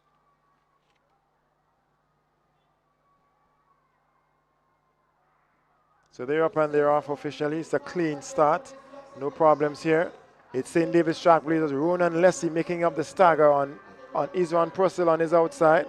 We've got them coming around the bend. It's lane number 1, Top Flight Athletics, Zuberi Marshall. Lane number 2, Idat Academy, Elijah Saunders. But it's lane number 3, St. David's Track Blazers, Ronan Lessie. And Southern Pros on his outside, Isran Purcell. He's going to be trailing in the dust. He's going to be first across the line. St. David's Track Blazers, Ronan Lessie. He'll get the spot from this heat into the final. That's Leslie there winning rather comfortably in the end. St. David's Track Blazers, Leslie. Your winner of heat number 7. 1 heat to go. It's an impressive time, 26.86. A win of 1.4. So it's a legal win. It's a good run, 26.86. Quite an impressive run. I think that's the second 26 we've had in these preliminary rounds. And so he's laid the gauntlet down, he's put a marker down, he's raised his hand up, he's going to be a part of the final, and he wants a shot at the medal. He wants a medal. That's Ronan Lessie representing St. David's Track Blazers. Yeah, so in fact this is the third 26, and all the others are 27. We have 128. That's in heat number 2 into these finals, but other than that, it's all 26, 27. So one final heat to come, one final qualification spot. One young man under 13 boys, 200-meter dash. One more is going to make it into the final amongst the top 8. Final to come in the evening session. Lane assignments for this one, lane number 1, Lions Athletics out of Trinidad and Tobago, Caleb Arjun. Lane number 2, Elite Performance out of Barbados, Tyler Rock. Lane number 3, Adrenaline Ducks out of Trinidad and Tobago, Zevon Phillip. Lane 4, High Performance out of St. Vincent and the Grenadines, Aaron Francois. Lane number 5, South City Rising Stars, Cameron Hosford. Lane number 6, It Dat Academy, that's Elon Sandy. Lane number 8, South St. George Government, Daquan Desant. Up and off there, here is a clean start. On the outside, it's South St. George Government, Daquan Desant. We see on the inside, it is Adrenaline Ducks, Zevon Phillip. He's in lane number 3. On his inside, in lane number 1, we've got Lions Athletics, Caleb Arjun. But it's Trinidad and Tobago, Adrenaline Ducks, Zevon Phillip. He's in the lead. He's in lane number 3. He's going to power to the line. He's going to make it into the final. We can call it now. He'll be into the final. He'll get a shot at the medals, a shot at the glory for the under-13 boys. Oh, yes, and that's an easy win in the end. You win it by some 20, 25 meters. That suggests it's an easy win. A time of 26.22. 26.22. Again, another very impressive time. Might be the fastest. Is that the fastest in qualifying? 26.22 plus 1.2 meters per second wind. It is the fastest qualifying time, 26.22. He looked quite impressive, unchallenged in this heat. We can only imagine what the final has in store. I would have run a similar race to the first heat. Andrew, 26.32. Not much of a challenge with Andrew, too. So what a matchup it is. Grenada's Jeriel Andrew and Trinidad and Tobago's Zevon Phillip going head to head. This is a watering finals. Mouth-watering finals there. Next event on the track, though, it's the girls, 200 meters under 17. So 4 heats set to go in this one. So that means the winner qualifies automatically, and the next best 4 times across the heats. The game's record in this one here is 24.63, established in 2017. One Abigail Diet. So the lane assignments for this one, we've got lane number 2, Soraya Shaw, Roots Athletics out of Antigua and Barbuda. Lane number 3, It Dat Academy of St. Vincent and the Grenadines, Sarah Cadogan. Lane number 4, we've got Artistry Track Academy here in Grenada, Brianna Oliver out of St. Andrew. Lane number 5, running unattached, Anissa Griffith. Lane number 6, Burnley Athletics out of Trinidad and Tobago, Sequoia Hernandez. Lane number 7, South City Rising Stars here in St. George, Grenada, Terina Alexander. And running out of lane number 8, Timing Track Club of St. David here in Grenada, Kevon Joseph. Well, there are 4 heats is the winner. Then the next 4 best times, 4 fastest times. Just to mention here, another one of the new clubs, Timing Track Club, running out of lane number 8, another new club here in Grenada on the scene. And again, they cannot help but continue to say that the clubs really plus for the growth of the track and field. The club structure does a lot. So Timing Track Club, an offshoot of the West Hall Secondary School. Coach Benjamin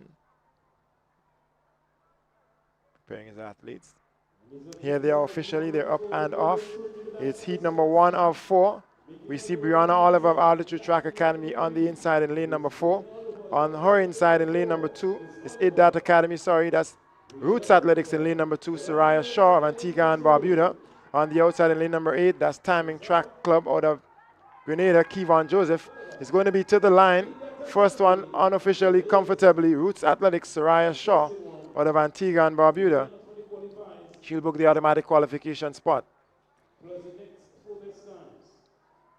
that's Shaw here winning comfortably in the end, but a bit of a challenge at about 15 meters to the end. But she held her off comfortably, 25.79 seconds. And Brianna Oliver, 25.84. And Kevion Joseph, 26.17.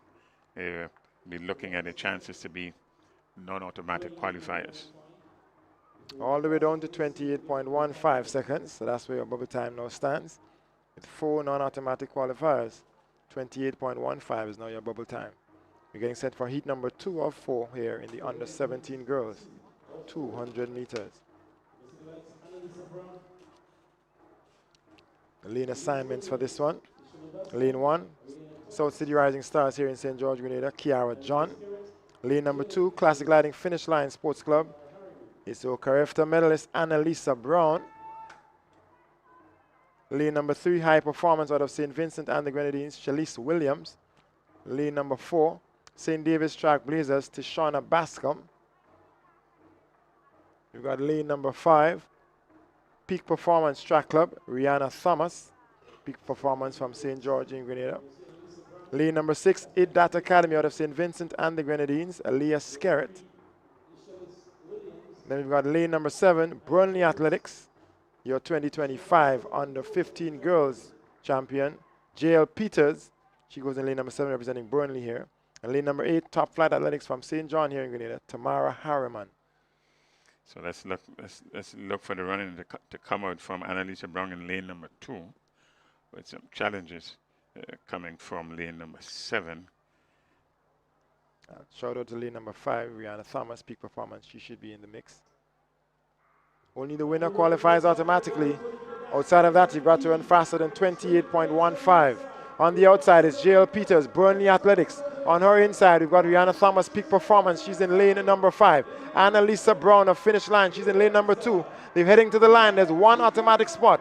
Burnley Athletics, JL Peters. She's moved on up to the under 17s, but she's still just as dominant. She's going to get to the line first. She's going to take the automatic qualification spot. Yeah, that's Peters there, living up to a high billing. So it's Peters, Brown. Peters 24.17. Brown in 25.30 seconds. Shout out to Rihanna Thomas, Peak Performance, 25.87 seconds. She's also on the inside of the bubble. And 26.23 seconds for Aliyah Scared of Idat Academy. She finds herself on the wrong side of the bubble.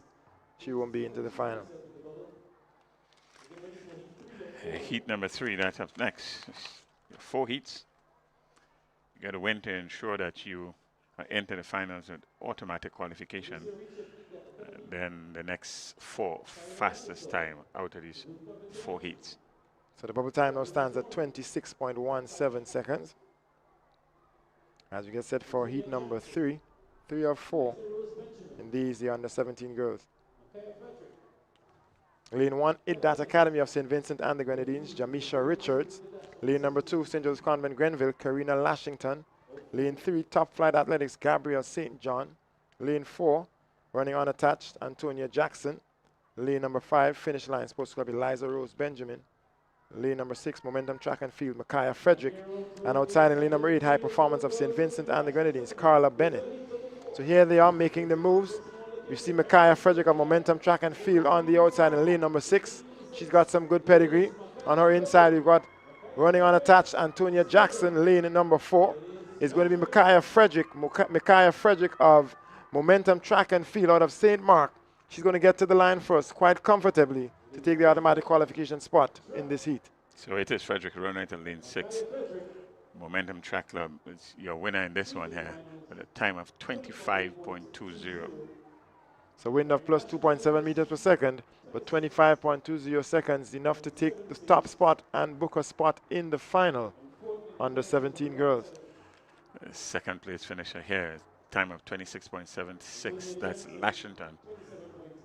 And Jackson, Antonia Jackson, 27.03. So with the bubble at 26.17, Lashington of St. Joseph's Convent, Grenville, 26.76. She's not going to make it. She's on the outside of the bubble. There's a 4th and final heat to come, though. Under 17 girls. 24.63 seconds is the record. Only the winner qualifies automatically.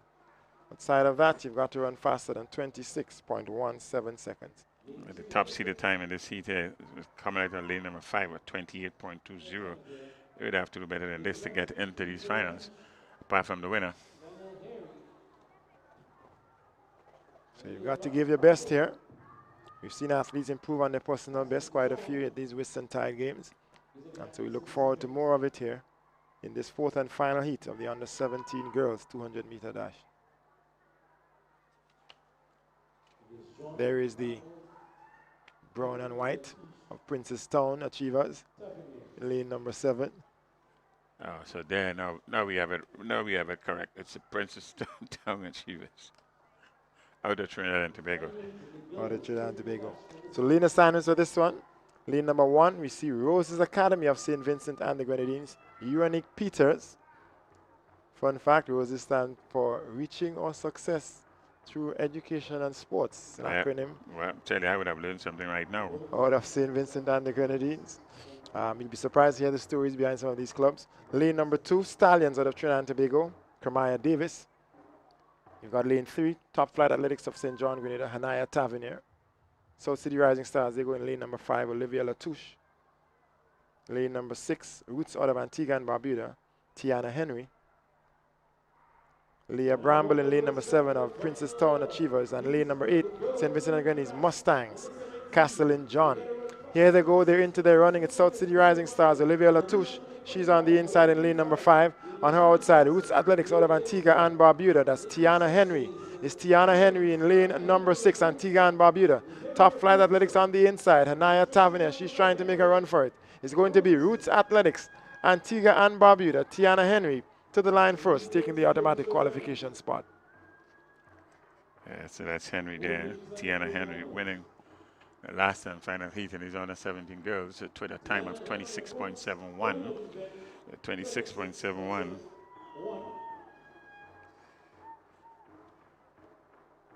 Second place finisher is 27.14, so she's not going to get into the finals with a bubble time of 26.17. So just one athlete coming out of this last and final heat, and that's the winner, Tiana Henry, Roots. The boys on the 17, they're up next on the track. 200 meters boys on the 17. And Nazir John is a record holder in this meet with a time of 20.19 seconds, 20.19. And this was established in 2019. It will take some running to get close to this. I'm not talking about even equaling or breaking the record just yet. Just getting closer, it would take some running.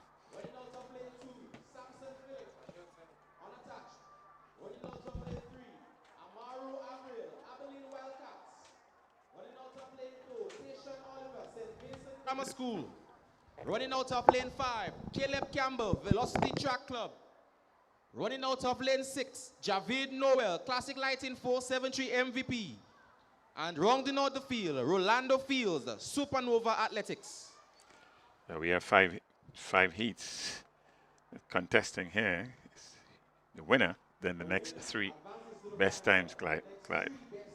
Yes, certainly the on the 17 boys, they have to ensure that they get themselves qualified to this finals.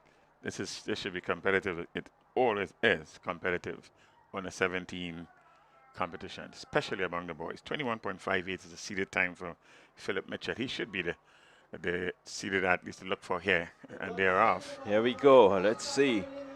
Early running. It's coming from Philip Mitchell. He's already made up the stagger on the athlete from the MVP. Philip Mitchell heading to the straightaway. And Philip Mitchell is running away with this one. It's going to be a good time here. Philip Mitchell, Altitude Track Academy, 21.46 is the flash time. We await to see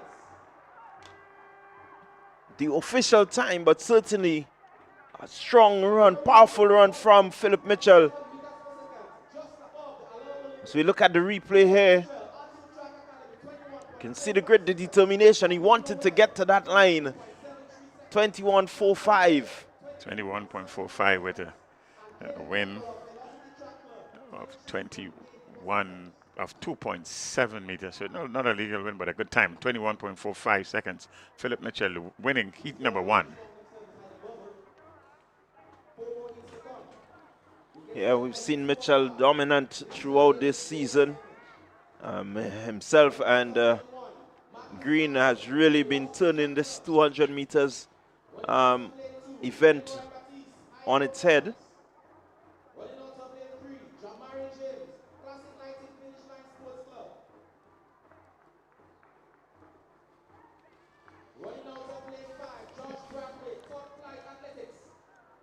Heat number 2 is up next.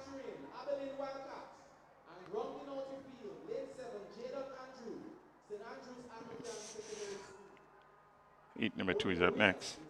Yes, some 7 athletes are registered here to participate in this one.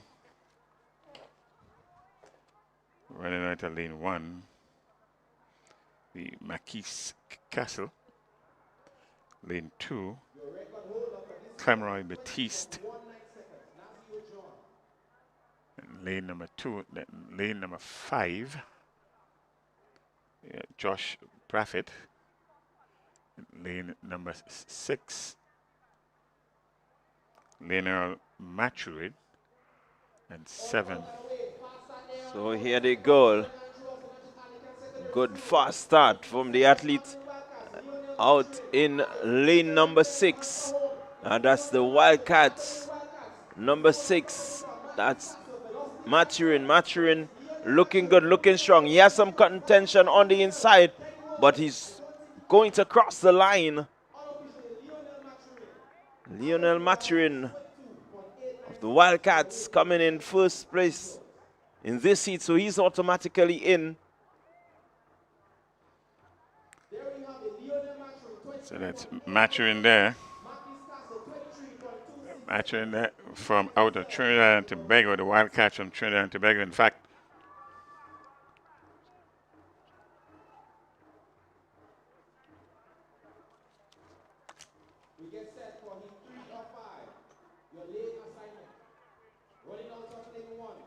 Malik Foyle, St. Vincent Grammar So School. we take the lane assignments. Running out of lane 2, Jalil Dormant, Abilene Wildcats. Running out of lane 3, Anikel Paisidi, Classic Lighting South City Rising Stars. Running out of lane 4, Henley Boucher, High Performance. Running out of lane 5, Omarson Stapleton, Mustangs. Running out of lane 6, Relani Bascom, Velocity Track Club. And rounding out the field, lane 7, Princess Tongue Achievers, Mikai Ransom. This is your field for heat 3 of 5, the boys 200-meter dash under 17. so there you have it there. The lineup for this second heat. For this third heat, heat number 3.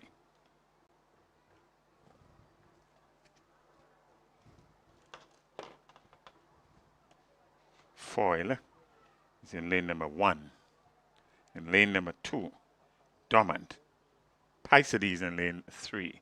In lane 4, it's Boucher. 5, Stapleton. There's 5 is scratch. The gun And they're sends off. them off cleanly. Here we go. 23.26 seconds 200 of bubble time. meter The boys are chasing to advance to qualifying. the final. On Under the outside, 17 we boys. have Michael Ransom from Princess Tongue Achievers. Let's His see nearest how they competitors go as are they head Relani into the Bascom, straightaway. Velocity It's Track still Club. pretty On the tight. inside, we have Jalil It's going to Dormant, be Abilene a good Wildcats push. as they head for home. The Abilene It Wildcats seems to of be Trinidad Abilene and Wildcats. Tobago. Here comes the But here surge comes from Annika Paisidi. We await the official times and results.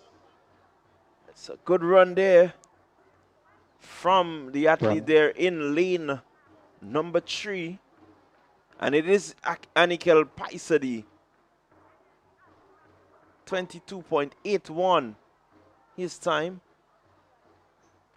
So Paisidi winning here, 22.81, South City Rising Stars. The athlete in second place finisher here.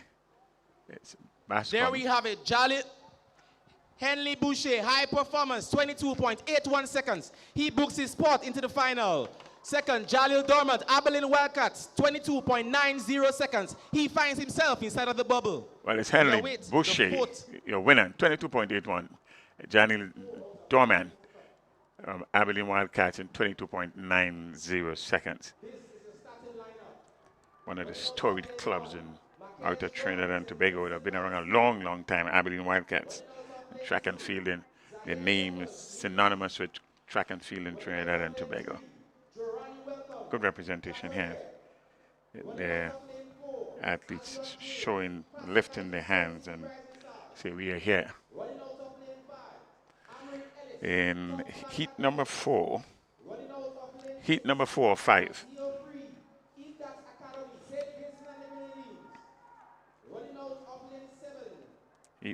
5. Lane number 1, Marcus John. 2, that's Jeffers, that's Zafir Jeffers. Jorani Welcome is in lane number 3. Alison James in 4. Amory Ellis in 5. Nazir Free in 6. Jan in 7. And in lane number 8, Keon George. So that's your field. Seated athlete here to look for is out of lane number 3. That's John Ray Welcome of Shatoya as they get on the way. Let's see. Looking to make early inroads is Welcome. Welcome is just getting himself into the ascendancy, coming into the straightaway now. It's all about Jorani Welcome. He has some pressure on the inside from Burnley Athletics. Burnley Athletics seem to be Jael Yan. And so we await the official results, but it's pretty close to the line. Yeah, it looks like Yan from Burnley in Trinidad and Tobago. It is Yan, your winner in 22.76 with a time with a headwind of 0.2 meters per second. So that's an impressive run, 22.76. Yan. Yeah, good strong run there from Yan. Welcome. He led the race for most of he was at the front for most of the race, and unfortunately Yan had a bit more speed, top end speed, to come across the line. And yeah, up next is the last heat.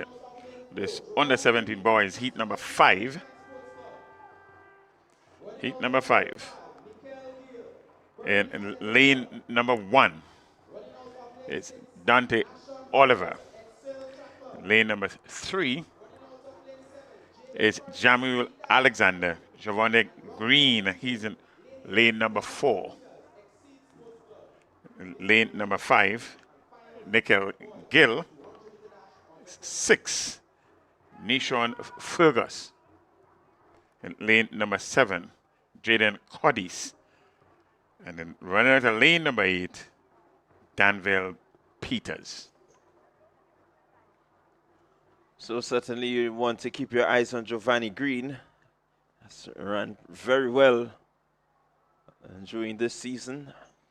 Has been chasing Philip Mitchell quite a lot in the 100 and 200 meters. He has. They tend to get the better of each other ever so often. We have an unstarter in lane number 7.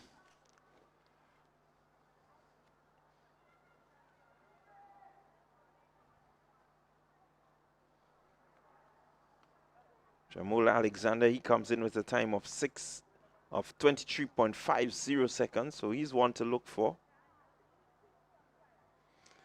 And Oliver, 22.85. It's odds and favorite in this one here, based on the seeded time coming into this last and final heat. Under 17 boys, 200 meters. Here we go. Let's see, still a bit even. Oliver making some moves on the inside, but Green is looking good in the middle of the track as they come into the straightaway. Giovanni Green has some pressure on his outside from Burnley Athletics, but it's going to be Giovanni Green. He's going to take this one. 21.97 the flash time. Green, your winner here. It's a legal win of 0.2 meters per second. Giovanni Green with a time of 21.98 seconds. 21.98 seconds. It's a good run by Green there. So Nickel Green Burnley Athletics 22.38 and Dante Oliver 23.29. That's your top three. Wind speed of 0.2 meters per second. So it's relatively calm.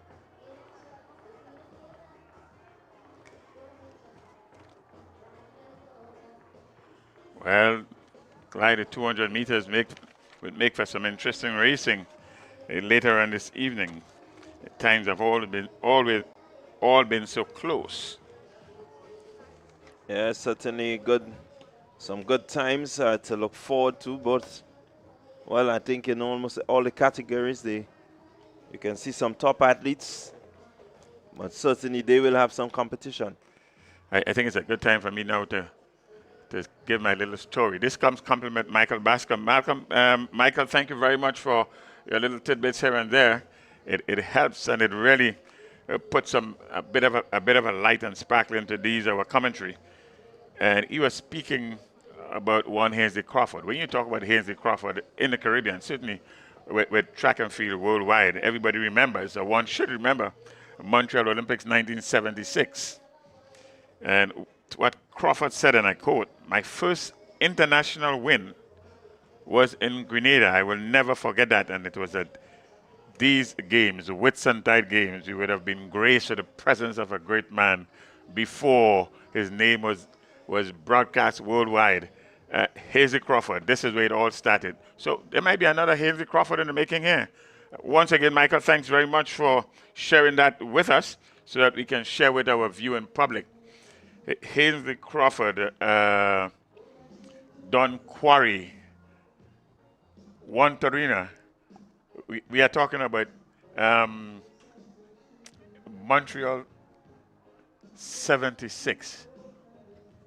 And that's a lot of years ago. It's a lot of years, but they still remembered because of what they would have put on these tracks. It set some standards and lifted the expectation of non-traditional sprinting parts of the world.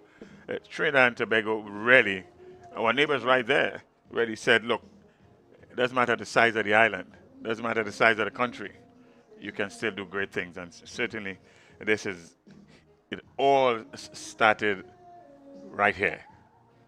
The Whitsuntide Games.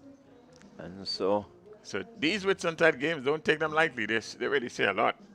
And so we expect you over these next 2 days, certainly the rest of the day today, and tomorrow Sunday, share some part or enjoy part of the Whitsuntide weekend here at the Kirani James to witness some remarkable track and field.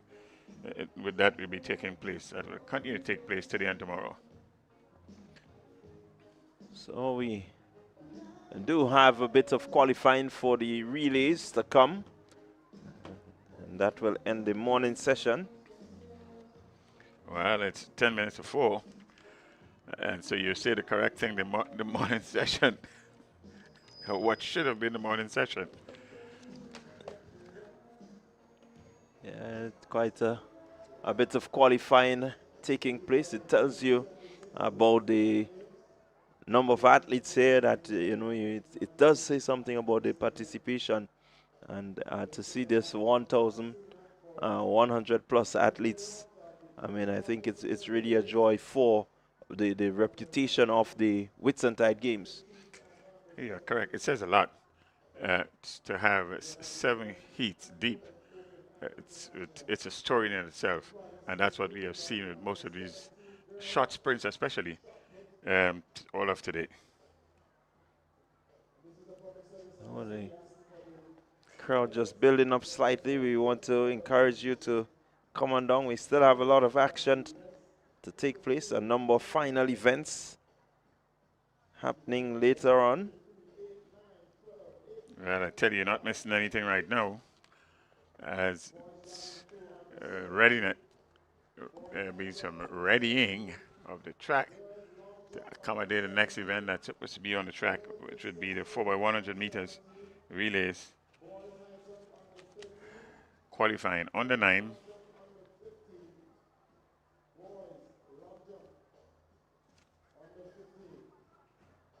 And that's mixed on the 9. 2 heats. Well,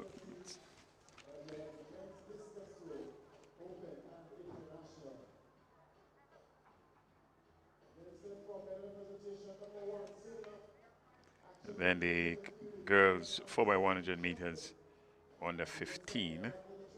That will be followed by the boys 4x100 meters under 15. 4x100 meters for both boys and girls under 17. And then the women open and international, and the men open and international. So we have a short break, Clyde. set up for the relays. We have a number of relay events qualifying. One would recall that they have 2 heats in the under 17, under 15. And the under 9s are slated here, but I do believe that based on the numbers, On the 9, there are two heats in the on the 9s. They are mixed relays. So on the 9. we just may start with the under 15 relays. Looking at the screen and looking at the boys on the track.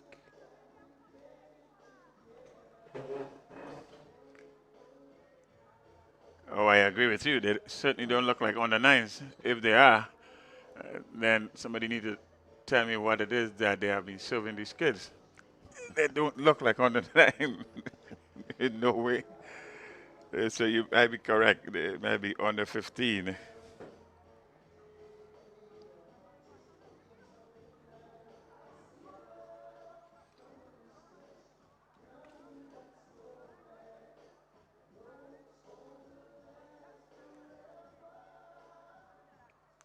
So you're not missing any action. Getting ready for some heats. Really, before we sign off on the first session on day 1, the Whitsuntide Games of 2026.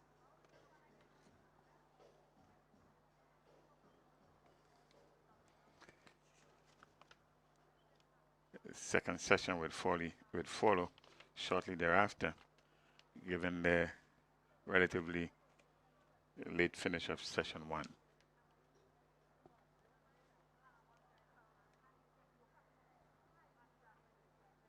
So we're just confirming that the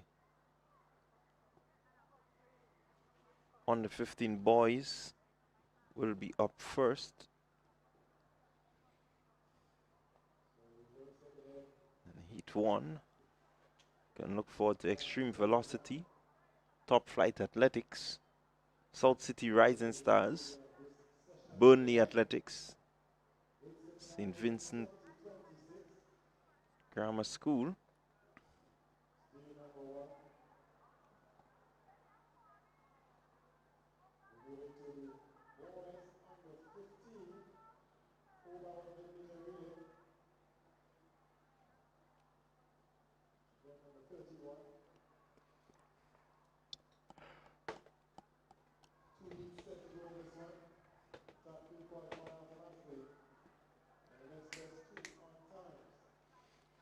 so we just ensuring can see the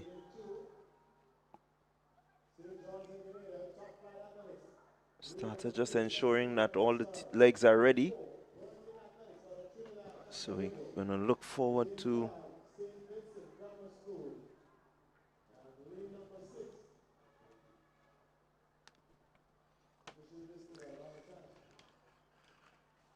So you hit a nail on the head there, Clyde. It is a 4x100 meters on the 15 boys, heat number 1.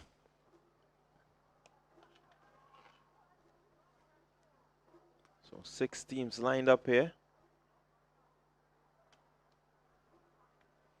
4x100 meters under one. Lane number 1, extreme velocity. Lane number 2, top flight. 3, South City Rising Stars, classic lighting. In lane number 4, Burnley Athletics. In lane number 5, other St. Vincent. St. Vincent and the Grenadines. There is a team in lane number 6.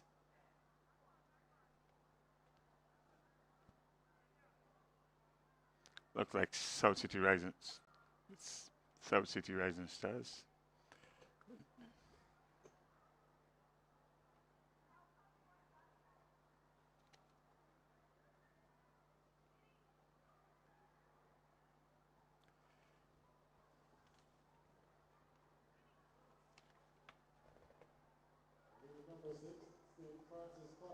Right, so we do have St. Francis College in lane number 6.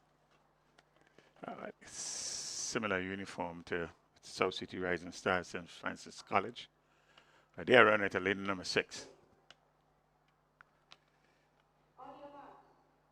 So 6 teams are lined up here. And they're down to the starting. So it's all about efficiency, speed, exchange of baton. The baton has to get around in the most efficient possible manner. Here we go. Clean start. Let's see who makes up the stagger. It seems to be the athlete from Top Flight Athletics. He's moving.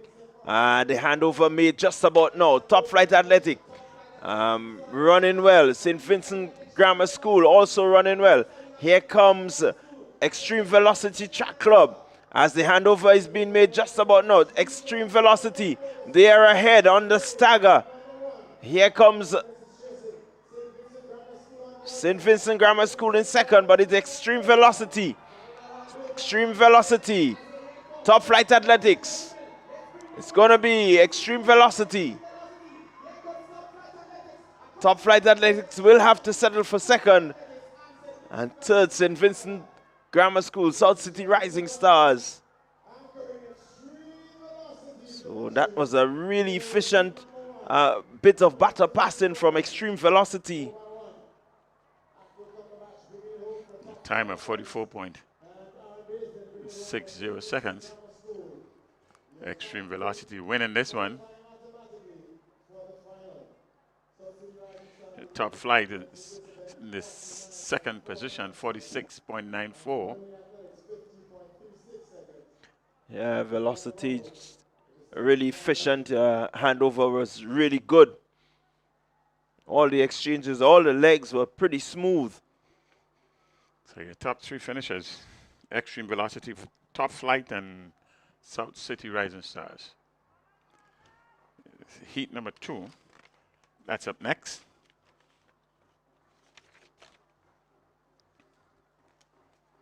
And then lane number 2 is Altitude.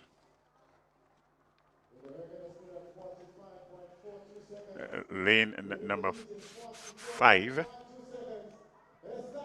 Sprinters. Sprinters in lane number 5.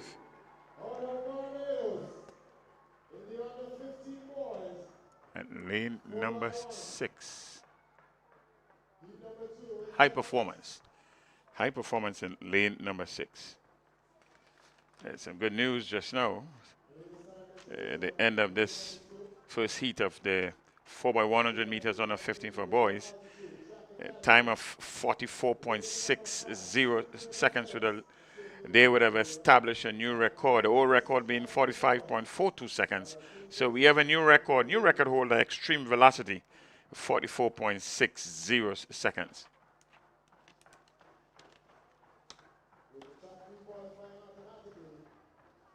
So we're getting ready for the next heat number 2.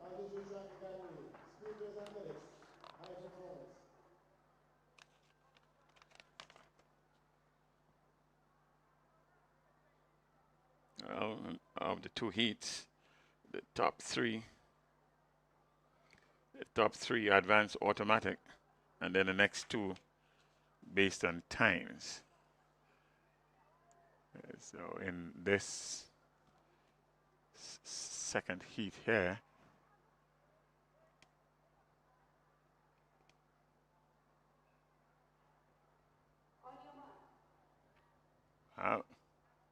we have 3 teams, not 4. So there's no high performance in this one.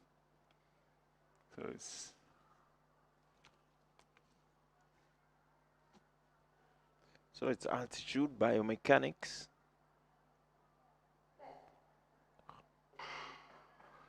Here we go. Let's see. Altitude, sprinters.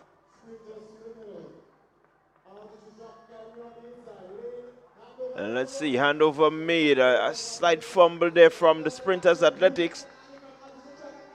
But here goes Altitude Track Academy closing in. Sprinters, Altitude, sprinters, high performance. Altitude Track Academy taking the lead now. Here they go, final handover.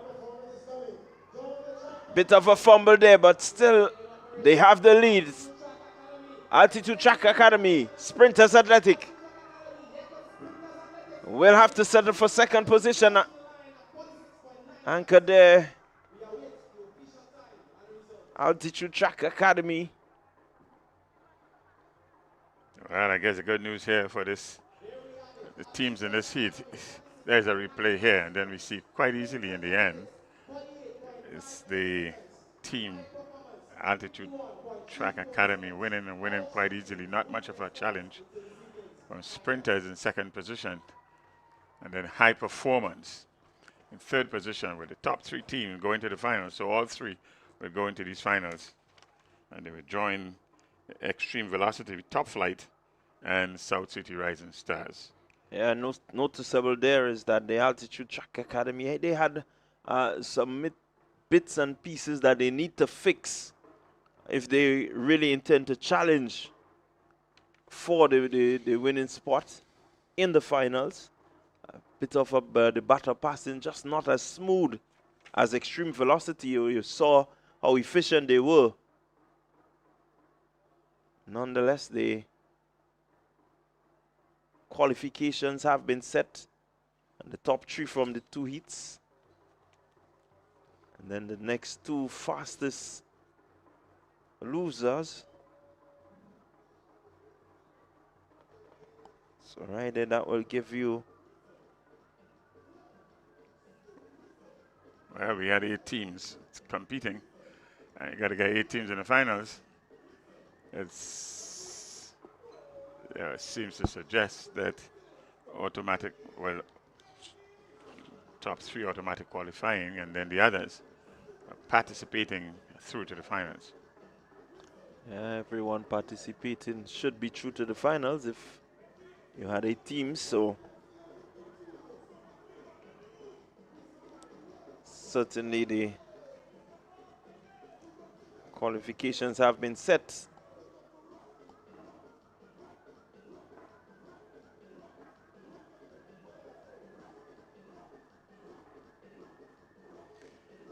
Just to keep you up to date here, you're not missing any action.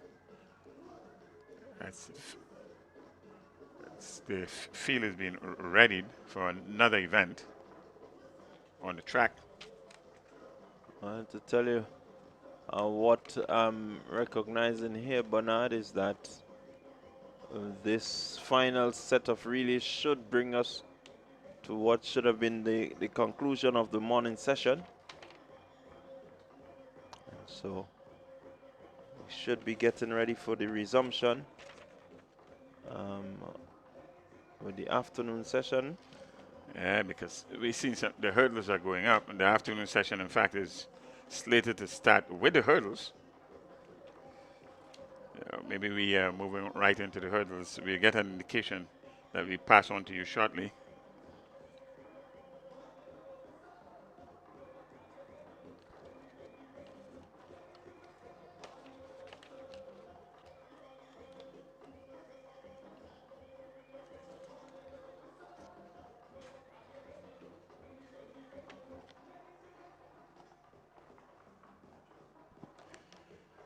So I do believe we will take a short break, and we'll be back with you as the resumption of the afternoon evening session begins.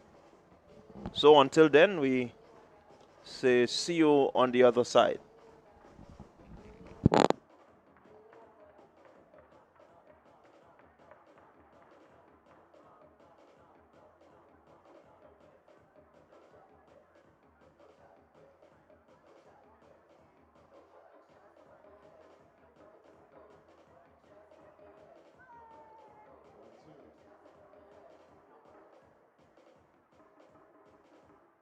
So good Whitsuntide afternoon to one and all. Thank you so much for being here at the Grenada James Athletic Stadium. It's day number 1 of the Whitsuntide Games. We're getting set for medal presentations in just a moment.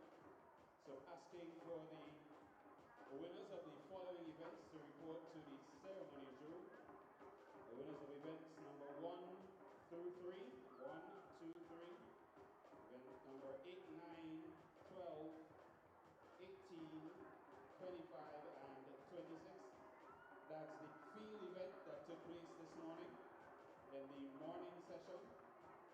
So the winners of the field events that took place this morning, that's the boys javelin throw under 17, the boys high jump under 17, the girls long jump under 17, the under 17 girls discus throw, the under 13 boys high jump, the under 15 girls long jump, the under 15 boys long jump as well, the discus throw open and international, and the under 13 girls high jump. So the winners of the field events that took place in the morning session, please report to the medal ceremonies room.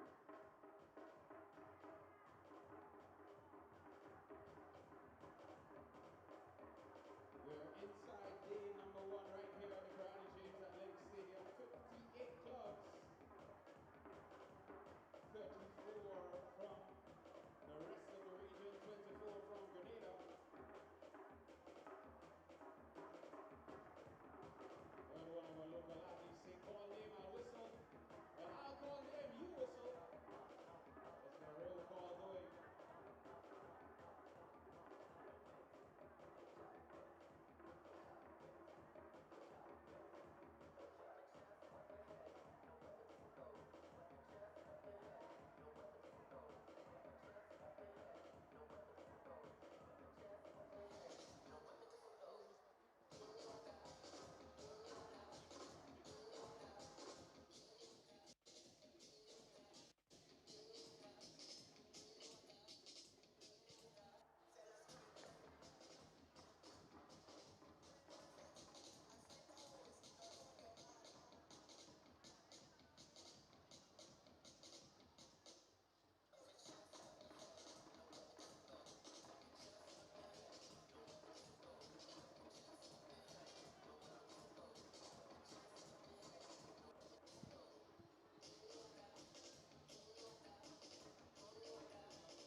So just an update for you.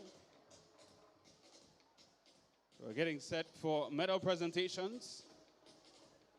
In just a few moments, we'll have the official opening ceremony of the Whitsuntide Games coming up next.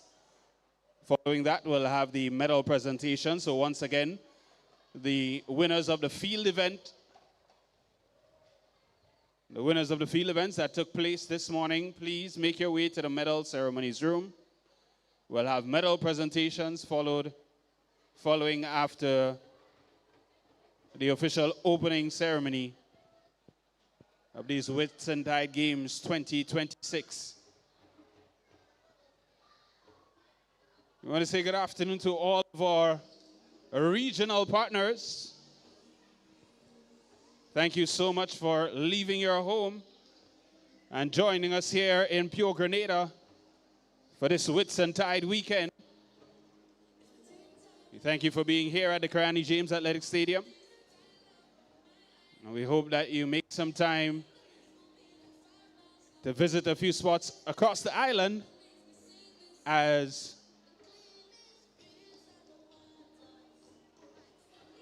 as the weekend continues.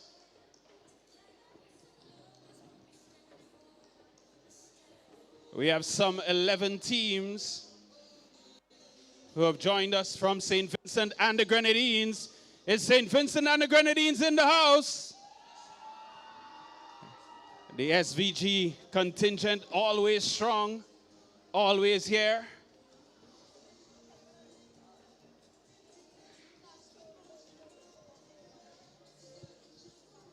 Hey, Roland, 9, right? From Jordan? 9 from Jordan? 9? Yeah. So 10, St. Francis. 10. So we have some 10 teams visiting us from Trinidad and Tobago, our neighbor to the south. Trinidad and Tobago, make some noise. Trinidad has a one-man army.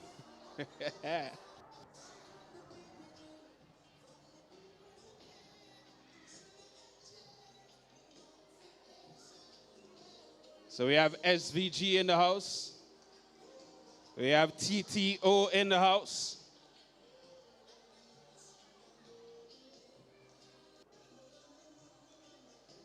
We have a couple teams joining us from Antigua and Barbuda.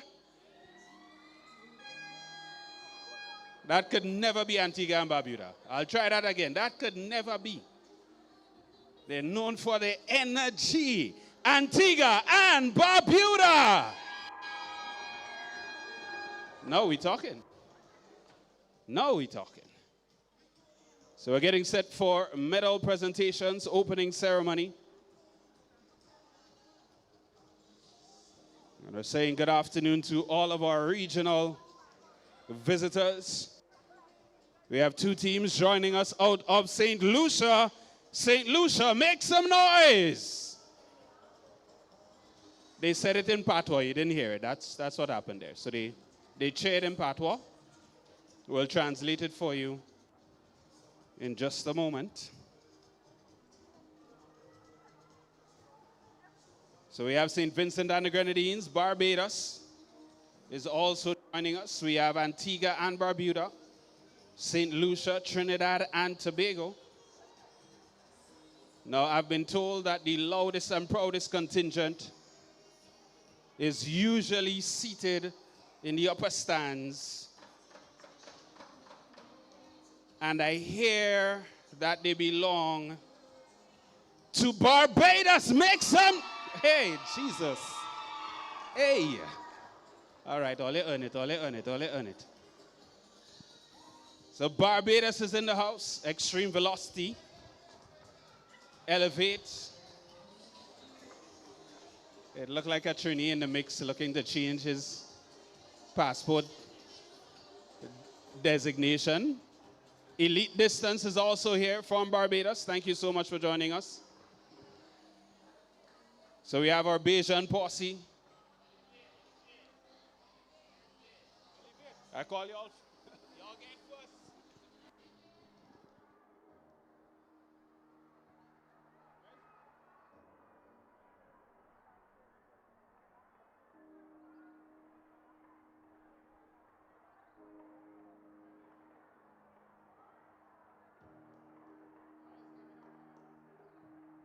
So we shout out to our friends from Barbados.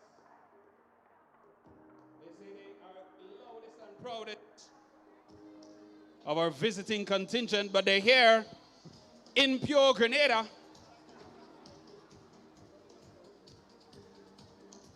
And so we're going to give them a Grenadian welcome. And we're going to show them how the Spice Isle makes some noise. Anybody from Grenada?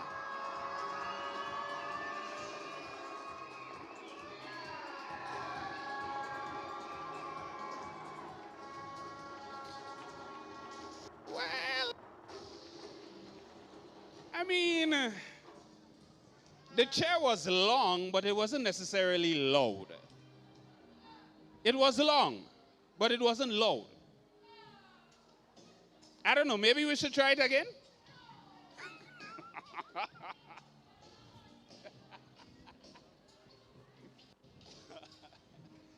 I think they're saving their energy for the finals later this evening.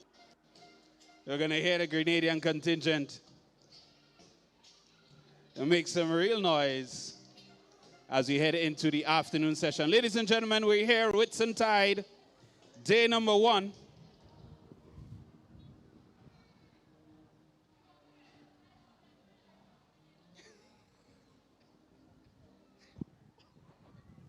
Don't tell them.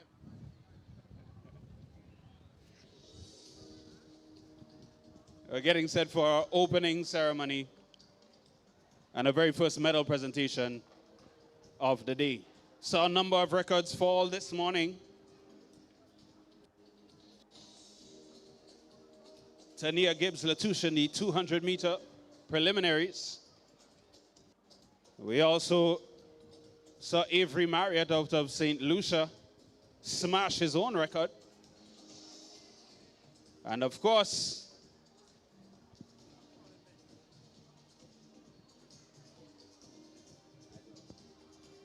Jalino Hamlet out of Barbados, rewriting the 400-meter record this morning. We'll see what's in store for the final later this evening. We're getting set for the opening ceremony for these Whitsuntide Games 2026.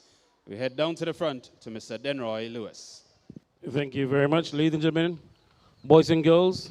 Welcome to Whitsuntide Games 2026 right here at the Grenada James Athletic Stadium. We are about to commence the opening ceremony, and to do so, we ask for God's continued blessings. We call on Pastor Jason Douglas to do so. Pastor Douglas.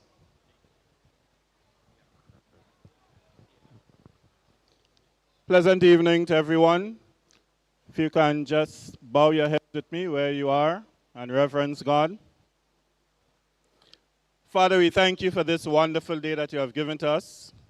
The psalmist said, "Bless the Lord, O my soul, and all that is within me, bless his holy name." We thank you, O God, for your mercies, for your love, for your grace upon us here in Grenada, for this wonderful weather you have afforded us today. We thank you for your protection, O God, for all of us who have made it here, whether by air, by boat, automobile, or on foot. You have protected us, O God. We pray that you continue to keep us. And God, as we gather here for these games, I pray, Father, that you cover every athlete from injuries, from harm. I pray, Lord, that they would have a great time at this Whitsuntide Games. Lord, the camaraderie will be great. The sportsmanship will be great. They will form new connections and friendships. And Lord, indeed, that we will see excellent performances. We thank you, Lord, for the great talents and abilities you have given to our athletes. Thank you, Lord, for the managers, the coaches, the clubs, and indeed, Lord, the parents and the patrons who are here to support our youngsters, oh God. Father, I commit these games, these next 2 days into your hands, and I pray, God, that you will receive all the glory, all the honor, and all the praise as we continue to celebrate the excellence of our youth. In Jesus' name we pray. Amen. Thank you very much, Pastor Douglas. Ladies and gentlemen, at this time, we pay homage to our country, Grenada, Carriacou, and Petit Martinique, as we sing along the national anthem of Grenada, Carriacou, and Petit Martinique. Please stand in the appropriate manner, ladies and gentlemen,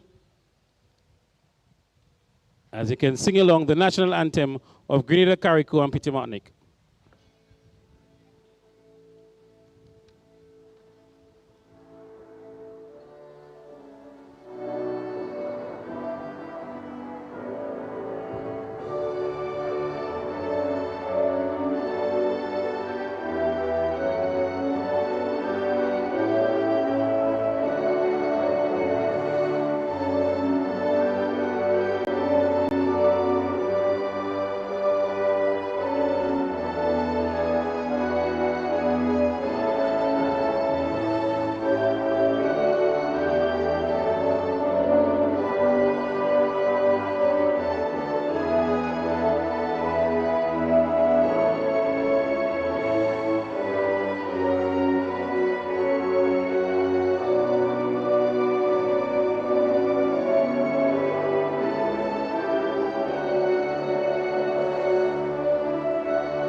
Wonderful.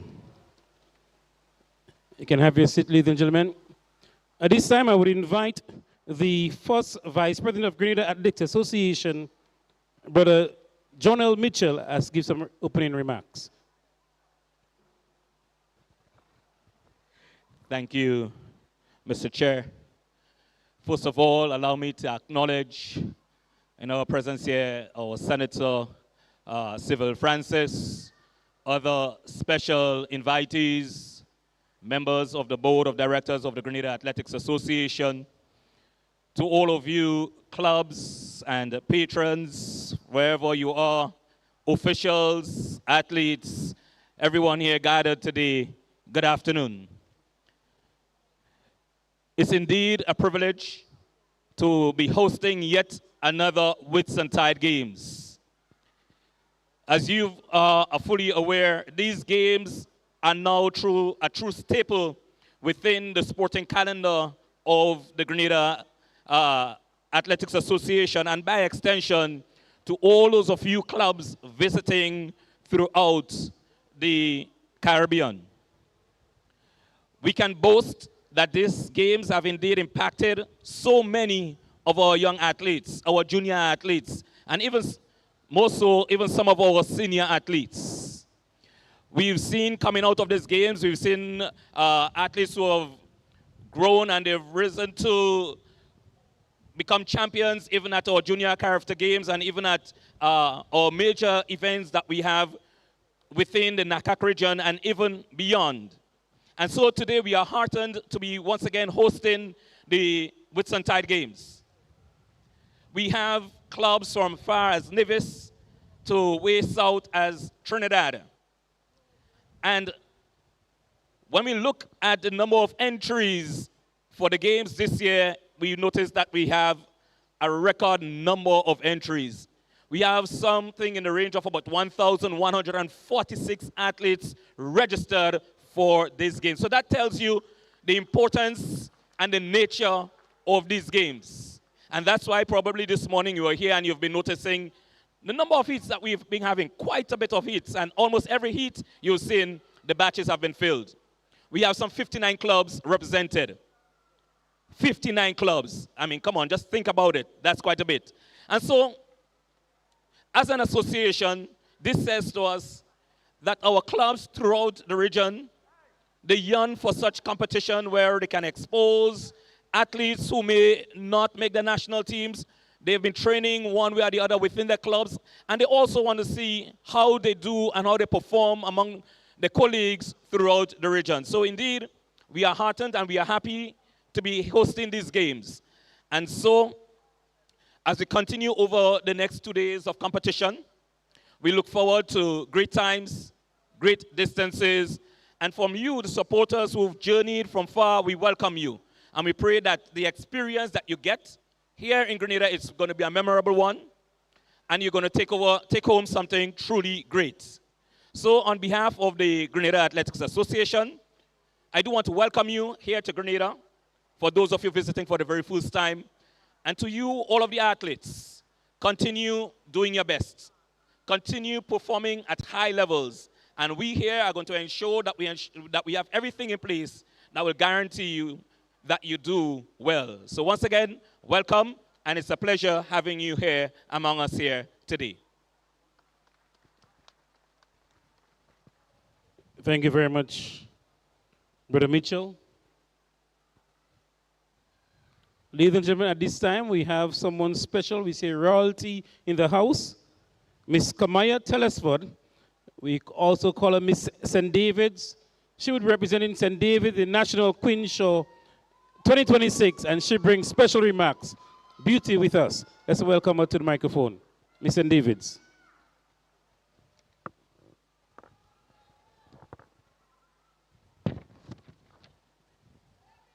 Good afternoon, everyone. Can we make some noise for our athletes?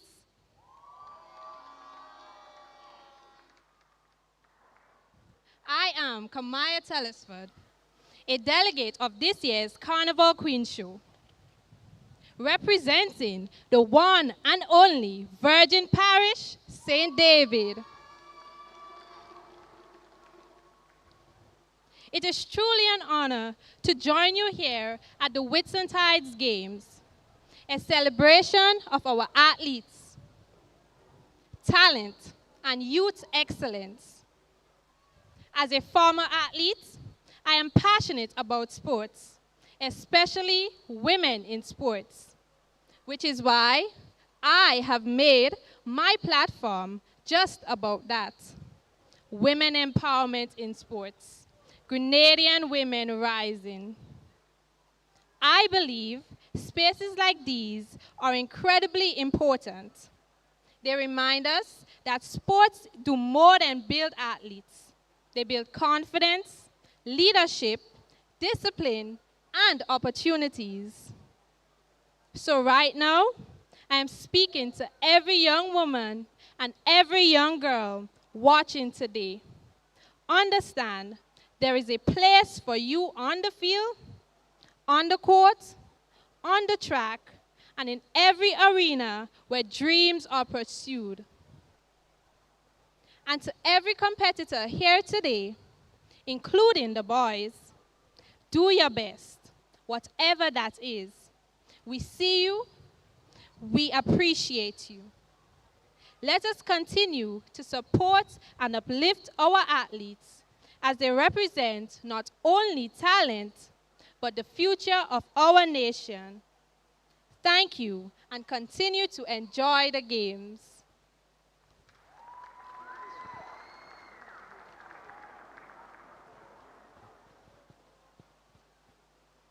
Thank you very much, Ms. Kamaya Telesford, Ms. St. Davids. Ladies and gentlemen, at this time, to ensure that the athletes abide with the rules of the games, I would ask Mr. Yashwe Douglas to do the athletes' oath.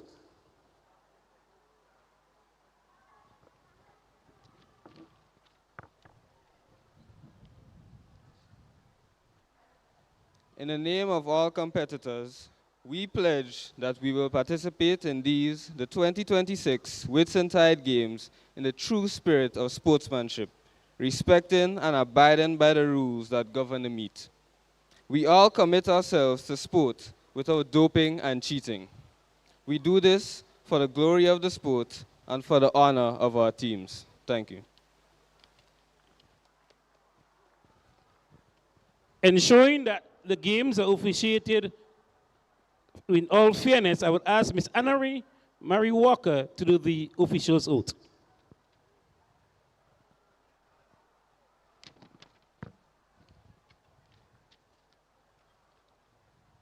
In the name of all judges and officials officiating at this 2026 Whitsuntide Games, we pledge that we will officiate this meet with complete impartiality, interpreting and enforcing the rules which govern them in the spirit of true sport. I pledge our commitment to the true sports principles. We will strive to uphold a level playing field and a respectful and positive sporting experience for all.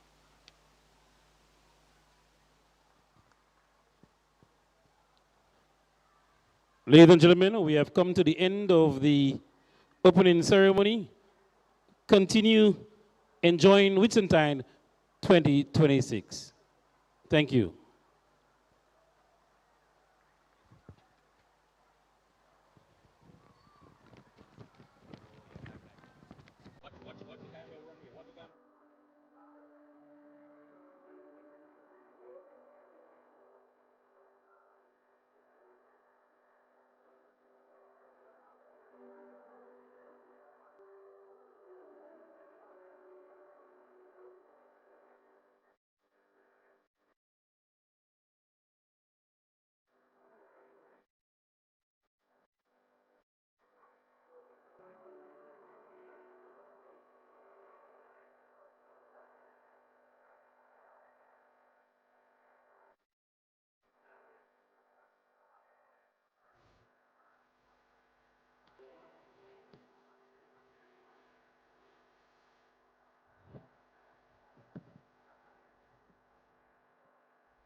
set for the first medal presentation of the Whitsuntide Games 2026. Present the medals. Call on the Director of the National Lottery Authority, Mrs. Cecile Greenwich.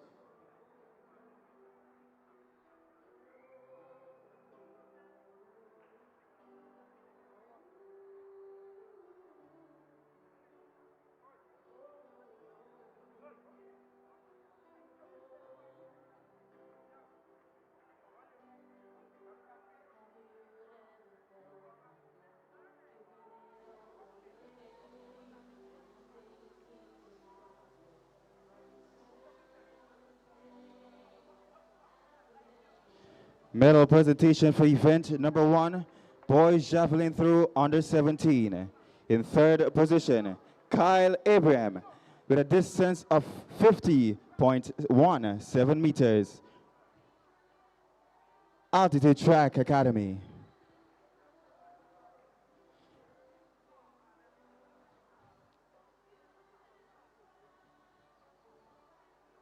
In second position, Cameron Lewis, Southern Pros, with a distance of 22.42 meters.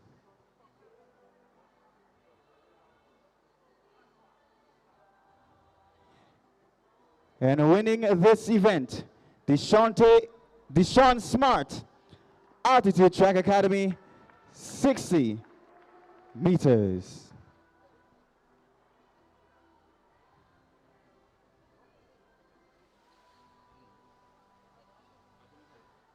These are winners for event number 1, boys javelin throw under 17.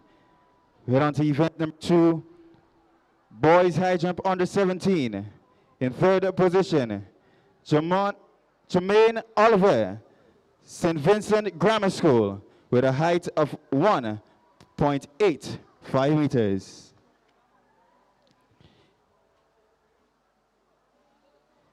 In second position, Emron Anthony, Grenada Boys Secondary, with a height of 1.85 meters.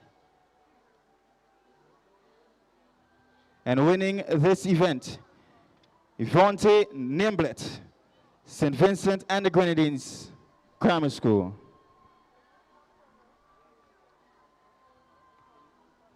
These are winners for event number 2, boys height 17.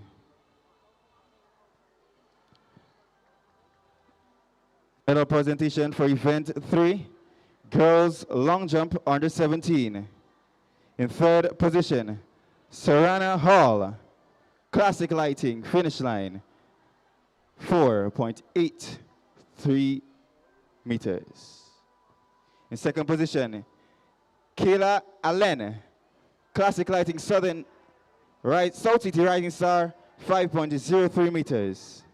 And winning this event, Kelsey Alexander, with a distance of 5.23 meters. These are winners for event number 3, girls long jump under 17. Medal presentation for event number 8, girls discus throw under 17. In third position, Carissa William, Burnley Athletics, with a distance of 27.22 meters. In second position, Fiona Jackson, Altitude Track Academy, 29.85 meters. And winning this event with a distance of 32.95 out of track blazers, Tabitha Francis.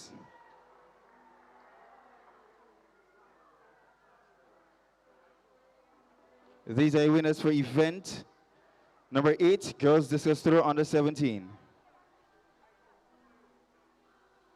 Event number 9, boys high jump under 13.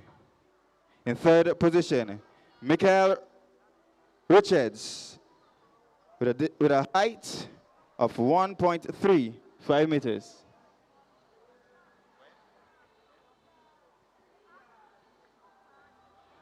So this was the first medal presentation. This concludes. We would like to thank the Director of the National Lottery Authority, Mr. Cecil Grenade.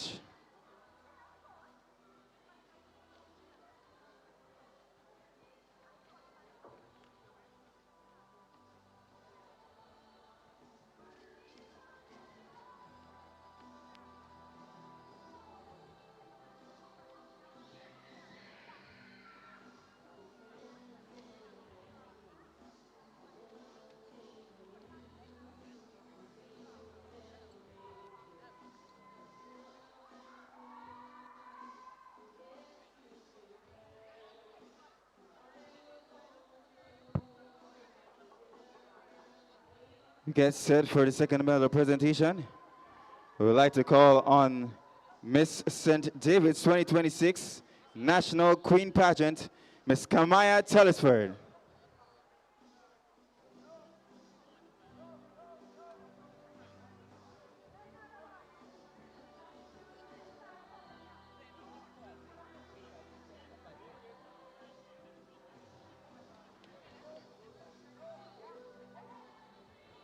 To do this medal presentation, we call on Miss Kamaya Tellisford, Miss St. David's National Queen Pageant 2026.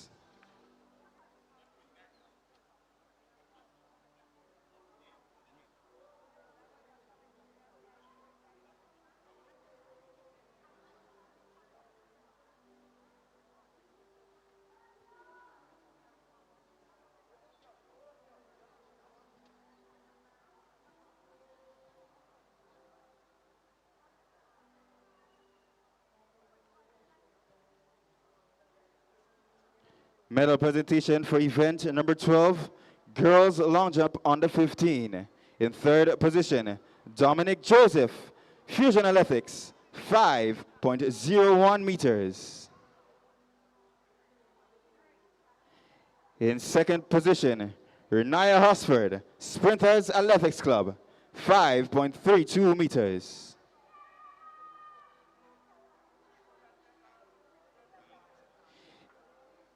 In first position, Kilana Modest, Altitude Track Academy, 5.35 meters.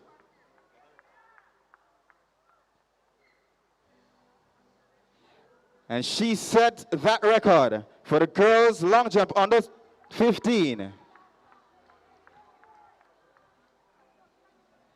Medal presentation for event number 18, boys long jump under 15. In third position, Bavlian Leon's Athletics, 5.36 meters. In second position, Ethan Kent, St. Vincent Grammar School, 5.78 meters. And winning this event, Akel Briggs, Classic Lighting, South City Rising Stars, 5.86 meters. These are winners for event number 18, boys long jump under 15. Medal presentation for event number 25, boys discus throw open and international. In third position, Tariq Comment, Exceed Sports Club, 42.29 meters. In second position, Jamon Comment, Exceed Sports Club, 47.80 meters. And winning this event out of track blazers, Lyndon Victor, 53.65 meters. These are your winners for event number 25.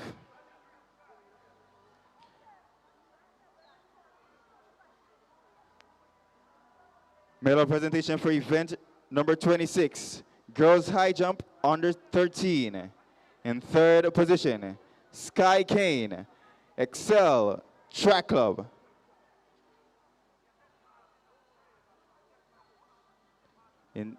In second position, Unique Augustine, St. Joseph Convent Grenville. And winning this event, Kamala Cho, Supernova Athletics, 1.38 meters. These are your winners for event number 26, girls high jump, under 13.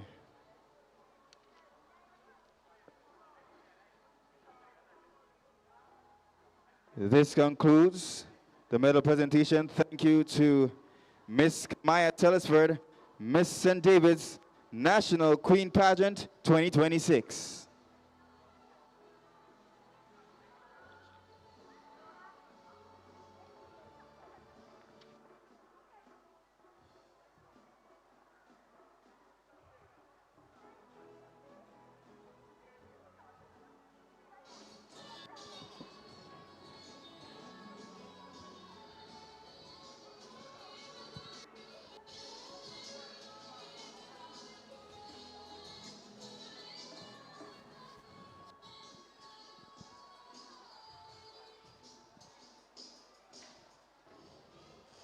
So congratulations to all of our medalists. We're getting set to head back to the track, ladies and gentlemen, for the afternoon segment here. Day number 1, Whitsuntide Games 2026. Finalists for the 400-meter hurdles, open and international, for women, posted to our main screen. Jaden Edwards Barry of ITDAT. She goes in lane number 2. Kaylina Modest, Altitude Track Academy, lane number 3. Your Intercall champion goes in lane number 4. Shania Nelson of Peak Performance Track Club. Lane number 5, Altitude Track Academy, Peaches Panchu. Lane number 6, also from Altitude Track Academy, Kamaya Alexander. Lane number 7, ITDAT Academy, Rain Brown. Rounding out the field, representing ITDAT out of St. Vincent and the Grenadines, Janae Farrell. That's the field. It's the women's. All right, so welcome back to the Kirani James, the Sir Kirani James Athletic Stadium. We're all set to return for the afternoon session, which begins with the 400-meter hurdles open international. And we've already had the lineup. 400 hurdle, 1 lap hurdles. Brown, Barry, Modest, Nelson, Panchu, Alexander, Farrell. That's your starting lineup. Here we go, clean start. Let's see who will be first over the hurdle. And it will give us an indication. On the outside, lane number 7, it seems to be Brown. Out. It's Renee Brown in lane 7 of ITDAT Academy. Seems to be the person out at the front. Farrell, that is, my bad. Farrell out front.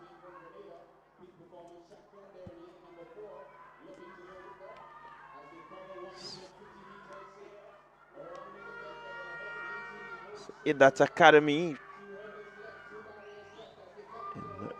Renee Brown. Renee Brown at the front. She's just inches ahead. Final hurdle coming up. And will she hold on? Can Renee Brown hold on? Yes, she can. That's a conclusion there in the end. Tired Renee Brown, but she held on to the end, which is what she had to do. Winning the first event back on the track after a break, the 400 meters, hurdles open and international. Renee Brown from ITDAT, 1 minute 05.79 seconds. Second position, Jaden Edwards Barry from ITDAT, 1 minute 06.18 seconds. And Shania Nelson from PPTC, 1 minute 06.43 seconds. That's Peak Performance Track Club right here in Grenada. Well, your Intercall champion Won herself a medal here at the Whitsuntide Games. It was a rather labored run, but in the end, she did what she had to do. That's Brown, Renee Brown, to hold it together, to cross the finish line in first position, and at a time of 1 minute 05.79, although it doesn't challenge the existing games record of 1 minute 03.88. Shantae Augustine, which was set in 2025, is still a good run. Yeah, certainly a good run there as we get ready for the 400-meter Open Invitational male. And so we're going to have two sections here. And section 1, we have some 5 athletes or 6 athletes facing the starters.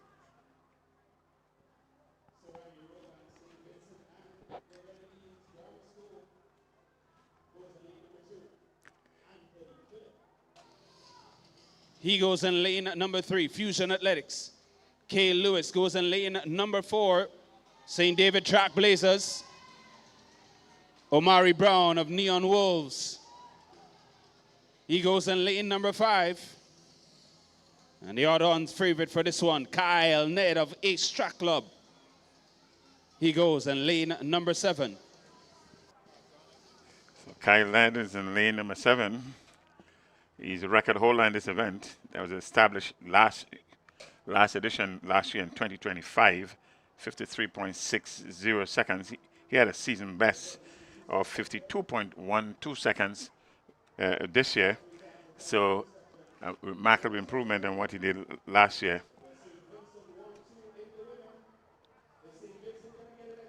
Yeah, he's gonna look to set a new record here, Kyle Ned. He's been getting some good times in. So one will expect that he will really push 53.94. His time, the next closest will be, 52.12. That's Ned. K. Lewis, Trailblazers, 53.94. So that's the competition for him in this heat. Anthony Phillip of Fusion Athletic also running very well, but you've got to keep your eyes on Omari Brown. Yes, Brown will present some challenges here, certainly based on his form for the year. With a season's best of 51.31, he is an imminent competition to Ned as a defending champion here and a record holder in this event. So the record of 53.60 is on the threat. If you look at the seed times,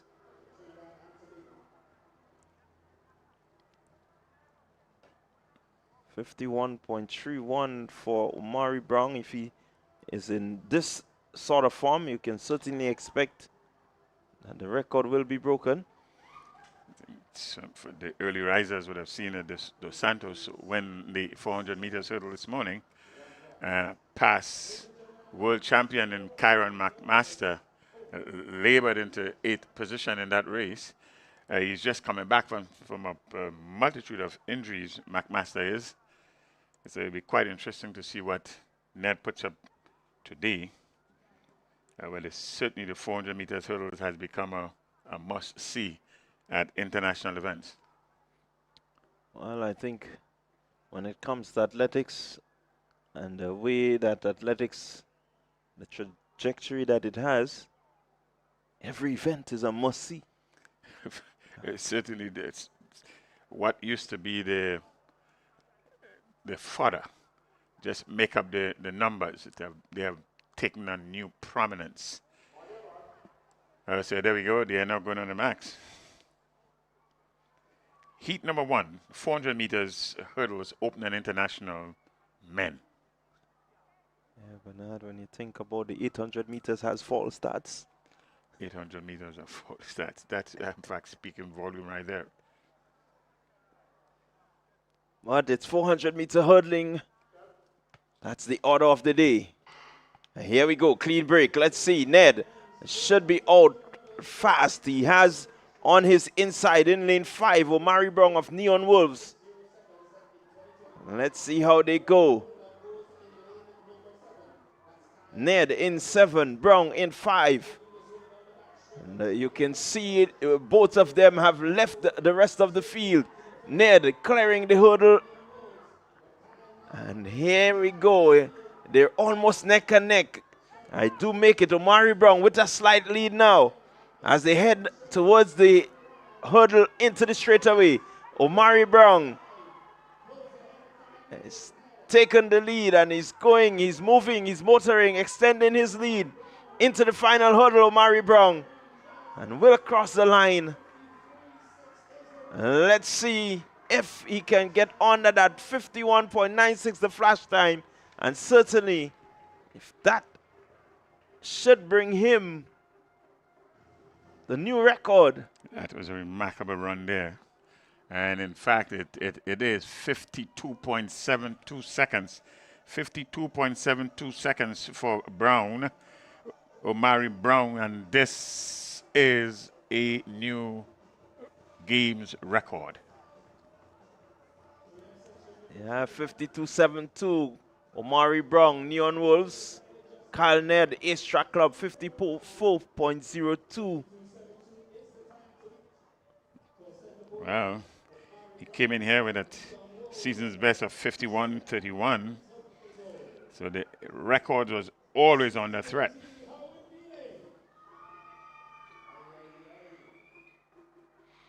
So we do have another heat. It's a time final. So if anybody wants to win this, they have to go below 52.72. Third position is so far is 54.02. 58.13.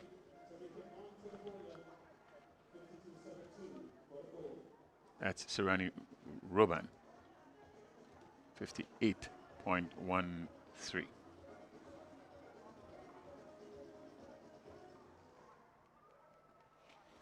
Ned finished with a time of 54.02. So Roban, Ned, and Brown. That's your top 3 so far. And anybody wants to get into the medals, they have to go below 58.13. Second heat. The seeded athlete here running out of lane 7, Tavon Hall, with a season's best of 53.50. If he equals his time or better, he will be among the medals. Yeah, Tavon Hall, a Carifta medalist in the hurdles. And the Grenadines, Derek Brown, lane number 6. Out of St. Andrew's Anglican Secondary, right here in Grenada, Tafari Williams. Ladies and gentlemen, Carifta bronze medalist, Intercall champion, Altitude Track Academy, Tavon Hall. So that's the 4 competitors in heat number 2. So we have non-starters in lanes 4 and 5, and lanes 1 and 8 blank. So it's Griffith and 2. They're on their max now. Williams, Hall, Brown. Brown is in lane 3. That's Derek Brown.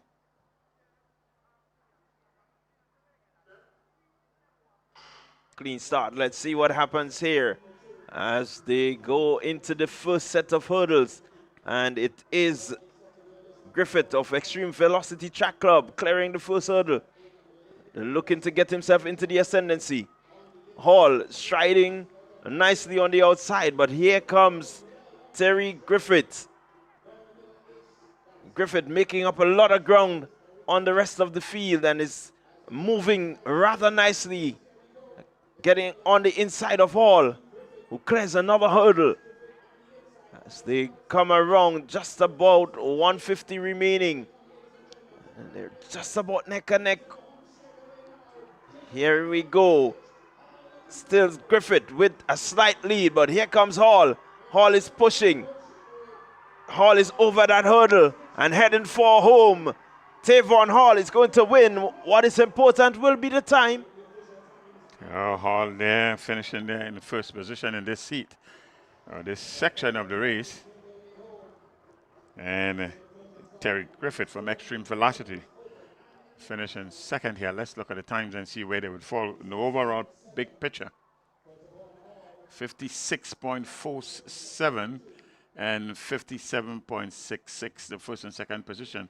The 56.47 will move Hall into a bronze medalist position. Yes, certainly will move him into the bronze medal position. Tavon Hall did enough to ensure that he got on the 58.13, 56.47. A good run from him. And certainly Omari Brown will be the winner here. Kyle Ned, second position, and in third, Tavon Hall. So those are your three medalists. It's Brown, Ned, and Hall. And in the process, establishing a new record, new games record of 52.72 seconds is Omari Brown.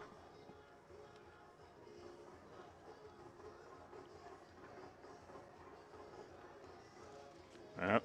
As we look at it here, Hall really having the strength. I think he ran a calculative race. He wanted to ensure that he had the strength. The athlete there, Griffith, he went out hard, started rather hard, but didn't have the strength to maintain his lead. And so Hall doing just enough to get himself onto the podium and to get into the medal position. It's one of those events. It's not just about strength, but it's a combination of strength, technique, or skills, and race management. You're not missing any action on the track as preparations are being made for the next track event, event number 42, the 800 meters women open and international. Yeah, we're going to look forward to seeing some 12 athletes in this one. All right, so at the same time, the high jump for men open and international, the competitors are readying themselves. They should take the field shortly.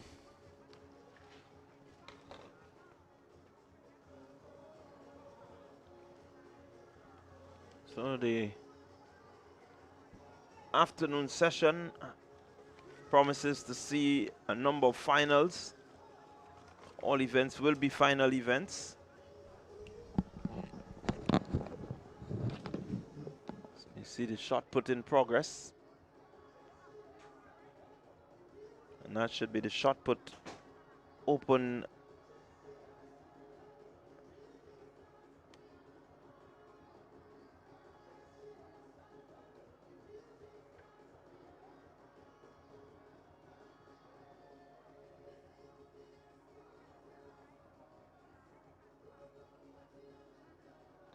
Also have the high jump.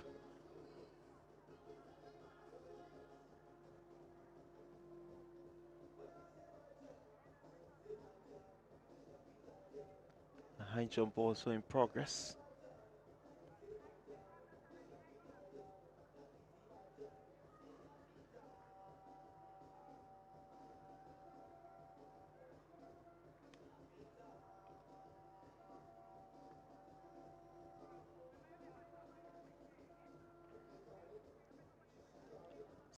Athlete there from Fusion Athletic in the high jump, clearing a height of 1.80 meters.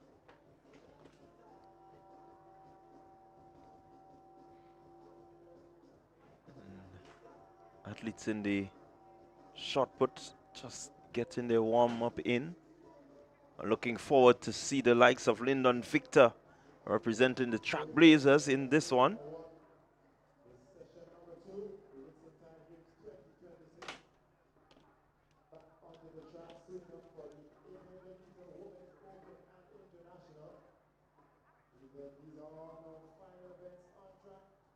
Well, beside the medals, with the field, the action continues to be men's high jump, open and international. The men's shot put, open and international.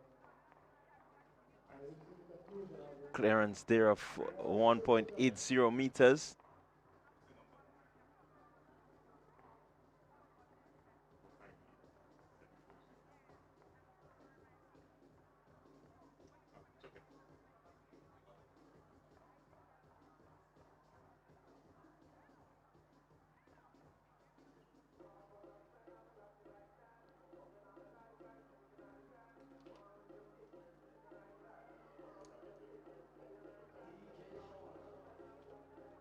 So the thrower still having a bit of warm-up.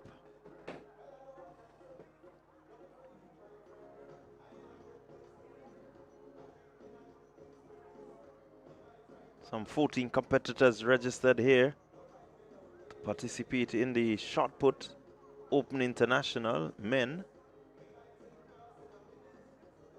But in the meantime, the high jump continues.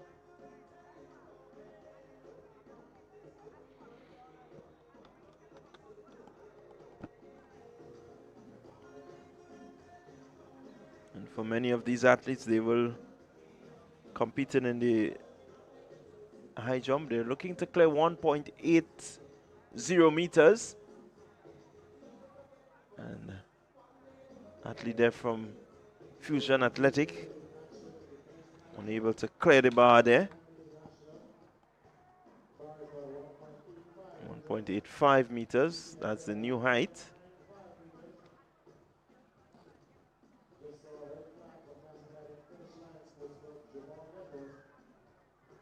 That's the first round at 1.85.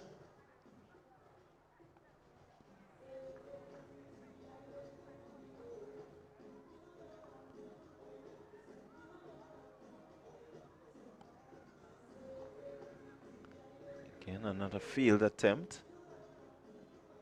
That's only the first round at 1.85. So they do have 2 more attempts.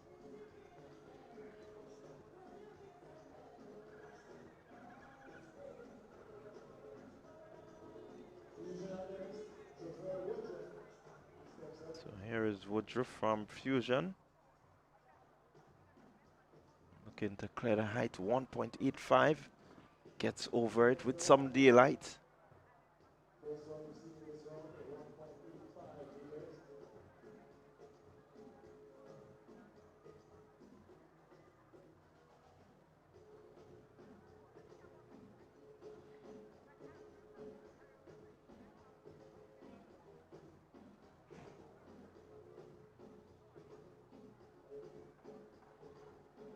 Again, another clearance at 1.85 meters. See if we can get the names for you. XC Track Club, also well clear.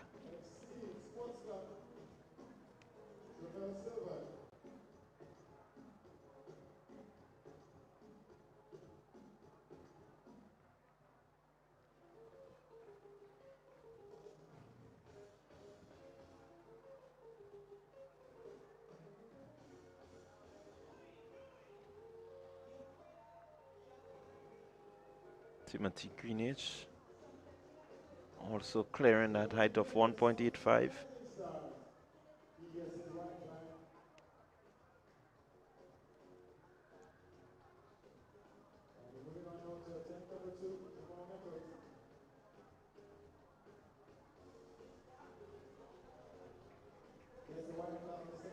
And Nichols just clearing 1.85.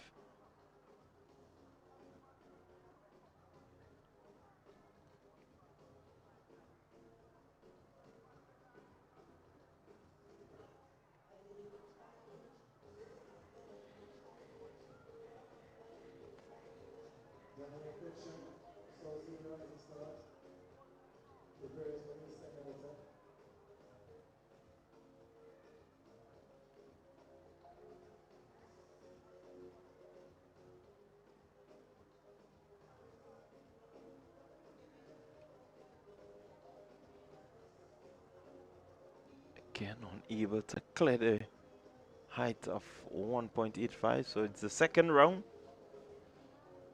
So far, a number of athletes have already cleared 1.85.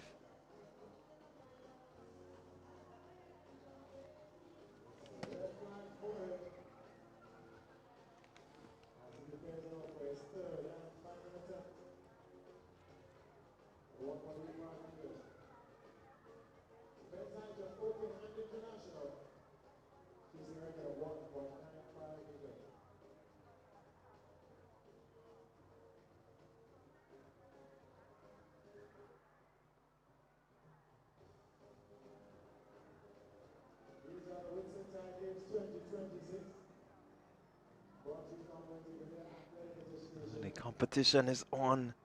Bernard for the boys in the high jump. See Telesford there and seem to have. Yeah, Telesford has been really one of the standard athletes right throughout the year. Seen him many, many times over the course of this season. Yeah, he's opted to pass at the lower heights and will attempt the higher heights, himself and Fleming. They've been battling, Fleming and Telesford, throughout the season.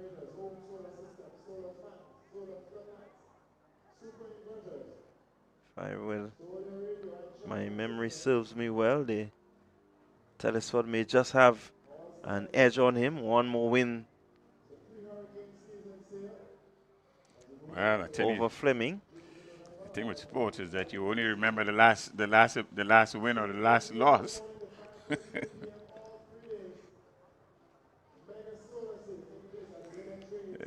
historical wins and losses, they only count for statistics. It's often said is the form on the day, that's the athlete or the sports person who would stand out.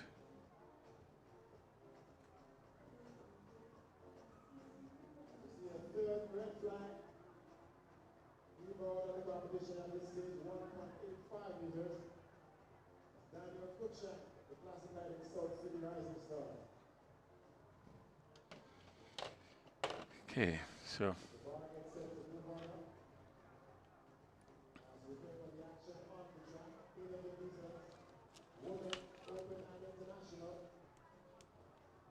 you're witnessing the shot put competitors. Shot put.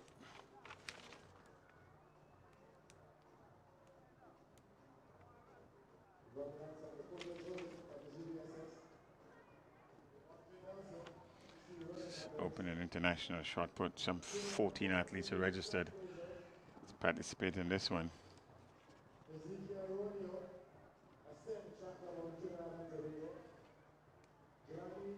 See a live throw.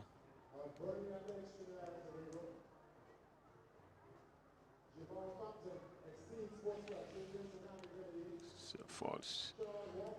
It's a throw. So wouldn't count. Well, they're still doing their warm-ups, so. Oh, still in the warm-up throws. Okay, there we go. Competition has not officially started as yet.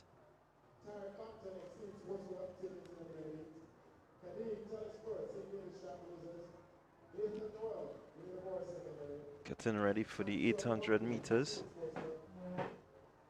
Athletes should be with us shortly. 800 meters is the next event on the track. That's a women open and international. And what we are witnessing is some practice throws and some stretches and warm-ups for the high jump for men. Both open and international events.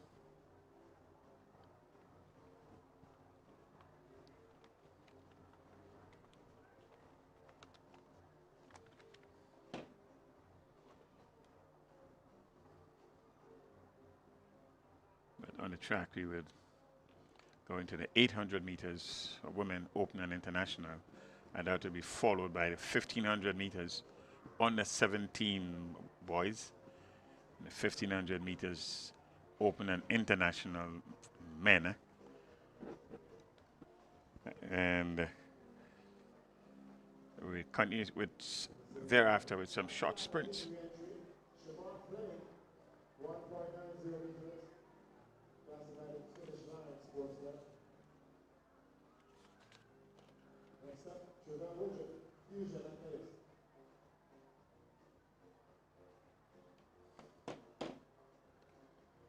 Athlete there from St. David Trailblazers having his warm-up throw.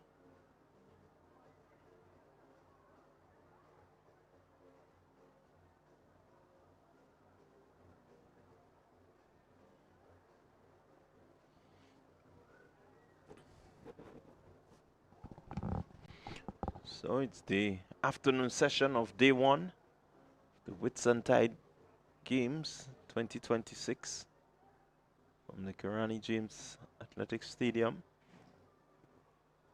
It's first part of two.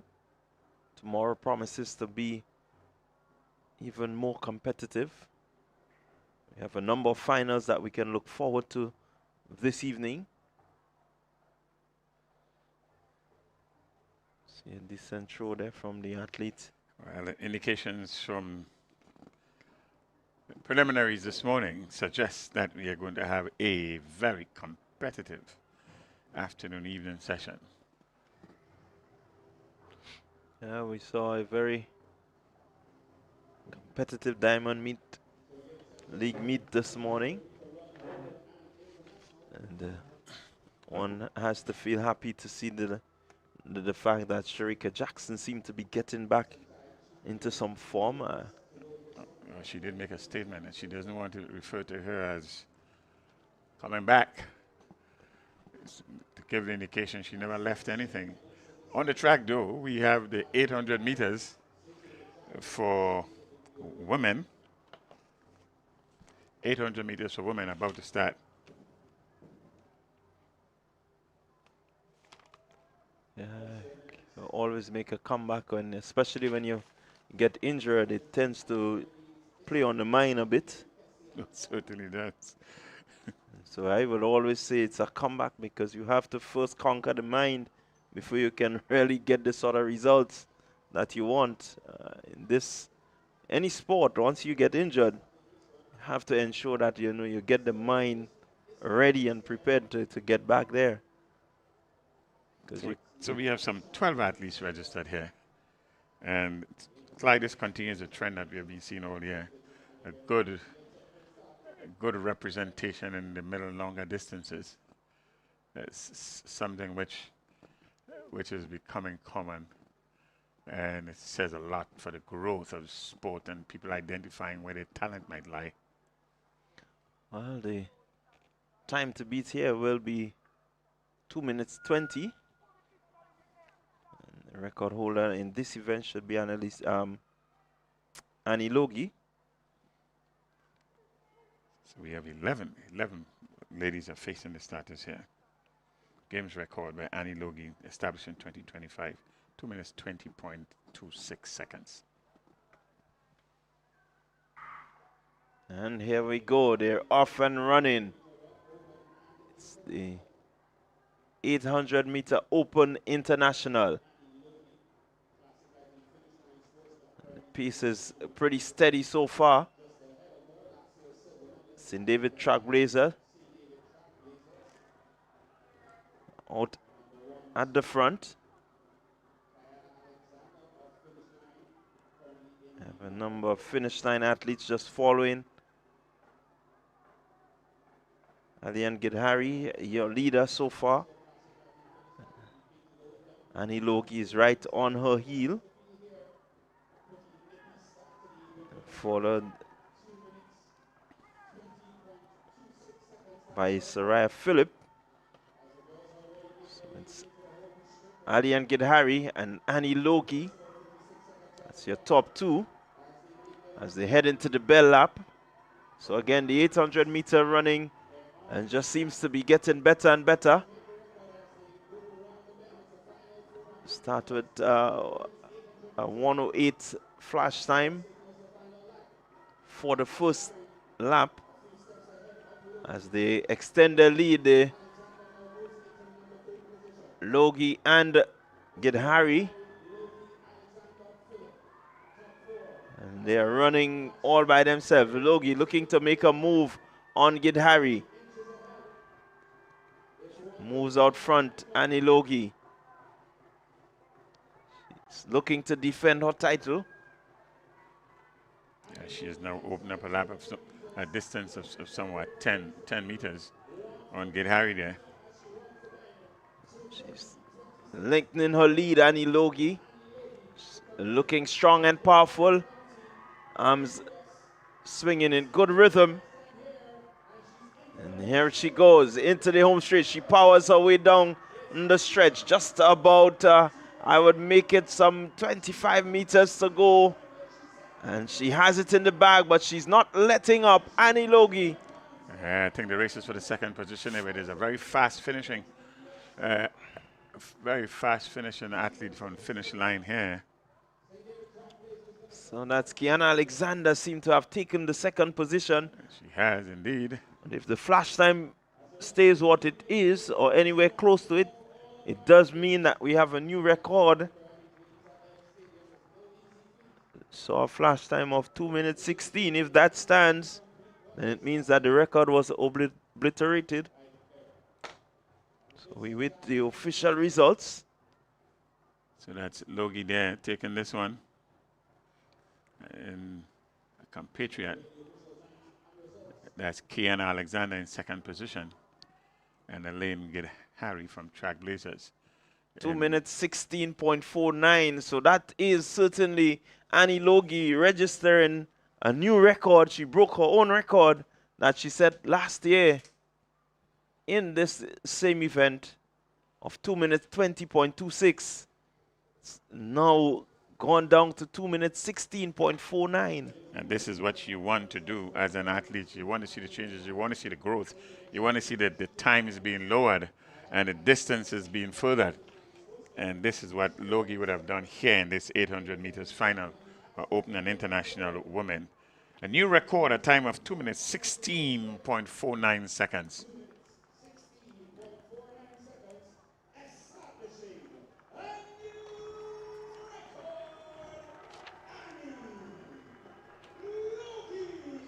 There you have it. House announcer just confirming. So up next on the track is a 1,500 meters. As a 1,500 meters run for boys under 17. 1,500 meters under 17 boys.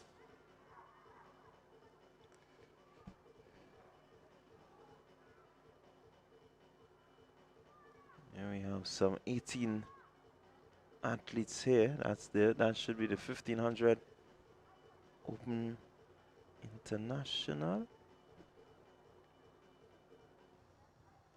Oh, that's the under 17 boys. That's boys under 17. Yeah. So we have some 23 athletes slated to compete here.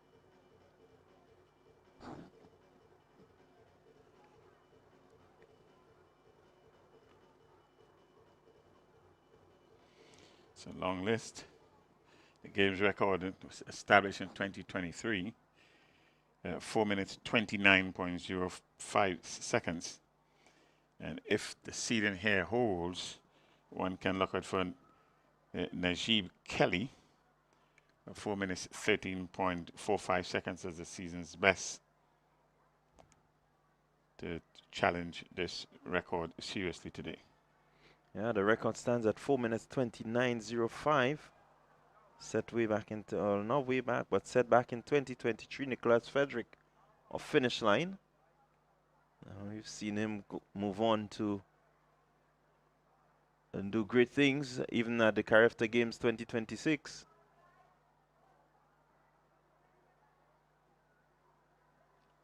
It's been in good form this season, Nicholas Frederick.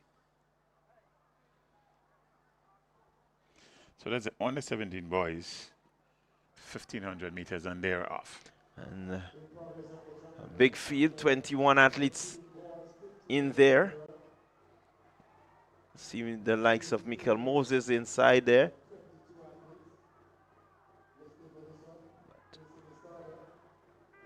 Front pack nicely bunched.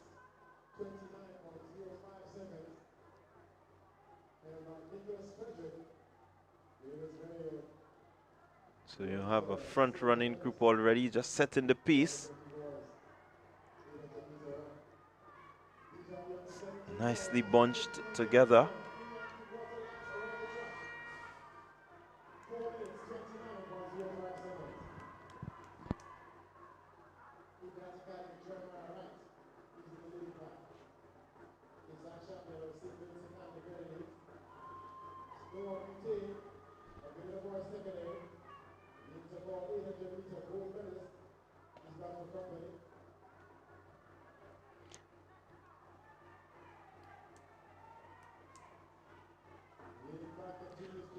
Right, so there you have it, the leading pack just thinning out a bit. But I do want to let the viewers on the Facebook page know that at 5:50, the 8-hour limit will be reached, but we will start a new live at 5:45, just to accommodate that 8-hour limit. And so you can always tune in from 8:45 to that new link. Will be started. Don't want to. Sorry, 5:45, not 8:45. I don't expect to be here at 8:45. So at 5:45, we should have that new link ready for you, so you don't miss any of the action here at the Whitsuntide Games 2026. So take note of that. We don't want you to miss anything as the 1500 meter continues and the leading pack just continues to thin out. We have a new leader coming to the front.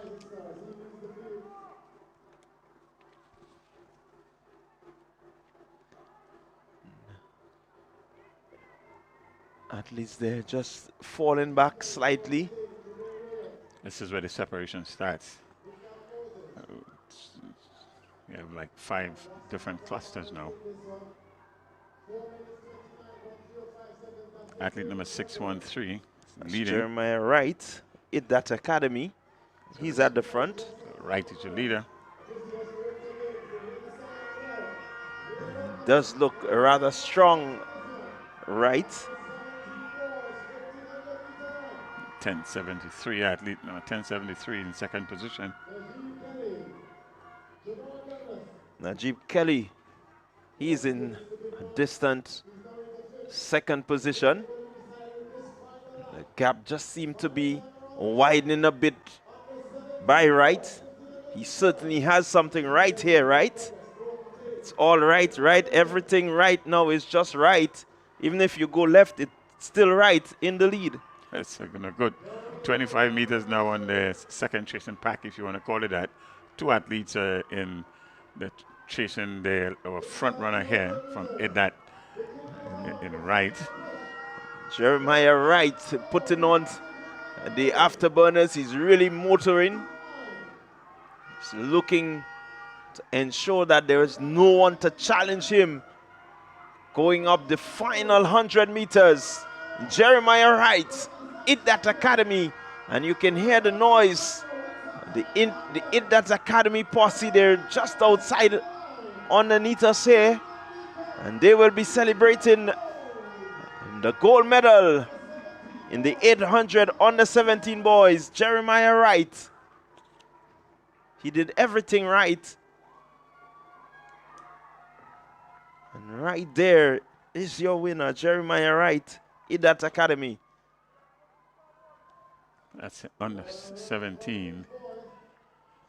Under 17 boys, 1500 meters. That's the conclusion of this race there.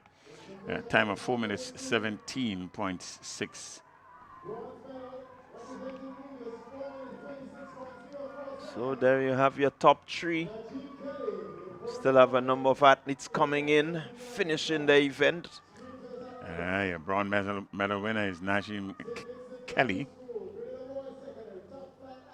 And then Shawnzy Joseph in second position. And your winner, Wright, Jeremiah Wright, winning this one. And it still looks fresh at the end, Wright does. Well, to tell you, Jeremiah Wright did everything right. And right now, he is the new record holder in this, the 1500 under 17 boys. So there we have a new record here. The old record stood at 4 minutes 29.05.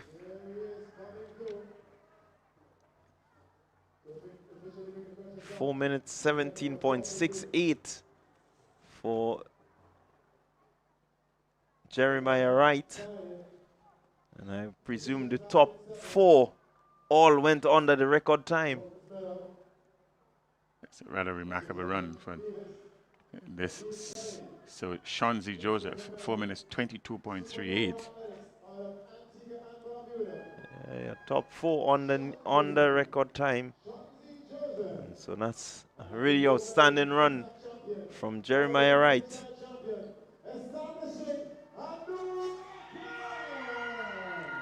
And even your third place finisher is under the old record. So it's really a remarkable run it was.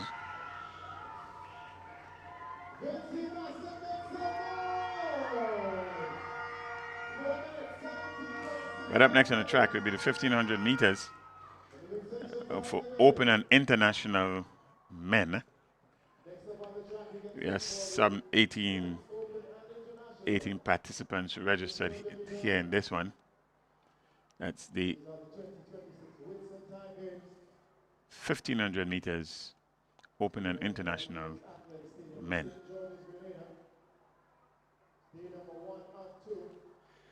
Yeah, we have 18 registered. I'm looking at the numbers. It just seems to be about 15.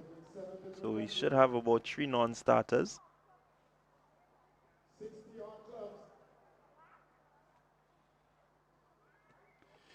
Day one,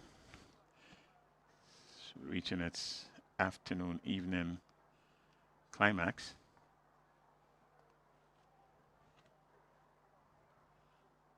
Wonderful display of track and field this Whitsuntide weekend. Continues tomorrow, Sunday, from 10 in the morning. So the record in the 1500 men open international is 4 minutes 18.24 seconds, set back in 2025 by Malik Nero of Exceed Track Club. And they're on their way. Unless he was doing the early running here, and in fact there's a false start. Quite unusual to see that, but it has happened this year on multiple occasions actually. And so they are going to try for a second time. 1500 meters open and international. It's quite unlikely anybody would be disqualified. Well, let's hope not. It seems to be a faulted start, not. I just seem to have picked up something with the gun there.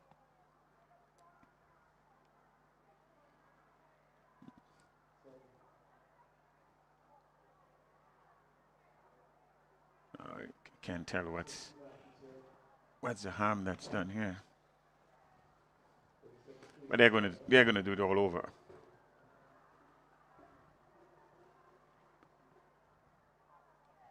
$1,500 meters. Men, open and international.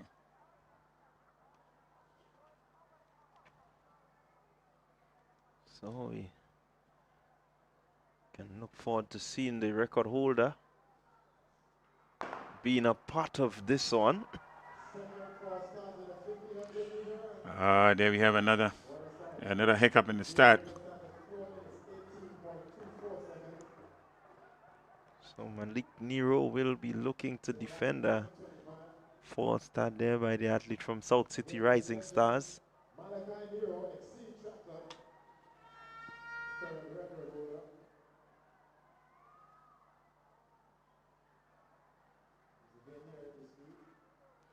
Here they go. Let's see what happens. Antoine Blackett. Fusion Athletics, a front runner is Blackett. That's his customary style of running. And he has done no less here at the start of this 1,500 meters. So here we go. It's Blackett looking to set the pace. Representing Fusion Athletic. And he's followed by Omari Cupid from IDDAT. That's Cupid in second position there. Very close, closely bunched.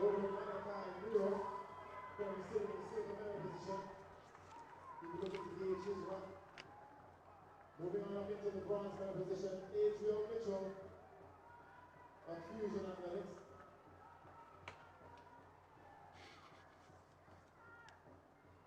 As the field begins to thin out here. So Manny Cupid. So it's Fusion Athletics separated by IDDAT Academy. Then you have Adriel Mitchell of the Fusion Athletic. And he's moved into the silver medal position right now. So it's Fusion 1, Fusion 2, followed by IDDAT Academy.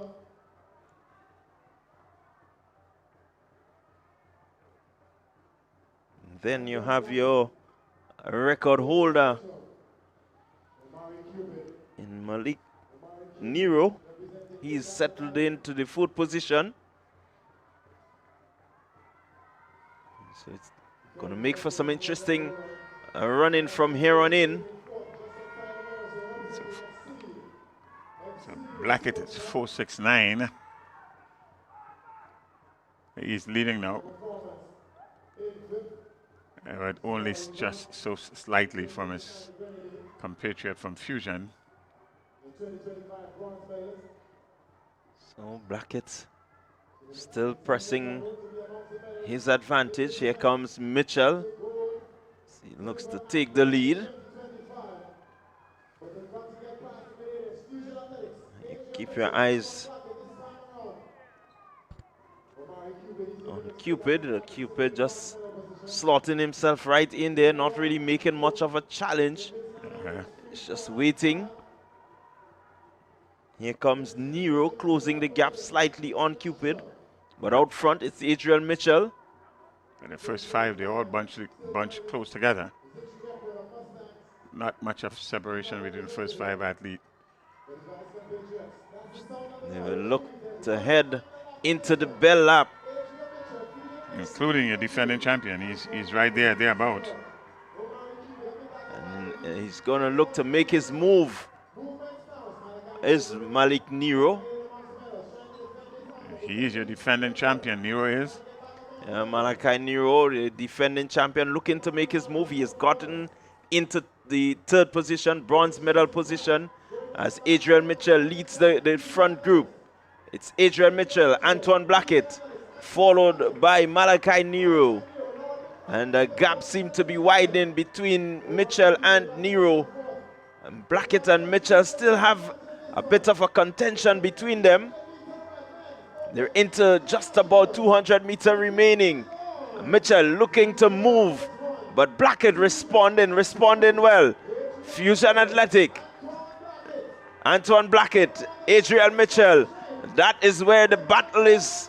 Can Mitchell hold on? Does Blackett have enough in the tank to chase down Adriel Mitchell? Antoine Blackett, he's making his move, but Adriel Mitchell is responding.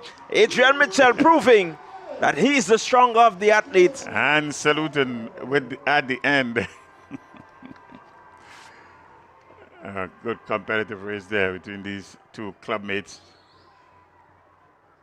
Adriel Mitchell, Antoine Blackett, and your defending champion finishing in third position. And again, this is Whitsuntide Games 2026 is proving 4 minutes 7:35. So yet again, we have two athletes going on the record pace. Ladies and gentlemen, it is a new record. Top four under the record pace. I make it. Record previous was 4:18.24. And so your top four, including Omari Cupid, have all gone underneath 4:18:24. So your new record holder is Adrian Mitchell from Fusion Athletics, 4 minutes 07.35 seconds. Remarkable run there. So you look at the replay here, and Mitchell has the strength. He knows that he has it. And so he's not worried about the challenge from Blackett.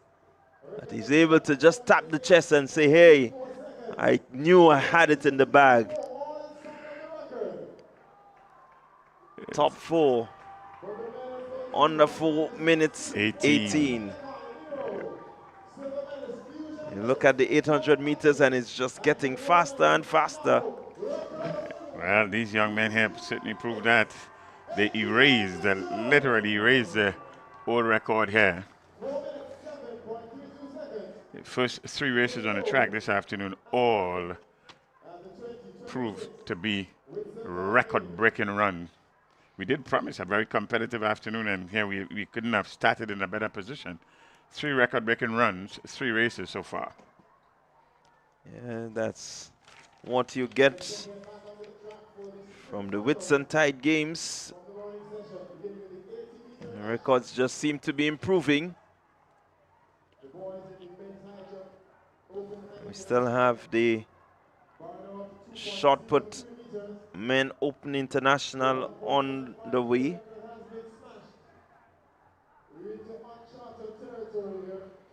Shot put is in progress,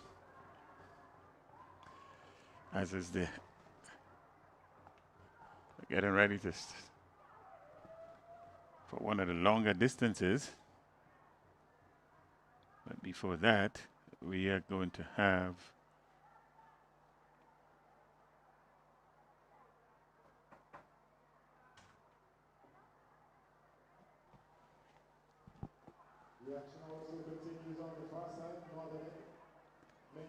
a suite of sprint races. So the shot put event on. Men Open International. Red flag there for the athlete from the Exceed Track Club. High jump for men, Open and International, that's ongoing also.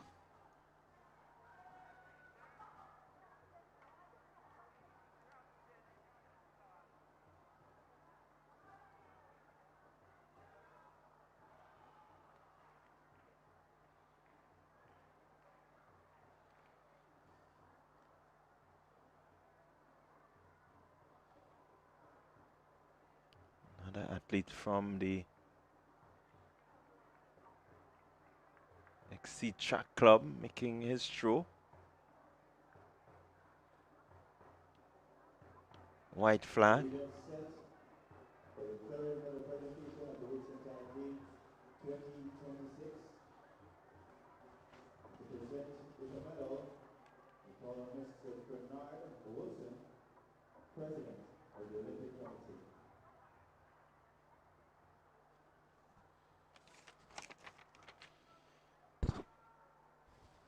So field events are ongoing. High jump for men, and shot put for men, both Open and International.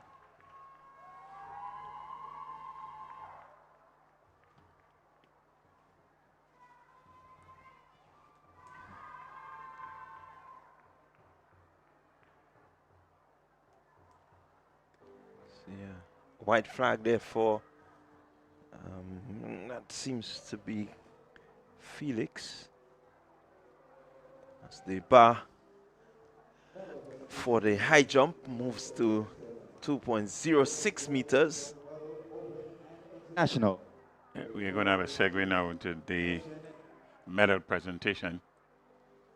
Nelson, Peak Performance Track Club. So In we are second position, Jaden Edwards Barry, Idat Academy.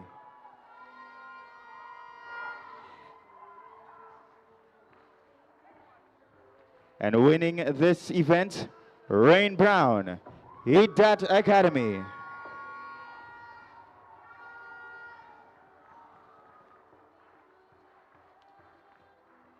These are your winners for event number 37, Women's 400-meter hurdles, open and international. Event number 38, men 400-meter hurdles, open and international. In third position, Tegan Hall, altitude track club.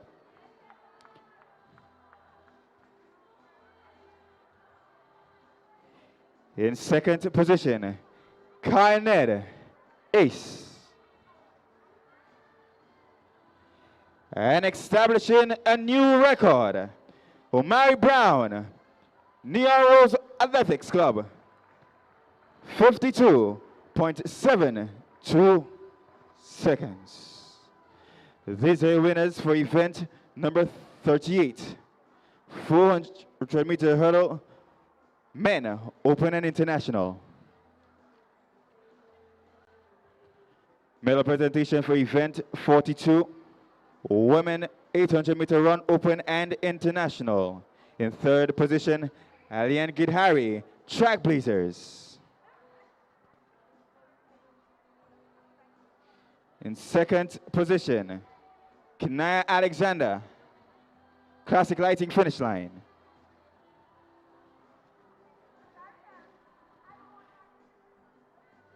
And winning this event, establishing a new record, Annie Logie, classic lighting finish line, 2 minutes, 16.49 seconds. These are winners for event number 42, women 800-meter run, open and international. This concludes the medal presentation. Thank you to the President of the Olympic Committee, Mr. Bernard Wilson.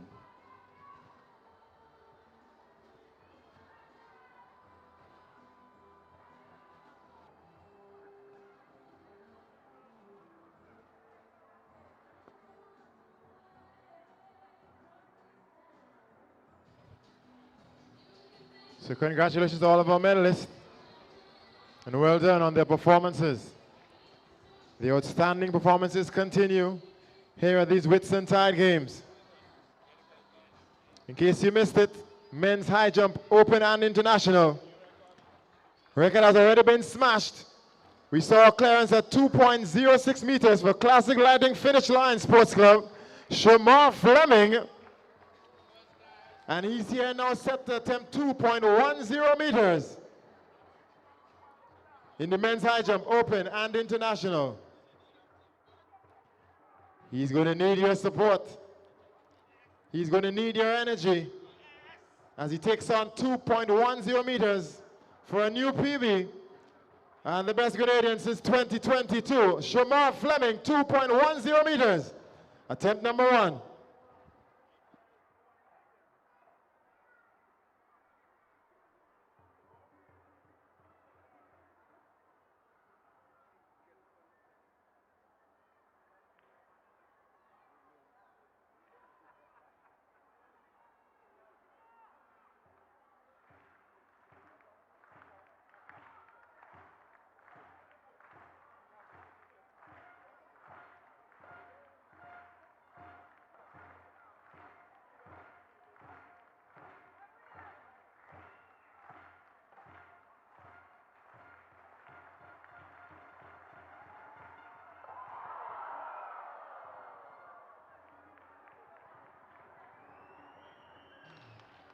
I feel like he's got it in him.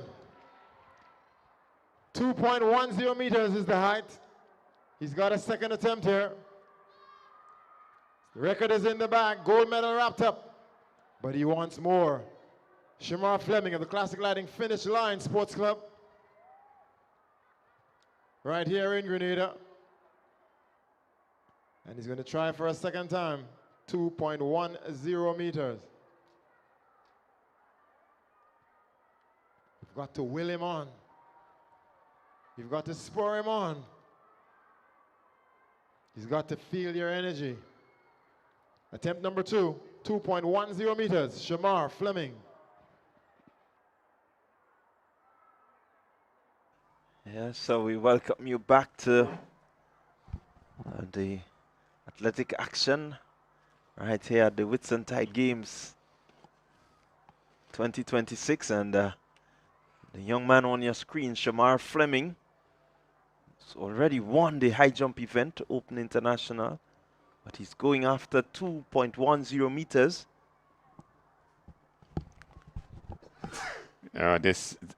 He is having a remarkable run here. Fleming does a classic lightning finish line. This is the second attempt. Being spurred on by the crowd. The old record had stood at the old record was 1.95 meters, and he has already eclipsed that, and eclipsed it rather easily. 2.10 is nothing to snuff about. Certainly nothing to snuff about.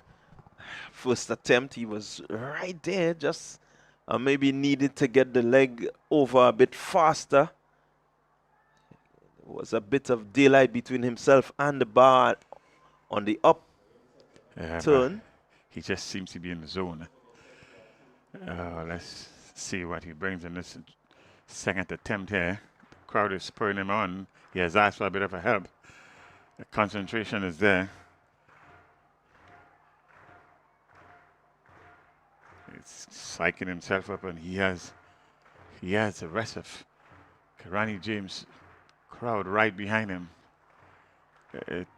2.10 meters. That's the impediment right now, and here he goes. And a botted attempt. Felt that he wasn't quite ready there. And it's one of those discipline that you have to get just about everything right to be successful. Yeah, 2.10 meters is no easy clearance. Let's see if he can get it here. Crowd is willing him on. Fleming up. No, he didn't have the push. Still have another attempt. He's going to try it again. In the meantime, though, we are going back on the track. Going back on the track, we have a number of short sprints. It's all finals. We're going to start with the 80 meters for girls under 9. So girls under 9, 80 meters. So you have all the qualifiers under 14 seconds in this one. Yeah, this should be very close. In lane 1, we have Slinger. Slinger represents GTC Runners Athletic Club. It's under 9. She's still 8. She's coming into this event at a time of 13.40 seconds. Timia Gibbs. She's in lane number 2. Momentum Track Club, Track and Field Club. 13.58. Well, here they go. Mia Joseph came in 13.12, and she seems to be the one ahead in lane 3. Mia Joseph, and she's running, she's motoring, but here comes the athlete out in lane number 8, Soraya De Leon. I wouldn't venture to call this one. It has been close. It is close. It's going to go to the photo finish, I'm sure. These young girls have done themselves well. Lane number 3, early lead, very early lead here from Joseph there. Came in here, one of the highly billed ones, with a time of 13.12. And it looked like the athlete in lane number 8. That would be Sarah De Leon from MVP. Let's see. Yes, it is. And she dipped under 13 seconds. Dipped under 13 seconds, 12.95. Mia Joseph also better her times coming into these finals. Yeah, certainly a good run from Soraya De Leon. So it's 12.95. The second position is Mia Joseph, 13 flat. And Jediah John, 13.01. You couldn't get closer than this, really. for a final. This is what you call a blanket finish. 12.95, 13.01. In the meet, 13 flat and 13.01. Your top three. I mean, literally, it's A in between. And in the meantime, you would have missed the final attempt. It was not a successful one, but still a winner in the high jump for men, open and international. So we're getting ready for the boys. This one is going to be interesting because we have 6 athletes on the 12 seconds in this lineup. Boys, 80 meters. We have Amir Burnett, 12.53. Tyler Bain, 12.53. Damari Paul, 12.54. That's your top three. Omari Otter, 12.56, and they're off. And let's see how they go. It seems to be lane number 2. Amir Burnett, peak of Elite Performance Barbados. Elite Performance Barbados, Amir Burnett. Elevate Performance Barbados. It is an elite performance, though. It is an elite performance. What a win. Elevate Performance seem to have 1-2 in the bag.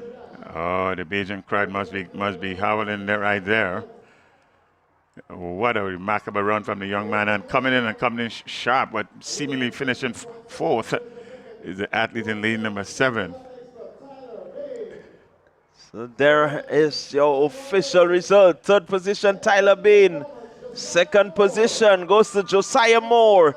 And your winner, 11.25 seconds, Amir Burnett. Elevate Performance. With a win reading of 2.7, it's not going to disturb the record books, but a remarkable run anyways. 11.25, your winner, that's Burnett from Elite, or Elevate. Elevate Track Club. Remarkable performance it is. The results coming into these finals suggested it was going to be close, and in fact it was. Yeah, certainly. Yeah, we head over now to the 100 meters for girls, under 15. Plus 2.7 meters per second. 100 meters for girls under 15. Next event on the track. And we have this is going to be some close one. We're the seeded athlete here, the top performer coming into these finals with a time of 12.14 seconds. 12.14 seconds, and she'll be in lane number 3. That's Tyrell Haley. Tyrell Haley has been performing quite well all year. And she's from Athletic Track Academy. Yeah, certainly. Tyrell, the one with the best time coming in, 12.14. Mind you, there's only one athlete in these finals here, or 2 athletes here that's over 13 seconds. 1, 2, 3 athletes over 13 seconds, and the other 5, they're all under 13, to suggest that we are going to have a close finish. The odds-on favorite, though, is Tyrell Haley. She'll be running out of lane number 3. We expect to see in lane number 1 Simone Mika from Root Sports Club. Mika Simone from Root Sports Club. Leandra Kinch, she'll be in lane number 2. Terrella, we mentioned before, in lane number 3. Tamara Newton in 4. Hannah Wallace in 5. Rena Hosford in 6. In 7 is Destiny Arnold, and Kanisha Kalist will be in lane number 8. Good representation here from right across the Caribbean. We have Root Sports Club, Elevate Performance, Altitude also there. St. David's Trailblazers is here, Extreme Velocity is here, the Sprinters is here, Burnley is here, and Sprinters again represented another athlete in Khalees in lane number 8. This is the future of track and field, ladies and gentlemen. This is the future of track and field in the Caribbean right here. 100 meters, under 15 girls.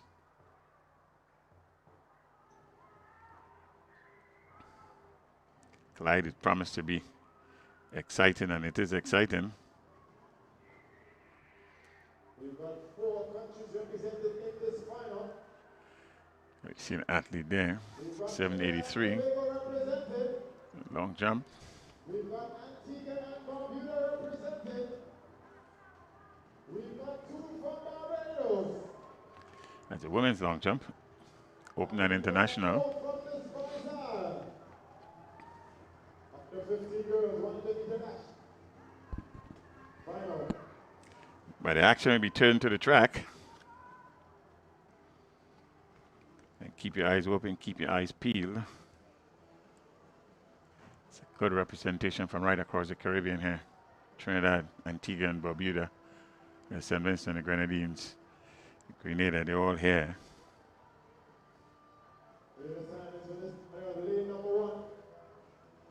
Let's get the lane assignment officially.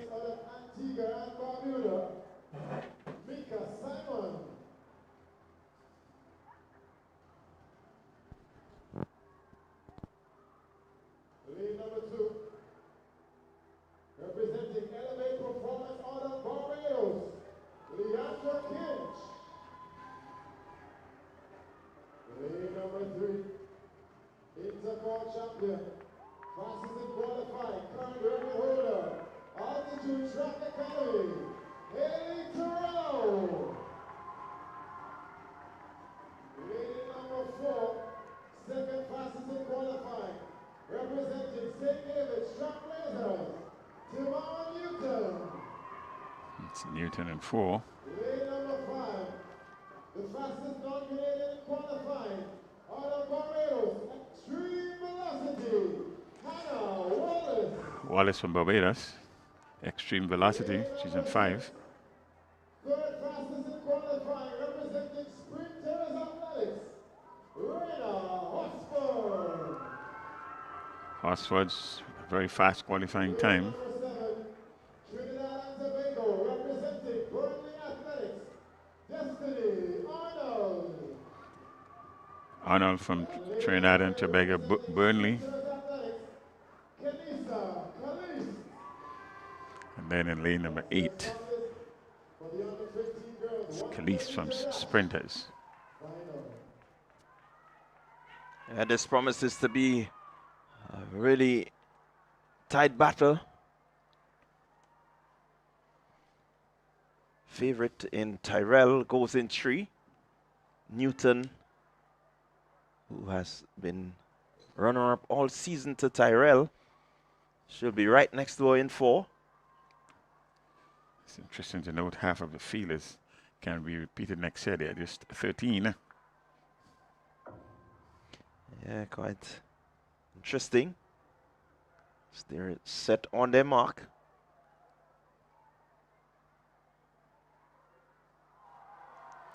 Oh, from Burnley there seems to be a little more than a twitch. So let's hope the young lady gets a run into the finals. There was a bubble also in lane number 4. There was a bubble in lane number 4. Yeah, at this stage, this is the important part. A big final like this, got to hold the nerve. That's the first part of the race. That's the first part of the race, and some will tell you it's the most important part of the race. If you don't start, you cannot finish. So they await the decision of the officials, and it's a green for the field and a yellow for the athlete there from Burnley. So she has been given some reprieve, but there was a twitch in lane number 4 from our vantage point here. So they're gonna get another shot at this, and let's see what happens. It's 100 meters. Girls under 15. Everything is done under 12, under 13 seconds, so you don't have much time to recover. Everything must be coordinated and coordinated well if you're going to win this event. Time of 12.14. Haley Terrell. Altitude. It's the best time coming into these finals. 12.65. Not too far behind. And Burnley. Lane number 7. That's Arnold.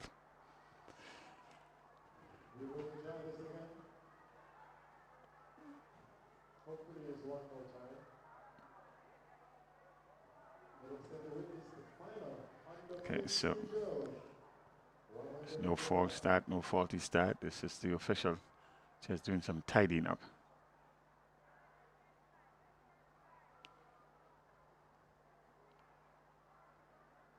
The two of the athletes choose not to use the starting blocks. Athlete in lane number 5 and 2. Clean start on the second and third time of asking. Here we go. Haley Tyrell and Tamara Newton. Tyrell beginning to move away. Newton looking to challenge. It's Haley Tyrell. Will run away with it. Tamara Newton will come in second position. And it looked like Burnley in third position there. Does look like Burnley Athletic in third. Record 12.17. Let's await the official time. I see the wind reading too. If the flash time stands of 12:09, it will be a new record. 12:08 plus 2.9, so it's not a legal wind. And so the record will not stand. And it's a wonderful run, 12.08. Tamara Newton from St. David's Track Blazers in second position. And the bronze medalist from Burnley in Trinidad and Tobago, Destiny Arnold. So that's your top three. A good race there by Tyrell. It's just unfortunate that the wind does not match the effort. But certainly a good strong run, good performance from her. She continues to run well. And just about every athlete here was thereabouts around the 12-second mark. Certainly around the 13th second mark. Under 15 boys, they're up next.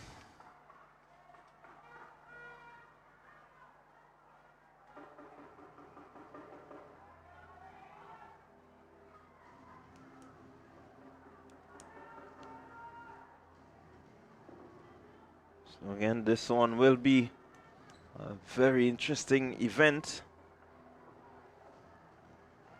Seat times coming in, 11.40, your fastest time. And that comes from Tyler Hercules Biomechanics. Okay, in that academy, Roy George has the fastest time, 11.38. This one is fast, man. This is too fast for you, Clyde, but it's 11.25. Zakai Warren from Extreme Velocity. He ran out of lane 7. With the fastest time in this lane 6, sorry, the fastest time in this event coming in here.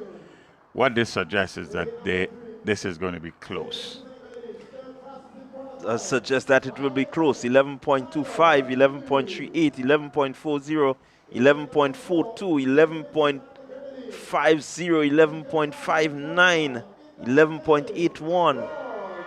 So it's going to be a close one. It's going to be a close one. All comes down to execution. And ensure that you get off the block. And then you execute your drive phase, your acceleration, and you hold until you get to the end. It's going to be close. In lane number 1, it's Christian Collins. And Manny Jones Benjamin in lane number 2. Tyler Hercules in lane number 3. Roy George in lane number 4. In lane 5, Aquil Cumberbatch. Zachary Warren, the fastest qualifier here. He's in lane 6. Look for Zachary Warren with a bullet of a start early. He's in lane number 6. In 7, it's Akel Briggs. He has been doing well and well all year. And in lane number 8, Kareem King. Kareem King.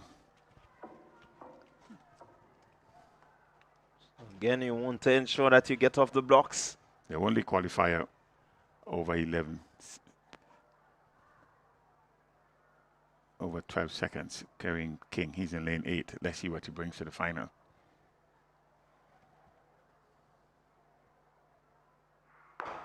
Ah, there was a false start here. It looks like lane number 5 from our vantage point here. Let's see what comes up here. Yeah, it could be. So let's see. Let's look at it. There was a twitch in lane number 7, seemingly. But the fastest qualifier here in Zachary Warren seems to be the first person.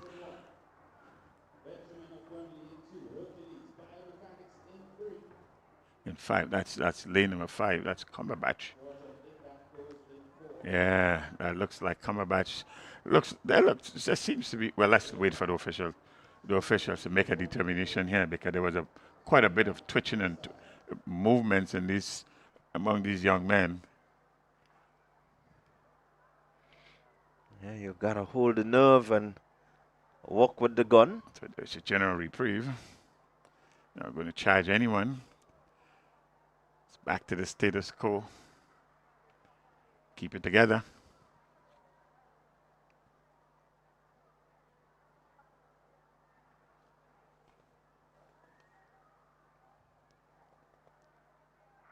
And here we go, clean break. Let's see how they go.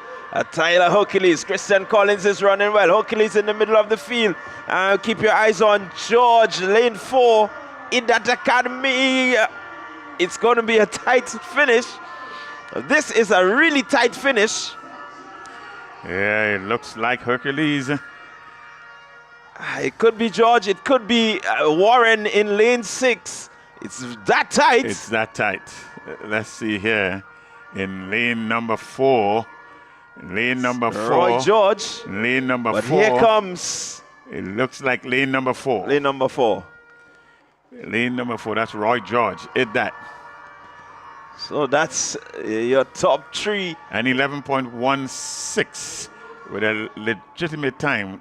What's the record in this event? 10.90, Tadderson Paul. Oh, there's some ways to go to this. But this is a remarkable run by this young man here. 11.16. Hit that. And in second position is Warren, 11.23. And St. David's Track Blazers is Collins. That's Christian Collins in the bronze medal position, 11.48. This is the future of sprinting in the Caribbean right here. Oh, we will see those young men, hopefully, at the Carifta Games in the future, not too long from now. Yes, 13 and 14. One will keep the eyes out for these youngsters. And they're on the 15 boys. Yeah, up next would be the under 20. Roy George, 14 years of age. He looked good. And nice upright sprinting. Techniques looked secured. So this is the under 20 boys. This is going to be fast.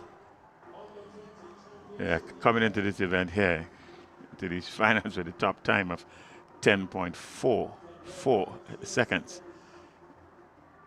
10.44 seconds. It's Alex Sipasad. He looked good.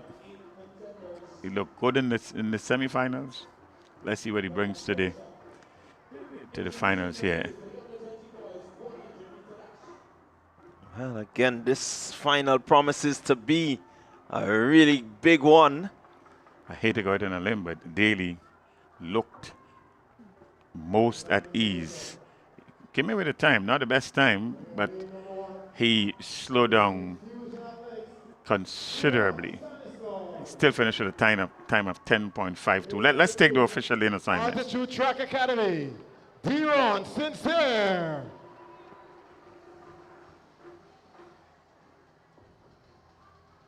Lane number 3, representing Antigua and Barbuda, Garcia Daly.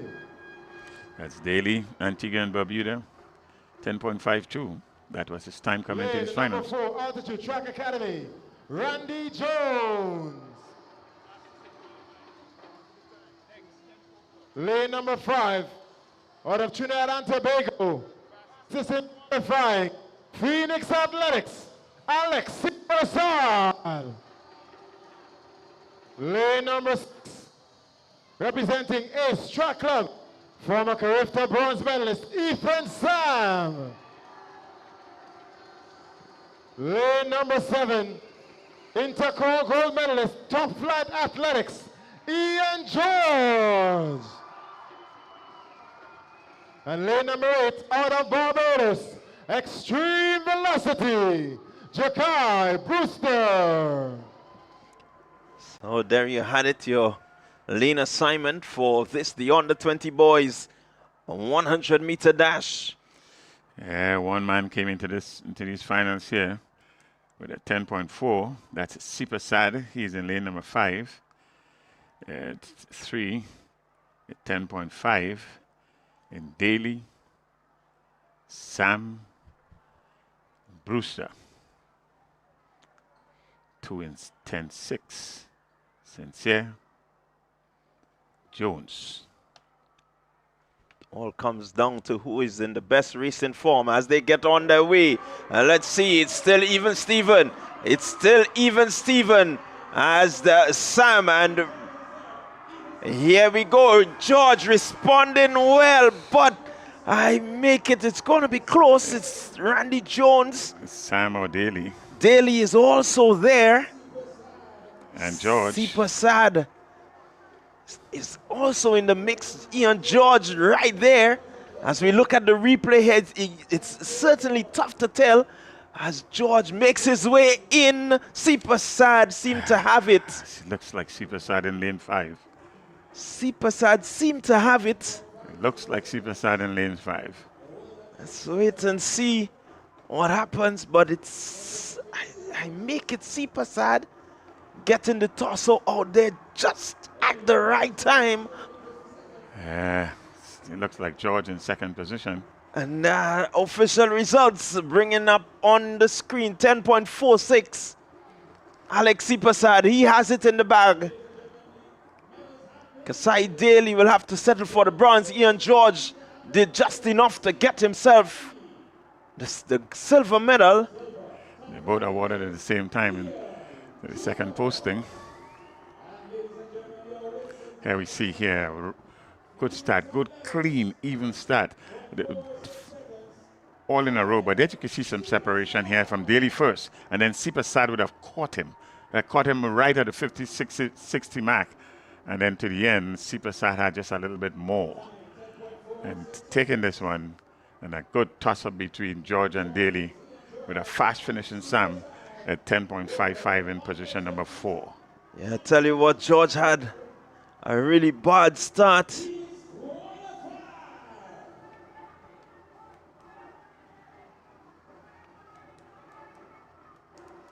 Yeah, really bad start there for George. He had to run back. He ran back very well. He certainly did.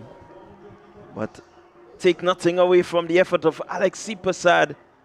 He closed really nicely and showed that when he got ahead, he kept the momentum and he dipped just at the right time. Up next is the 100 meters for women, open and international.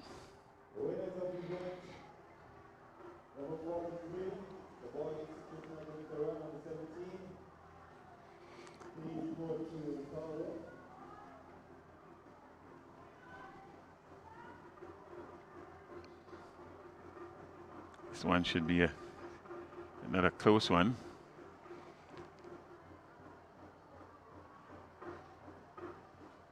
There's one athlete coming into these finals here under 12 seconds. And she's running to lane number 5. That's Naomi Theodore from Phoenix Athletic Club. Yeah, Theodore, 11.77 in qualifying. All the other qualifying times, very, very close indeed.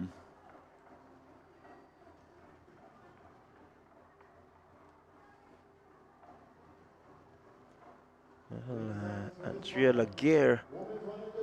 Open and international. Running out of lane number 2. Extreme velocity out of Barbados. Kaisha Husbands. Lane number 3. Phoenix Athletics out of Trinidad and Tobago. Andrea Laguerre. Lane number 4. Third fastest in qualifying. She's under 20. St. David's Trackblazers. Sade John. Lane number 5. Phoenix Athletics out of Trinidad and Tobago. Fastest in qualifying.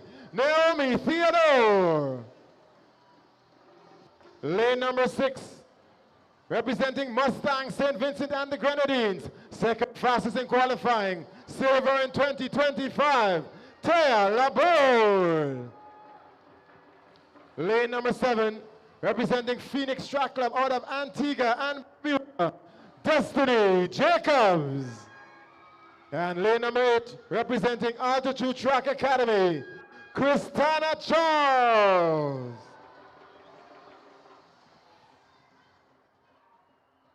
.78 seconds is the World Under 20 Championships qualification standard. Games record in this event, 11.01 seconds. Set by Olympic silver medalist Sharon Simpson back in 2004. They're vying here for Whitsuntide Gold.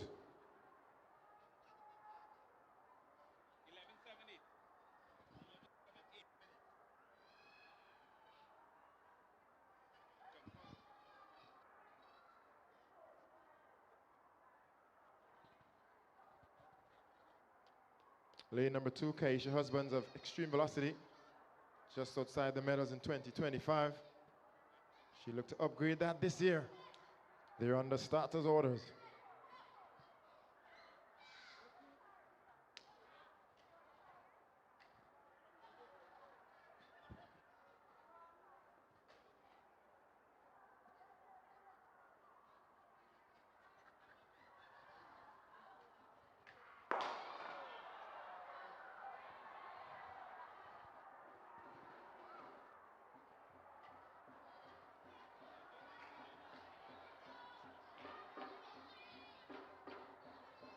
Race has been recalled. Starters will confer.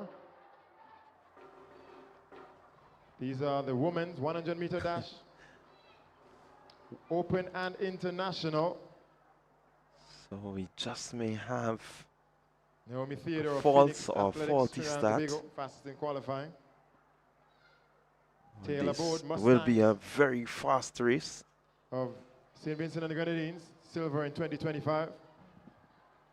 As the card Starting comes out, brandishes it a will red card be to lane number 8, Christina Charles. Christina Altitude Charles. Track Academy. She'll have no further part in this final. Field is now down. So we're down to 6. 6.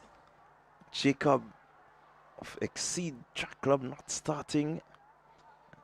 She would have been in lane 1, and lane 8, Christina Charles. She has been disqualified.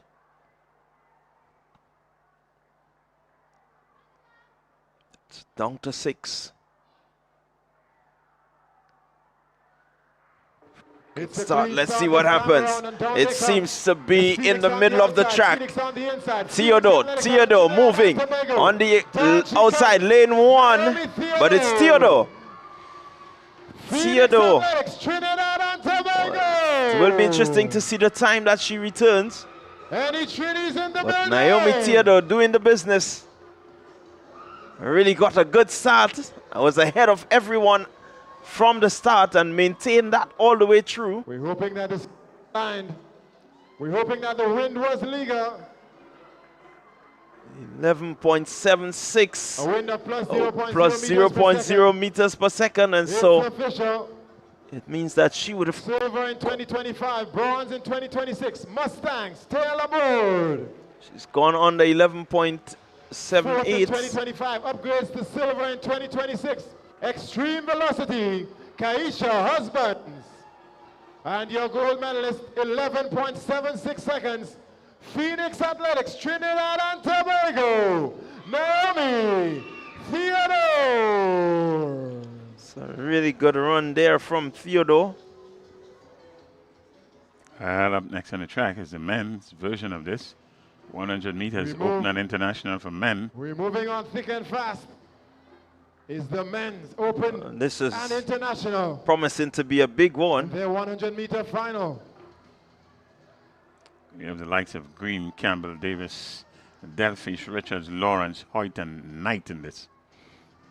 Yeah, the slowest in the field comes in at 10.62 seconds. The fastest is round up at 10.32. Two men would have posted that, and they would be starting side by side, lanes 3 and 4. They've got the NACAC Championship. Yeah, you also have Samuel Green 10.34. In July of this year. Jacon Hoyt also 10.34. We've also got the Commonwealth So they're Games, Glasgow, Scotland this year. nicely stacked together. Late July.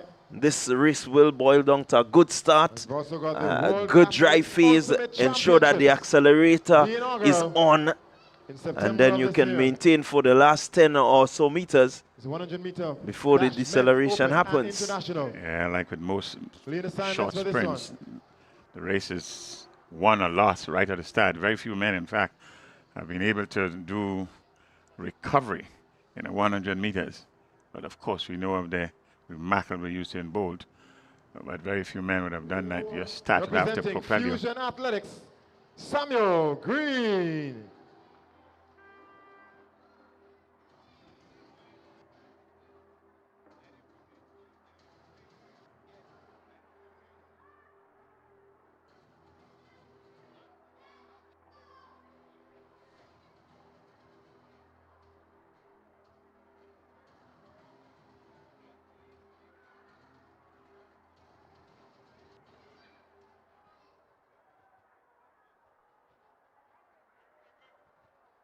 So they're all set and ready to go on the starters' orders. Clean start, let's see. It's pretty tight here during the drive phase, but look at Stanislas. He's running well on the outside, Stanislas. And here in the middle of the track, this is really a good run. It looked like Delfish.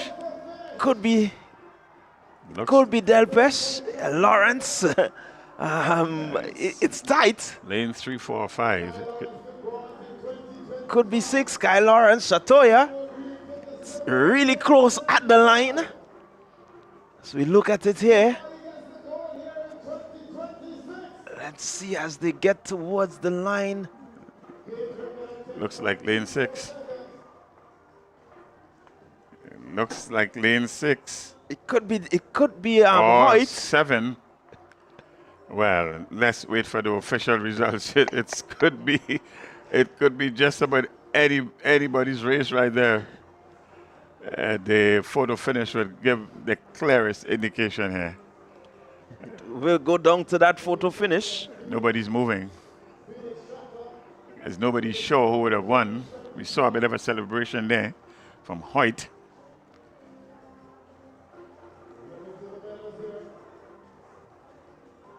Well, it was Lawrence who did a bit of a celebration there. So it's 6 or 7. I make it 6 or 7. It's Lawrence or Hoyt. Could be Lawrence from the vantage point of the... Well, he certainly thinks he would have won this. Slow motion there. It could be Hoyt. Nobody's moving. That's how close it has been, ladies and gentlemen. This is how close it has been.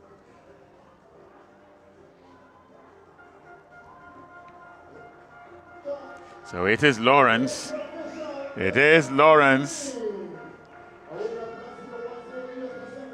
10.45, Kyle Lawrence, Shatoya. Jacon Hoyt, 10.46, Keo Davis, 10.47, Samuel Green, 10.50.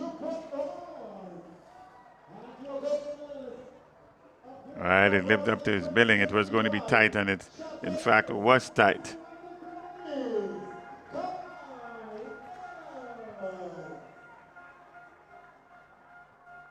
It was a pretty fast one.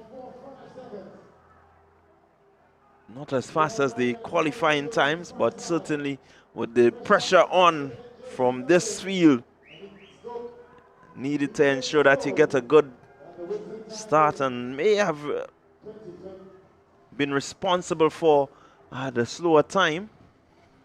Are we getting ready now for a Paralympic event? 100 meters. Here we see a replay here. And for a while, Green was leading, but right at the 10-meter mark, and an effort and a push by both Hoyt and Lawrence saw them through. At the same time, Davis was just creeping up, and he, in fact, ended up with a bronze medal. So Paralympic 100 meters. Two athletes just down the complex. One is visually challenged, so he has a running guide.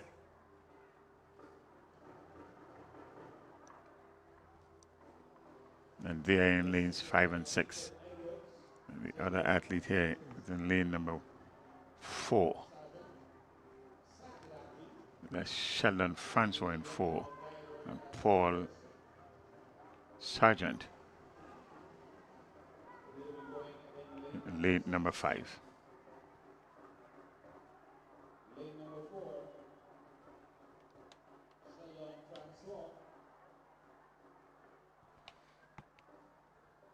Or Sheldon Francois in lane number 4. And Paul Sargent in lane number 5.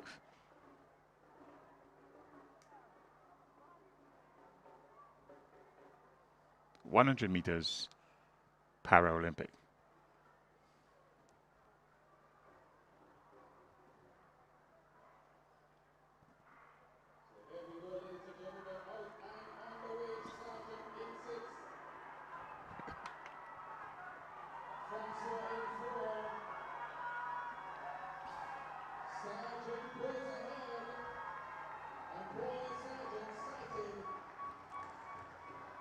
Winning there is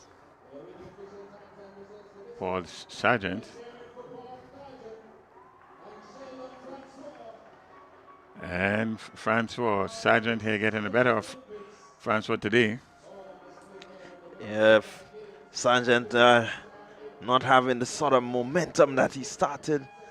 I saw him run a bit smoother than this. Today just seemed to be a bit over the place. 14.20. He has run 13.5 already. So today the coordination just doesn't seem to be there. But nonetheless, he has been able to defeat Francois. Good representation. The Paralympians. Yeah, must commend the Paralympic Committee, ensuring that the athletes get that opportunity to showcase their talent. Well, the next event on the track will be the men's long jump. But on the track it will be the 400 meters. The girls under 15. So 400 meters for girls under 15. That's our next event on the track.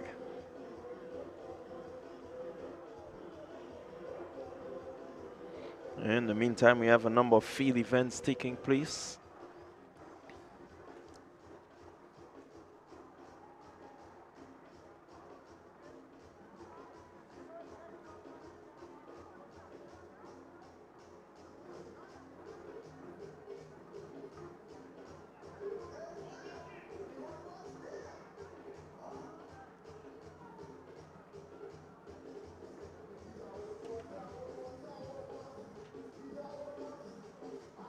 also have the men's long jump should be taking place. I think we have the women's long jump still happening.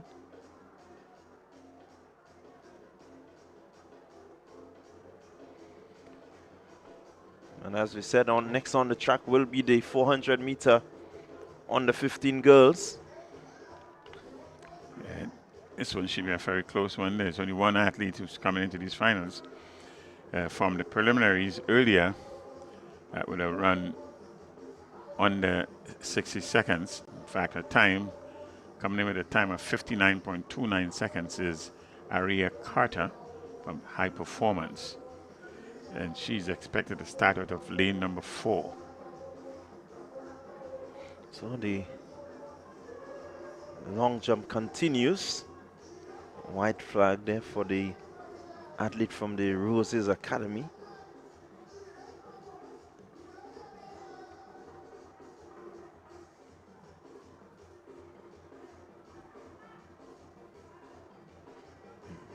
It's wrong number 3.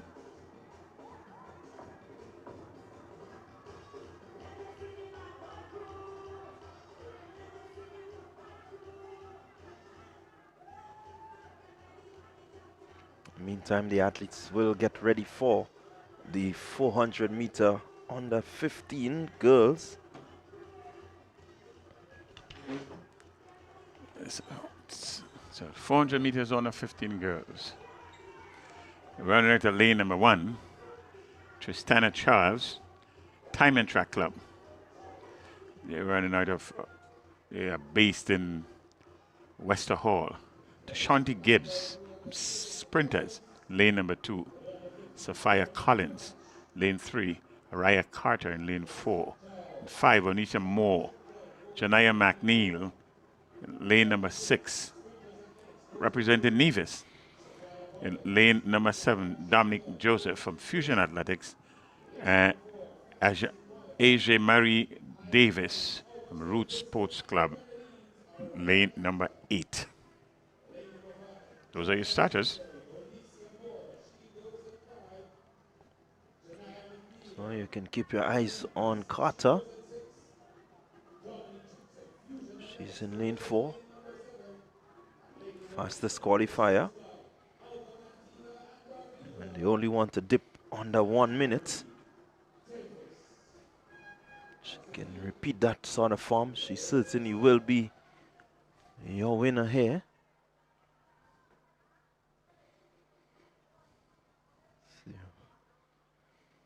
Outside of that, you look forward to the likes of Dominic Joseph.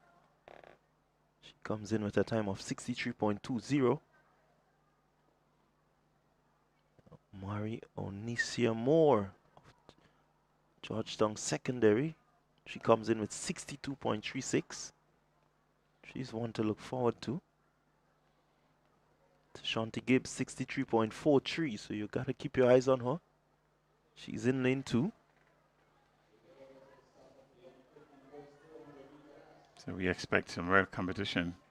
Marie Davis, who is in lane number 8, 63.36, is one also to look out for. So it's a good stacked field. And fairly balanced. So only one athlete under the 1 minute mark. And she's running out of lane number 4. That's Araya Carter, High Performance. So it's the 1 lap. You want to make sure that you use whatever the strategy is.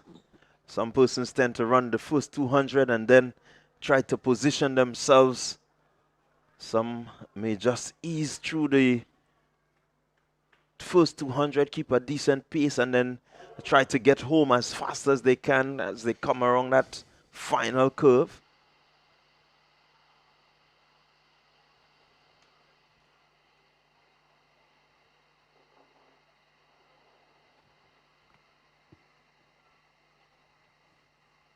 So all eyes on Carter. Set. Here we go. And they're off. Clean start. Early. Lane number 5 is Moore. She's gone out hard. Carter just making her move in the middle. But certainly Moore on her outside. McNeil is looking good from Nevis also. Here comes Raya Carter. She's taking command of this one. As she's motoring, coming around the final bend. And she's going to head into the straightaways. Moore in second position. In front will be Carter. Carter coming off the curve. She's in the first position. Here she goes. Raya Carter running away with this one, giving herself some distance. Distance between herself and Moore. And Raya Carter. Well, in the end, Carter did it rather easily at 25-30 meters. Your winner. She came in as the seeded odds-on favorite to win this one, and she did. It's going to be important to see the time that she returns, 59.72. So again, dipping under the 1 minute mark. Raya Carter. So there's your top three. Janaya McNeil, Nevis 63.84. Onisha Moore 62.90. And your winner, Raya Carter 59.72. Again, putting in a really lovely performance here, Raya Carter. She was really good in qualifying, under 1 minute. And again, in the finals, she's under 1 minute. She's one to look forward to. Yeah, at about the 200-meter mark, she would have made a statement, took over the race, really, after good early running, the athlete out of lane number 5, 6, and 7. So, congratulations to her. So up next is the boys under 15. Seen some really good sprinting all day. Number of records being broken. Just saw a really good run. Well, Hamlet, if the times in the quarterfinals, semifinals, anything to go by, we expect the athlete in lane number 5, Jalimo Hamlet from Extreme Velocity Track Club, to be the rare favorite in this one here. He came in with a time of 50.85 seconds. That's 50.85 seconds. So we certainly have all the qualifiers in this one under 56 seconds. Representing St. Vincent Grammar School, Aaron Baisden.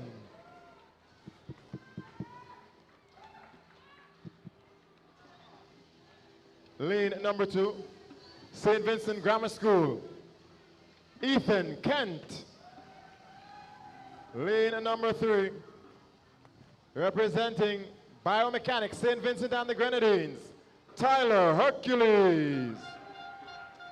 Lane number 4, representing Altitude Track Academy, T-Sean Lambert.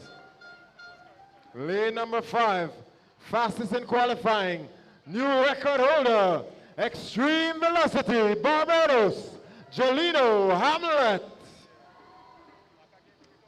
Lane number 6, third fastest in qualifying, IDAT Academy out of St. Vincent and the Grenadines, Jomar John.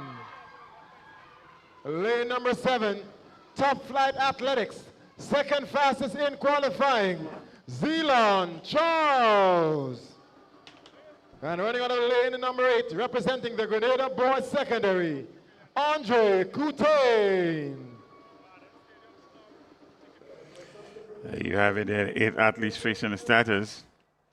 Baisden in 1, Kent in 2, Hercules in 3, Lambert in 4, Hamlet in 5, John 6, Zelon Charles in 7, and Andre Coutain from the GBSS in lane number 8.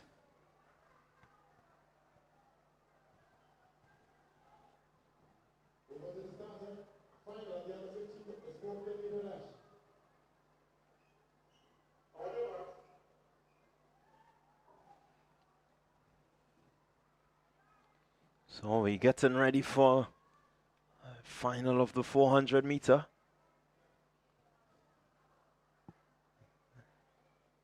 That's your record holder. Win of his heat. New record 50.85. Here we go. 400 meter under 15. Let's see. And he's making his move. Is Hamlet. Jelino Hamlet. Already making up the stagger on the athletes to his outside. Taking command of this one. Heading into the 200 meter mark is Hamlet. And he's looking to turn it on. Right here. Here he goes. With a good lead, but keep your eyes on lane number 8, Zelon Charles. He will come in second because Hamlet is gone. He's moving, he's motoring. Hamlet is really gone from the field. Look at Charles. He's coming in second, but a distant second it will be as Hamlet looks to smash his own record. If the time stands, he will dip under 50 seconds, I believe. I just had a flash time of 49. This is under 15. Anything close to or under 50 is a good time. This for an under 15 athlete. He won, and he won quite easily. The time is 49.75 seconds. And he broke his record that he would have set earlier today. 49.75 seconds. A remarkable run by the young man there. So there you have it, your top three. Tishawn Lambert in third position. Altitude Track Academy, 53.69. Zelon Charles, Top Flight Athletic, 52.73. And Jelano Hamlet of Extreme Velocity, establishing again a new record. 49.75 seconds. Oh, he took over the race from about 200 meters and on to the end. And he never gave up. Caught up there. Made up the stagger very, very quickly. Never let up. Because he obviously was going after the sub 50, and that he got. 49.75. Well, we're moving on to the 400 meter under 20 boys. But before that, we will take medal presentation.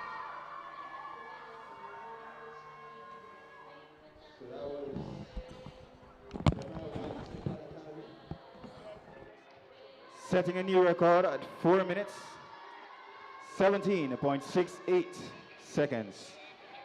These are your winners for event 43. Medal presentation for event number 44, boys 15, 100-meter run, open and international. In third position, Mikhail Nero, Exceed Sports Club. In second position, Antoine Blackett, Fusion Athletics. And winning this event, H.L. Mitchell, Fusion Athletics, setting a new record, 4 minutes, 07.35 seconds. These are your winners for event 44. Boys 15-meter run, under, open and international.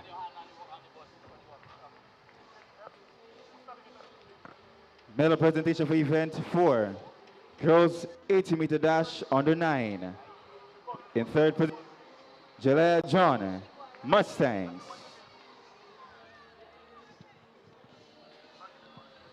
In second position, Maya Joseph, Southern Pros.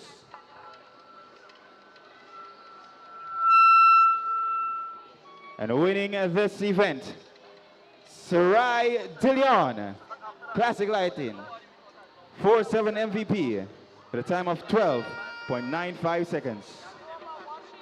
These are winners for event 4, girls 80-meter dash under 9. Medal presentation for event 5, boys 80-meter run under 9. In third position, Tyler Bain, Sprinters Athletics Club. In second position, Josiah Moore, Elevate Performance, Barbados. And winning this event, Amari Bunnett, Elevate Performance, Barbados. These are your winners for event 5, boys 80-meter dash, under 9. Event number 6, girls 100-meter dash, under 15. In third position, Destiny Anno, Berlin Athletics. In second position, Tamar Newton, Trailblazers. And winning this event, Haley Terrell, Altitude Track Academy, 12.08 seconds.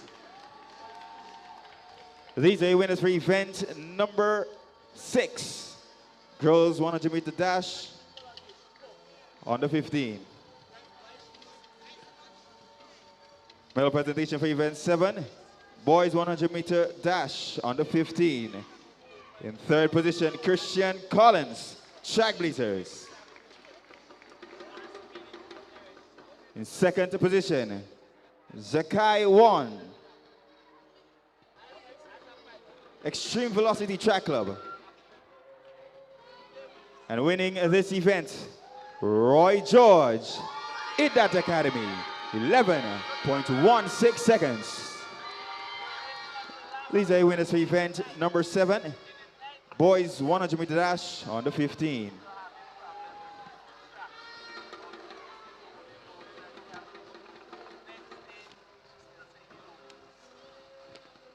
Medal presentation for event number 10, boys 100-meter dash, under 20. In third position, Kasai Dillon, Antigua and Barbuda. In second position, Ian George, Top Flight Athletics.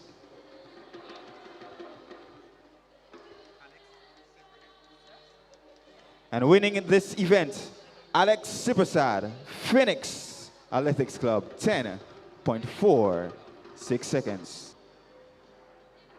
These are winners for event number 10, boys 100-meter dash, under 20. Event number 11, women 100-meter dash, open and international. In third position,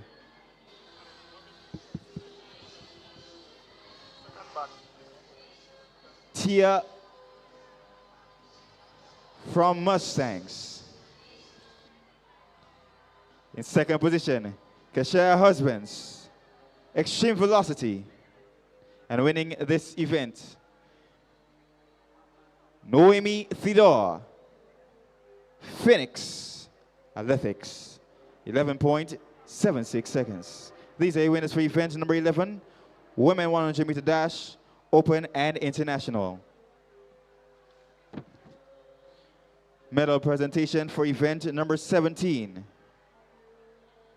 girls shot put, under 17.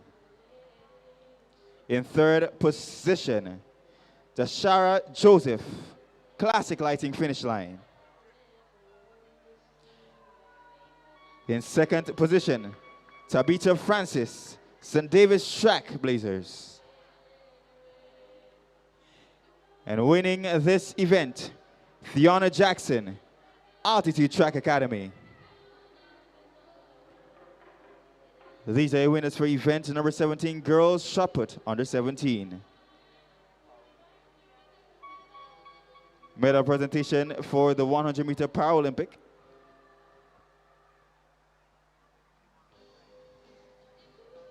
In second position, Shalon Francois.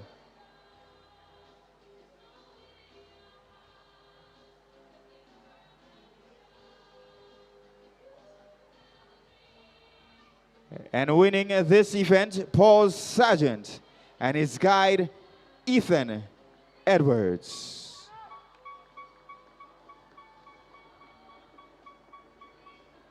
These are winners of the 100-meter Paralympic. This concludes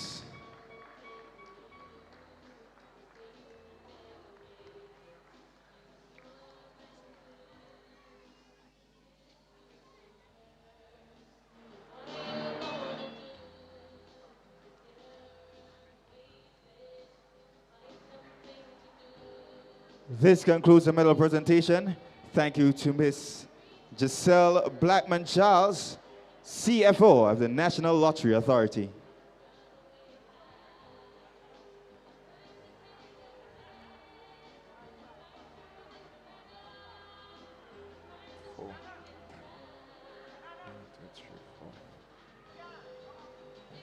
All right.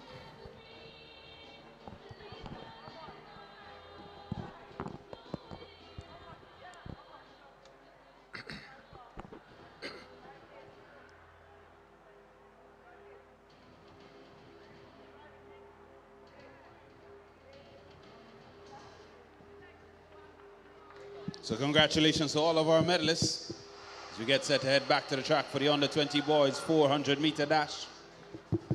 On your marks.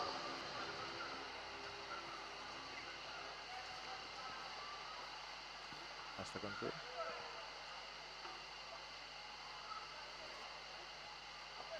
All right, so we're getting set to head back on the track here for the final, the under 20 boys. Stacked field here. We got Mallet. Set. Mallet in lane 4. Mallet in lane 4. Fast. So it's a clean start to the under 20 boys. He's off here representing Extreme Velocity out of Barbados. You see some of the big names. Cameron Maslin, second fastest in qualifying. He goes here representing South City Rising Stars. These are the finals. This is the final of the under 20 boys 400-meter dash. Taj Thomas, fourth fastest in qualifying. Fusion Athletics, he's on the outside there in lane number 7. All the way on the outside, IDAT Academy, St. Vincent and the Grenadines. Limo Oliver came in with the 5th fastest time in qualifying. We expect Barbados Extreme Velocity, Jamarian Mallet, he would have finished 7th in last year's final. He came back this year, roaring form, fastest in qualifying, and here he is trying to grab onto the gold medal. It's Jamarian Mallet of Extreme Velocity Barbados. On the outside, IDAT Academy, Limo Oliver. Limo Oliver, they're going to head to the line. It's going to be Extreme Velocity. Jamarian Mallet, he's going to get across the line first, and it's redemption for him. Finishing 7th in last year's final. This year, he's fastest in qualifying, and he takes the gold in the final of the under 20 boys 400-meter dash. Yeah, superb run by Mallet, having to come back at Oliver. And just pushing, as you can see, the last 10 meters, just being able to pip Oliver on the line. So standing run there by Mallet. And it's on the screen, improving on his time. He came in at a time of 47.97 seconds in qualifying. He's down to 47.85 seconds, Jamarian Mallet. Just outside the record, 47.29. But he'll take the gold, Extreme Velocity, out of Barbados. Special commendation to IDAT Academy of St. Vincent and the Grenadines. Limo Oliver, 47.95 seconds. And Cameron Maslin of South City Rising Stars, having taken the silver at the Crafter Games in the under 17 level. He now takes bronze here at the Whitsuntide Games in the under 20 boys, 48.41 seconds. Yes, high commendations are in order for Oliver out of St. Vincent and Grenadines. Somewhat underwhelming performance at the Crafter Games, but he's here in Grenada for the Whitsuntide Games, seeking redemption, and redemption did he find, clocking a time of 47.95 seconds. I have it, so. Very good run there by those boys. The World Qualification Junior Standard, 47.40 seconds. So they're outside of that mark, but they've gotten the medals here at the Whitsuntide Games. We get set to move on now to the women's 400-meter dash, open and international.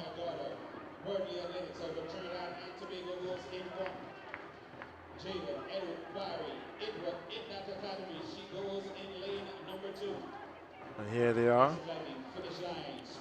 Fastest in qualifying, we have Shafona Houston, our local athletes now training abroad. She goes in lane 4.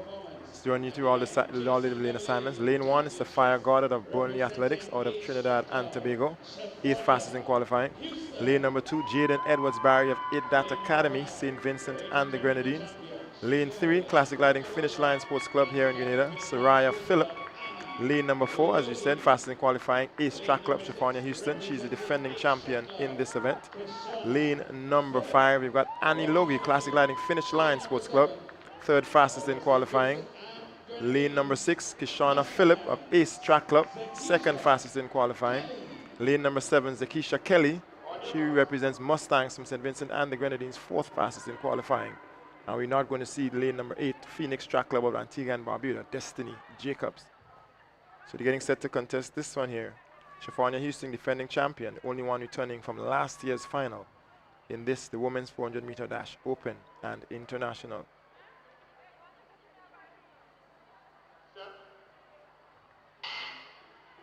Up and off the R, it's a nice clean start. Games record 53.20 seconds. Fastest in qualifying 56.68, Shafania Houston. So it's a ways off that games record. But we've got medals on offer here. Out front, we've got this one, Ace Track Club, Kishana Phillip. She seems to be in the lead. She's chased by on her outside, that's That Academy. That's Mustang, sorry, Zakisha Kelly of St. Vincent and the Grenadines, but it continues to be Kishana Phillip representing Ace Track Club here in Grenada.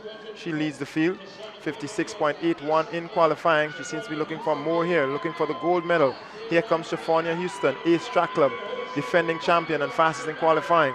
Houston 56.68. It's going to be a battle to the finish. Ace Track Club, Shafania Houston, athlete number 20. Kishana Phillip, athlete number 21. And they're heading to the line. It's going to be gold and silver for Ace Track Club here in the women's 400-meter dash, open and international.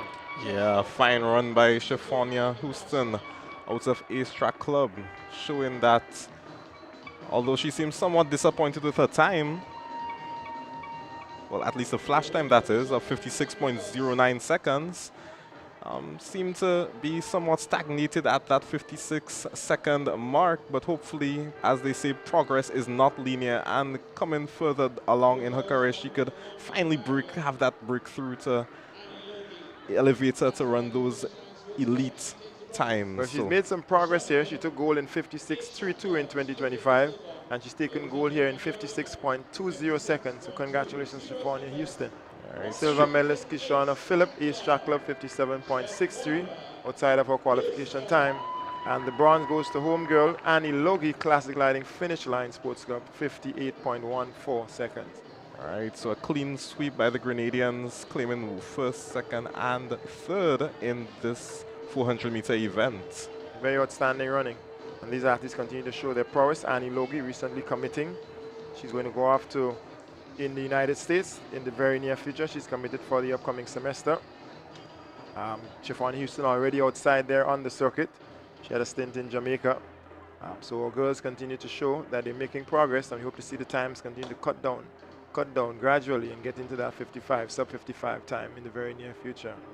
And these types of performances, I really hope that the younger athletes watching are inspired by these types of performances, understanding that these are the kinds of performances that allow them to, in a sense, progress in life. You know, it opens gateways in terms of scholarships, as we can see, and a multitude of scholarships are being given out these days. So I hope the younger athletes are really watching and taking note, you know. Very, very outstanding running. It goes to show, and it should inspire the young Grenadians that despite the fact that we're taking on regional competitors, we can compete, take gold, silver, and bronze at this regional Whitsuntide Games.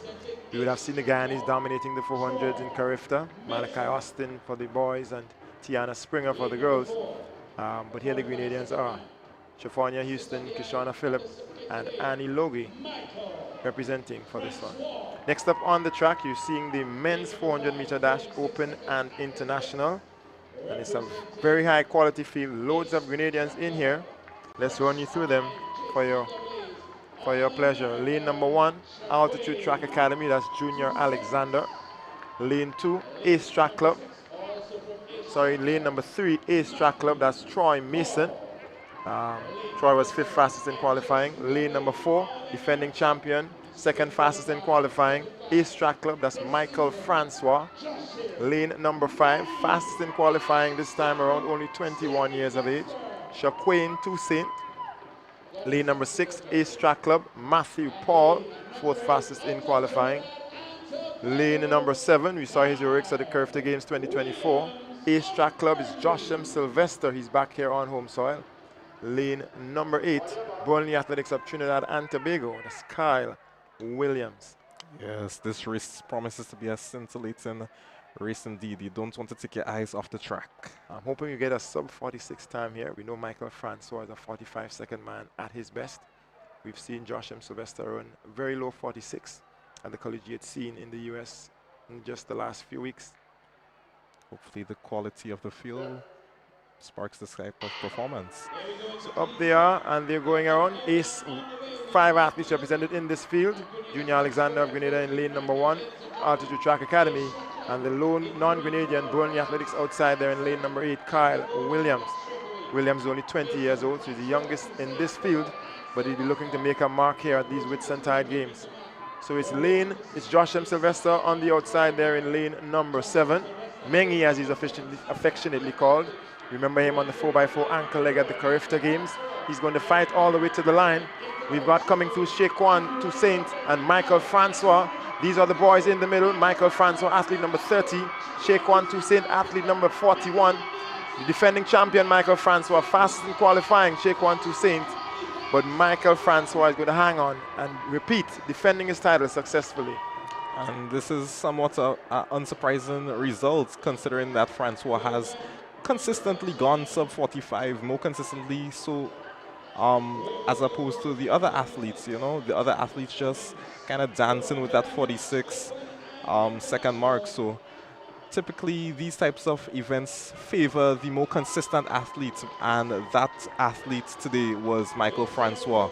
You are indeed correct, and the results are now on the screen. The bronze medal, Josh M. Sylvester, Ace Track Club, 46.64 seconds.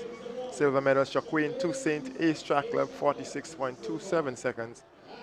And the gold medal, defending champion, defending successfully, 45.94 seconds, Michael Francois.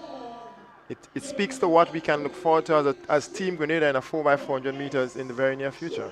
Yeah, most definitely. These athletes are still young, you know, so there's plenty hope of them continuing to progress and hopefully represent us on the biggest stage, being the Olympics and the World Championships. Correct. Francois is only 27 years of age, and Toussaint and Sylvester, second and third, both only 21 years of age, so they've got some time. Our very own Kirani James would have won the Olympic gold medal back in 2012 at only 21 years of age. So you can imagine these boys are looking forward to big things. I understand we might have a Team Grenada 4x4 at the conclusion of tomorrow's events for the 4x400 meters. We're looking forward to that. Top 4 that Grenada has to offer and what we look like. Yeah, so hopefully tomorrow we could see maybe a 307, 305. That range would be a kind of time that sparks interest and sparks real potential, as these the international scenes really looks for times ranging around that just to be competitive. So hopefully tomorrow we'll see a performance like that by Team Grenada. I'm very much looking forward to it. Very, very much looking forward to it. Team Grenada has continued to show that we're producing 400-meter runners consistently.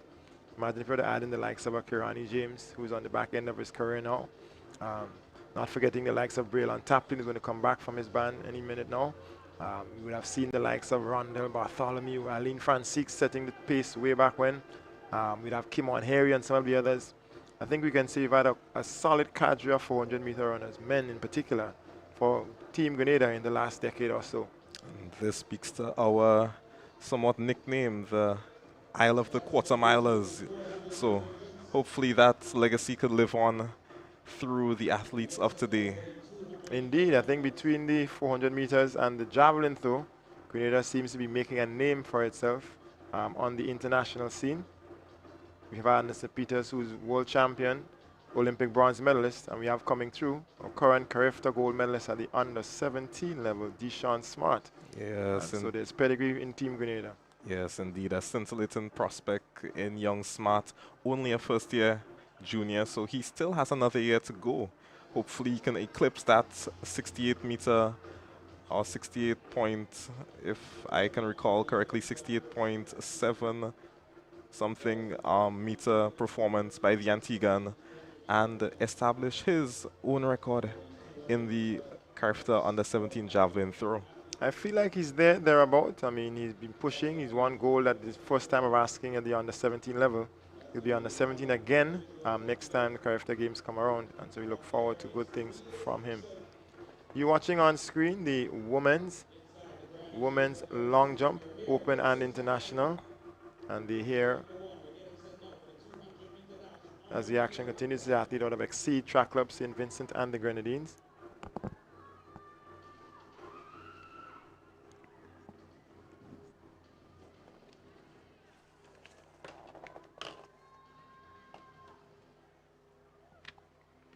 We're looking to see the jump. We get the name for you in just a second. Action continues on the track. We're going to head back soon enough for the 200-meter finals. Just trying to update you here on what's happening in the long jump, women's long jump, open and international.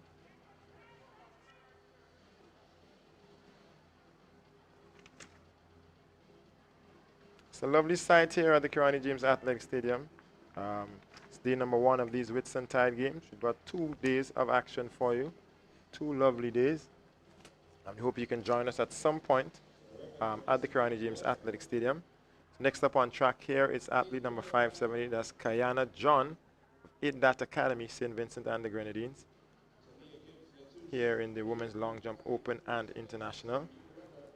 Games record is 5.45 meters, set last year by Ziana Bain, Grenadian Classic Lighting Finish Line Sports Club. Yeah, and this record should be on the watch because in our field we have Christiana Charles jumping personal best, that of 6.04 meters, although this season she has consistently gone around the 5.5 meter mark. So when we get the updates from that event, we shall let you, the audience, know whether or not that record has been eclipsed. Correct. Christiana Charles, you would know, former Carifta gold medalist in the girls triple jump under 17 level. She's also a long jumper. She's decent at 100 meters as well. We saw a false start in the 100-meter final not too long ago in this meet, a few moments ago. And she'll be looking for some redemption here in the women's long jump, open and international. Back to the track we go for the final of the under 11s. That's the under 11s, 200 meters.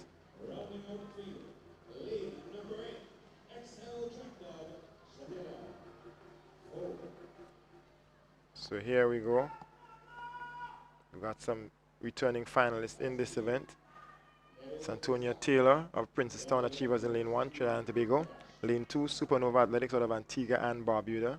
That's Ayana Christian. Lane number 3, we've got Zorina Harry of Biomechanics, St. Vincent and the Grenadines. Lane 4, Zakaya Joseph, Roots Sports Club out of Antigua and Barbuda. Lane number 5, a homegirl, Amia McIntyre, Classic Lighting South City Rising Stars, she represents. Lane number 6, Tania Gibbs Latouche, Sprinters Athletics Club. Lane number 7, Faye Augustine, Altitude Track Academy. And lane number 8, Shanila Forbes of Excel Track Club, St. Vincent and the Grenadines. Just to let you know that Tania Gibbs Latouche, lane 6, your fastest in qualifying.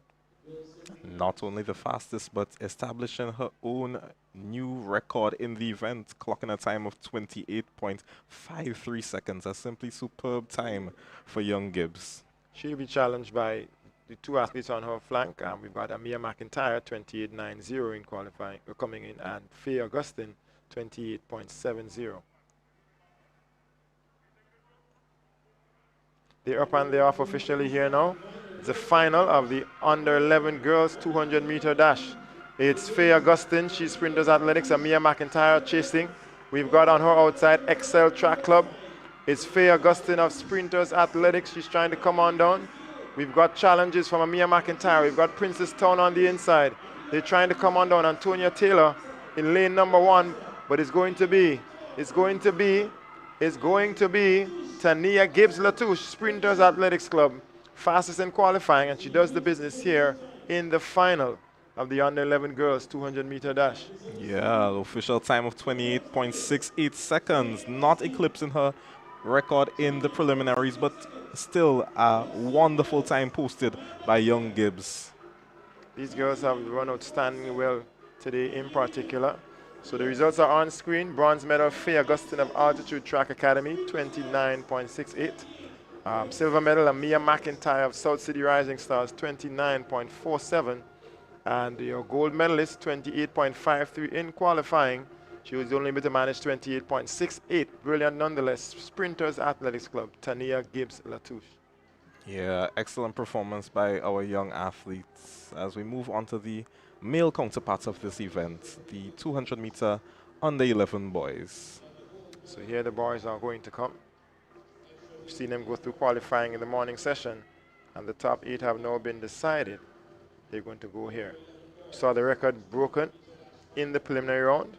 Breaking his own record, Avery Marriott, SP Survivors St. Lucia.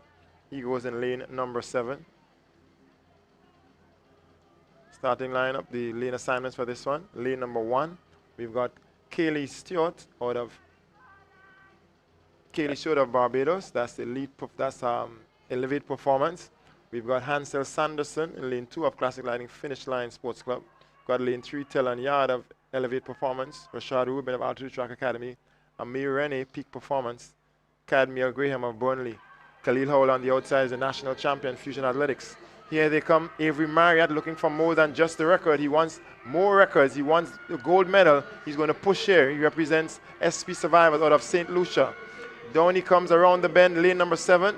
He seems to be in a race all by himself. The others are chasing for the silver medal. It's going to be Avery Marriott for the gold. Who gets the silver is the real question. Burnley Athletics, Sprinters Athletics, Fusion Athletics. But it's going to be Avery Marriott taking the gold. And then it's Amir Rene, it seems, pipping Cadmiel Graham of Burnley on the line for the silver medal. Yeah, no real surprise there from Marriott. As a matter of fact, he re-established another record, breaking his previously established record in the preliminaries with a new time of 27.05 seconds, just dancing around that 27 mark. This is outstanding running by Avery Marriott. He got the record in 2025. He came back, broke his own record in the preliminaries, and here he is breaking it again in the final. Well done to silver medalist Cadmiel Graham of Burnley Athletics, 28.54. He hangs on for the silver medal. And we've got Amir Rene of Peak Performance Track Club, 28.54. He hangs on to take the bronze. So those are the medals in the under 11 boys 200-meter dash. Yes, all stellar performances there. We move quickly along. The races are now coming thick and fast here. We're into the second and final session here on day number 1. These are all track finals. The medals are going to be decided here. And we're getting set for the under 13 girls and their 200-meter final. Expect to see a scintillating showdown between Jamie Smith and Janelle Kanai, both athletes clocking around 27 mid. So this race definitely promises to be a firecracker between Kanai and JB Smith. However, don't count out the other athletes because you never know. This is a track event. Stranger things have happened. Well, the fastest in qualifying comes out of Antigua and Barbuda. That's Camelia Choi, Supernova Athletics. She goes in lane number 6. 27.02 in qualifying. Ways off the record, 24.60 seconds set back in 2017. I don't think the record is on the threat, but it should be a very competitive final. The race is on for gold medal here. Yes, indeed. Yes, indeed. Just to share the lane assignments with you here.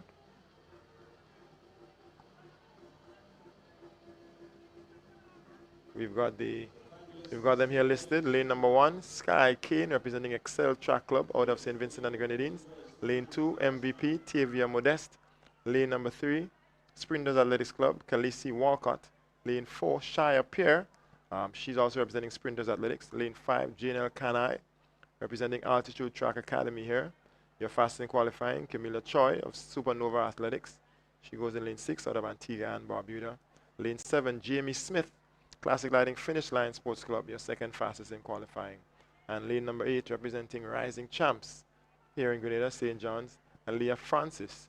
She's going to run out of lane number 8. I'm intrigued. I'm looking forward to this one. Don't expect a new record, but I expect some keen competition for the gold.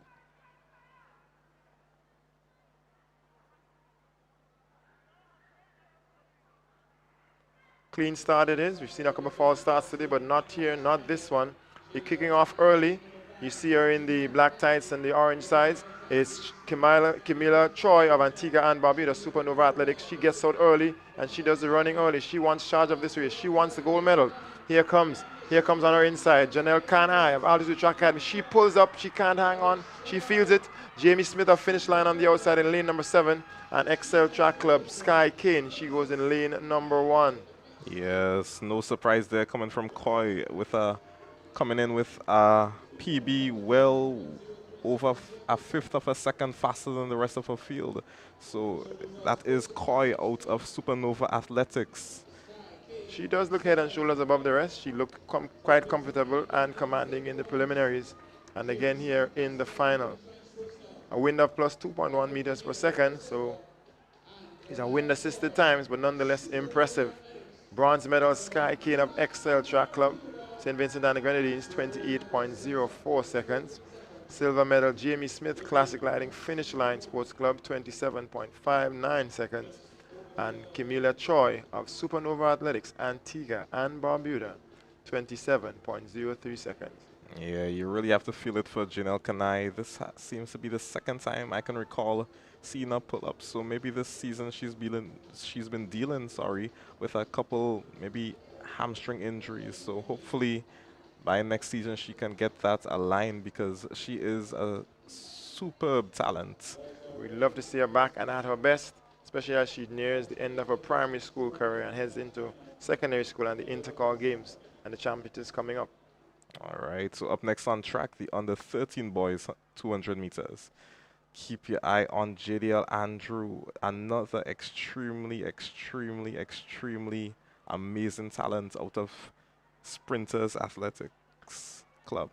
JDL Andrew, the national champion here in Grenada, but he's going to have some competition because the fastest in qualifying comes out of Adrenaline Ducks, Trinidad and Tobago. Zevon Phillip, he goes in lane number 6. Just to run you through the lane assignments. Lane 1, Tyrone Alexis of Rising Champs in St. John's here in Grenada. Lane 2, Jelani Fort of Sprinters Athletics, St. David's here in Grenada. Lane number 3, Zivoric Martin of Supernova Athletics, Antigua and Barbuda. Just saw his compatriot and his teammate win the gold in the under 13 girls. Lane number 4, Burnley Athletics, Carrie John out of Trinidad and Tobago. JDL Andrew, national champion, Sprinters Athletics in lane 5. Your fastest in qualifying, Zevon Phillip, Adrenaline Ducks of Trinidad and Tobago in lane 6. We've got Ronan Lessie, third fastest in qualifying. He represents St. David's Track Blazers. He goes in lane number 7. And then we've got lane number 8, Mustangs out of St. Vincent and the Grenadines, Taik Pompey. Yes, I expect the medals to come from lanes 5, 6, and 7. Andrew. That is Andrew, Phillip, and Lessie. So let's see. Indeed. I'll throw in Martin, lane 3 of Supernova. He was 4th fastest in qualifying. He just saw his teammate capture the gold. Maybe he's inspired here. Let's see. Here they go. They're up and they're off. It's a clean start. No false starting here. It's JDL Andrew in the green shorts representing Sprinters Athletics. Fastest in qualifying on his outside. That's Zevon Phillip out of Adrenaline Ducks, Trinidad and Tobago. Andrew, he commands the field. He's in the lead. Can he hang on? Does he have the legs to go all the way to the line? Here comes JDL Andrew, Sprinters Athletics. He's going to walk away from the field. He's going to separate himself. He's going to take the gold in this final of the under 13 boys, 200 meters. Yes, Andrew simply a head and shoulders above the rest of the field, just extending the lead, coming down here at the 60, probably extending it 10, 15 meters above his nearest competitor. That is Phillip. May need to do a little bit of work on his form and mechanics. Seems to be wobbling a bit in the form, but he takes the gold, and can you imagine if he cleans that form up, he'll be even more commanding and even more dominant athlete as he comes up into the senior ranks, under 15s, under 17s, secondary school level. A real scary prospect indeed. Very scary. 25 at this age, under 13s. So the medals have been decided. Mustangs of St. Vincent and the Grenadines, Taik Pompey, 26.70 seconds. Zevon Phillip, Adrenaline Ducks of Trinidad and Tobago, 26.58. And JDL Andrew, Sprinters Athletics Club, 25.91 seconds. Yeah, we saw an excellent start there by Leslie, but he seemed to fade ever so slightly as the race progressed. So ways off the record, 24.06 seconds, but enough to take the medals and to show their dominance at the under 13 boys level. We continue with the action, moving into the late evening at the Caroni James Athletic Stadium here in St. George's, Grenada. It's the Whitsuntide Games 2026 edition. See all of the officials who are working hard behind the scenes to make things happen. Camera guy, the long jump officials, all of the little bits and pieces you don't get to see front and center, but they're very critical and integral to the running of these games and having a successful games. Yeah, definitely. So we say thank you to everyone who contributes to these games, because if it were not for you, these athletes would not be able to be here showcasing their talent and ultimately developing their talent. So here we are on the back to the field. It's the women's long jump open and international. Extreme velocity, Kaisha Husbands, having taken the silver in the 100 meters. She's here now looking for something amongst the long jump.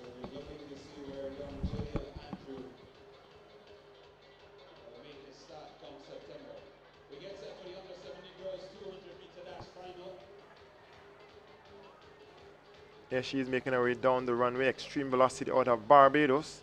That's Kaisha Husbands.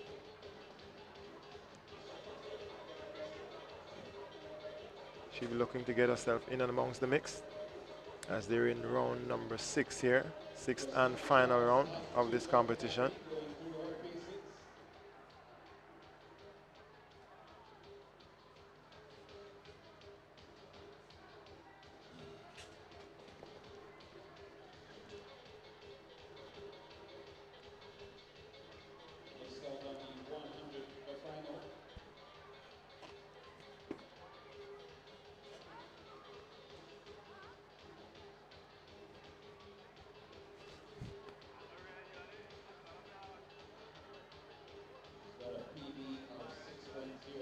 So we continue here. Next up, we've got our homegirl, Christina Charles. She gets set to make her final jump. Her final jump here in the women's long jump, open and international.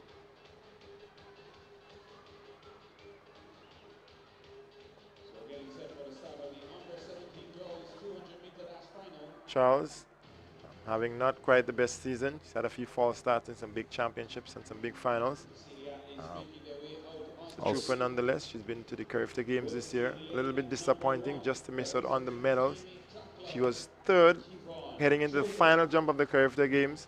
And she got pipped to the bronze medal on the final jump. So she had to settle for 4th at this year's Carifta Games. Missing out on that bronze medal by a mere 0.1 centimeter. Real heartbreaking for her. But nonetheless, these are the moments, these are the instances that cause them to build mettle and build resilience, and they're going to come back stronger. Indeed. For those experiences. Here we go back to the track for the under 17 girls 200 meter dash final. Under 17 girls. We're going here.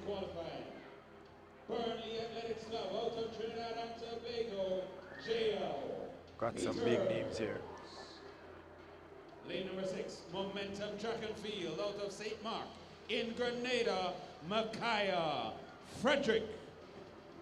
Lane number 7, Roots Sports Club, Antigua and Barbuda, Saraya Shaw. And rounding out the field, Altitude Track Academy, Brianna Oliver. All right, so you've heard the field there. They're getting set to go. Getting set to go. JL Peters, she goes in lane number 5. She was champion at the under 15 level in 2025. And she came back here and she's the fastest in qualifying. First time of asking at the under 17 level, 24.17 seconds. as a matter of fact, I believe she would have claimed a sprint medal in the Carifta Games just earlier on this season. Can't remember whether or not it was the 100 or 200 meters, but nonetheless, that speaks as to her pedigree. Well, she would have broken the record here at these games, 24.17 in the preliminaries, and she's back here in the final to try and improve on that time. Yes, and a quite capable athlete. She's gone sub 24 already for the season, so let's hope we see a similar performance here today. We're looking forward to it. Rihanna Thomas, 4th place in last year's final. She's back here again, 7th fastest in qualifying. This time around, she goes in lane number 2. Micaiah Frederick, 6th in last year's final. She's here this time around, 2nd fastest in qualifying. She goes in lane number 6. So we've got something to look forward. Annalisa Brown, she would have taken gold in this event last year. She's back here now, 5th fastest in qualifying. She goes in lane number 3.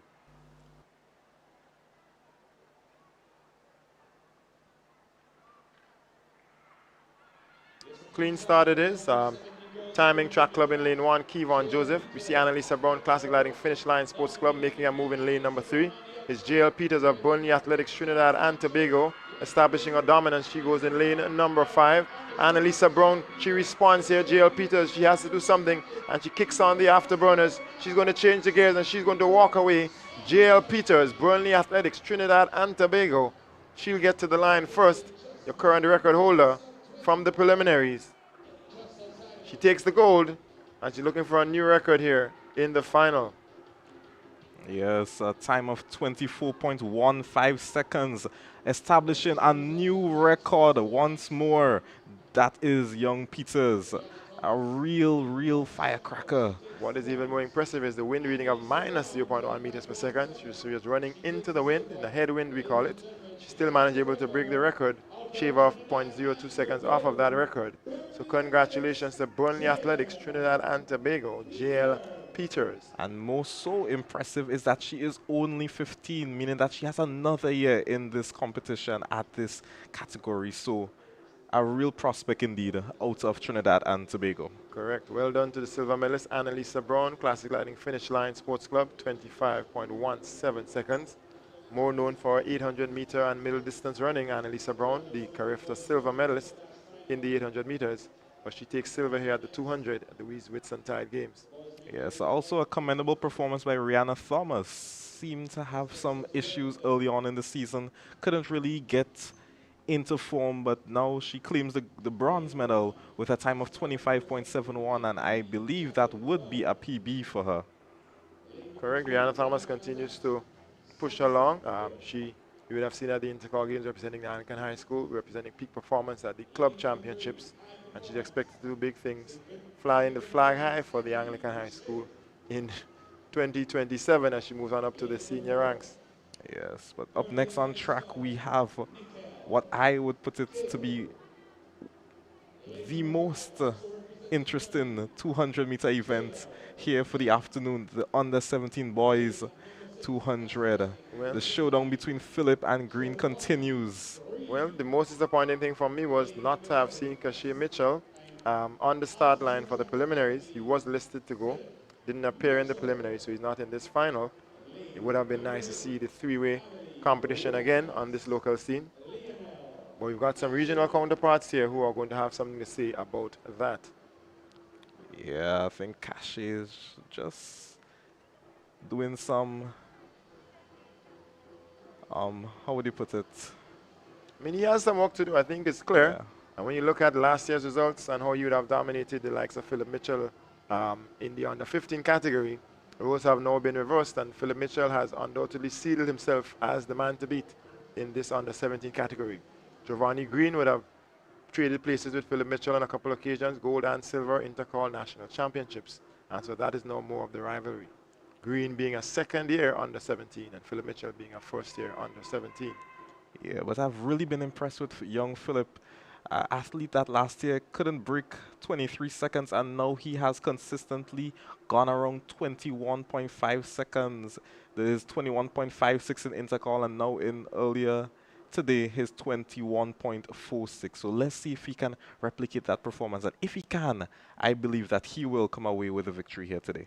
We look forward to it. Outstanding indeed, Altitude Track Academy and the work that's being done up on that side in St. Andrew. And those track clubs, East, Altitude, see some quite outstanding performances. They're up and they're off here. It's Philip Mitchell. He goes in lane number 7, fastest in qualifying. Giovanni Green, second fastest in qualifying. He's in lane number 6. That's where the running is. Jael Yan of Burnley Athletics, he's the third fastest in qualifying. He's in lane number 5. They're going to try to get the medals 1, 2, and 3. Philip Mitchell, Giovanni Green, Philip Mitchell, Artistry Track Academy, Giovanni Green, Classic Lighting, Finish Line, Sports Club. And it's going to be Philip Mitchell to again put some dominance and set the mark in this rivalry. He seems to be pulling away with the victories now.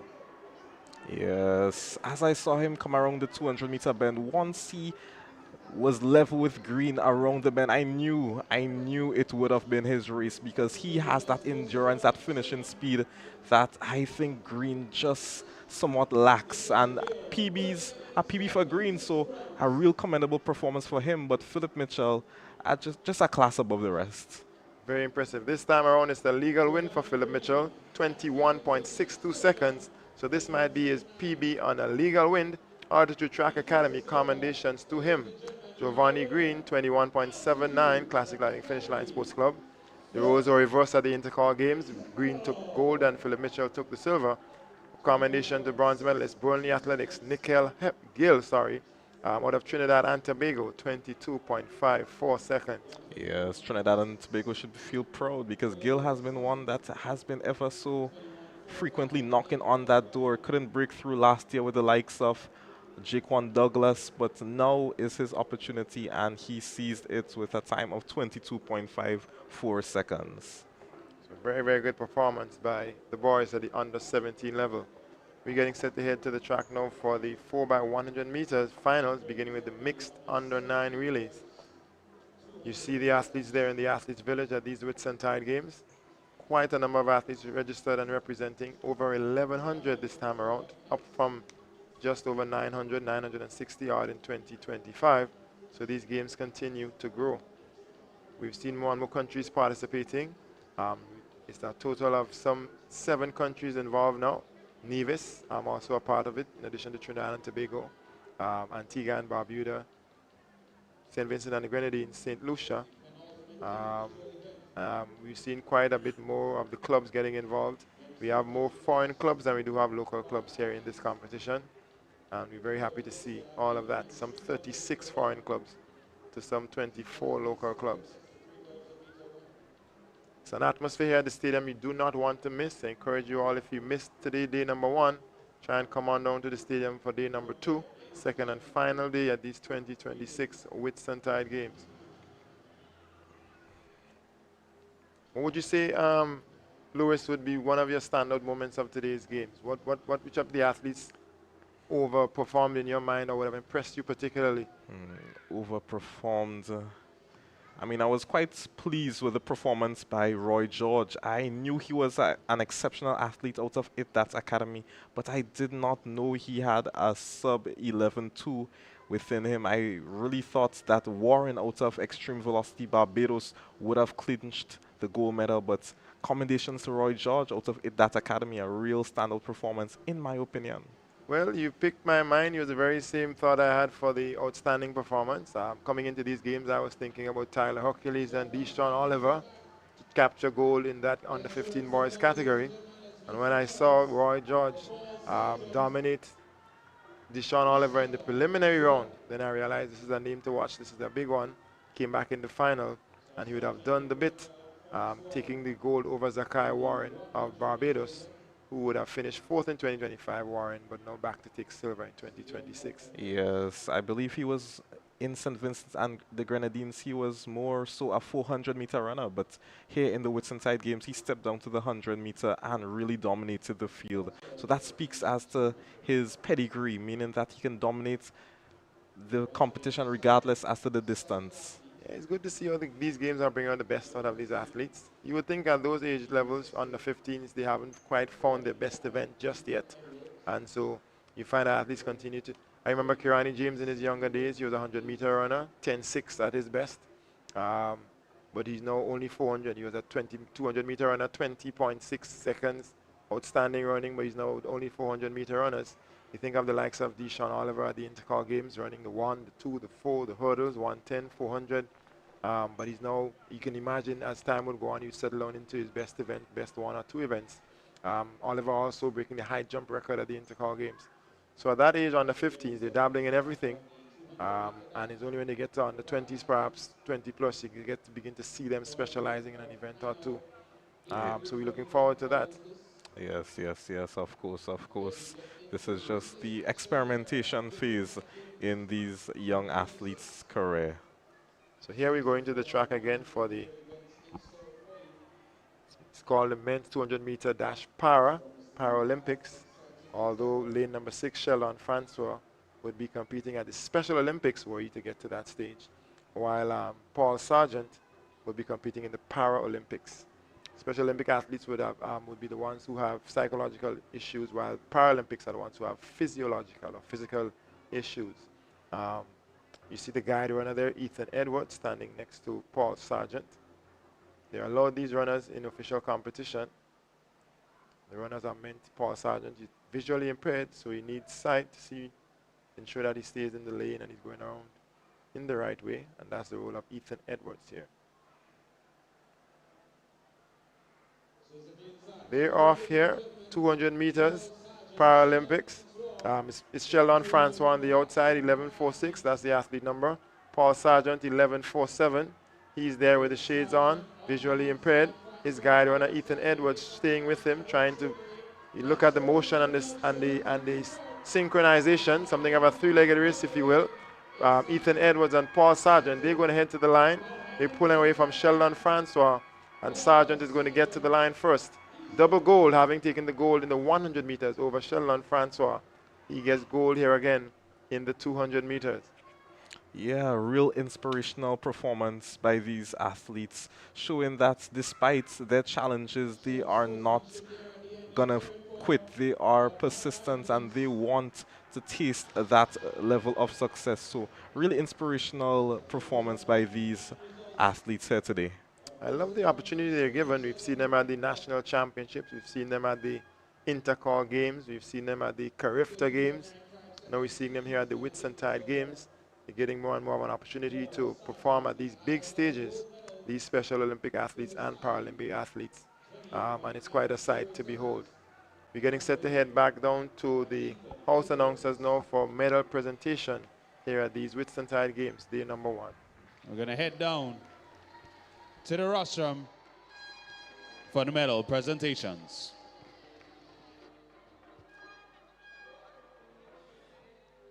Ladies and gentlemen, we get set for another medal presentation. The medal presentation will be done by P.S. Khalil McCurkin from the Prime Minister's office.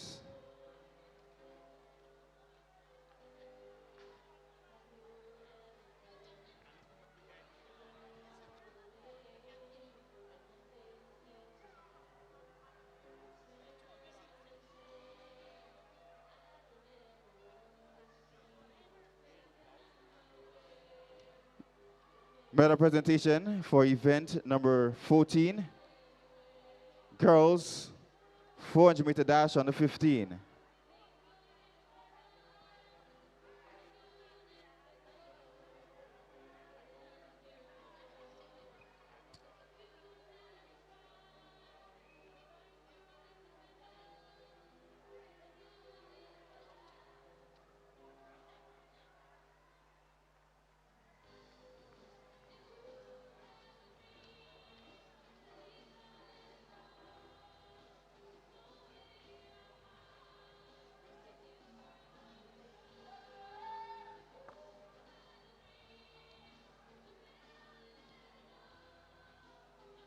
Medal presentation for event number 19.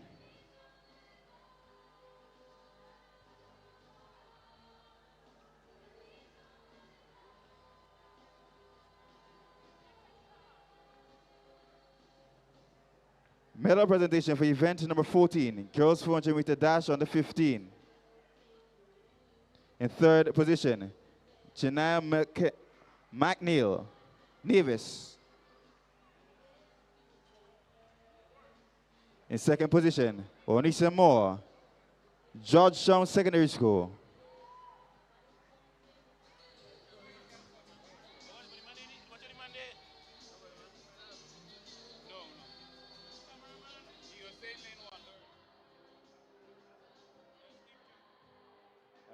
This event Araya Keita. High performance. 59.72 seconds. These are your winners for event number 14, girls 400 meter dash under 15.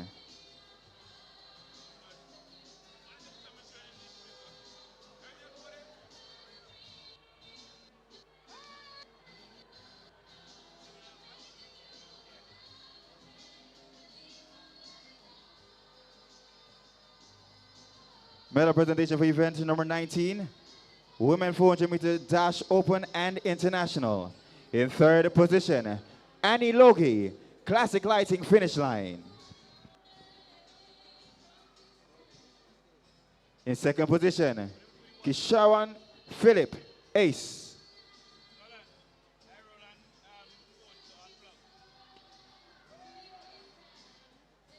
And winning this event, Shafonia Hussein, ace. 56.20 seconds. These are your winners for event number 19, woman 400 meter dash, open and international.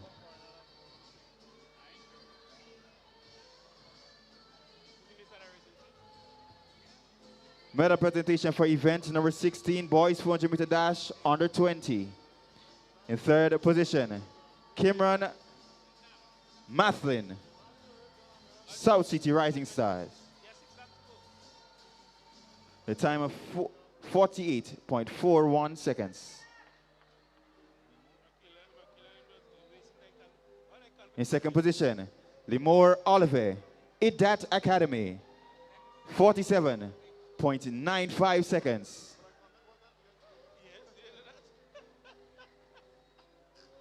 And winning this event, Shimali Mallet, 47.85, running out of Extreme Velocity Track Club. These are your winners for event number 16, boys 400 meter dash under 20. Medal presentation for event number 20, men 400 meter dash open and international. In third position, Joshim Sylvester, ace, 46.64 seconds. In second position, Shaquan Toussaint, ace, 46.27 seconds. And winning this event, also out of ace, Mikhail Francois, 45.94 seconds. These are your winners for event number 20, boys 400 meter dash open and international. Medal presentation for event number 39, boys discus throw under 20. In third position, Nathan Noel, Grenada boys secondary, with a distance of 29.27 meters. In second position, Joshua Campbell, classic lighting finish line, 13.74 meters. And winning this event, Dakoto Joseph, Grenada boys secondary, 37.73 meters. These are your winners for event number 39, boys discus throw under 20. Medal presentation for event number 45, boys shot put open and international. In third position,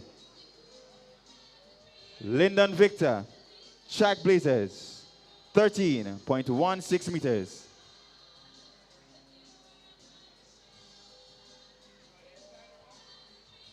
In second position, Tyrone Antoine, Track Blazers, 13.69 meters.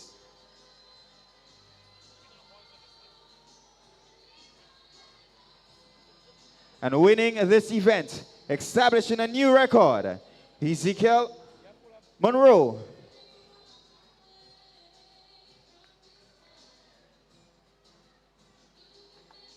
Ascent track and field. 14. 18.41 meters. These are winners for event.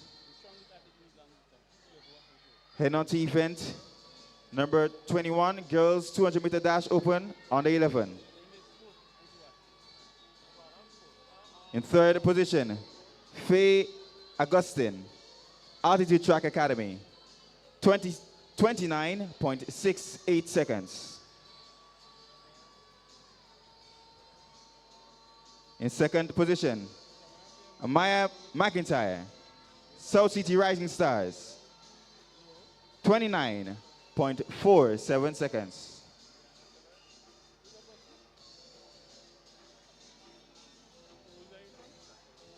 And winning this event, Tenaya Gibbs Latouche, Sprinters Athletics Club,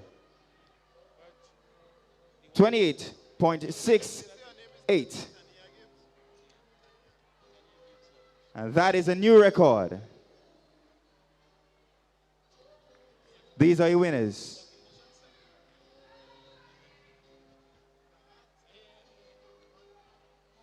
Medal presentation for event number 22, boys 200 meter dash under 11. In third position, Amari Renee, Peak Performance Track Club, 28.54 seconds. In second position, Camille Grant, Burnley Athletics Club, 28.54 seconds. And winning this event, Avery Marriott, establishing a new record with a time of 27.05 seconds.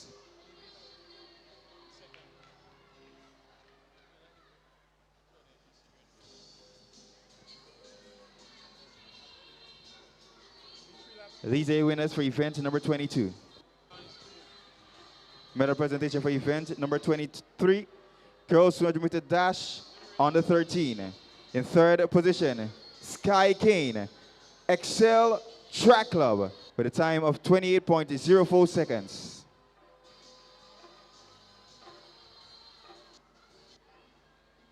In second position, Jamie Smith, Classic Lighting Finish Line, 27.59 seconds.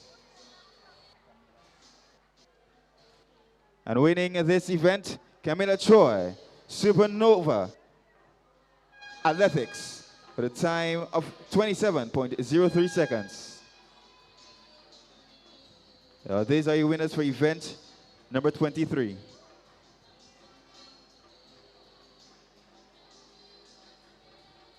Medal presentation for event number 24, boys 200 meter dash under 17. In third position, Tyken Pompey Mustangs, with a time of 26.70.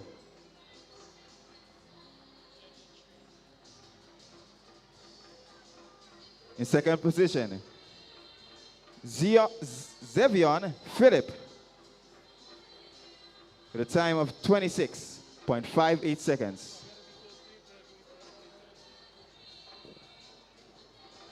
And winning this event, Jalil Andrew, Sprinters Athletics, 25.91 seconds. These are your winners for event number 24, boys 200 meter dash under 13.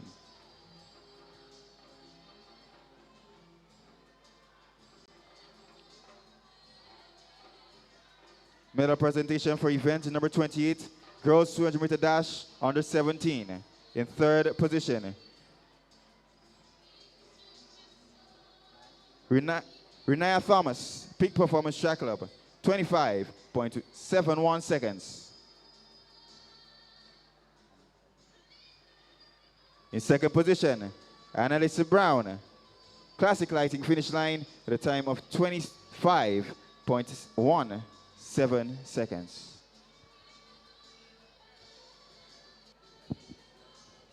And winning this event, Jael Peters, establishing a new record with a time of 24.15 seconds. Burnley Athletics Club. These are your winners for event number 28, girls 200 meter dash under 17.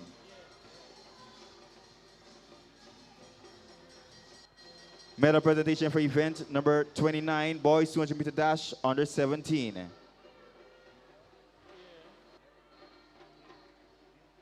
In third position, Nikhil Cleed, Burnley Athletics, 22.54 seconds. In second position, Giovanni Green, Classic Lighting Finish Line, 21.79 seconds.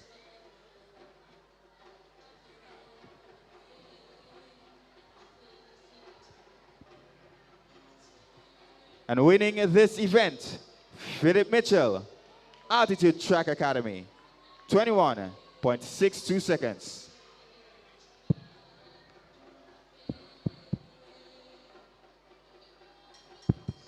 These are your winners for event number 29, 200 meter dash, under 17. Thank you to PS.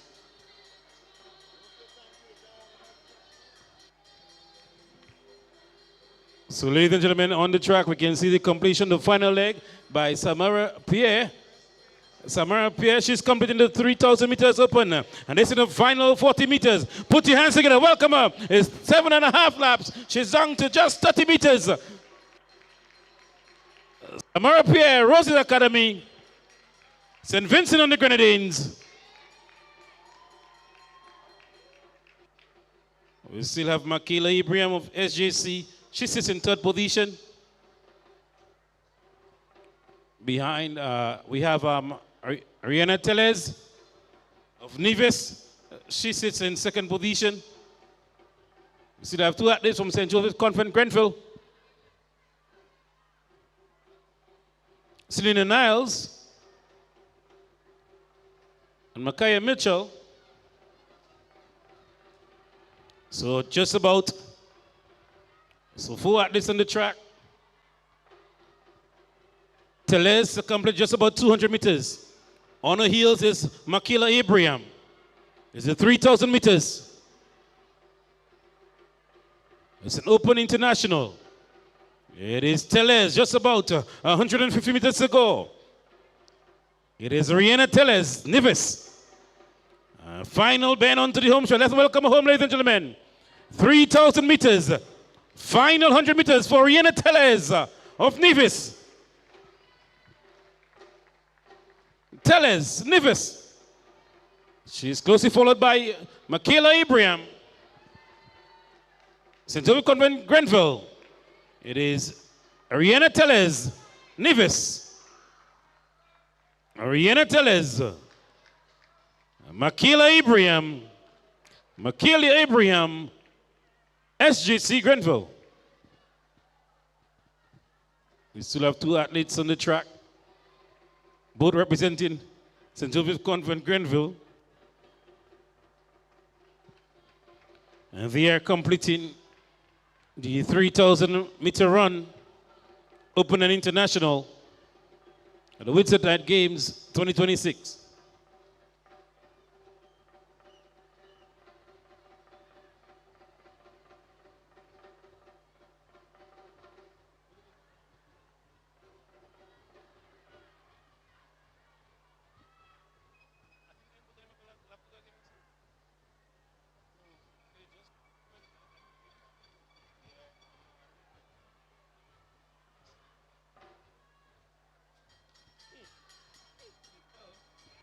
The sound of the bell, the final lap for the 2 athletes. Final lap. It takes a lot. It takes guts, determination, and perseverance to complete the 3,000 meter run.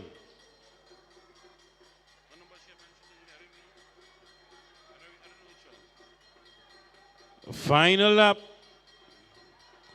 Final lap. Final lap for both athletes. They're representing SJC Grenville, Micaiah Mitchell and Selena Niles. It takes a lot. We can encourage them, ladies and gentlemen. It's a lot. And I know the girls would not give up. They would persevere till the end.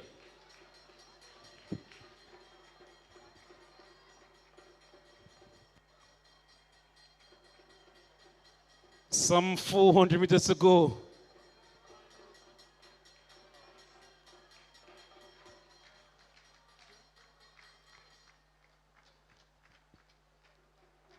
It's less than 400 meters to go for the athletes there. But just over 200 meters is Mitchell and Niles, representing the same club, a school, St. Joseph Convent, St. Andrew. Just about 200 meters to go. And she's not giving up, ladies. She's not giving up. Look at the 200-meter curve. It's right there. They are not giving up.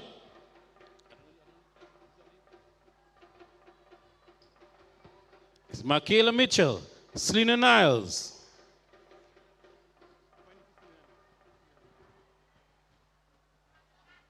It is just on the final, ladies and gentlemen. Let's encourage her on the final leg, the final home, on the home stretch.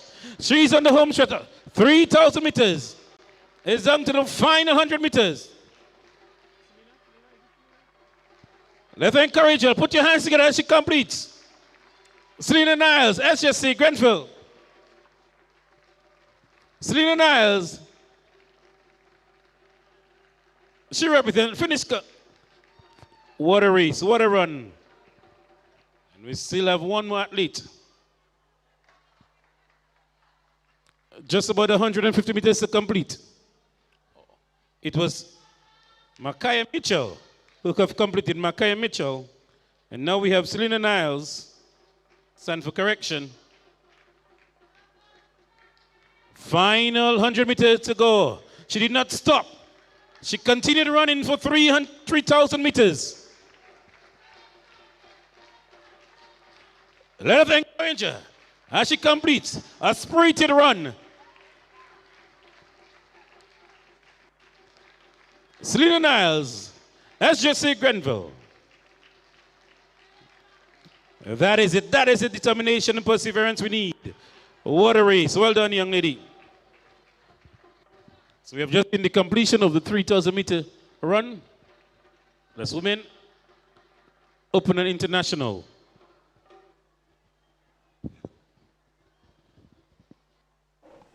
So there we had it, the completion of the 3,000 meters run, Open International.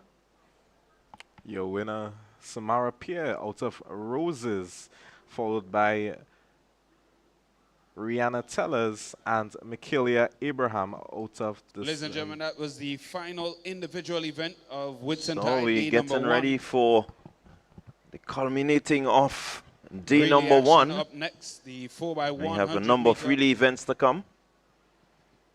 The relay events.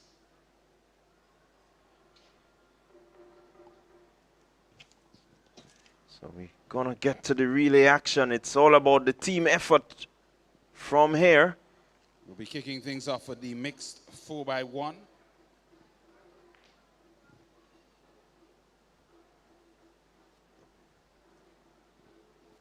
That event now forming part of the annual World Relays. So it's all South relay Jamaica action. Smashed the record.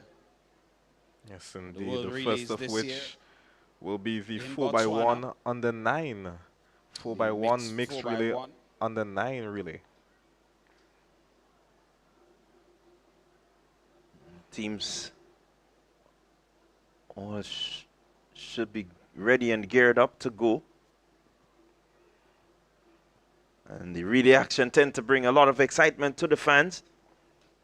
The joy of getting that baton and witnessing the passing from one teammate to the other. DJ Sean is going to serenade us as we get set for a 4x1 100-meter relay.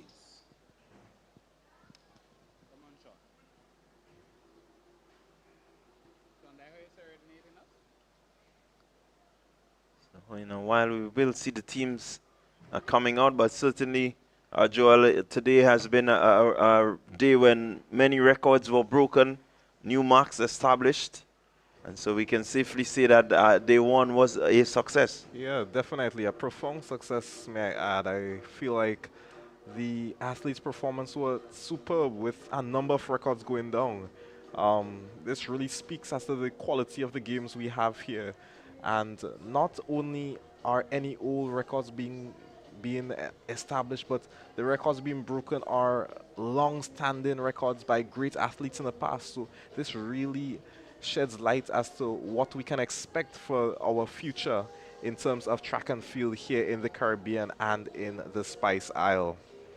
Well, it also speaks to the conditioning of the athletes to be going throughout the season, and as you get closer to the end, you tend to see some better efforts. It says that the conditioning is really good. The coaches are doing a good job in terms of trying to maintain the level of fitness that is required.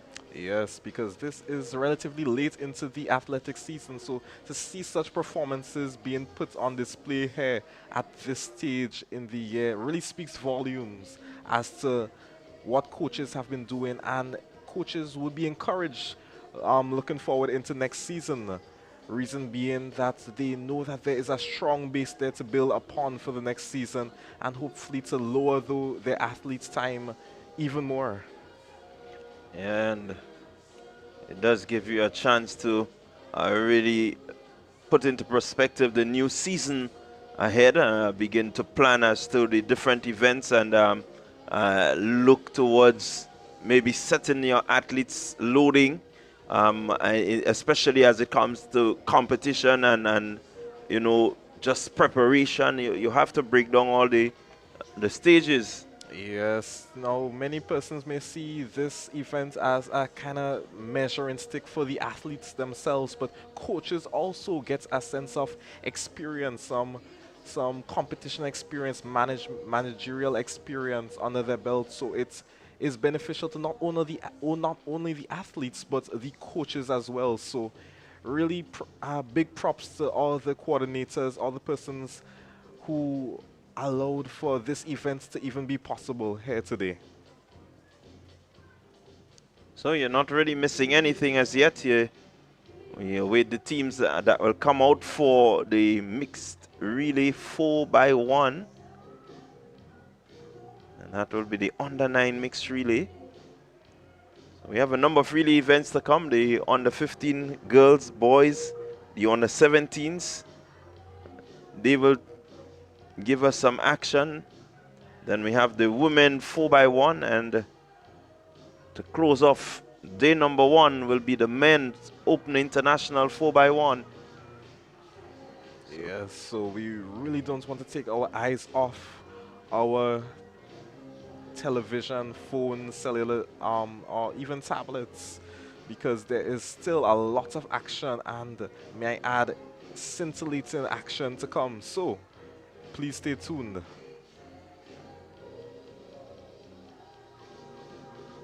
Also, we could see there just at the corner of our screen, the men's open and international long jump is on the way.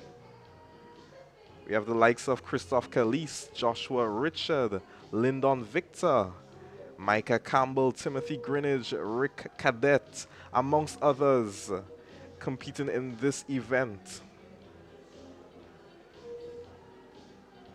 Yeah, it's good to see Lyndon Victor competing among the young athletes. Certainly many of them will feel inspired knowing that they're competing against an elite athlete. And just may encourage one of the athletes to want to beat him. Yes, indeed. And if they can do such, this is something that they can write home in the books and say that they beat an Olympian, albeit a retired one. But nonetheless, inspiration for these young athletes.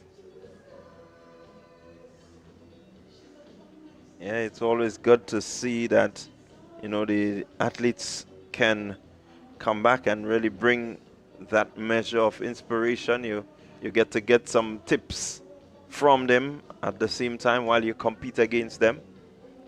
It's often said that sport is one of the areas where you make the most friends. Yes, indeed. Many of these athletes behind the competition are good friends, and a lot of the rivalry we see on the television is nothing more than just friendly banter between these athletes. So, indeed, Clyde, that statement does hold a lot of merit. So we still waiting. So we get ready. The relays. It's 8:01 here on this Whitsuntide Saturday. It's been a pleasure from each and every one of us to really just keep you up to date as to what is happening here at the Kirani James Athletic Stadium.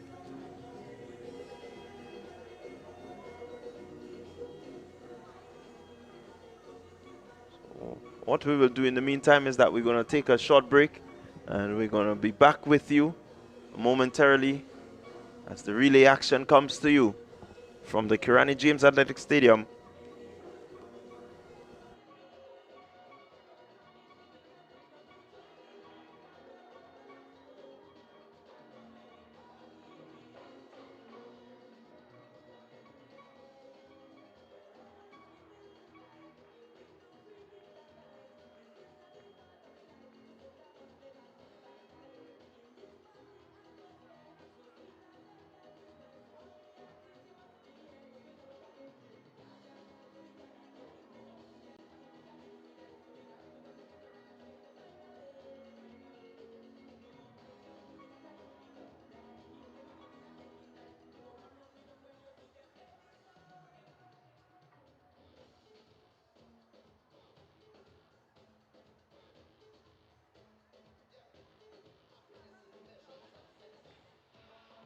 So Rick Cadet currently on the runway for the long jump in front of the main stands, long jump open and international.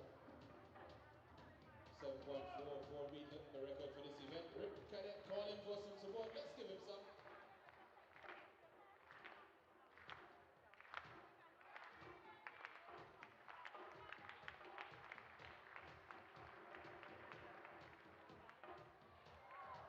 So an unfortunate red flag.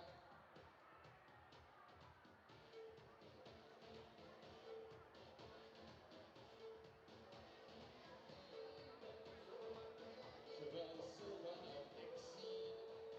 He's up next.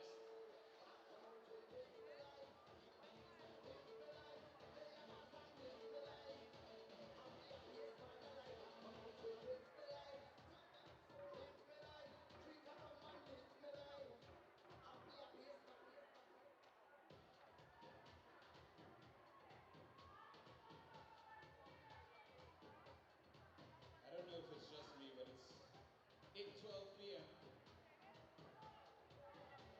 Music kind of building a little vibe.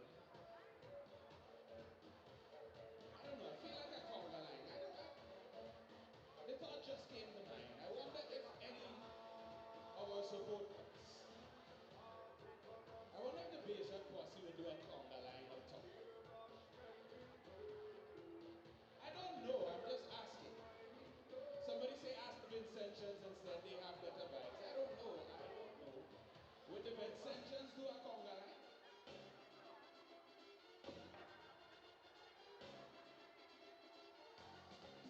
So Exceed is on the runway still. And if I'm right, High Performance is going to be up next. Should be Ramal James of High Performance.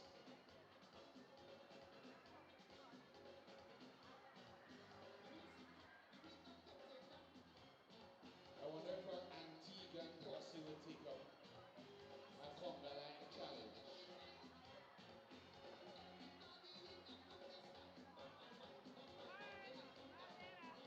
I see one lady up on her feet, red and black, shaking already. Hey, look like she's starting to think.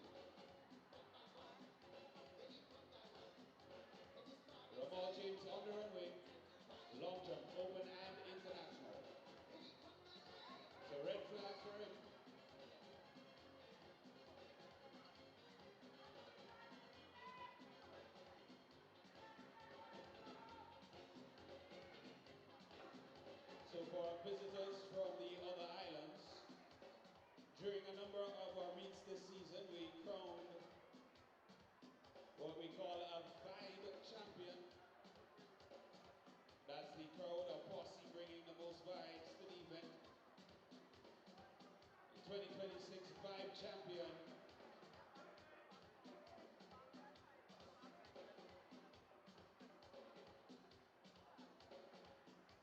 on the local circuit this year. They're sitting down close to the finish line, clad in yellow and purple St. David track blazers. See them with their drums down in front.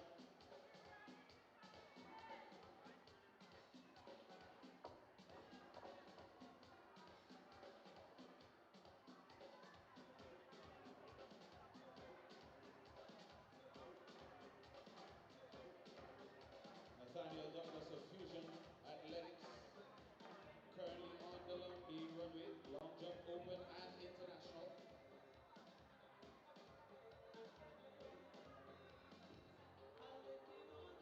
He's going to call for some support. Let's give him some.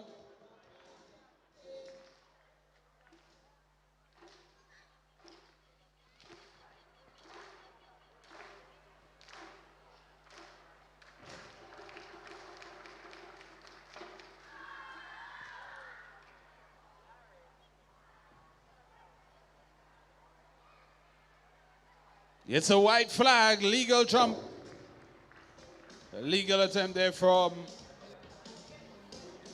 Douglas.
We remind all of our patrons that there'll be a mega solar sale taking place at the Grenada Trade Center on Tuesday, May 26th.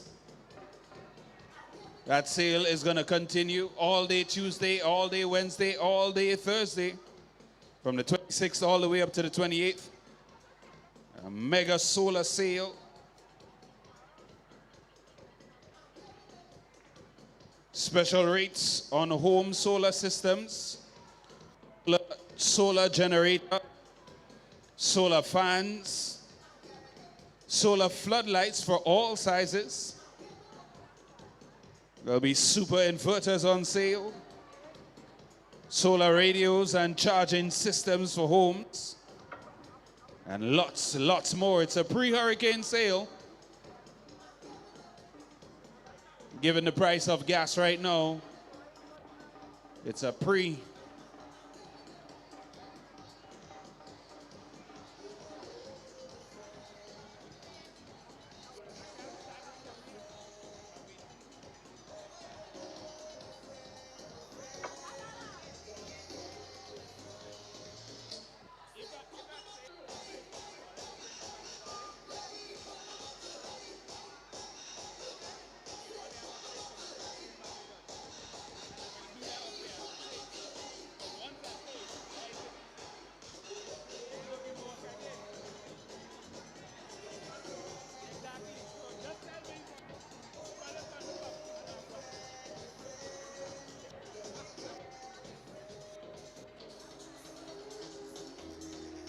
So awaiting the start of our next event.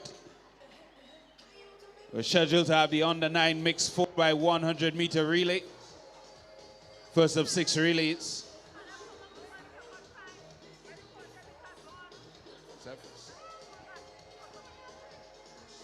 That's going to bring the curtains down on Whitsuntide Day number 1. Long jump open and international in front of the main stands.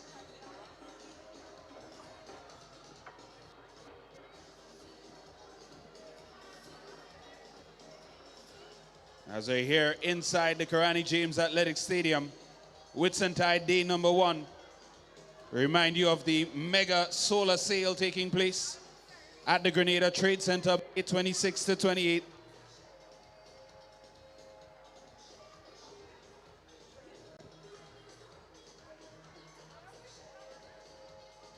Special rates on home solar systems, solar generators, solar fans and floodlights, super inverters, radio and charging systems for homes, and lots more. Pre-hurricane sales starting at 7:30 a.m. in the morning and going all the way to 5:30 p.m. in the afternoon. Mega solar sale at the Grenada Trade Center.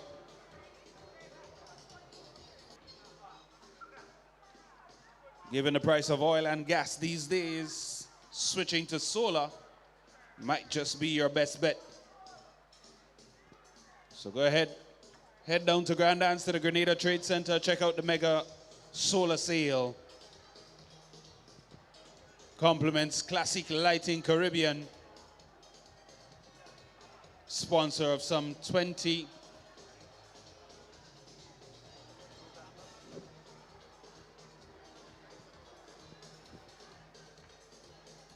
29 schools and clubs across Grenada, Carriacou, and PT Martinique, sponsored by Classic Lighting Caribbean.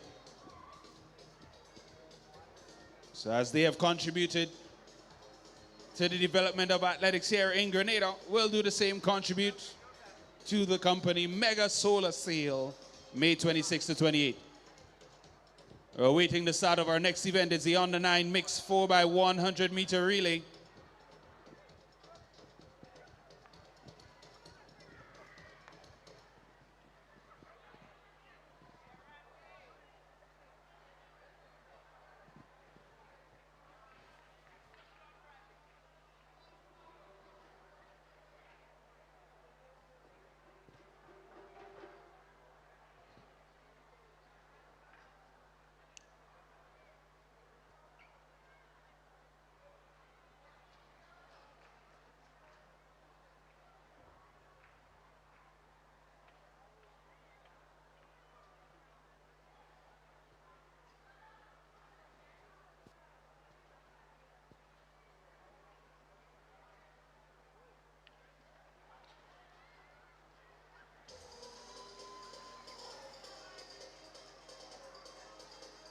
I feel like the song Finally is appropriate here now.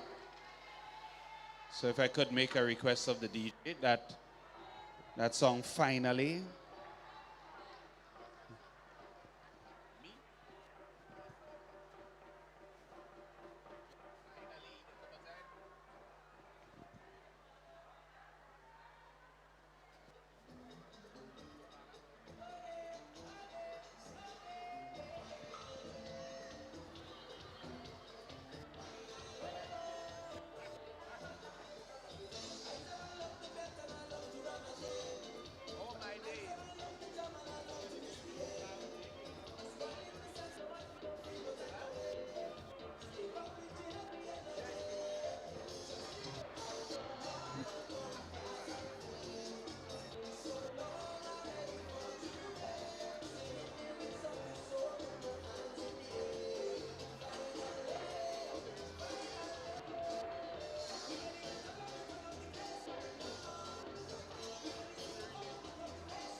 All right, so the teams are getting set. So we get set to head into our relay final action. As we come to the end of day one of the Whitsuntide Games 2026. We're gonna begin with the 4x1 mixed relay on the 9s. I'm seeing the young ones getting onto the track. So momentarily we are going to get a start.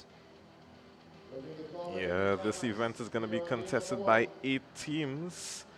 Not too sure if all will, well, on paper that is. I'm not too sure if all of these teams will contest the race, but it is scheduled to have Elevate Performance out of Barbados, Momentum Track and Field out of St. Mark's, Grenada, GTC Runners Athletics Club, also out of Grenada, Community Club, another team out of Grenada, Classic Lighting South St. George, Classic Lighting 473 MVP, First Choice Junior School, and Sprinters Athletics Club. As we turn our attention to Joshua Richard in the long jump, a rather half-hearted effort made.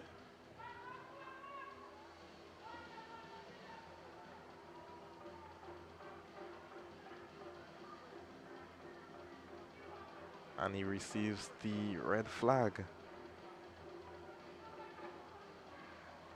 A 7-meter jumper at his best. Yeah, certainly was not satisfied. Decided he doesn't want that mark going up against his name. So he just folded by walking straight back into the pit.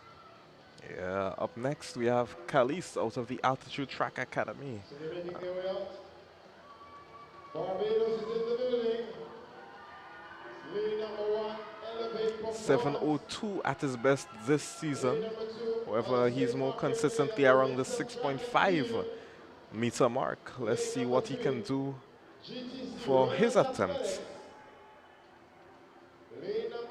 So we turn our attention to the track because the action is going to heat up with the relays.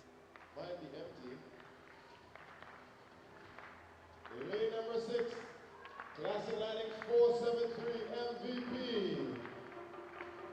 Relay number 7, First Choice Junior School.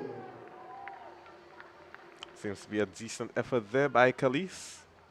Relay number 8. And that's sure to be a very decent effort. Under 9s mixed 4x1.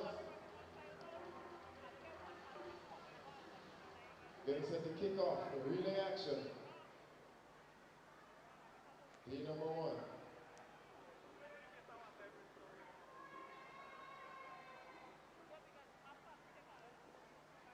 So the athletes are ready, and I know they will be eager to go. It's a mixed 4x1 relay. Defending champions and current record holders. A record time for this event is set by Sprinters Athletics, 63.04 seconds. And that was set last year, 2025. So Sprinters in lean. Number 8 will want to replicate this. And I believe that they have an excellent chance of doing so with the likes of Damari Paul and Tyler Bain. Tyler Bain, your bronze medalist in the 80-meter under 9 event. But of course, relay action isn't only about raw speed, it's about efficiency in getting the baton around. So let's see if they have the chemistry to complement that individual speed. Yeah, they certainly need the chemistry. They have to mix and mix well. They don't, then they get left behind in spite of all the speed. So we are about to see the start. 4x1 mixed relay on the 9. Clean start. Let's see. Early running Sprinters out well. MVP looking good also. Elevate Performance also looking good. The Community Club running pretty well as the handover is made just about now. Sprinters Athletic with a decent lead. Here goes Sprinters Athletic. 473 MVP making a run on the inside of first choice, but here we go. The baton, just a bit of slip up there. 473 MVP looking to catch Sprinters Athletics. 473 MVP. Class. Let's see as they go. Handover just about now. 47 MVP into her running. Sprinters Athletic on the outside. It's 473 MVP. Sprinters Athletics. Who has it? MVP seem to be in the lead. 473 MVP. Tavia Latouche. Matthew anchoring her team to victory. Yes, a stellar performance there by Tavia Latouche. Matthew out of MVP anchoring her team to that victory, getting it almost neck and neck with Zariah Mitchell out of Sprinters Athletics, but she showed that she has the superior top end speed between the two athletes, securing the gold for MVP Track Club. Yeah, certainly the efficiency was not there for Sprinters Athletic. A number of mishaps which would have slowed their time. And MVP just getting the better of them there. Certainly MVP had a few mishaps themselves, but they were able to still become more efficient. And so hence they will be the winners here. The gold medal goes to them. Let's look at our results. Yeah, we have MVP winning in a time of 1 minute 5.18 seconds, as we can see on the big screen. Sprinters Athletics Club coming in second with a time of 1 minute 5.67 seconds, and claiming the bronze medal we have. And as GTC Runners Athletic from Outer Grenada, so all the clubs from Grenada, Momentum Track and Field, and they're in fourth. But certainly your top three, MVP, South Sprinters Athletic, and GTC Runners Athletic. Yes, I would have expected a slightly better performance out of Elevate Performance Barbados, but nonetheless, it's the end of the day. Their legs might be tired, and it's understandable. They're only under 9 athletes. Yeah, quite rightly so. They've worked hard for the entire day. So the legs just may have been a bit tired. We get ready. We're moving into the girls on the 15s. Yes, this event will be contested by Excel Track Club in Lane 1. Lane 2, Extreme Velocity Track Club out of Barbados. Lane 3, High Performance out of St. Vincent and the Grenadines. Roses Academy runs out of Lane 4. Abilene Wildcat Track and Field Club is out of Lane 5. Lane 6, South City Rising Stars. And in Lane 7, we have the Altitude Track Academy.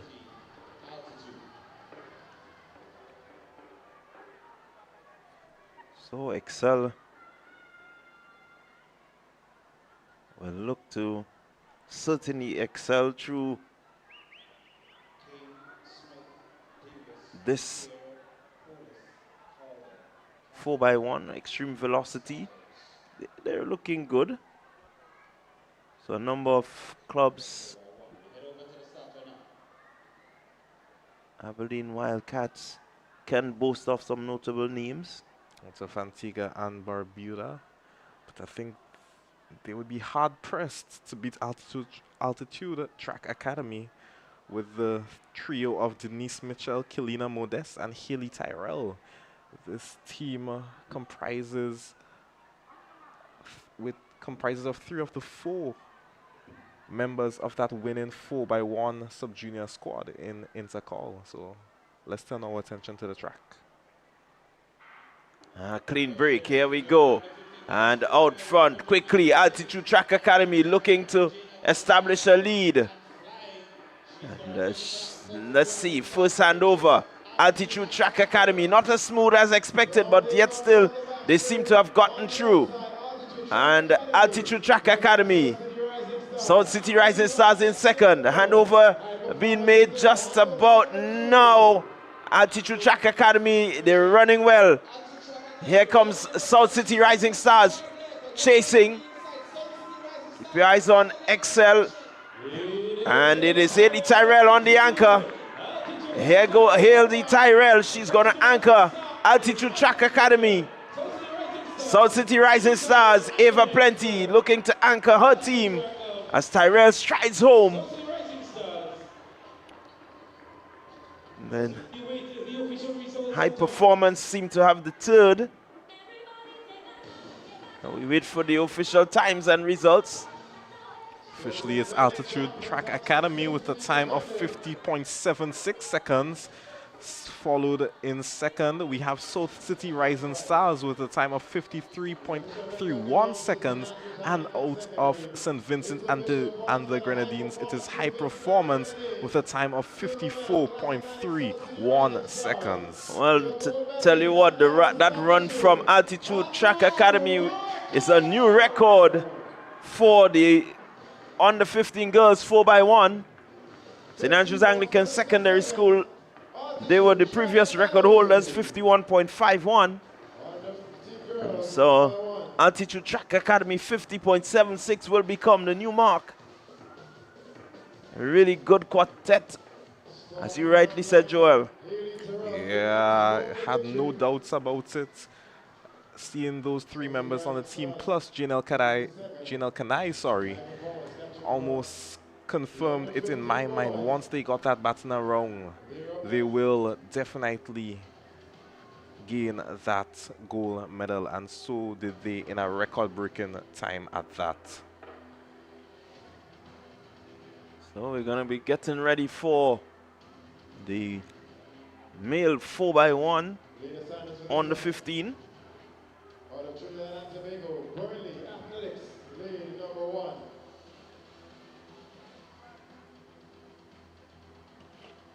Lane number 4, Sprinters Athletics Club, out of St. David here in Grenada. Lane number 5, out of St. John's, Grenada, Top Flight Athletics. So we have some 6 teams lined up to contest the 4x1 on the 15 boys.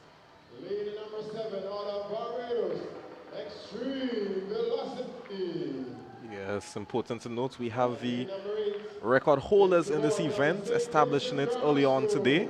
That is Extreme Velocity out of Barbados. That team of Hamlet, Moore, Warren, and withal, a real deadly quartet indeed. And I don't think once they get that baton around, they will be beat here today. Well, they were very efficient in the qualifying, hence 44.60. And if they can become even more efficient, then certainly they will lower the time. The other clubs will have to work very hard to make sure that that does not happen. 44.60 for Extreme Velocity. Next best time will be 46.95 by the Altitude Track Academy. The third fastest St. Vincent Grammar School, so no, sorry, that's Top Flight Athletics, 46.94. So again, pretty close between Altitude, Top Flight, but certainly Extreme Velocity, they are the favorites. Yes, indeed, as we head down to the track for this event.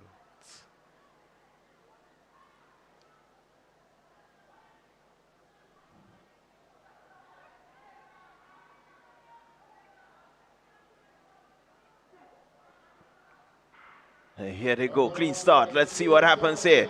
It seems to be St. Vincent Grammar School looking good. Extreme Velocity not really pushing as yet. And let's see the first handover. The exchange is made. Here goes Extreme Velocity. Extreme Velocity taking the lead. But also right there is Altitude Track Academy. Altitude with the handover first. Let's see what happens here. Altitude Track Academy with a slight lead. It's Altitude Track Academy, Extreme Velocity. They're following as they come into the final handover. And let's see how it goes. Extreme Velocity, Altitude Track Academy. Can Altitude hold on? No, here goes Extreme Velocity running past Altitude Track Academy. They're going to win it. And in third position will be Top Flight Athletics. That was the top three. A truly scintillating race we have here.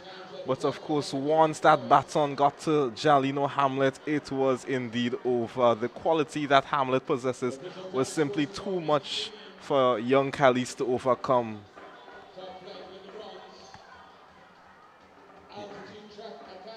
.45.29 for Extreme Velocity.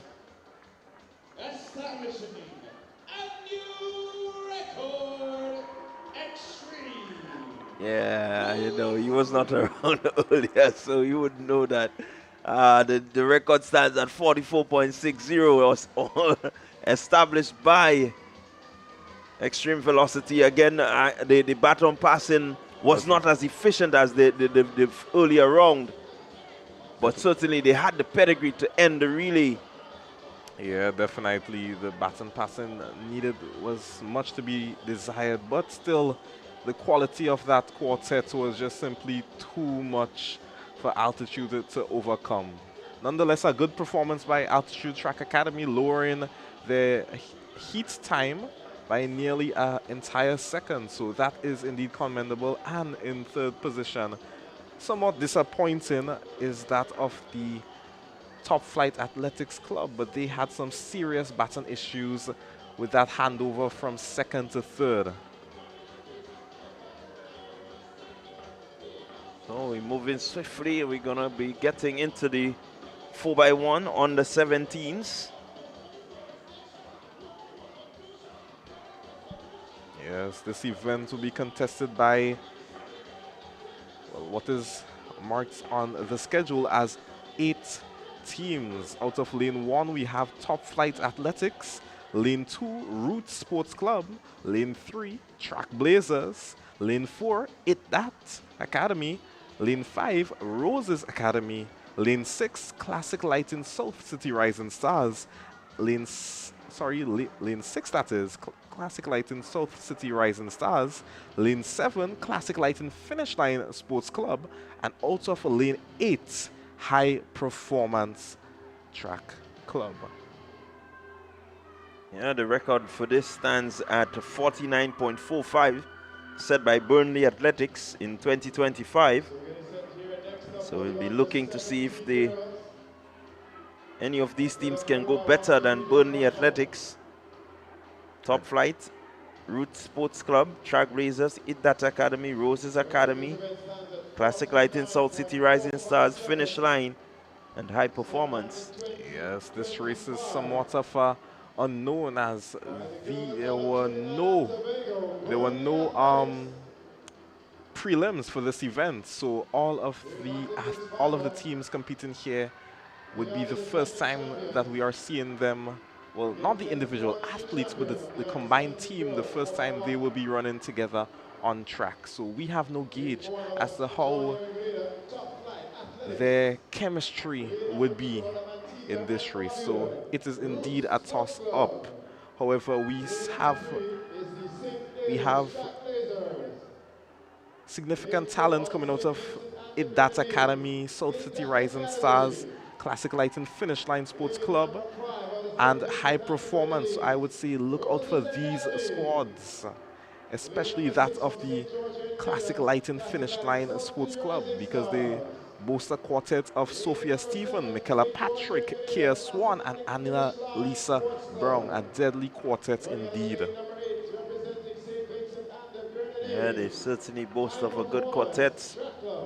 And again, we mentioned it's about the chemistry of the quartet. How well can they get that baton around? So certainly we will see a new champion here, because Burnley Athletics, they are not taking part. They are the record holders. The teams have to now chase a time of 49.45.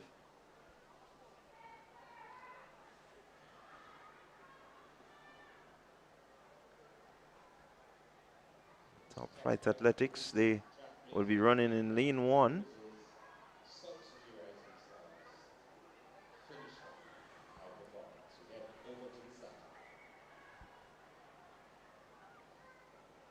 All teams are counted for and present and are ready.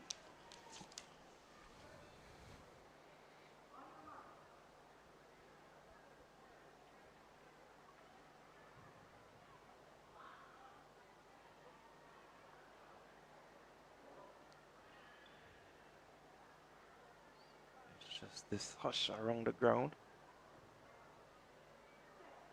They get set and they got. And let's see, early runnings seem to be coming from finish line. As the handover will be made just about now. First handover. Keep your eyes, finish line. And they're on the move. On the inside, Idat Academy also running well. Finish line athletic, handover being made just about now. It's still not as smooth as expected, but finish line, the quartet from finish line, really running well. Here comes South City Rising Stars. Idat Academy is also there. But the final handover is being made. Here goes Annalisa Brown. She's going to anchor her team. Finish line. As Annalisa Brown runs away from it, South City Rising Stars will take second. Roots Sports Club. And they seem to have the third position.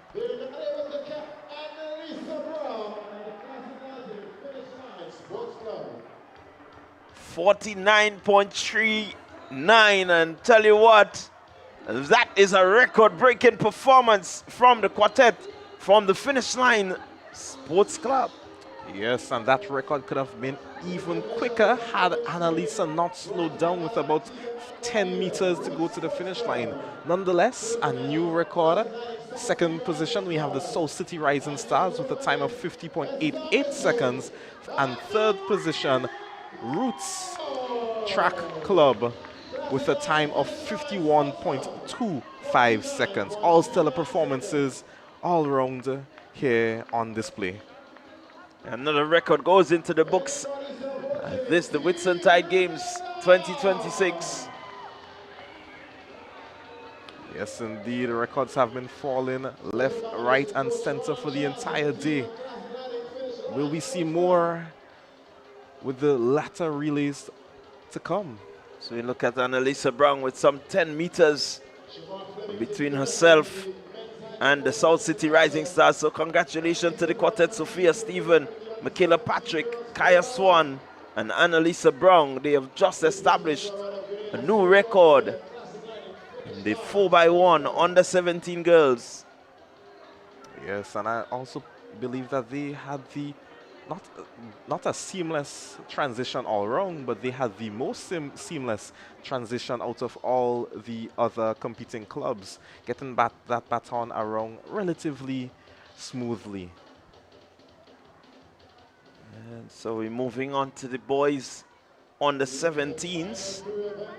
Again, this one will be a pretty epic one. We have not seen the teams in qualifying. So we still, again, according to the old saying, we're flying blind here. Yes, indeed. But if I were to put my input on this, I would have my money on the Altitude Track Academy. That is the quartet that broke the record in intercall, establishing a time of 42.54 seconds, demolishing the old record by over half a second. So that team is filled with pedigree, and I believe once that baton gets around, they will be the eventual champions. Of course, don't count out the Extreme Velocity Track Club out of Barbados. They typically have a lot of quality. Lead number 4 out of Barbados, Extreme Velocity. So in lane 1, we have the Burnley Athletics Club. Lane 2 is not contested. Lane 3, we have the Excel Track Club. Lane 4, Extreme Velocity Track Club. Lane 5, Altitude Track Academy. Lane 6, Top Flight Athletics. Lane 7, St. Vincent Grammar School. And out of Lane 8, Abilene Wildcats.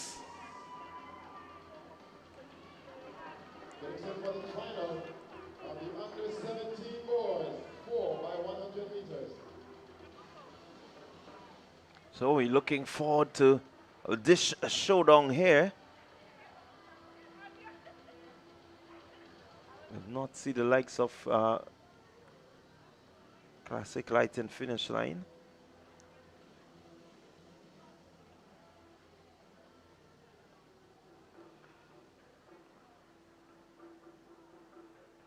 Certainly Altitude Track Club in lane 5.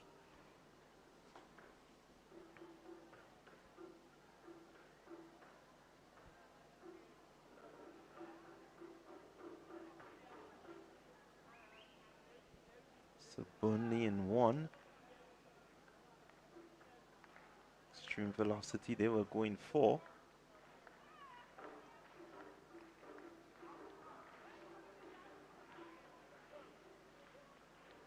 As they get onto their mark. Abilene Wildcats, St. Vincent Grammar School, Top Flight Athletic, Altitude Track Club, Extreme Velocity, Excel Track Club, Burnley Athletic.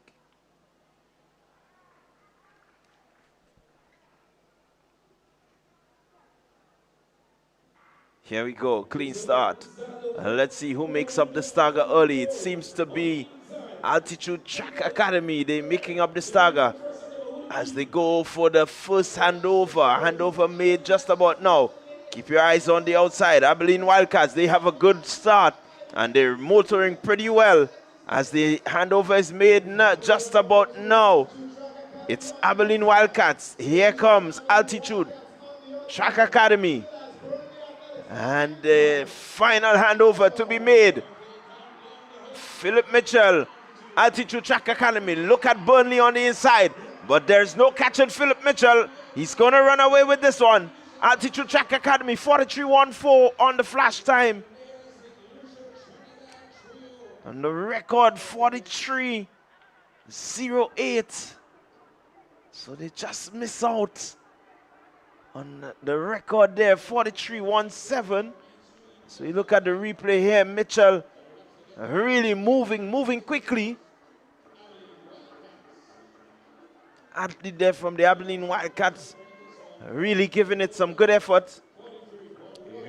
Yeah, seems to have pulled a muscle there coming down to the end. But nonetheless, wonderful performance by Abilene Wildcats, 43.93. And Burnley Track Club out of Trinidad and Tobago, 44.55 to claim the bronze. So we're getting closer and closer to the final set of events. We have 2 more relay events to go to bring the curtains down on day 1 of the Whitsuntide Games 2026.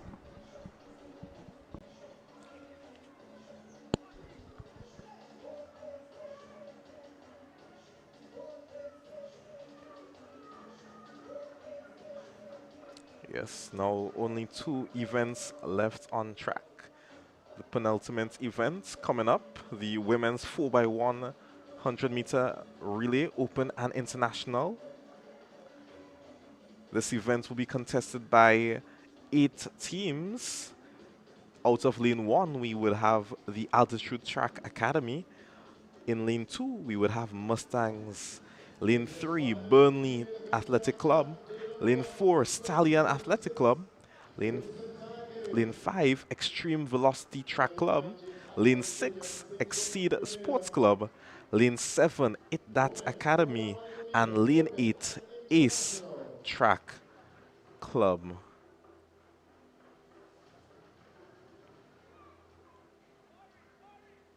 Well, again, we did not see qualifying in this event, so we gonna just go with the flow.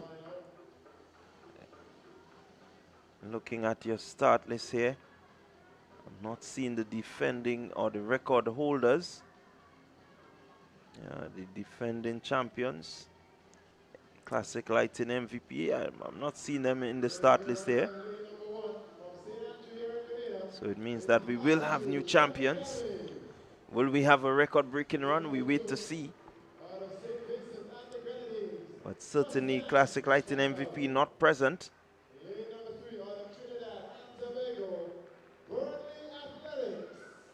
Yes, this event will be quite competitive, I must say. We have the likes of Burnley Athletics Club with Jael Peters, Sophia Godrad, and Destiny Arnold. Destiny under 15 athletes competing in this open event. Ace also has quite a strong team with Kishwana Phillip, Brynell Thomas, Shephonia Houston, and Zania Belfon. And let's not count out the Extreme Velocity Track Club with Tiana Nurse, Adissa Albert, Keisha Husbands, and Keshina Husbands. Yeah, we also need to keep eyes on That Academy. Renee Brown in their lineup.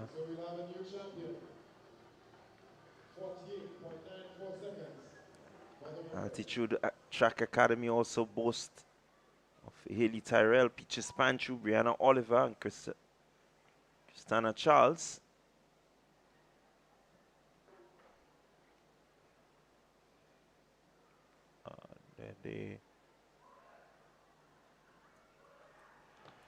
So it's a pretty good field, a field that has good pedigree to it.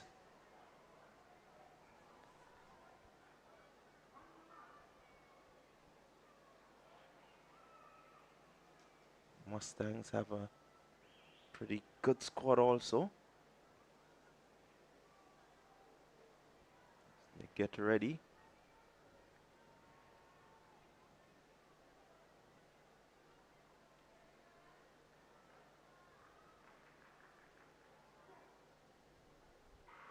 Here we go, clean start. Let's see who will get to the handover first. It seems like Ace Track Club looking well.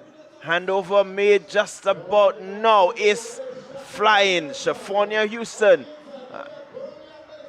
And here they go. Shephonia Houston, Ace Track Club. Burnley with a good pass. Burnley, but it's still Ace Track Club. Houston on the third leg as they head into the straightaway. Burnley versus Ace. Let's see what happens here. Burnley with a slight lead. Can Ace respond? Burnley seems to be running away with this one. It's Burnley, Ace making a run for it.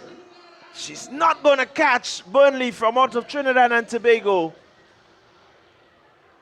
Yes, indeed, it was Burnley Athletic Club out of Trinidad and Tobago coming through in this event. Remarkable performance by that quartet. Extremely proud of Destiny Arnold on that third leg, being an under 15 athlete and a first year one at that. And for the final athlete out of the Burnley Athletics Club, being able to hold off Belfon out of Ace. 20-plus athlete really speaks volume as to the quality of that anchor leg out of Burnley Athletics Club. And not only that, we have a new record being established by the Burnley Athletic Club, erasing the old record of 48.94 seconds from the Classic Lighting MVP. As a matter of fact, the top 3 teams in this event went under that record. Yes, certainly got a record-breaking run from all the 3, but Burnley the fastest to do it, and so the record will stand in their name. 47.53, a really good, strong showing from the Burnley Athletic. Yes, indeed, and records continue to fall left, right, and center. Let's see if the male counterpart and the final event will have the same note. We'll sing the same song, if you may. So we expect a really competitive event as this one, the 4 by 100 meter Open International.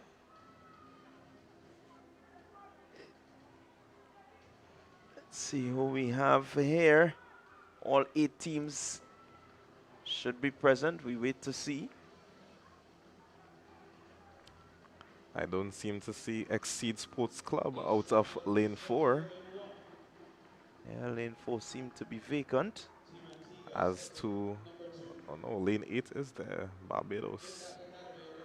I can tell you that this race will indeed be highly competitive, as we have the likes of Ace Track Club with 2 Saints, Troy Mason, Matthew Paul, and Michael Francois.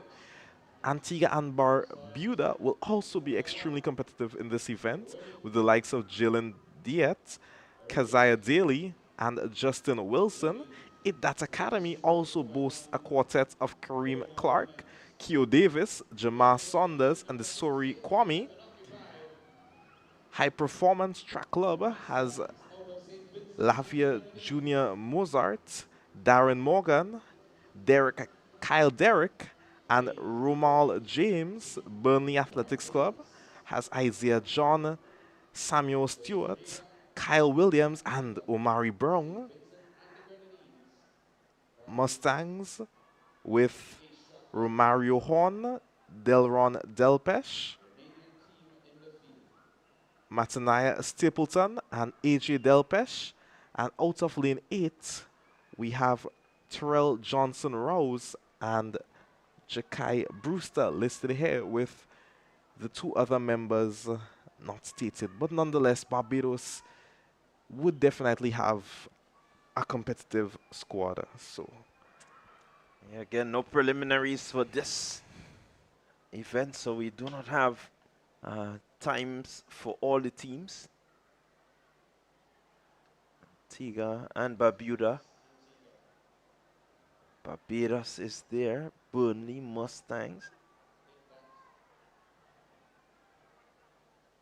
yes, and not having a prelim event for a prelim for this event adds to the suspense of the final as they take their mark.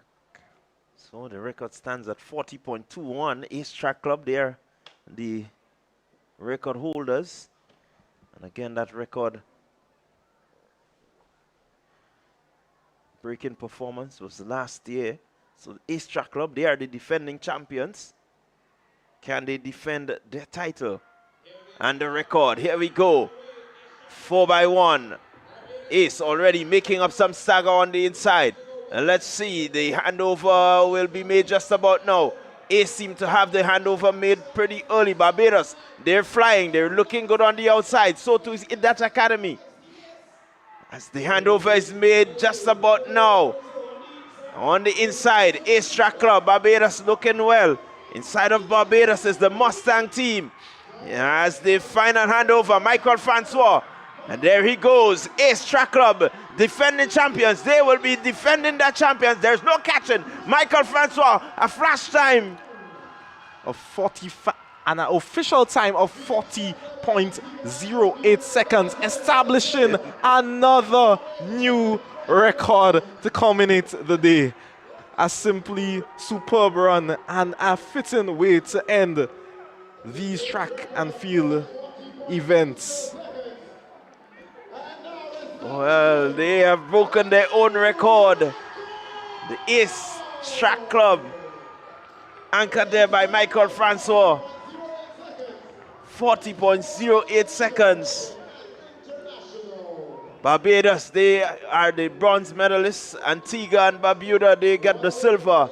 And Ace Track Club, the new record holders and the defending champions, they will take the gold medal to bring an end to what has been a truly exhilarating day 1 of the Whitsuntide Games 2026. And certainly, Joel, a fitting way to end day one. Yes, indeed. We couldn't ask for anything more other than another record being established to culminate what has been a magnificent day of track and field. And that just builds to the anticipation of what is to come for tomorrow. So I'm telling you, viewers, if you cannot make it down to the stadium, ensure to tune in to tomorrow, the final day of Whitsuntide 2026. Yes, certainly tomorrow promises to be an even more exciting day with a number of events coming in the morning, a number of preliminary events. We have the discus, the under 17 boys and girls, the high jump under 15, that will be early. We have the 100 under 11s to come, the under 13s 100. So quite a lot of 100 events to come, the prelims of the under 17 100. All of that will take place in the morning session. We also have the girls javelin throw under 17. The under 9s, they will be doing their 150s. Quite a lot to look forward to. I can tell you the same excitement and the same hype will be there. We have a number of relay events to contest. Yes, indeed. We still have field action in the Open and International Boys Long Jump.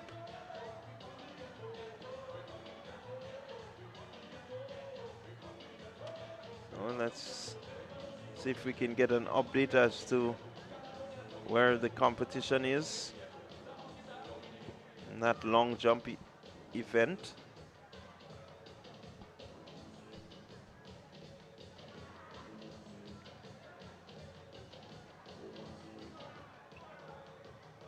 Seems to be at the third round, so there's still 3 more rounds of competition, plenty competition left.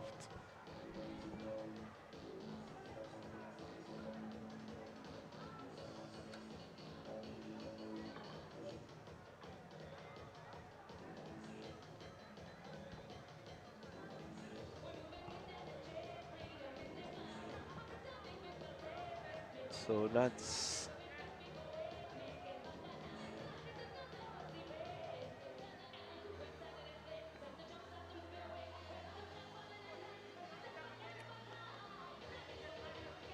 so the long jump event continues. The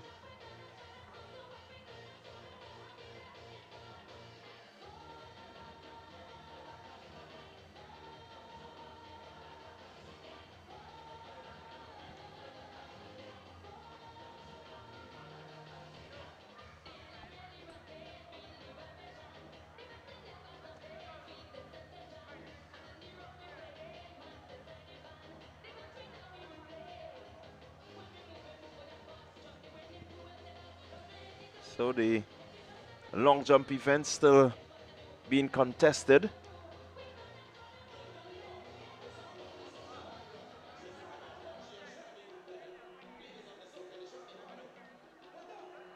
We have a number of athletes in this event.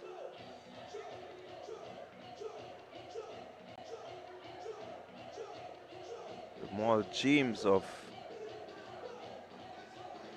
high performance still in the lead, 7.54 meters.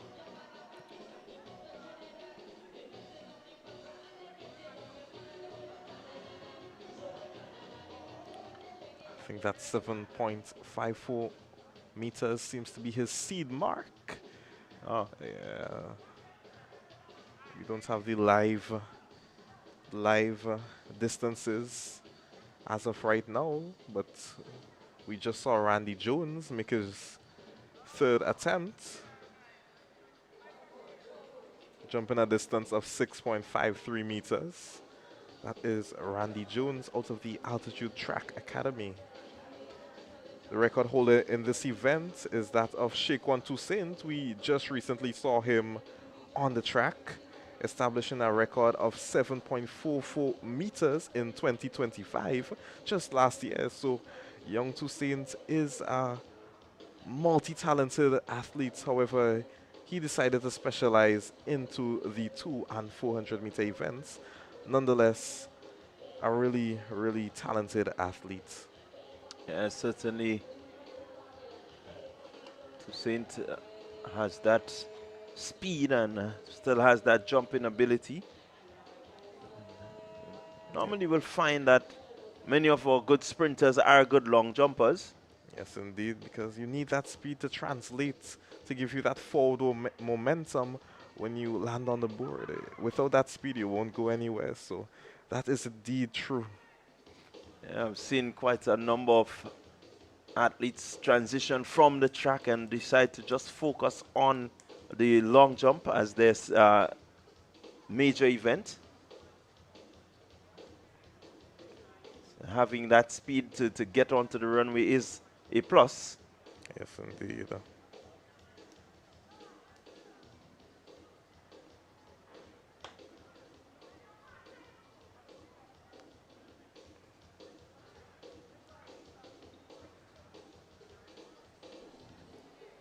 The athlete there from extreme velocity on the runway.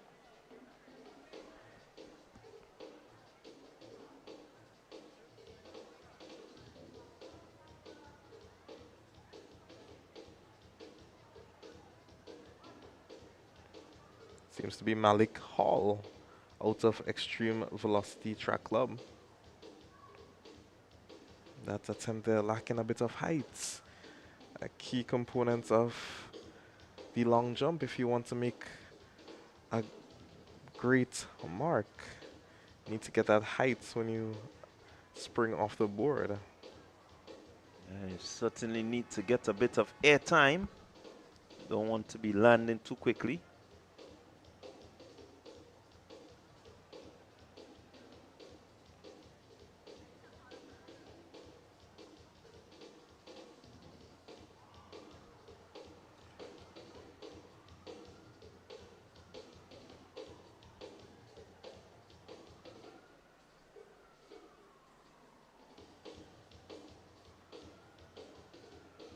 Long jump event will conclude day one. All the track events have been completed, and so the focus now will turn. The white flag is being raised. Athlete gets in there close to the 6 meter mark. Yes, that seems to be Jamal Nichols, better known for his high jump prowess, but I guess if you could jump vertically, you can also jump horizontally. So he's trying out his abilities in the long jump. Yeah, just over 6.11 meters. Not a bad jump at all for the first year under 20 athletes, Jamal Nichols.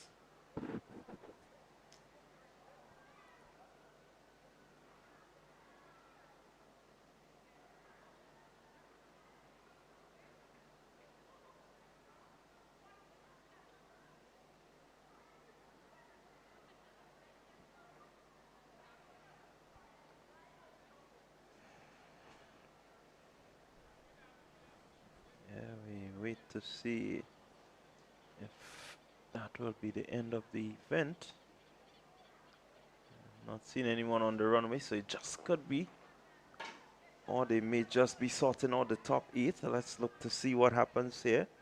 Yeah, I believe it's the top 8 being determined now, as we only experienced 3 rounds of jumping in the long jump event. So still 3 more rounds for the top 8 athletes to secure themselves a medal position. So we await the judges' final decisions, as well, not final decisions, but final organization of the top 8 athletes.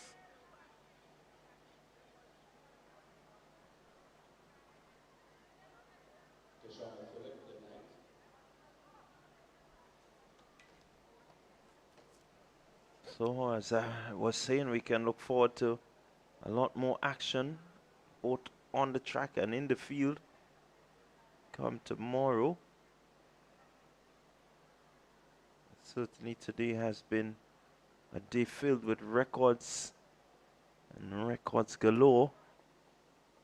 We've had a number of records broken in the evening session.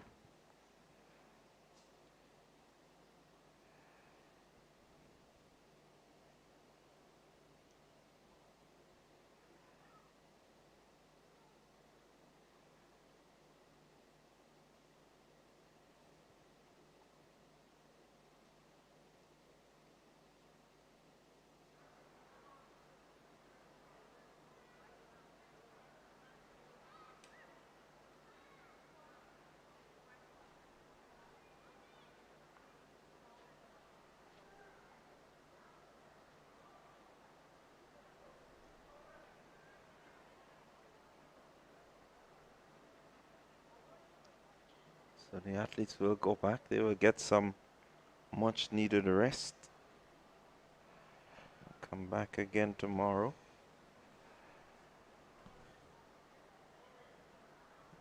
And again, as we were saying earlier, to see it is the end of the season. There are really some good times and distances being displayed.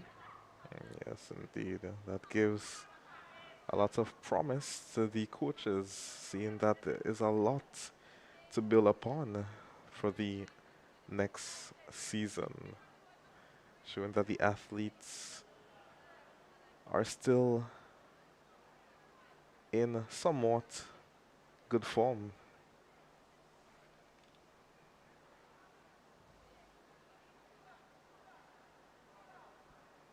So we're just waiting for the confirmation of the information from the high jump.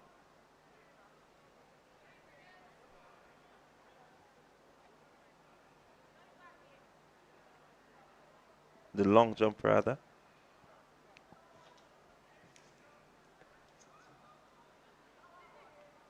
Officials there just seem to be tabulating.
So it seems like we're gonna get into the final round.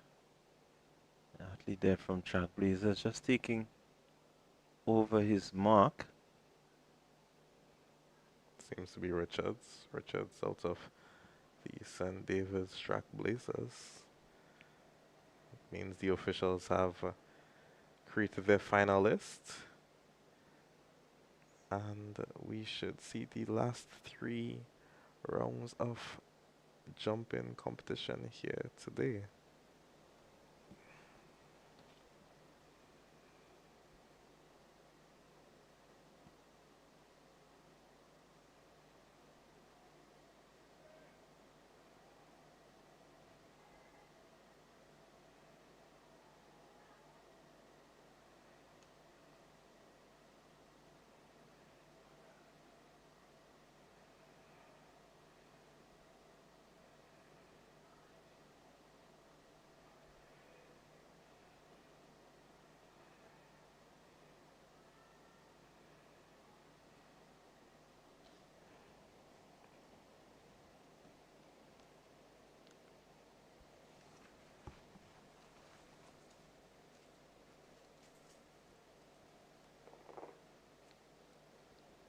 Try to see if we can get to you.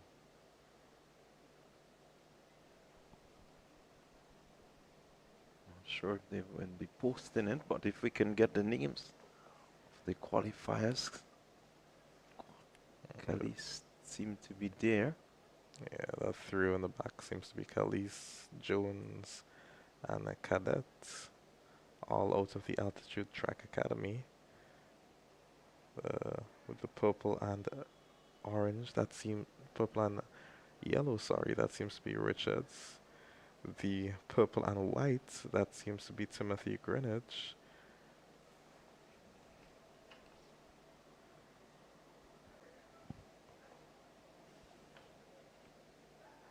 A red flag shown there by the official.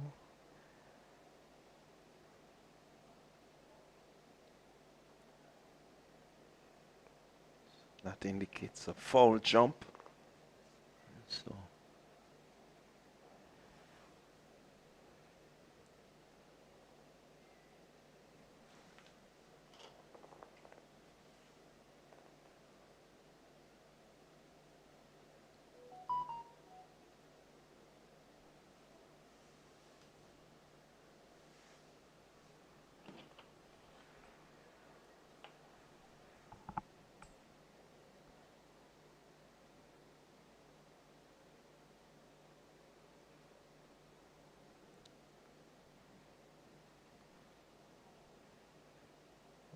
Yeah, that athlete seeming to have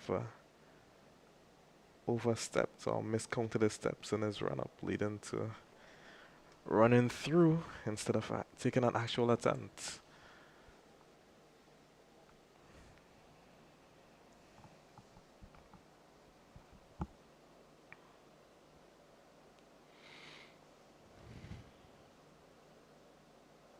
somebody.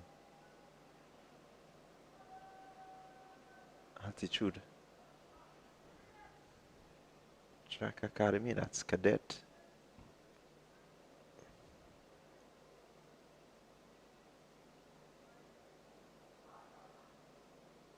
Sets himself. Down the runway he goes. It's the board. It seems to be a fair jump. Just over the 6-meter mark. Make it just about 6 point, maybe 6.2.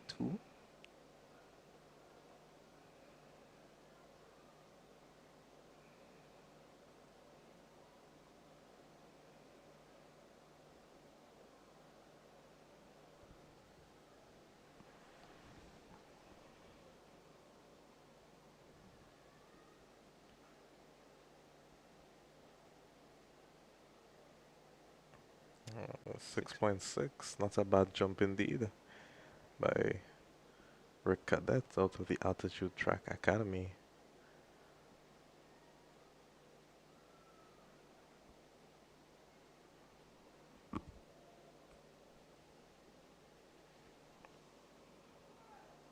Athlete there from Exceed Track Academy.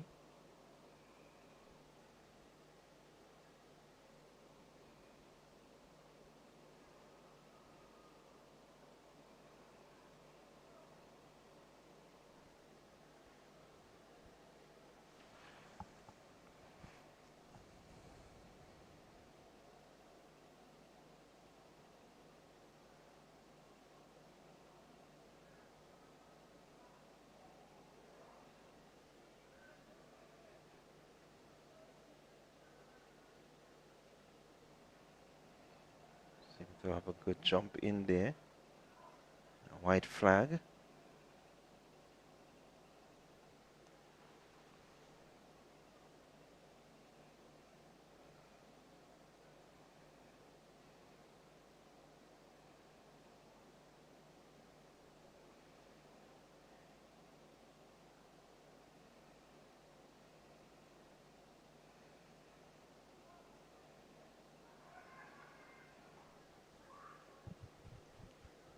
So next up will be Timothy Greenwich.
or mishap there.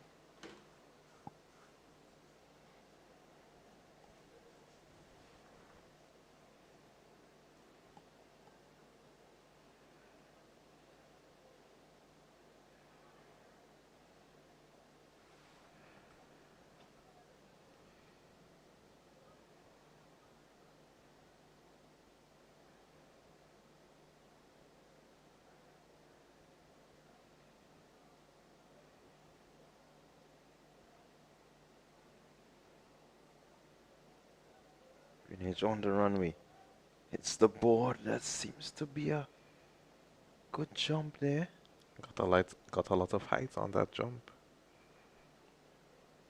Should make it around the 6.4, 6.5 meters.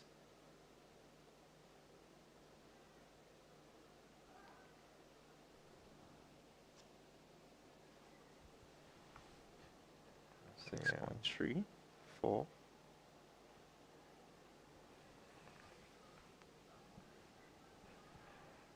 Still a relatively tame jump. These athletes should be aiming to be going around 7 meters plus.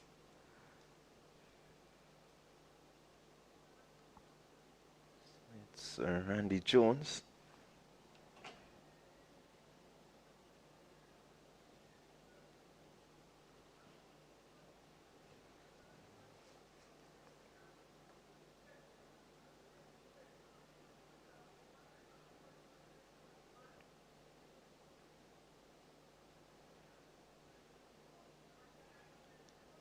Not a bad jump. Legs seem to be somewhat heavy coming down the runway. That could be as a result of him contesting the 100-meter dash earlier on today, running a time of 10.74. Yeah, but looking at the technique of a couple of the jumpers, they still need to get a bit more air off the board. Yes, they do. Not enough emphasis is being placed on hitting that board. The long jump is a highly technical event. You have to go through your phases, ensure that you have that run up spot on, and you also have that trajectory, because the trajectory is really what allows you to get that distance. If you have the enough momentum and the correct trajectory, you more than likely will get yourself quite a significant mark. Up next, we have Anton Alexander out of the South City Rising Stars.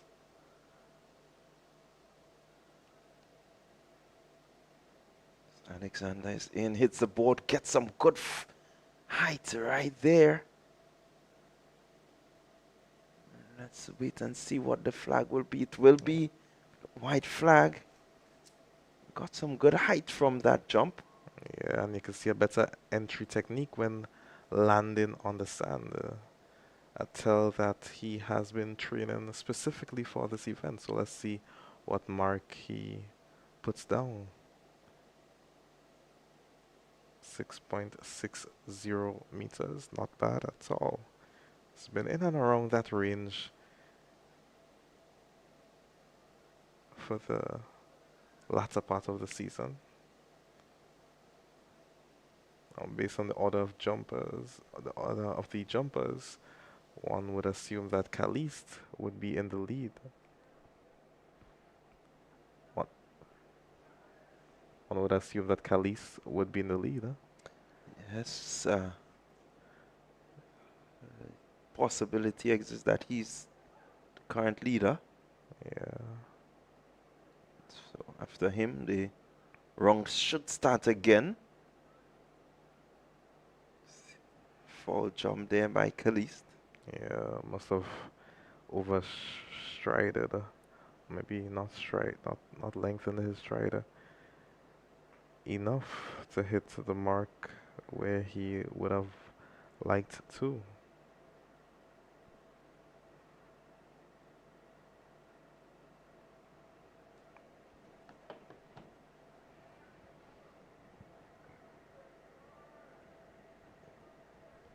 So it's going to be Richards, Trailblazers. see what he can do here. Gets in onto the board, a bit of slowing in his momentum. Yeah, he stuttered there, coming near the board. It's the white flag. And now he will await his mark.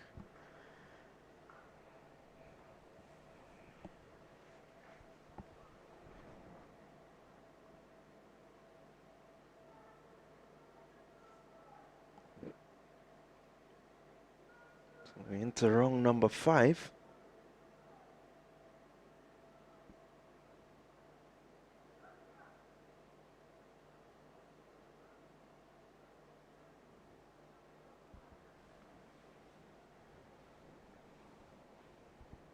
And here we can see the athlete out of the high performance track club.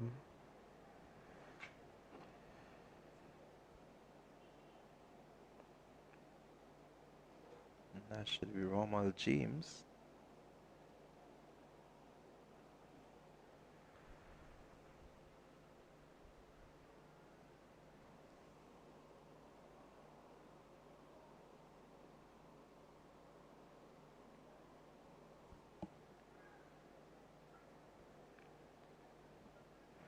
Not a bad attempt there by young James. Let's await the mark. Got some decent height. Still needs to be a bit more steady on his approach. Just seemed to be all over the place a bit. Wants to steady himself and really put all his energy into a straight line. Yeah, that rocking motion, really losing momentum.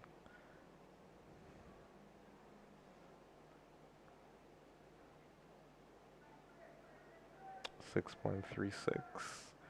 I would take it. That should be an improvement on his previous mark. Granted that he is jumping in that 7th position.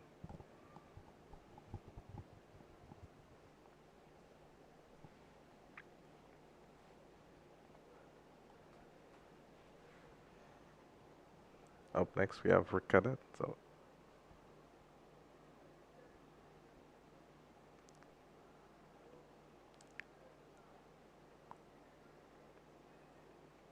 a measure of concentration.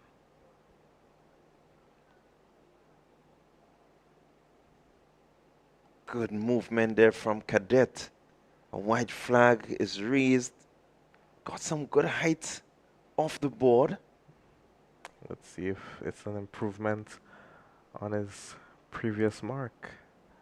Looks to be around 6.5 meters, but granted the angle, I may very well be wrong, so let's wait for the official reading.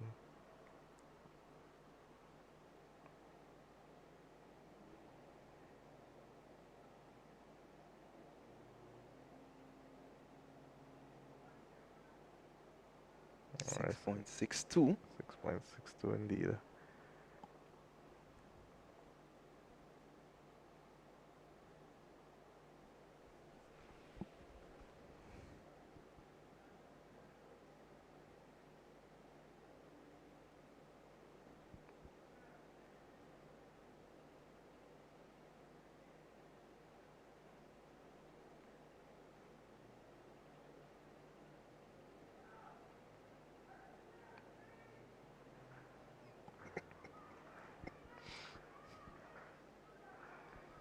So it's going to be Timothy Greenidge.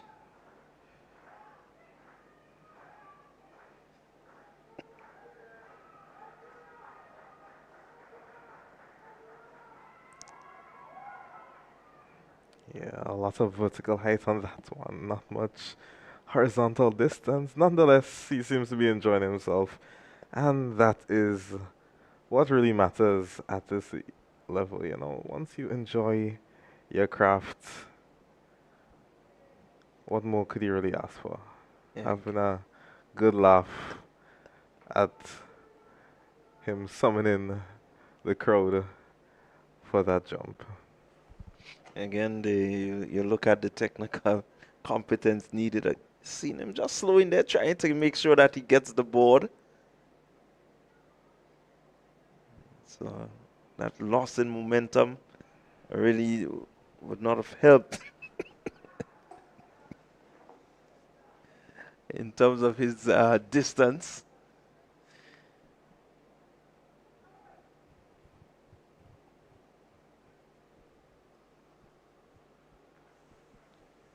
Jones on the runway.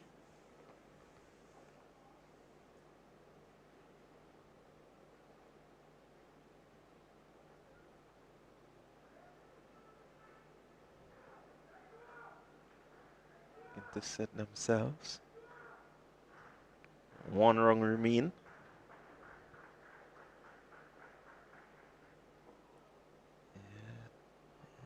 It's a legal jump. It's a decent jump. Maybe just about 6.4. Yeah, I would have said 6.4 myself. Let's see if our eyes are as good as the tape measure.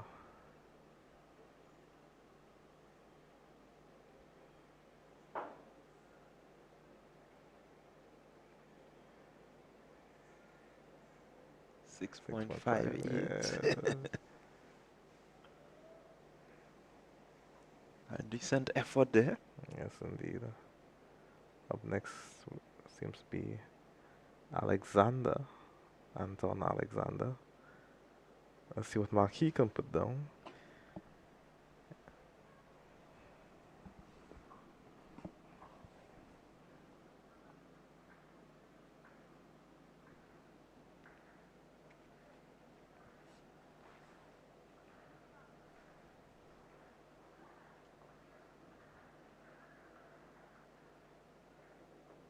Again, getting some good height off the board. White flag shown. Let's see if he can attain that 6.7 meter mark or more.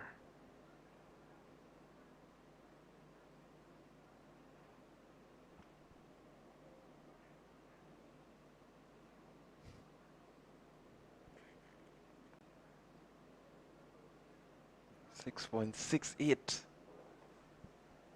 for Alexander. Slowly creeping up on that 6.7 meter mark. An improvement to his last jump, which would have been about 6.64 meters. Slight improvement, that is.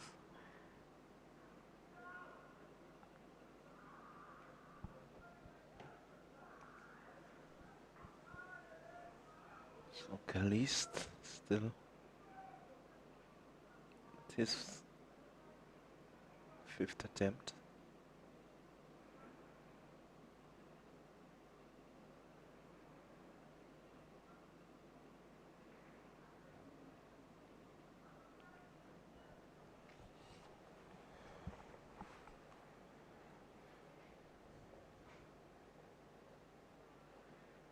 Yeah, doesn't seem to have the improvement there.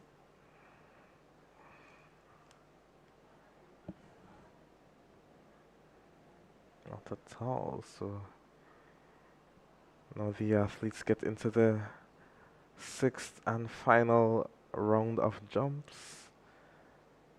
Let's see if the order could somewhat shift around in terms of seeing if they can land themselves a medal in this event.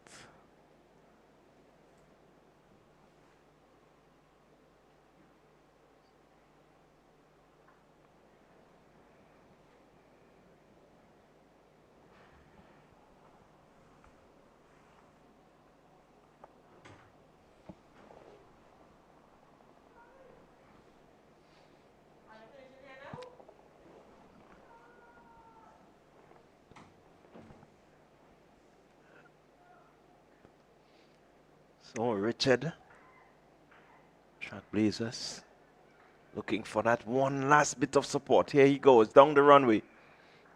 And let's see, he's going to hit the board and gets a good bit of air, but I don't think that will be much of an improvement for him. Neither do I, neither do I.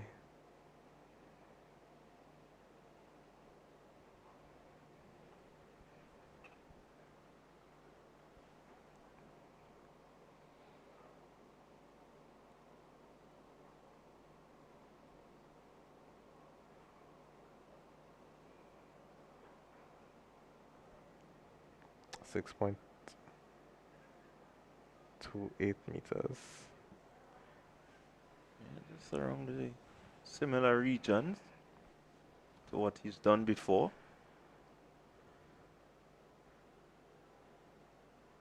High performance. More James.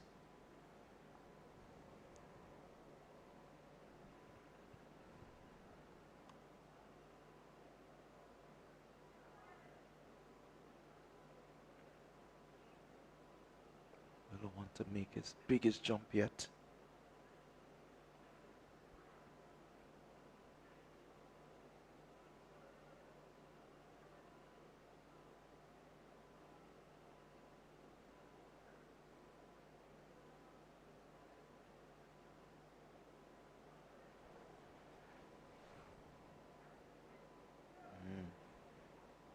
Yeah, red flag shown. Fly.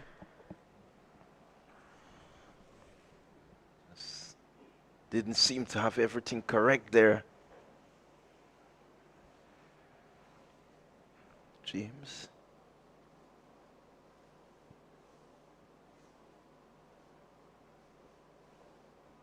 It's going to be Cadet.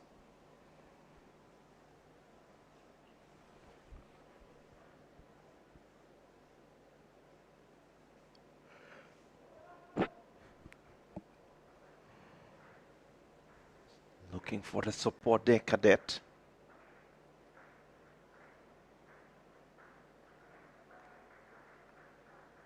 Last and final attempt at getting a medal, and it's going to be the red flag. Yeah, quite a significant overstep.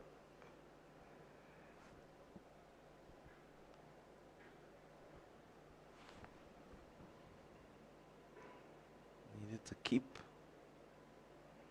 a couple of inches back to ensure that that jump becomes the winning jump.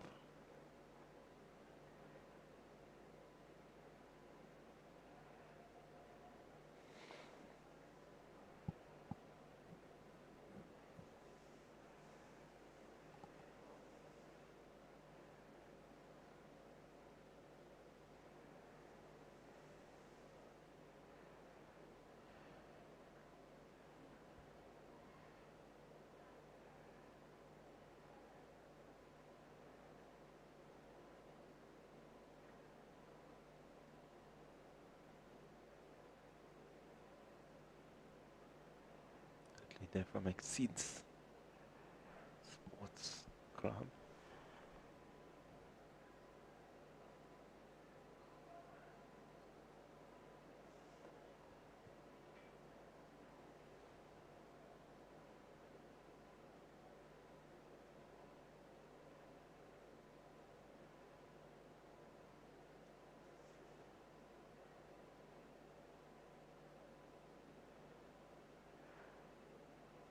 Got a bit of height there, but not much distance.